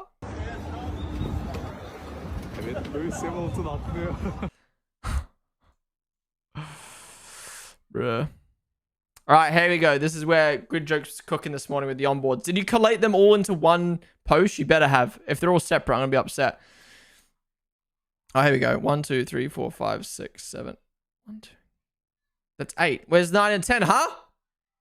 Where's 9 and 10? Okay, let's get them all up. V-Carb. Rari. I mean, that's a pretty ugly looking one, to be honest. Rari. Merc. Aston. Haas. Stake. Red Bull. Alpine. We're missing McLaren and Williams, were they? Oh my god, he did them all in one post in the end anyway. Okay, 1, 2, 3, 4, 5, 6, 7, 8, 9, 10. Alright, let's go through them. V-Carb. Lacking here. I really love the white and red. Really nice. But yeah, they're just lacking something here. They should have put like a full name, like Yuki or something here. It's just, it's too empty. Like the main spot. Otherwise, I like it. I like it. Okay. What team was that? Is that Ferrari? Yeah, it must have been Ferrari. Ferrari's onboard's nice. I mean, you got the white HP, but it actually looks good here. A lot of sponsors everywhere, filling up the space. Yeah, I mean, it's typical Ferrari. Nothing too crazy. A bit, you know, it's just like plain red, but the sponsors work well. Nice, nice, nice. Merc, wow, no sponsors. Let's chuck some sponsors here, lads. Some sponsors here. Move the sponsors up closer. Like Marriott Bonvoy being there is just fucking pointless. Yeah, fill in the space, lads. Aston Martin's is nice. Again, maybe some sponsors here, but otherwise clean. I like everything's kind of like spread out nicely, but still on screen. The TikTok logo on top of the wheel. Haas, MoneyGram. Multiple MoneyGrams. But other than that, they filled the space nicely. I wish they just had different sponsors, but you want to advertise it more. But sponsors look cool, man. Sponsors look cool. Otherwise, it's plain. Like, look at that. That is fuck. And it's just dumb having just the stake logo. Like, come on, chuck kick, stake, Sauber. I don't know. Chuck some logos on there. Why not? That's how you fill the space, lads. That's how you fill the space. Big fuck off Red Bull logo. Multiple sponsors that are different, so I'm not looking at the same thing. Pepe Jeans either side, Armor All either side, Mobile One, Hard Rock. That's how you do it. And then you look at this one and it's empty. Also, why one logo on one side and no logo on the other side?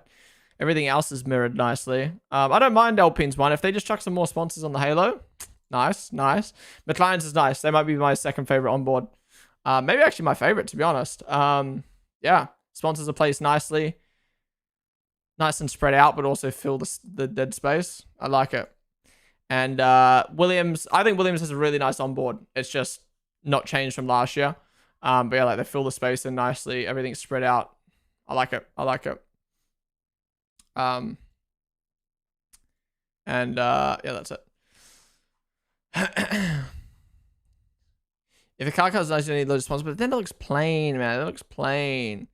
4 cars were found to have breached the sporting regulation on day 2 of the preseason testing in Barcelona. Like, how does that even happen? Like, is there a too long didn't read? What is that? Like, following the conclusion of the second day of preseason testing, 11, 16, 17, and 23.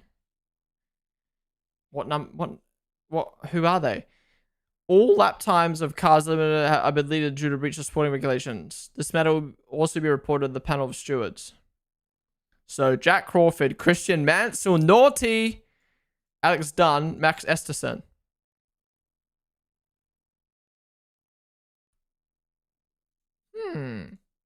Okay. 2 hours into day 1 and Lawson goes fastest. A lot of the stuff we've seen already, to be honest. 22, 3, 5 starts here.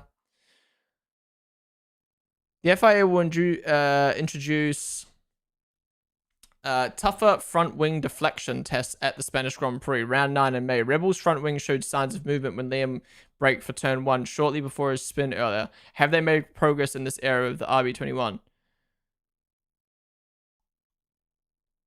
So basically, you can use these wings up until Spain, which is like somewhat deep into the season, and then bin them off.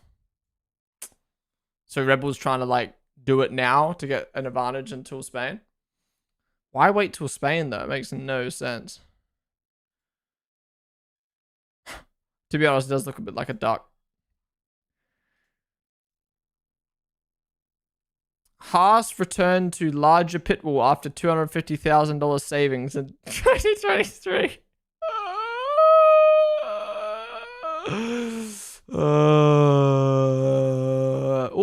Oh, there we go. Watch that.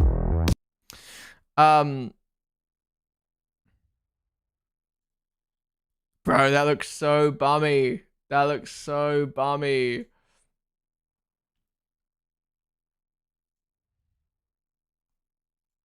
iPhone torch. Is there one of Russell? By the way, Hannah just showed me a picture. Apparently, Mercedes left a 44 decal, sticker decal on one of their like things in the garage, and there was a guy trying to peel it off. Oh, big lockup. Who's that? Signs? Signs. Big lockup just went off track. He's good though. He's good. Oh, that was a replay. Lol. Is it? Oh, it scrolled back up. I was like, no way someone's just posted the same shit twice. The 3-person pit wall's iconic. Iconically shit. Where are we up to? Yeah. I heard his hair. Bro's peeling it off. An earlier than planned switch to Honda for Aston Martin. The Honda generator.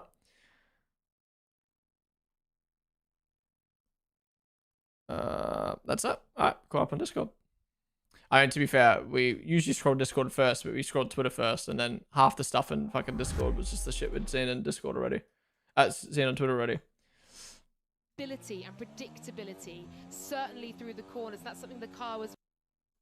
Rebel Racing looking much more planted than the RB20 so far. Yeah, naughty. I mean, you can still see it's quite skittish, but when you get it in the right window, it looks pretty good. Oh.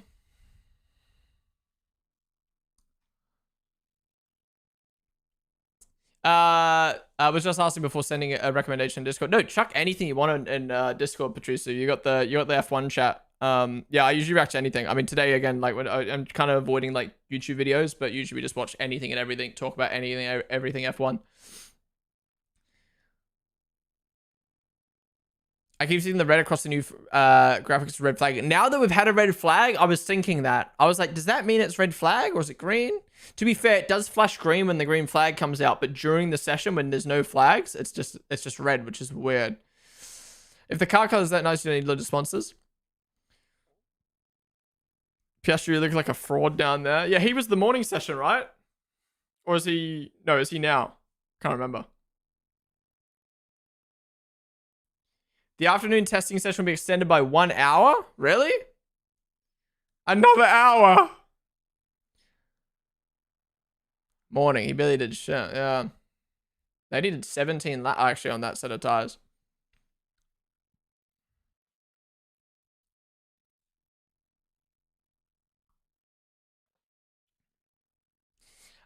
Jess and Eno Estor. Thank you guys for the follows.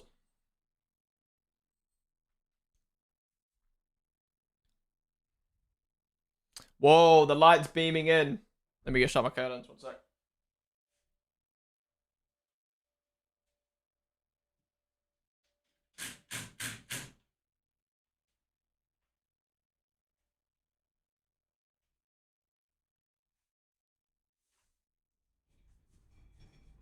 Oi, oi, oi. Alright, we've scrolled Twitter, we've scrolled Discord. Let's just chill and chat again. F1 needs a pirate flag for dangerous driving. They do. They have the black and white flag. No, is it black and white Yeah, black and white flag. What's the poster top left? What, this one? Or top left? It's a Senna Brazil poster. No, it's just a generic F1 car with Brazil flag on it.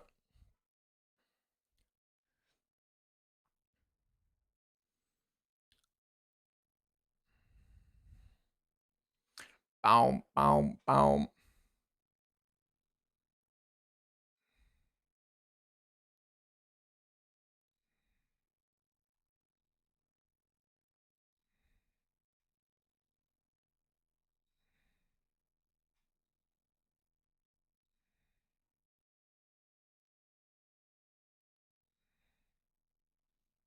What looks better on the time? I feel like that looks better, but then I think like breaks when you get down to the seconds. See like that.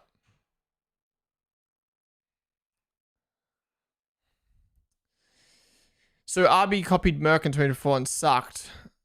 And now Merc typically brought silver RB20 hoping for what? Wait, Red Bull copied Merc in 2024? What do you mean by that? We have to be getting a trailer in the next 48 hours for Drive to Survive. Comes out in 9 days. Yeah, true. It didn't come out on the hour. It's either came out the week before testing or the week of testing. So I mean, yeah. I feel like it'd be weird to release it on. I feel like it'd be weird to release Drive to Survive on testing, because like everyone's gonna be talking about testing. But then again, that could be like a good thing. I don't know.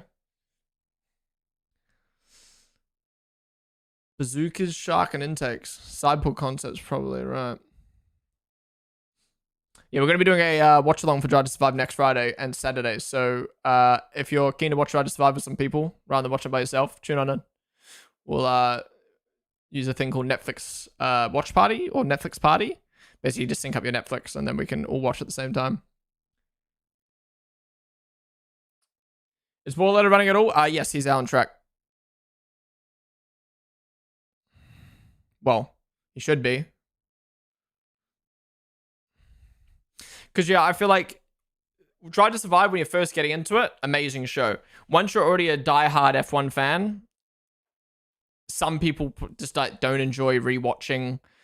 Don't really enjoy rewatching the same show. Don't enjoy rewatching what they've already watched in the real life F1 season. And in my case, I love Drive to Survive. But, you know, like, Drive to Survive comes out around that period of like the start of the season, so I'm so busy with streaming and making content that I don't get a chance to watch it, and by the time I get around to watching it, it's already like old news. So I thought this year, Friday, Saturday, watch 5 episodes Friday, 5 episodes Saturday, or maybe I'll split it into 4, 4, 3, no, 3, 3, 4, or something like that. We'll see. No, how long is an episode? An hour. Yeah, maybe we'll do 3, 3. 4, 4, 3. 4, 3, 3. Fuck's sakes. Yeah, 4, 3, 3. Well, I'll figure it out. But either way, next Friday, Saturday, Sunday, we're gonna watch on stream.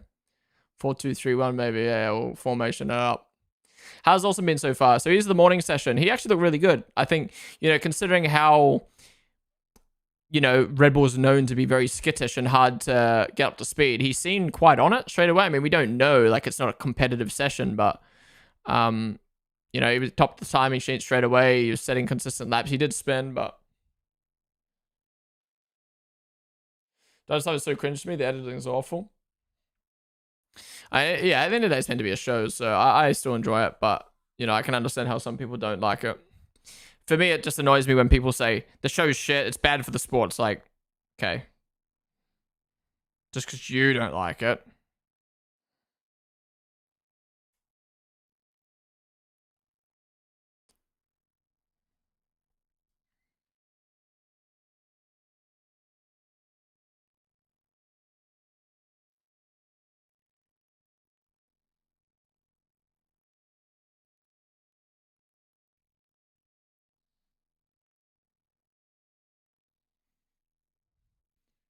I like for what it is. It gives me like the reality mockumentary vibes. Yeah, it's nice for me. I love the behind the scenes, and this year or last year was the first season F1 basically banned other teams from filming behind the scenes series. So like McLaren filming Unbox, Red Bull filming Beyond the Charge, to to make Netflix make Drive to Survive more worth watching for behind the scenes. Now, I think that's a load of bullshit, but it will be worth it if Drive to Survive actually does become more behind the scenesy rather than more like dramatic over the top show. But yeah, for me, it's the behind the scenes that we don't see, like unshown footage that we don't see, but also just collating. I use the word collating a lot. The season, compiling the season into one nice, like digestible kind of showing the storylines. Yes, they do miss with a few of the storylines, maybe like 3 storylines each season. They just show like, you know, some bum team that, or bum story that no one cared about or wasn't even real. But, you know, being able to relive the season with like awesome footage and like, yeah, music and like cutscene, it's just sick. It's just sick in my opinion.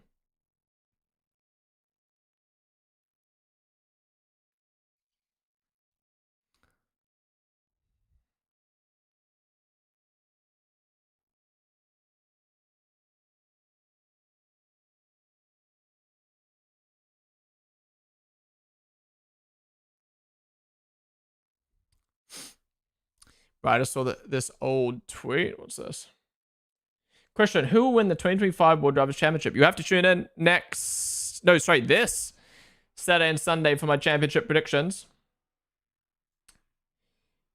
Spoiler alert, it is Lando, Charles, or Max. One of them 3.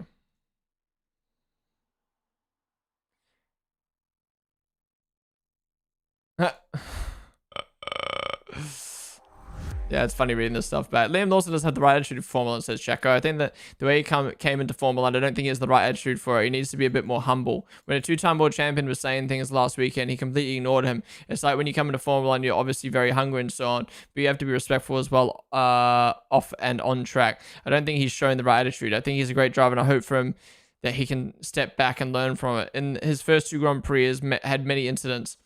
I think there will be a point where it can cost him too much, like it did this weekend. I just think he has to have the right attitude to say, look, probably I'm overdoing it a little bit. I'll step back and start again, because if you don't learn from your mistakes, Formula is a brutal world and you might not continue. I mean, look, at the end of the day, whether Checo got dropped or not, that's his opinion on Liam. And I mean, the way he interpreted the situation, it's true what he's saying. But at the same time, the way he interpreted that situation, a lot of F1 fans interpreted that situation from Liam. I genuinely think they were wrong. Like I think they're acting like Liam's come into the sport and is not humble to Alonso and Perez. When in reality, I think he's just shown like, just because you're a 2-time champ doesn't mean I'm not going to race you. Just because you're my sister team, you're at my sister team doesn't mean I'm not going to race you. And I think for me, the way it came across was like, Checo was using this as a defense to be like, well, like, oh, well, he overtook me and that's kind of embarrassing. So I'm going to kind of make it about him being like, he kind of made the narrative like, oh, Liam shouldn't be racing me that hard. When in reality, like, you probably shouldn't be racing Liam when you're in a Red Bull. But yeah, it's still funny looking at tweets like that back.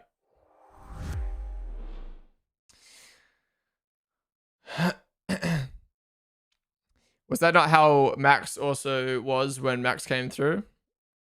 Yeah, exactly. Some Russell was prime.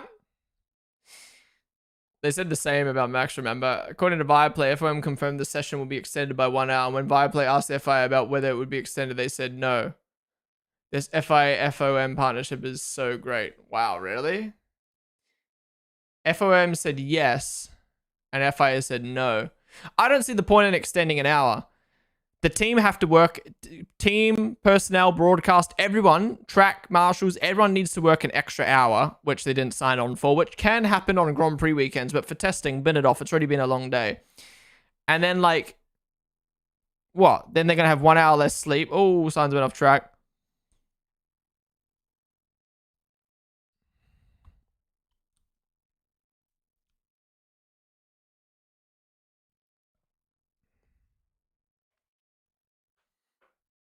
No way we don't get a red flag from a driver or a team or someone breaking down.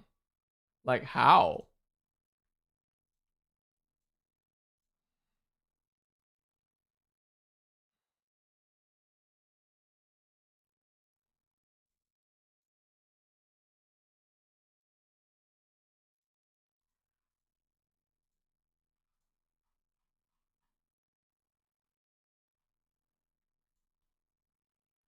Bro, look at the light beaming into my room right now. I want to go stand in that sun. I need to photosynthesize with it. No one's been able to beat Leclerc's time of the 38.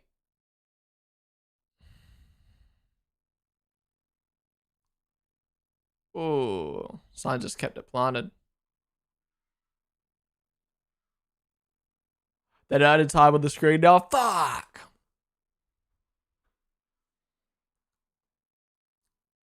Not another hour.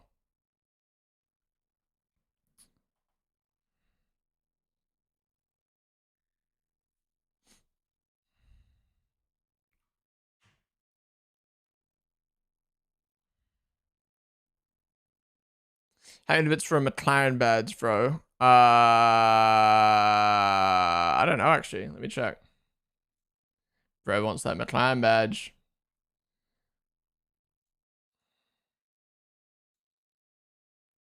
Alright, the better at the time. Are the commentators aware of this?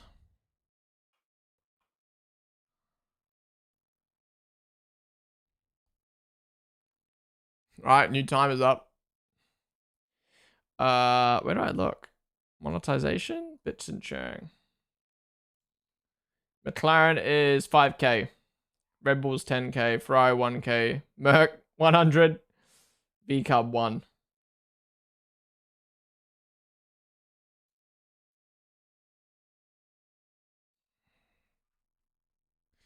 Extra hour because power went out for an hour. Fuck's sakes, man.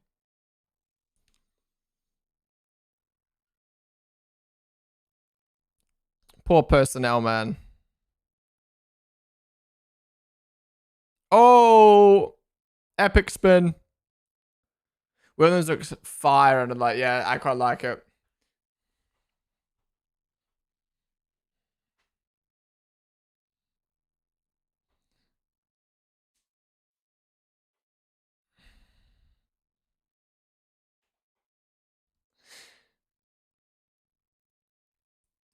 Extra hour for no reason, just testing it's 1 hour out of the 3 days, yeah. 2-stop mandatory at Monaco announced?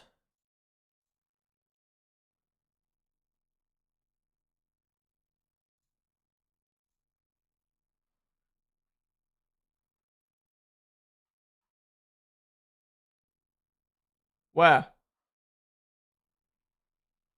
FIA? It's not on my timeline.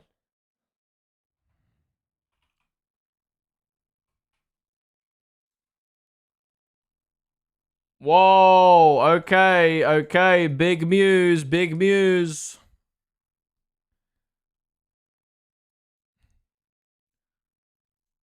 Wow. Okay.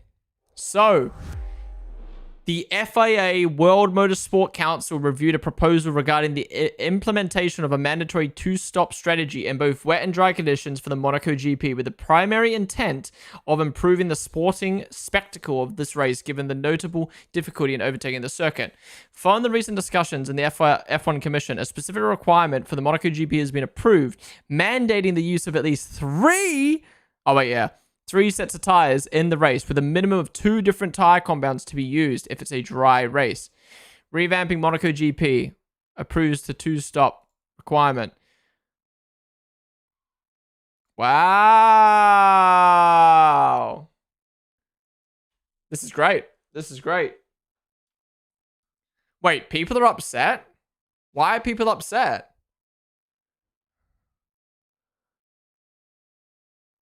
Wait, what's there to be upset about?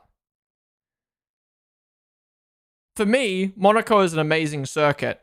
Yes, does it not suit Formula One, modern Formula One cars as well as it could? No. Yes, no, yeah, whatever. Like, no, it doesn't suit modern Formula One cars as much as it should. But it's such an amazing track. It's got so much history. And most importantly, it's the one weekend of the year where qualifying is more important than the race. I love Monaco qualifying. It's my genuinely, and people who've been watching my stream for years now, since 2021, you'll know Monaco quali is my favorite session of the year because we could show up to Silverstone race I mean, more often than not, we do get a banger. But we're like, is it going to be good? You know, we show up to Jeddah race and we're like, is it going to be good? You show up to Monaco qualifying and you know it's going to be good. I love that so much. But obviously the racing was a problem with these big cars. So I think implementing a 2-stop strategy is great because one stop, we've already seen how much one pit stop throws chaos into the Grand Prix. The undercut, the overcutting, mainly the undercutting. Last year, unfortunately, due to the fucking red flag, we didn't get a pit stop at all, which sucked.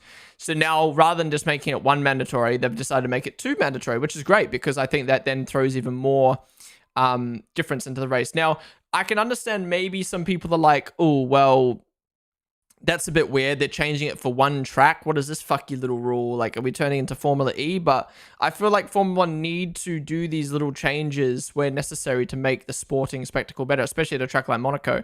I guess the other gripe is maybe like, rather than band-aid the issue, why don't we make the cars smaller? But it's like, bro, Formula 1's in a great spot right now. If 1 track can be fixed by adding a double stop, shut up. And I guess the other criticism of this is, why don't we just not race at Monaco anymore? Because it's one of the best tracks on the fucking calendar. That's why. But yeah, what do you guys think? What do you guys think? Good or bad? Good or bad? I think that's a W. Why not 3? Norris, good lap here. So do we get rid of Charles' Monaco win? They just hate Shane. Yeah, exactly. Refresh and read the comments. Oh. Thumbs up. Yay. Good morning, bros. Oh, there's an ad. Maybe have smaller cars. This is embarrassing. We shouldn't need to do stuff like this. Fix the actual problems by making the cars significantly smaller and getting rid of tires. Hard tires. Bruh. Joke. Good. Now remove the stupid swearing ban. Please be serious. What? We already won. We have nothing to lose. This is bullshit. The Monaco GP has specific rules from this season. Terrible decision. The Monaco Grand Prix should run to the same rules as every other race. You just have to accept the overtaking is going to be basically impossible because Monaco is Monaco. Will this make the racing more interesting is the question. No. But we've watched Formula 1 for years with no overtaking. What made it good is the fucking strategy. What's a Grand Prix where we've had no overtaking, but the strategy was great? There was a few in 2021. Like Hungary 2021. Oh, it was at 2019. There was like no overtaking, but the strategy battle was so good to watch. And the potential of something happening. I'm not saying that should be the norm, but I mean, it's something, but we just need all the drivers in karts. Easy fix. I'm going to laugh so hard if this ends up being half the grid pitting in the last lap. But that wouldn't be beneficial. Hello? Why would pitting in the last lap, help anything?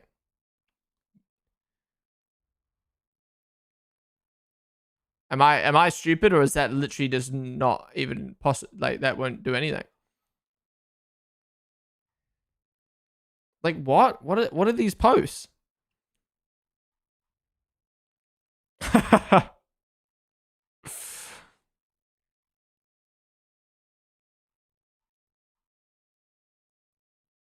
Al, how is this bad? How is this bad news? Am I dumb? What's like actual people with brains got to say?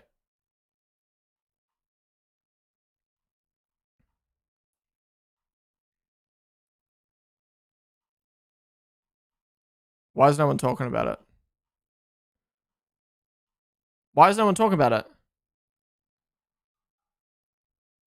I understand the argument that the same rules should apply for every race, but to say it wouldn't make the race more interesting is bold. No, I agree. I can understand how some people might look at it like, yeah, again, like it's Formula E adapting the rules for 1 track and blah, blah, blah. Like, oh, well, let's make this track a 3-stop and let's make this race a 1-stop. But no, it's an outlier. And like, this is the thing. We've got sprints now.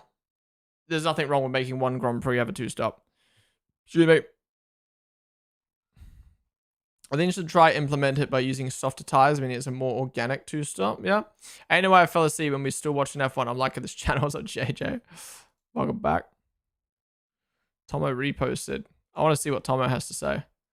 Why is your picture so blur? What the fuck? Why is it so blurry? And then I click on it, it's like 8K. Can someone with a brain, Tommy, Tomo, Matt Amos, Elder, someone who I respect the opinion of, I want to know if they think it's good or bad. Someone. I don't give a fuck about these rants on Twitter. France 21. Yeah, I was going to say France 21, but we always had a battle in the midfield. Honestly, a racer could be a two-stop if they want to be like that. Who cares? We'll still make the racing better. Exactly. Bring back Hockenheim Estoril. I swear into a bunch of trolls, yeah, honestly. It's a shame people are mad because it will probably cause drama. Well, look, the last 5 things for F1's implemented, 4.5 of them have been banging, right? Las Vegas, banging. Jeddah, wait, it's raining? Is it? Las Vegas, banger. Jeddah, banger. Sprints, 50-50. I think they're good. There's pros and cons to them. But overall, I think it's produced better Grand Prix in 2024. What's the other edition? Miami sucked. And what's the other one? I think that's it. So 3.5 out of 4. Now we'll add this. Let's see. Let's see. Will it deliver? How is no one tweeting about this? The fuck?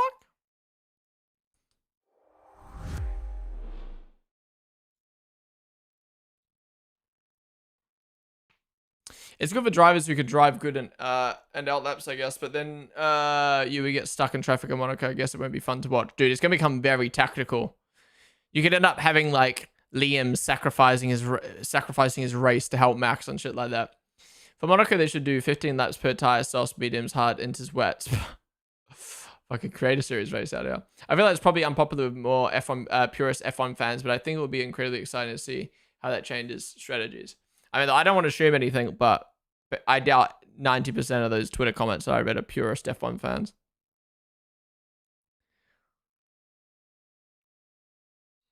I don't know about you, but I have a feeling purist F1 fans don't put their favorite driver as their profile picture on Twitter with hashtag blah, blah, blah, their number in their bio. But that's just an assumption. I get that argument, but it still feels weird adapting the rules for one game. Imagine something like this happening in football. I would enjoy watching a better Monaco race, but it still feels weird. No, I get you. But motorsport's different to other sports, you know what I mean? Yeah. Is it actually raining or are they trolling? I get you. I'm a purist as well, and that's why a purist, is that right? But I'm also like the same thing. I feel the same way when sprints got added. I'm like, you're ruining the championship by adding shitty points to a sprint. It's just dumb. But now I've learned. Now I've grown to like sprints. I think it's better for the entertainment. It sucks for the crew. It sucks for casual fans being like, what's on this weekend? But overall, I think Formula 1's in a good spot where the racing is good. So we're getting more racing, we're getting more qualifying, we're getting less practice. Yes, as a content creator, it helps. We get more on-track action. Yeah, so it's one of those ones where it's like, yeah, I agree, it's weird just for one race, but I'm just like, it makes it better, so let's do it. But I don't see, if they start doing it for like Hungary and other hard-to-overtake tracks, no. Oh, it is raining. Little spits. Wow, they've extended for it. Is this real life? We've had a power cut and rain in Bahrain. So they've extended the session by an hour. And now it's raining and no one's going to come out. Do you reckon they're just going to cancel the session? If everyone comes in the pits and no one comes out, I'm just going to end the stream. I'm not going to sit here for an hour watching nothing. Are we ever going to get reverse grids in F1? I hope not. That is one that I stand by. Would be so good, yet so bad at the same time. What's up, Offside? How's it going? Do you think his Lawson driving style will suit Red Bull? Look, I think so, Karma. He adapts really quick, and I think he was doing good in testing. We'll have to see how first few races play out.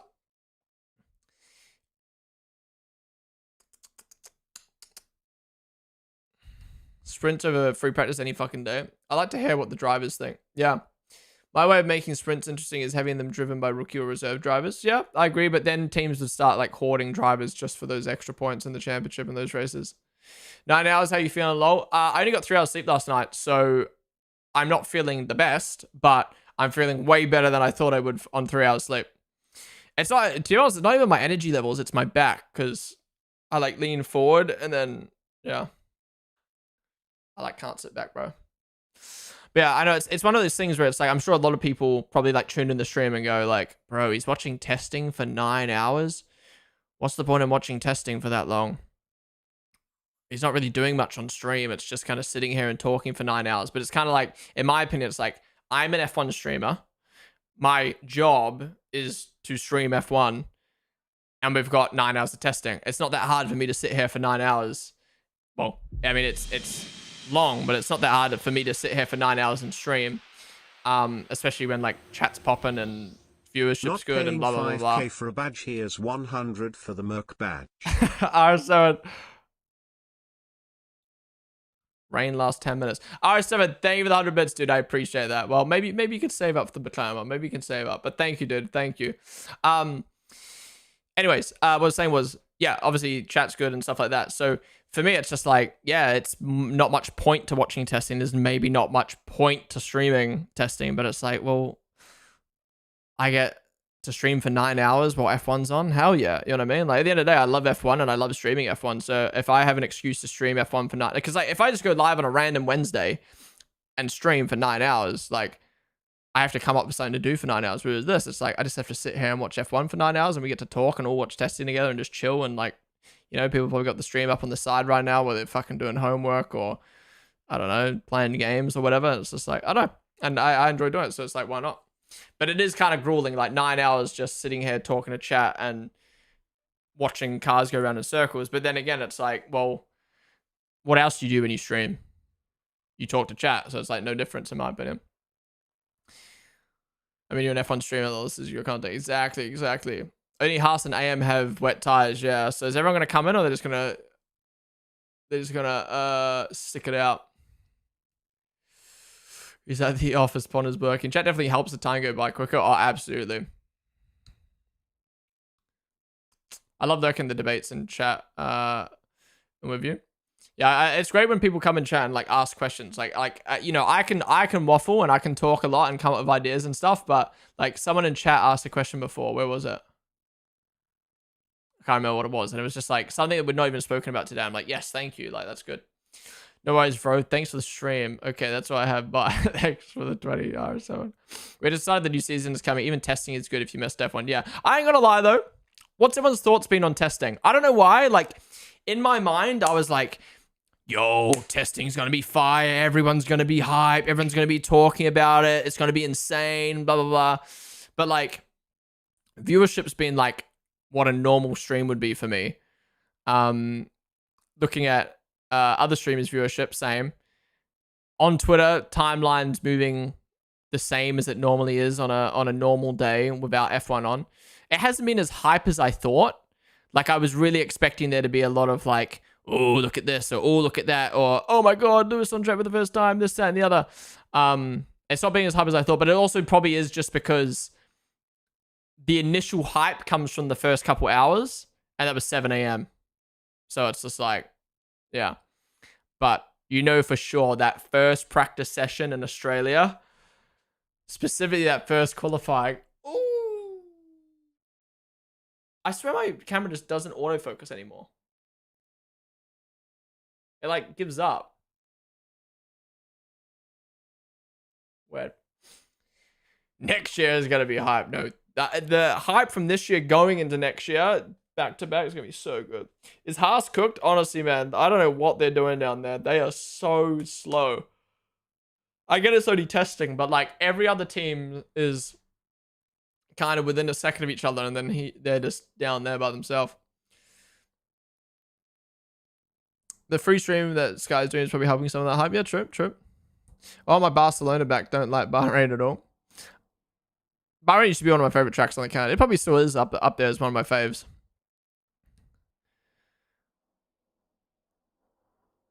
That kind of like 2020 banger Sakir race, followed by the 2021 banger, followed by the 2022 banger.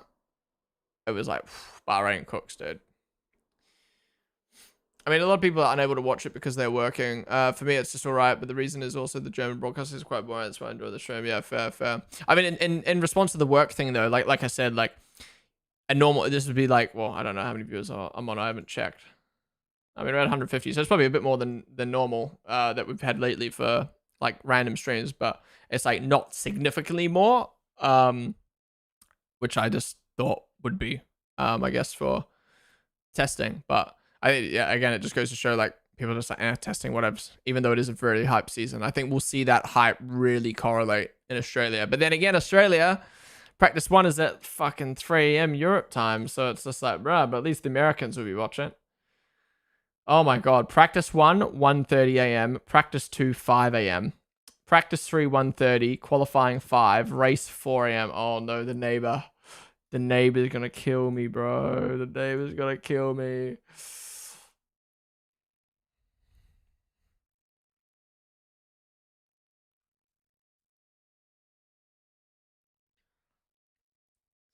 I think, look, I know the old heads out there, or the people who've been watching Formula 1 for years, are going to like Australia as the first race because of the nostalgia. I understand Europeans only have to put up with bad races a few times a year, but I think it is fucking stupid from a business standpoint to put the first football match, the first anything of anything at the worst time of the season. At the end of the day, F1 is European sport, and the first race of the season is at 4 a.m. You want to build hype. You know what I mean? Again, we're going to wake up at 4 a.m. Most of us in chat are going to wake up at 4 a.m. But the casual fan, right? My dad obviously lives in Australia, but if my dad lived in the UK, he's not waking up at 4 a.m. to watch F1. Granddad's not going to wake up at 4 a.m. 14-year-old who, like, kind of likes F1 isn't going to wake up at 4 a.m. And I think it's fucking stupid to make the first race of the season not accessible to your main audience. Because let's say the race is a banger, right? At the end of the day, it doesn't matter. People are going to watch the replay, watch the highlights, blah, blah, blah, and then there's hype for the next race, blah, blah, blah, blah. Like, imagine you're at the pub and you stick the TV on and it's, I don't know, whatever Grand Prix, Bahrain Grand Prix, let's say. And then you see an absolute banger race and then you're like, fuck, I need to watch the season now. Whereas so many people might not even watch Australia because it's at such a bum time. Like, again, we're talking casual fans here. And then they just forget about the season and never watch it. That's exaggeration, but still, it's just like, I don't know, man. It's weird. Money is king. What's up, Fabio? How you liking the fries out there? Verstappen 0.8 behind Lando on hard. Still hope for Red Bull. I checked F1 YouTube video and I got an F1 Clash ad. Have they updated the game? Probably not yet, right? Yeah, I think testing is not that interesting most of the time, but if Sky can't make it interesting, it's even worse. I've just seen Bahrain too much now. Yeah, fair.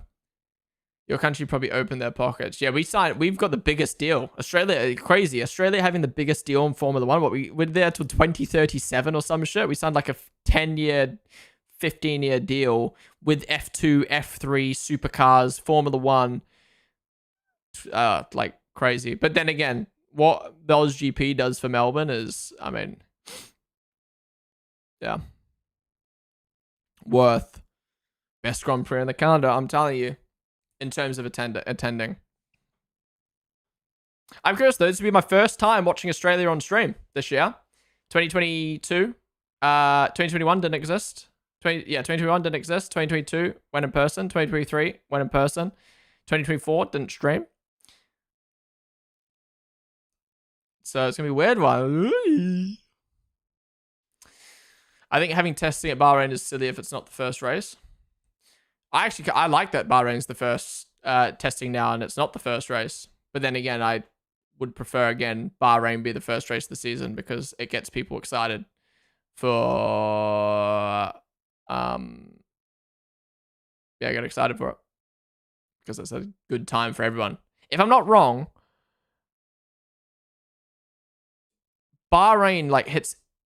The Bahrain race hits... Wait, let me have a look. Fairly sure Bahrain hits all the main 3 time zones. 4 p.m. UK time. So if I go Savvy Timer, London, New York, LA, and Australia. 4 p.m. So it'd be 11 a.m. Yeah, it'd be 11 a.m. New York, 8 a.m. LA. I mean, 3 a.m. Australia, but like, fuck Australians, right? They're like the minority. But it'd be midnight Asia. I don't know why the first race of the season isn't Bahrain. That's the perfect time zone. You hit the Asia market, you hit America, you hit Europe. Only Australians are getting fucked. But no, let's host the race at a time that's good for Australia and America, but not Europe. Again, I know we only have to, Europeans only have to put up with it for a few races a season, but it's more, again, it's just the first race should be the one that suits everyone. What's your thoughts on Monaco being a mandatory pit stop? I like it. I don't see why people are complaining. I understand the criticism, but like, it's making it better. So why are we complaining? People just want it off the calendar. People want the best qualifying track off the calendar. Get out. There we go, UK buyers. 6 a.m. race for me, still alright, not great though. First at 4 a.m., second at 7 a.m. And why did I just lose that message in chat? And then third at 6 a.m., yeah. I don't know if I should just stay up all night or try and get super early. Such an awkward time. Yeah, 1 a.m. is like the worst time. Well, 1 a.m. is fine because you'd stay up for it. But 1 a.m. to 5 a.m. is so bad because, again, it's like, do I sleep beforehand? Do I stay up? I don't know what I'm going to do. Maybe I'll adjust my sleep schedule and go to sleep at 5 p.m. and wake up at midnight. Or do I go to sleep at 8 a.m. and wake up at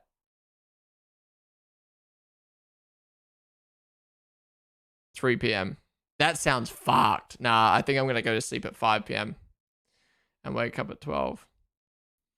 Oh, I feel like I'm back home again, man. I fucking moved to avoid this shit. I'm fucking it.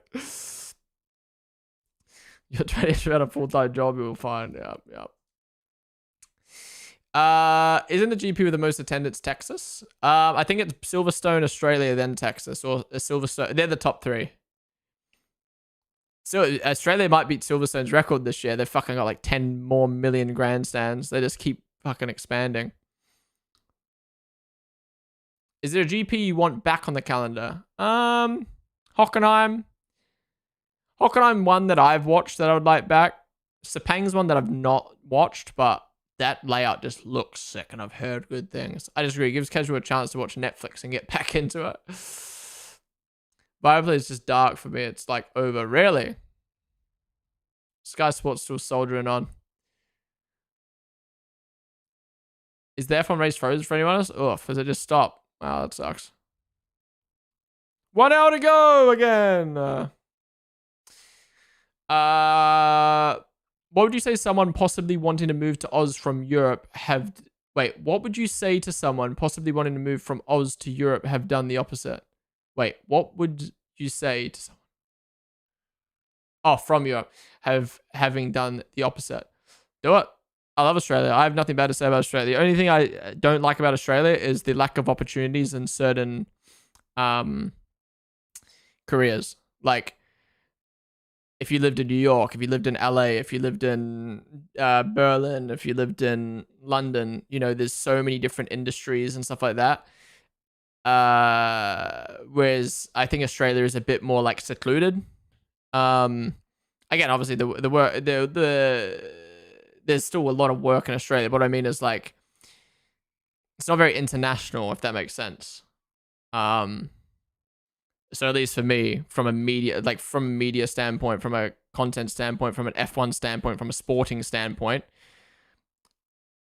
like, unless you're interested in fucking AFL or Australian TV shows or Australian movies or Australian music, like, I just don't think the media world in Australia is relevant. So yeah, I think Australia's great. Weather's great.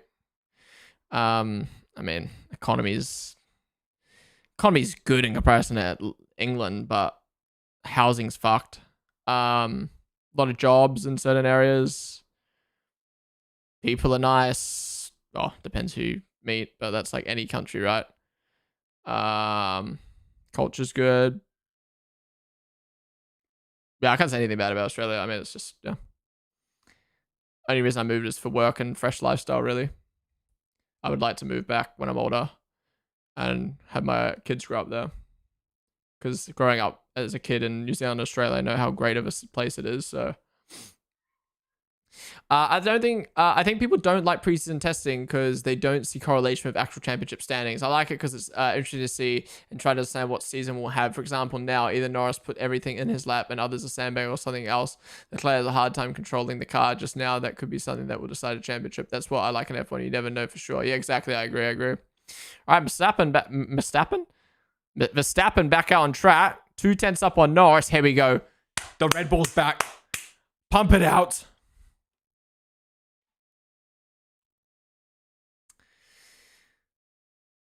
Just give me back a German GP and I'll wake up at 3 a.m. every other race. Watch someone pit early on in Monaco. Safety car comes out. He pits again. 2 mandatory pit stops out the window. Goes hard. Wins the race because everyone else has to win. That.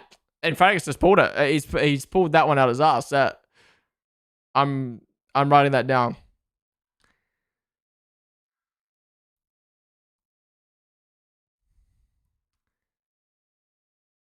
Opening at 6 is good for them. Yeah, I mean, at the end of last season, they were popping, remember?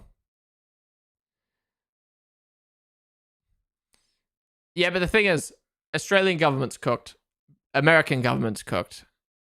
Fucking British government's cooked. Every government's fucking cooked at the moment. In their own ways. All right, well, Max said a purple and then a green and a green, but went in behind Norris. 4/10 down. It's a big lap from Norris.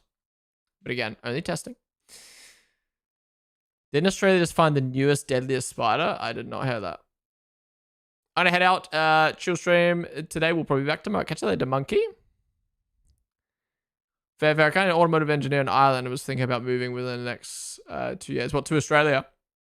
I mean, obviously Australia has supercars. Well, actually, automotive's obviously different to motorsports. So I don't really know, but wouldn't surprise me if we did.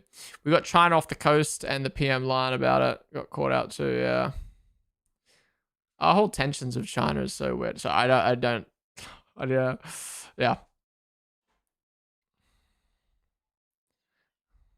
I know I'm fascinated by what's happening in the world, but I also hate talking about it because it's just so like confusing and there's so many different opinions and there's so much like false stuff out there. But I don't know. I'm very fascinated to see where the world will be in 10 years time. I genuinely think, I hope not. I genuinely think the world's going to look extremely different in 10 years time. I mean, you just look what 10 years ago. I mean, I guess 10 years ago now, 2015. Let's say 15 years ago, how different the world was. I don't know, man. I'm worried to see what happens in the next 10 years. I hope nothing changes, though. Did anything interesting happen in this session? Not really. I mean, we've got the big dogs at the top now after this morning session, which was all over the place. Oh, well, we had a power outage for an hour, so now the session's been extended by another hour.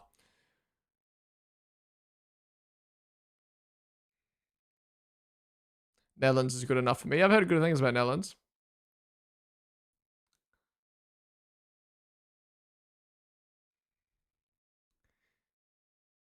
Do you see that Amazon are pulling the plug on famous Aussie TV show Neighbours? No.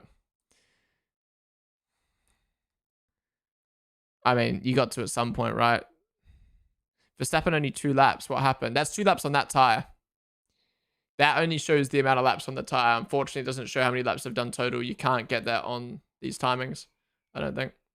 Yeah, so you're trying to get into supercars as an engineer to step into the motorsport world from an OEM engineer. I think your thoughts will definitely take it into consideration. Straight getting a lot of good hypercars lately. There's Bugatti Bolide at the Adelaide Motor Festival and Melbourne millionaire Adrian Patelli just got a comment seg.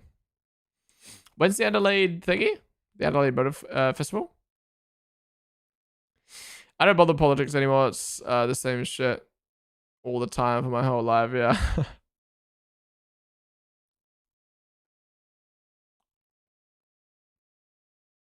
F1 TV is 100% better than any other channel thoughts. Yeah, I mean, listening to listening to testing and seeing it swap between Sky and the F1 TV team, dude, it's so jarring. F1 TV, like even just the way Alex Jacks hopped on the commentary, instantly started building up the storylines of the season. I'm like, bro, inject it. I need to move to UK from South Africa because I can't find jobs here. Youth unemployment is almost 70%, 18 to 25-year-olds, but I'm hesitant because first world countries have a lot of tensions now. With immigrants. Damn, 70% unemployment, yeah. Thoughts on new graphics? You don't like them? I like the live timings. By the way, apologies for anyone who's been watching the stream all day today and is hearing me repeat the same things over and over again. Obviously, it's a long stream, so a lot of people coming in and out of the stream asking questions that they might not have heard earlier. So, anyways, live timings. Love the live timings. I love all the other graphics that they've got going on. The new refresh graphics. I love the new thumbnails on YouTube. I really like the style. I think the lower thirds are a bit mid. Like, they just look a bit eh.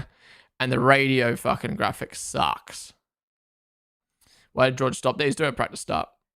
F1 TV actually give you good information. Sky just talk rubbish and bring up Abu Dhabi. Dude, honestly, Crofty shot himself in the foot. He spent an hour talking about is Liam rookie or not, the new hairstyle of Liam and Gasly, and then he topped off the fucking broadcast by half making fun of Bernie, and then instantly we switch over to Alex Jackson. He's like, all right, lads, new season. These are the stories. This is what I'm looking forward to. Let's ride on board with it all, mate. Why do the Mercedes caps look so good? They look so profesh. Coming to 11 suit, it's pretty chill here. Yes, I think I over this break, I bought and built myself a IRL backpack because I really want to do some IRL streams. And I think the first country I'd travel to do an IRL stream is Netherlands. There's a few F1 thingies, motorsport thingies to do over there, but also I've just never been in Netherlands, and I just think it would be a really cool place to stream, to travel. Excuse me. I feel like the F1 TV crew are way more knowledgeable. I don't even know if it's knowledgeable. Like, Martin Brundle's fucking amazing. Karun's amazing. Who else is on the Sky Sports team? Naomi Schiff is great. I think the problem is Crofty tries to keep the broadcast really light-hearted for the new viewers, which is great. You know, I think Crofty does serve his purpose well, but I think sometimes he derails the conversations, and sometimes he plays he plays the casual fan base a bit too much, and it ruins it for people like me or most of you guys who like want that more in-depth chat. And then I feel like people like Karun kind of end up falling into that kind of silly, goofy like vibe as well when they're around Crofty. And what was I gonna say? And then Simon Laserbeam, what's his name? Lazenby, on the like post-race, post-qualifying stuff. He asks the hard questions, but he always does it in like a, I don't know how to explain it. It almost comes across unprofessional sometimes. But again, I love the Sky Sports crew. I just don't think it's for me anymore. I think it's not as professional as F1 TV. 2, I think it's tailored a bit too much towards the casual fan base. And 3, I do think it's quite British centric. I'm not one of those people who are like British bias, but like, you know, it is a bit frustrating being either a Red Bull fan or a neutral fan. And, you know, Max has a good race, but then he gets a penalty, and the first questions are blah blah blah penalty, blah blah blah blah blah blah blah blah blah blah, and it's like, okay. But then, you know, a British driver wins a race, and it's like, oh my god, he won! Wow, hype, hype, hype! It's almost like spoils it a little bit as a Red Bull Max fan or a neutral fan.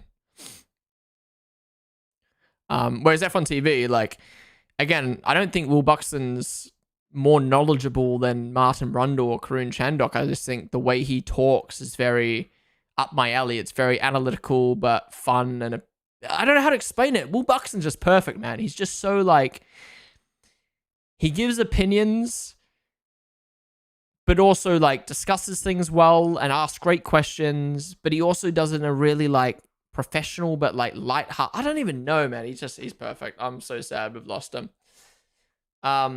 Laura Winter's fantastic. I think you get more bang for buck on F1 TV. And then you got fucking Sam Collins. He's a goat.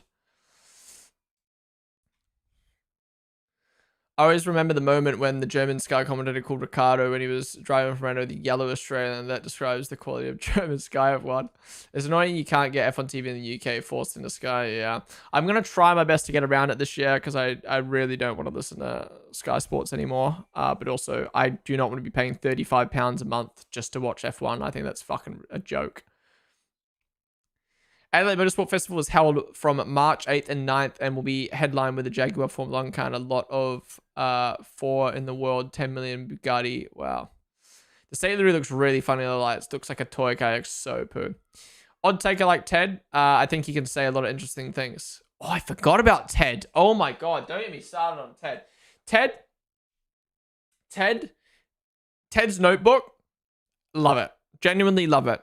The light-hearted, kind of goofy, behind the scenes, informational debriefs of shows, I love, man.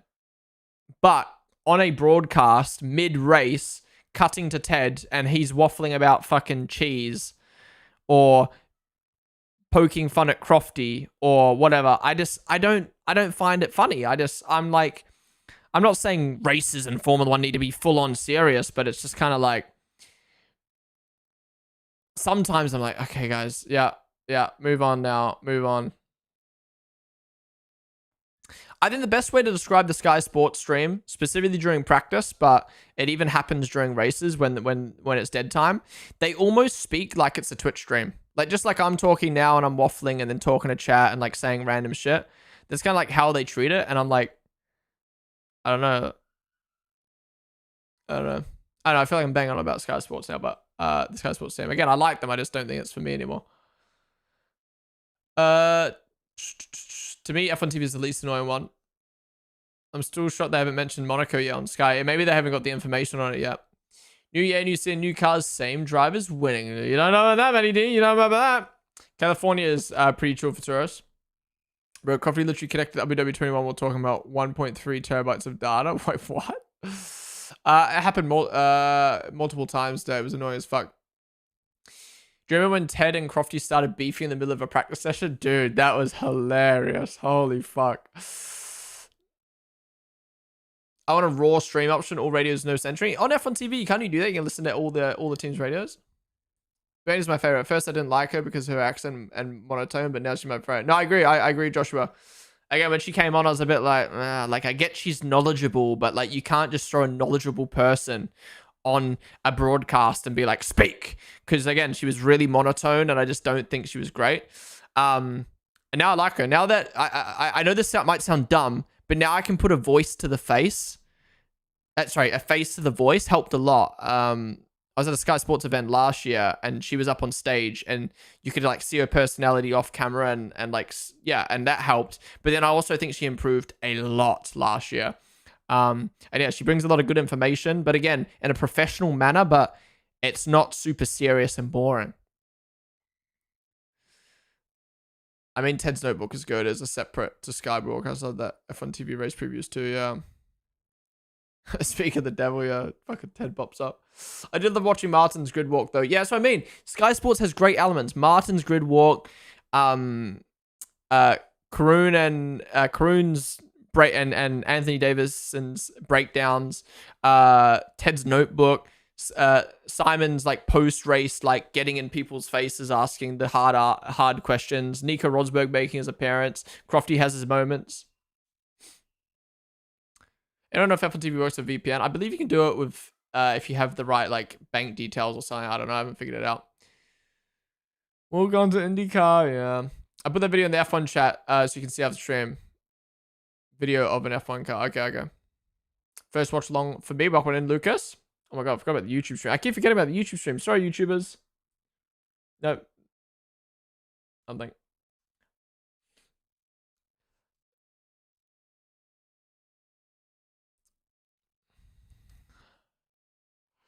F1 TV also has both Skycast and F1 TV Cast. Really? Like the option? Really? Who did the most laps in the morning session? I'm not sure, actually. I haven't looked at lap counts. That's something I usually do look at, but I haven't looked today. Has there been any crashes yet? I've missed pretty much all of it. No crashes. We've had Liam spin and Hadja spin, and that's it.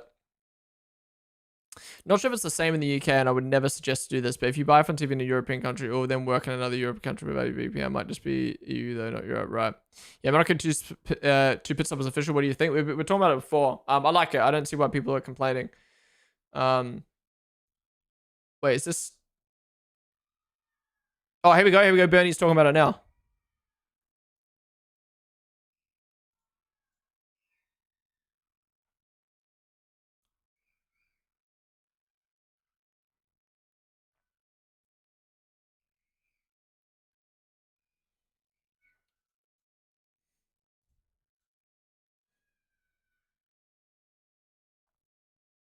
She basically said what Infratic said. Why can't you just pit lap 1, lap 2, and then stay out?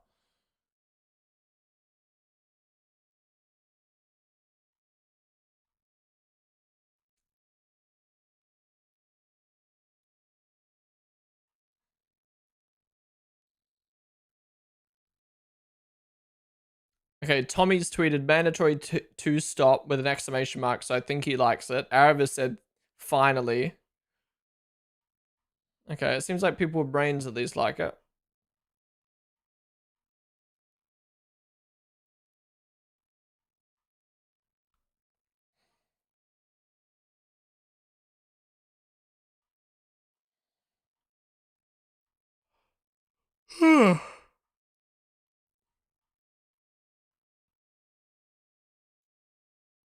Bro, look at the light. What the fuck?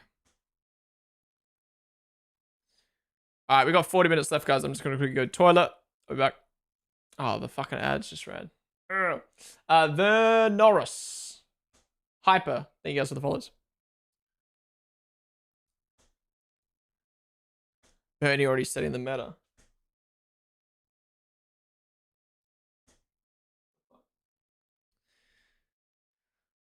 I like watching on the actual TV, so Sky is just easier. Yeah, fair enough. Yeah, how do you watch F1 TV on the TV? Do you have to hope your thing has the F1 TV app? I think what's different with Bernie is the Northern Irish accent is very monotone. Even as someone from Ireland, hearing a Northern talk with hype or quickly can be hard to understand. Yeah, true. Chromecast, HDMI, screen mirroring. Oh, yeah, that's a faff, isn't it? I hate that the sun always comes out when the day is done. Like, where were you in the morning? Oh, is F1 TV on Apple TV? Ah. Fans will probably like it because it puts more strategy into Monaco, but teams will hate it. Well, most fans are saying, what's the point? What's the point?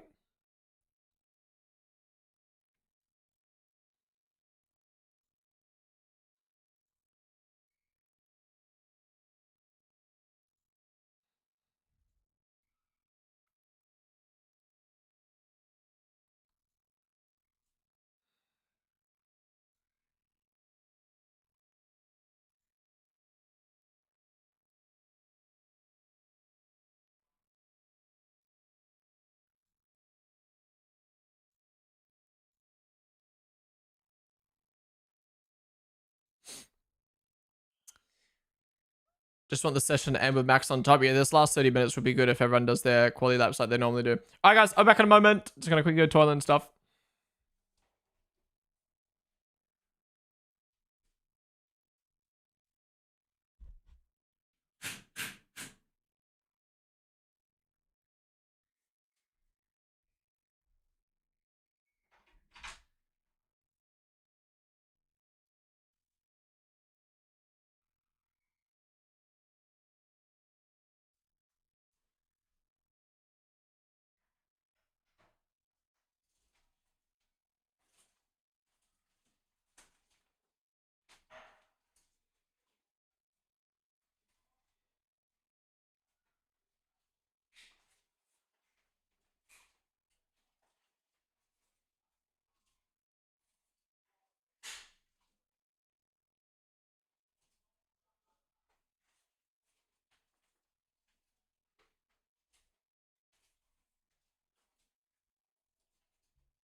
Bro. I love Jolien so much. Me and him have the same opinions. Everything you said about Monaco is facts. And I did like Alex Rundle's response of like, you know, like Bernie took 2 seconds to break down a strategy for you. You know, like, I think this is going to cause chaos. But basically what Jolien said was like, this is what happened in 2023, 2022, 21, 2020, or 2019, 2018, and like every single race had its good moments, and like, yes, there's not overtaking, but I'm still captivated by it. And I feel the exact same way. Like, there was no overtaking in 2023, but I still felt captivated that something was going to happen. Sadly, nothing happened. 2022, I loved that race. It was one of my favorite races of the year. The 4 drivers following each other in the wet conditions, changing conditions. 2019, Max versus Lewis, again, nothing happened, but it was still the intensity of them following each other. 2018, Ricardo versus Lewis, versus Vettel, sorry. But best of all, every single one of them had banging fucking qualifyings. Hey guys, I just joined. What are we thinking so far? Is it looking good or bad? Any teams? What's up, Zebby? Haas look poo.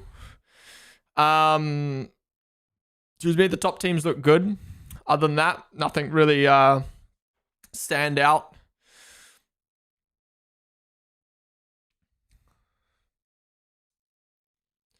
Look at this. I would also find the cheapest country. Right, okay. Let me bookmark that.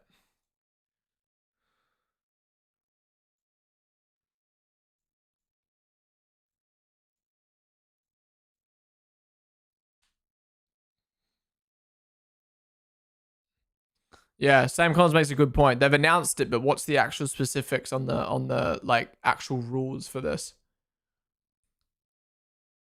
Does anyone like the tag queue or timing? What, you talking about on the left-hand side of the screen? Or are you talking about the one in the paddock, in the pit lane? Monaco's a snooze festival this year. Well, at least for me, but I doubt that the 2-stop will create much chaos. The thing is, actually, I've just come up with a pretty good con to this pit stop rule. Maybe this was obvious already, but I just thought of it. The 2-stop doesn't solve the racing at Monaco. It just adds strategy and almost sometimes randomness to the race instead. So in the end, we'll still end up being like, oh, that was a boring race. But instead of Max or Lewis, the deserved winner, winning it, it could be fucking Piastri.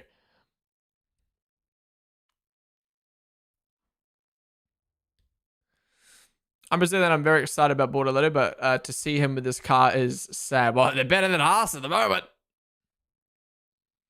Anything exciting so far? Not really. We've had 2 spins, and that's about it. Power went out for an hour.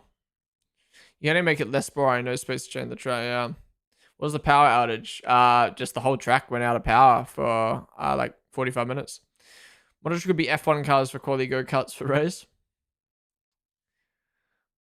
Bortoleto's in a good situation. Yeah, I mean, yeah. The thing is with Bortoleto, I don't think he can lose.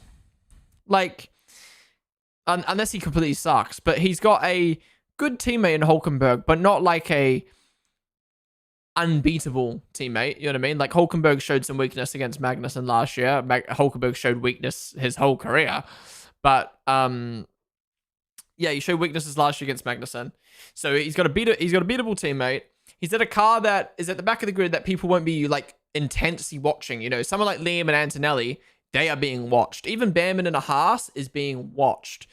Bortolero probably won't get watched too much. So he can just use that to kind of develop his skills and get the rust away. But then also kind of pick away at Hulkenberg over the course of the season. And as long as he doesn't completely suck dick, he'll just get re-signed again. Or he'll get signed to another team that needs him when a car frees up. You know, I think Bortoleto's got a good record to the point where it won't go to waste. Yeah, just getting watched at V-Carb. Duin's getting watched at Alpine. Who's the other one? Yeah, Behrman's getting watched at Haas. I mean, unless Haas is this bad, he ain't getting watched. Who spun? Liam and Isaac. Zero expectations, has all the time in the world. Yeah. The only thing is, if Audi come in with their big, fat money gonna like, nah, fuck Bortoletto off. Let's sign like Michael Schumacher. You know what I mean? Like, that's what Audi could end up doing, is just like Aston throwing money at the big guys.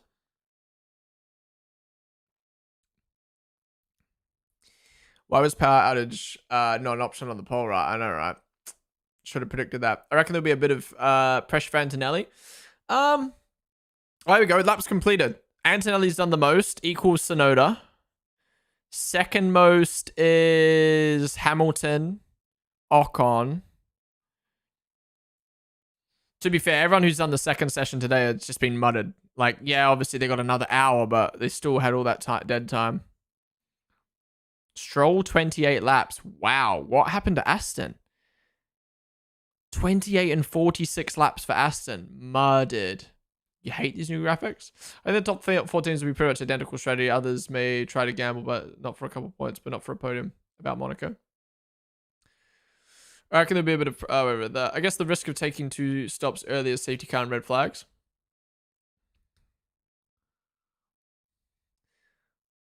Arvid and Iwasa are coming for that seat, yeah. I think if Audi is good, they'll just sign Sainz in 2027, yeah. Sainz just competes at every team. Who was Sauber? Yeah, so he would have done McLaren, Williams, Renault, Toro Rosso, McLaren,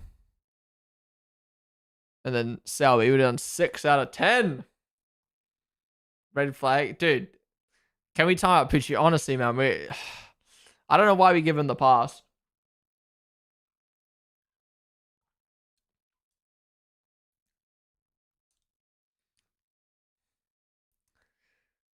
The amount of times he's pranked me and I still fall for it. Like, the fucking F1 25, 24 trailer one was so dumb.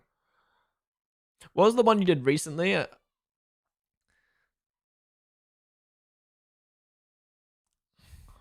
But then, like, in front of, is he also like a mysterious man for you? Like, this man's been watching my streams for 4 years. He never subs. I think he subbed like once. I don't know his name. I don't know what country he's from. Actually, I know he's in England now because he went to F175. I don't know anything. Don't know anything. Not saying I should know anything about viewers, but he's just like he's just mysterious, man. He's just mysterious. He could be 12. He could be fucking 42. He's definitely British because he was sending photos from F175.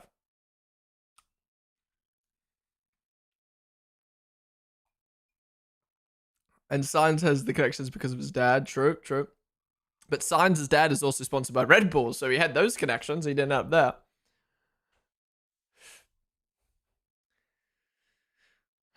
Who's looking quickest at the moment? Well, McLaren's been at the top for a while.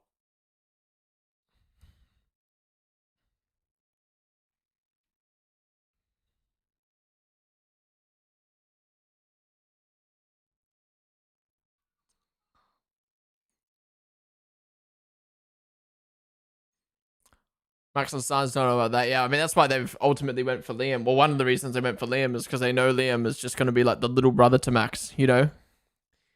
Gasly, you know, Max hadn't been in the sport long enough to kind of being like the little brother to Max.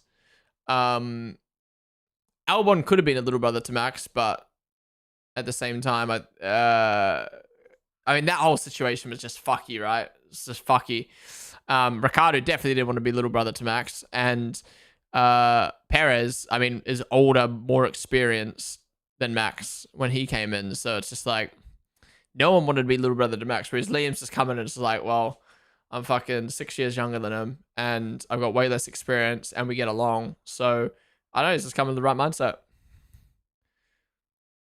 Is Liam officially a second driver? Absolutely. I think you've got to be stupid to come into the Red Bull, Max Verstappen's Red Bull, and be like, I want equal preferences.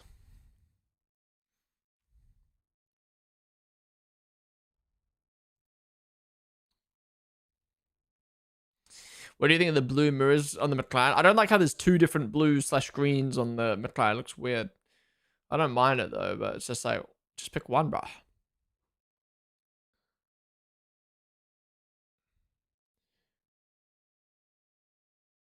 Do you know the past 3 Bahrain GPs have been Team 1-2s? Is it all Red Bull? No, we had Ferrari and then 2 Red Bulls, right?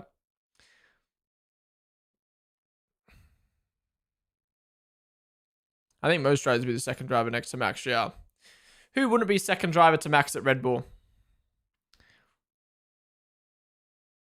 I feel like Alonso would be the only person not second to Max. Leclerc, okay, performance-wise, I think Leclerc could go not toe-to-toe with Max, but put up a good fight to Max. But he wouldn't come into Red Bull second. Sorry, he wouldn't come into Red Bull equal with Max because he hasn't got a championship. I don't know. I know it might sound dumb, but Lewis from 2021 before. Yeah, I don't know, but I feel like Lewis, we had this conversation earlier in the stream. Lewis, I feel like has shown lately that he can't really adapt to a car, so I don't think he would come into the team and be equal with Max out the gates. I feel like it would have to be something you have to build up to. Norris, I used to think prior to last year, I would always say Norris could hop in a Red Bull and I think do very, very well.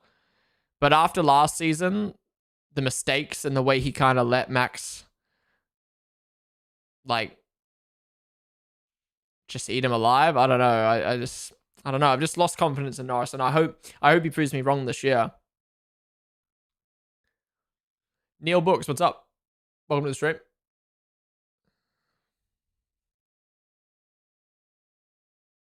Robin Raikkonen. Why non-champions getting preferred? The kick should have had shiny paint. So I said only Alonso.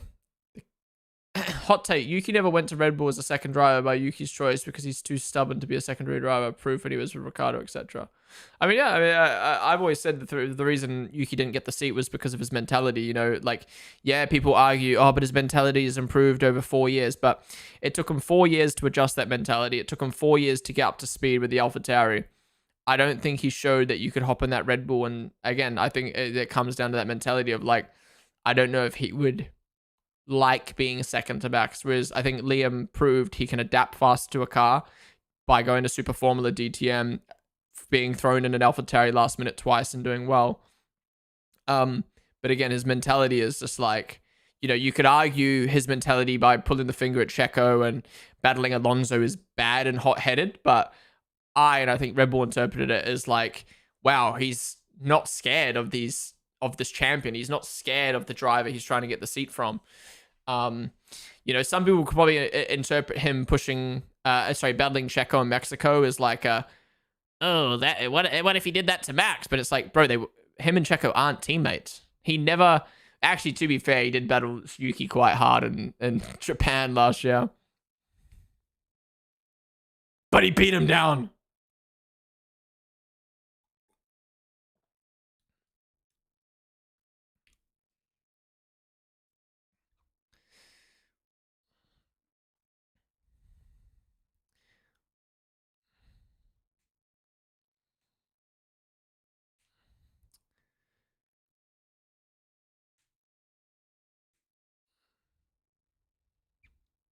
What about Max and McLaren? Again, I think Max would adapt really quick. I think you can put Max and Alonso in any car and they'd adapt quick. Rabid Blank. Thank you for the follow.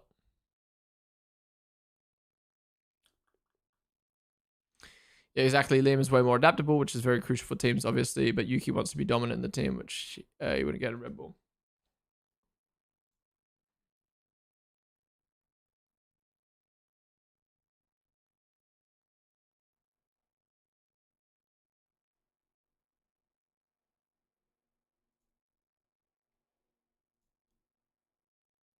Sup, Meriden? All right, 21 minutes left. Come on, guys. Come out on the soft tires. Do some quality laps. Where do you think Max would place in a Haas? I don't even know where the Haas is right now.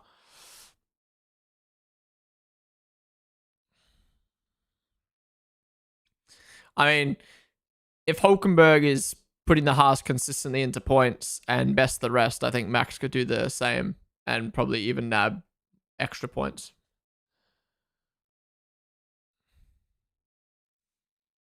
I think if you survive being raised by your step, you can fight every teammate they could give you. 10-hour stream, please get some sleep when you get off, dude. Yeah, I'm going to. Again, my energy levels aren't low. It's just my back. And I know I'm slouching, but it's already like, fuck, so I don't want to, I don't know. All right, give us some quick laps now.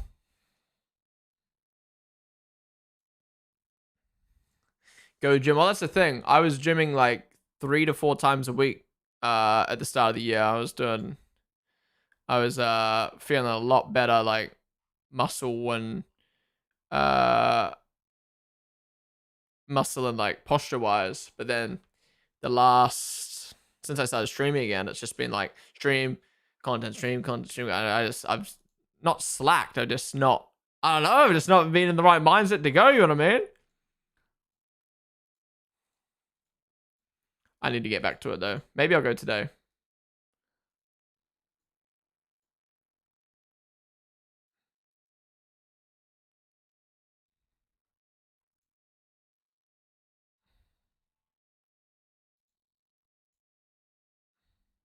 I want to connect with you on LinkedIn.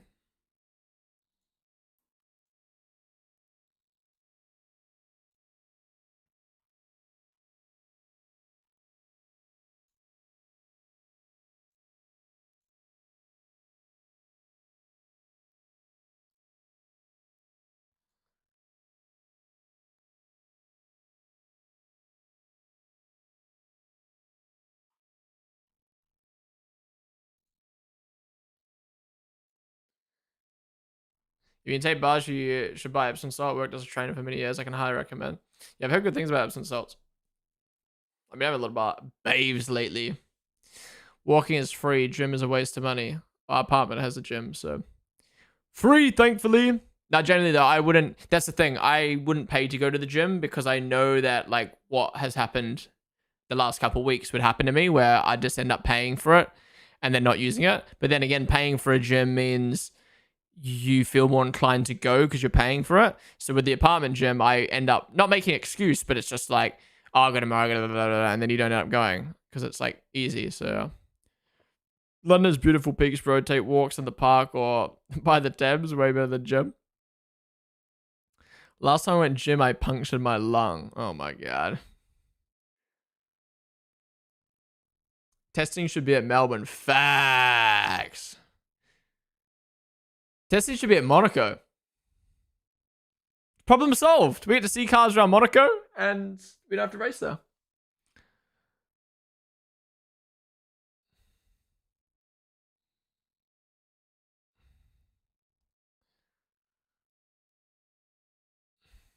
Walking around London can be so peaceful with these huge parks. Yeah. And then your run turns into your walk turns into a run when someone tries to stab you.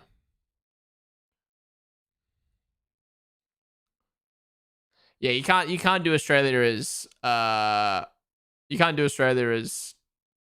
preseason testing though, because it's a purpose-built street circuit. So you would they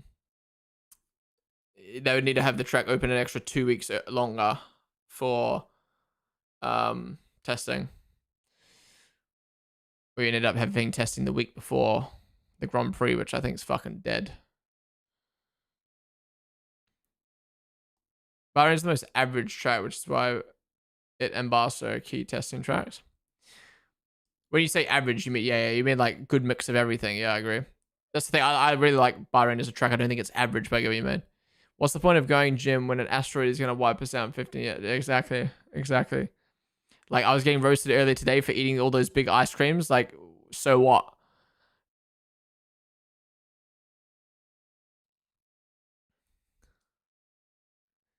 Went for 2 2-hour walks this month. It was nice. 2 in a month. I'm glad they were nice though.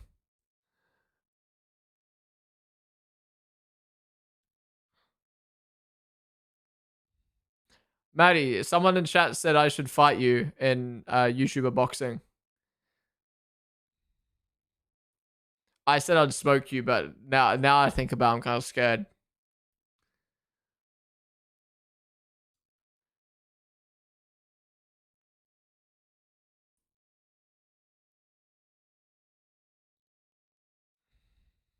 I actually think I hate walking in the cold though, or moving in the cold, because I don't know, my body just gets all fucking annoying and itchy and shit. Because you're like warm, but then it's cold, and then it's like, ah! Wish they tested at Coda. And we complained about Barcelona testing. What's up, not Maya? Well, the thing is, I don't care. It doesn't matter what track you go to. Testing is going to be stale. This is what testing is like. I think the only reason people didn't want to go to Spain testing anymore was because the teams were getting too good at Spain that the Spanish Grand Prix ended up being bum. And now the same thing will happen in Bahrain, but Bahrain's 3 races into the season, so we chill it. Because think about the Grand Prix last year that were good. It's the ones that had like the sprint weekends, no practice sessions, you know, making teams have to make the best setup they can with limited running. But these guys basically get 24 hours at this track. They're going to have a goated setup. Excuse me. I hate the shops with the heat on max. It doesn't need to be so hot when you know people are in jackets. For the people inside, man. Who do you think will surprise you? What, this season? Or who do I think will be a surprise? You give Fabio a good run for his money. He'd literally pick you up with one hand, snap you in half, and eat your insides out. They need to race instead of practice, and they need to race instead of practice and testing just for fun and learning. What, kind of like what NASCAR do with the Busch Light Clash, kind of like a preseason race. That could be cool.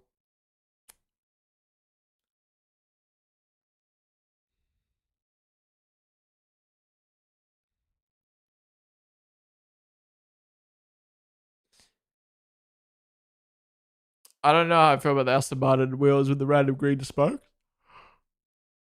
Were they on the F175 car? I don't remember now.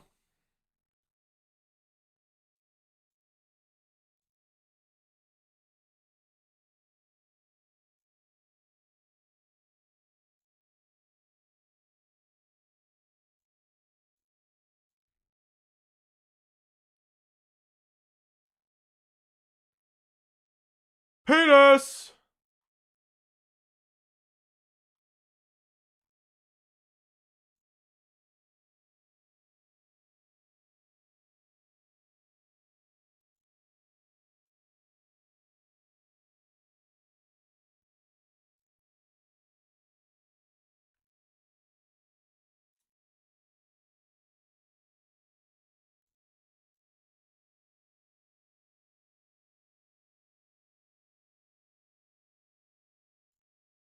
Bro, my fucking V-carb reel YouTube short fucking popped off. The highest my YouTube channel views has ever been. Just because of that fucking one reel. I found Benjamin Franklin's house on the walk, but he wasn't home, sadly. What? Benjamin Franklin? Who the hell's that? Is that the guy on the money?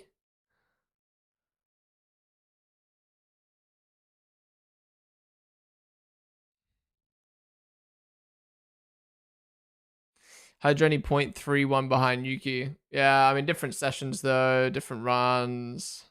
I can't wait to see how they do in quali. Someone saw that preseason testing race to Liberty, but they love it. This season, I think we'll have some surprises, especially Signs, who will get the most out of Williams. Oh, yeah, wait, who asked me about the surprise? Did you reply? This season, I think we'll have some surprises, especially Signs. The most out of Williams. My biggest surprise, who I think will be the biggest surprise this season.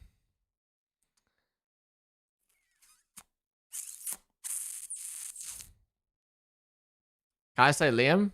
I mean, that's fair. Everyone's fucking underrating him. Everyone's hating on him, saying he's clapped. This, that, and the other. I don't know. Hot take. I think Liam stays for the whole year. And resigns for next year.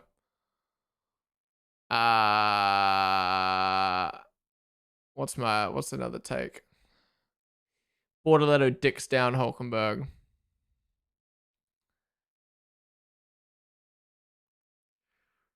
All teams will reach over 100 laps, albeit just above for Sauber. Aston Martin won't reach 100 laps today, will they? No, Aston Martin's not. They're in the bump. They're in the shit.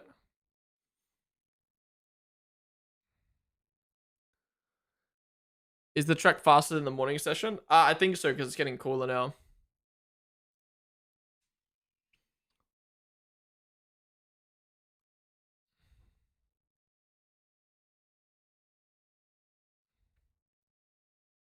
Now it could be Jack stays the whole season. The thing is, I would say that.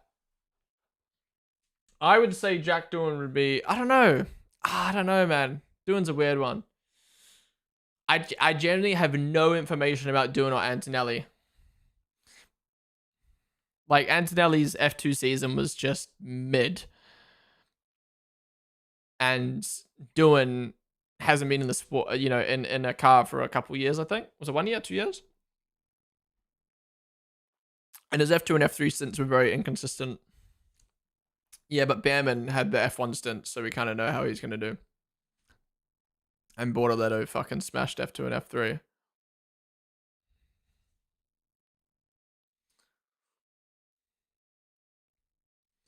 I like how tight the top three are right now. I guess we can throw Leclerc in there as well. And no, you shouldn't have skipped F3, to be honest.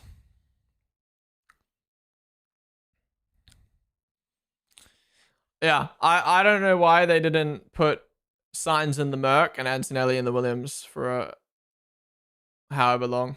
I think Merc could... This is either going to be generational for Merc, and they're going to be like, yes, I didn't lose Verstappen like last time. Or they're going to be like, fuck. We've lost Lewis and replaced him with a literal child who can't drive.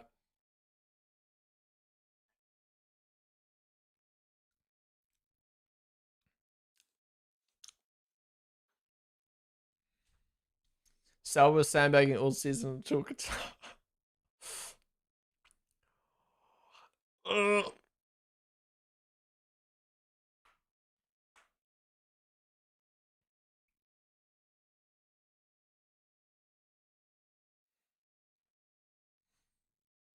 That's interesting. Night shift and day shift to mechanic. But what are they going to do overnight, though, to the car, other than just, like, change some parts? Sure, that doesn't take that long. Like, a couple hours, but, like...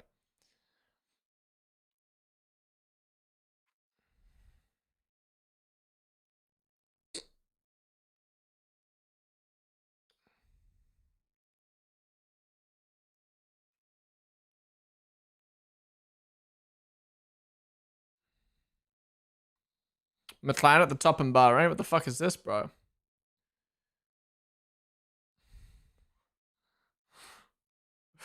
Which cars have changed the most? Well, apparently Ferrari's changed 99% of their cars, so they're either going to cook or absolutely flop.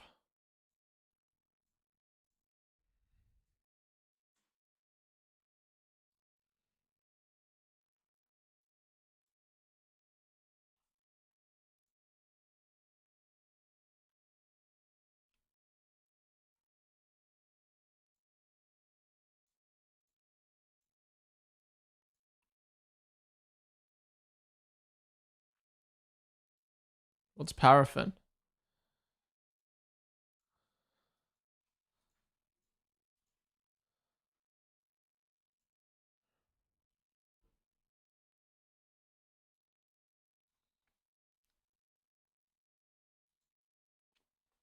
Bro, that car's getting drenched.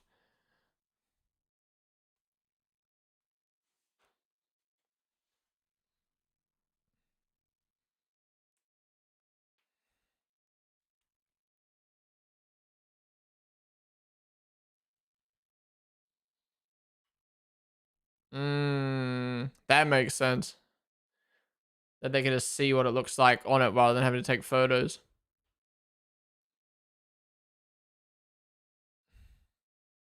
Joe career highlights. P10 on debut, crying in China and Silverstone. Crying in China and Silverstone to my crash. True, P5 hungry.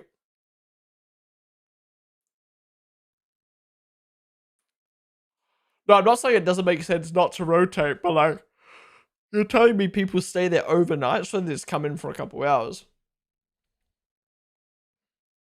Dude, Abu Dhabi 2024 quality was so good, like you said. Oh my god. Yeah, Joe's Ferrari Reserve. The Louis Vuitton sponsorship looks cool, but out of place. I think it's just out of place because we're just not used to it. You know what I mean? Like, I remember MSC Cruises, and now like we're used to that. Visit Cornelka. Thank you for the follow. I know we're super far from the initial Monaco pit stop discussion, but I wonder what's stopping the teams from going in at the same time. Wait, what do you mean? If they go at the same time, then they all just stay in the same position. May as well overcut at that point.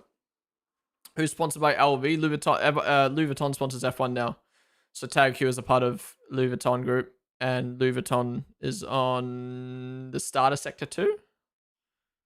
And the Sector 2. On the billboards and shit. This is us.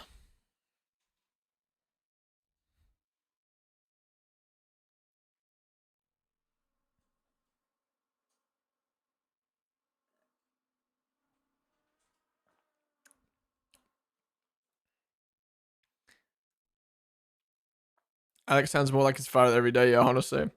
Is Martin not come? I'm assuming Martin's not come to testing then?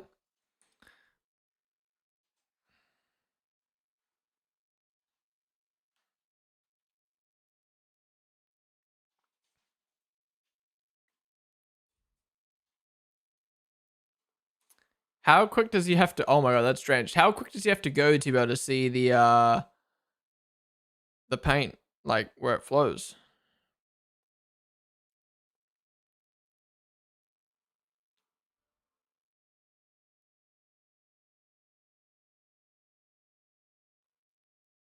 Really?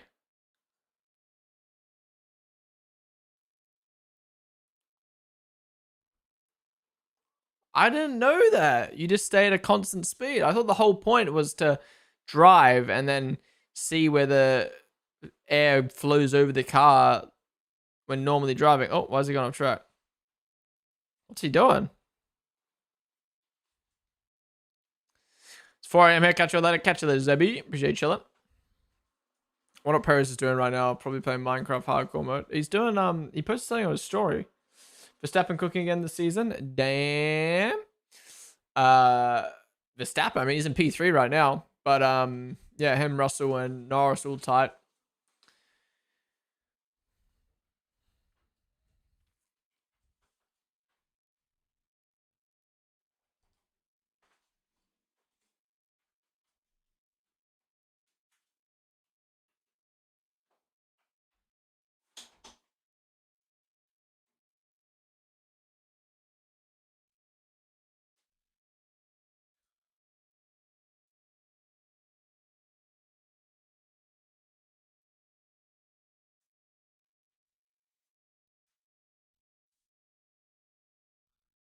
What the fuck? They painted his mirror? Yeah, because he's going so slow. Surely this car doesn't have tire temps. Why didn't the guy who used to spam highs in chat until Ponden responded? That guy was so funny. I don't remember who it was, but it was funny.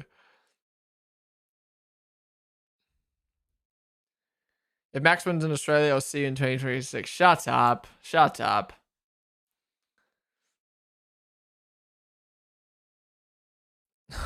Yeah, there's paint on the tires. The fuck?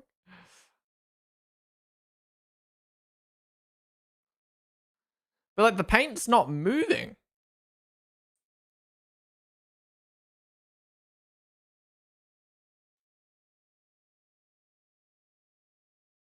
Oh, look at the McLaren team all trying to block the photos.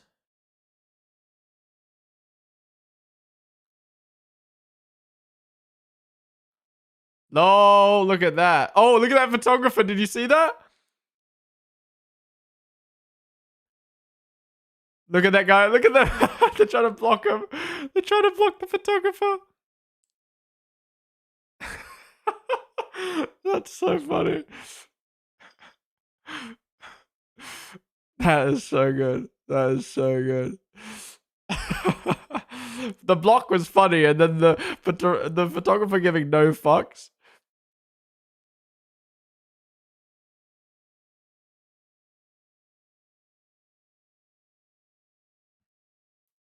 I feel like that.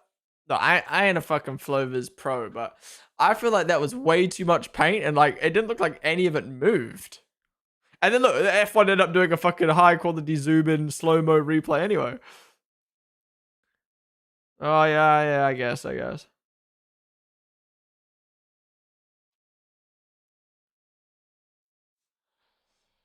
First foul of the season. That is funny.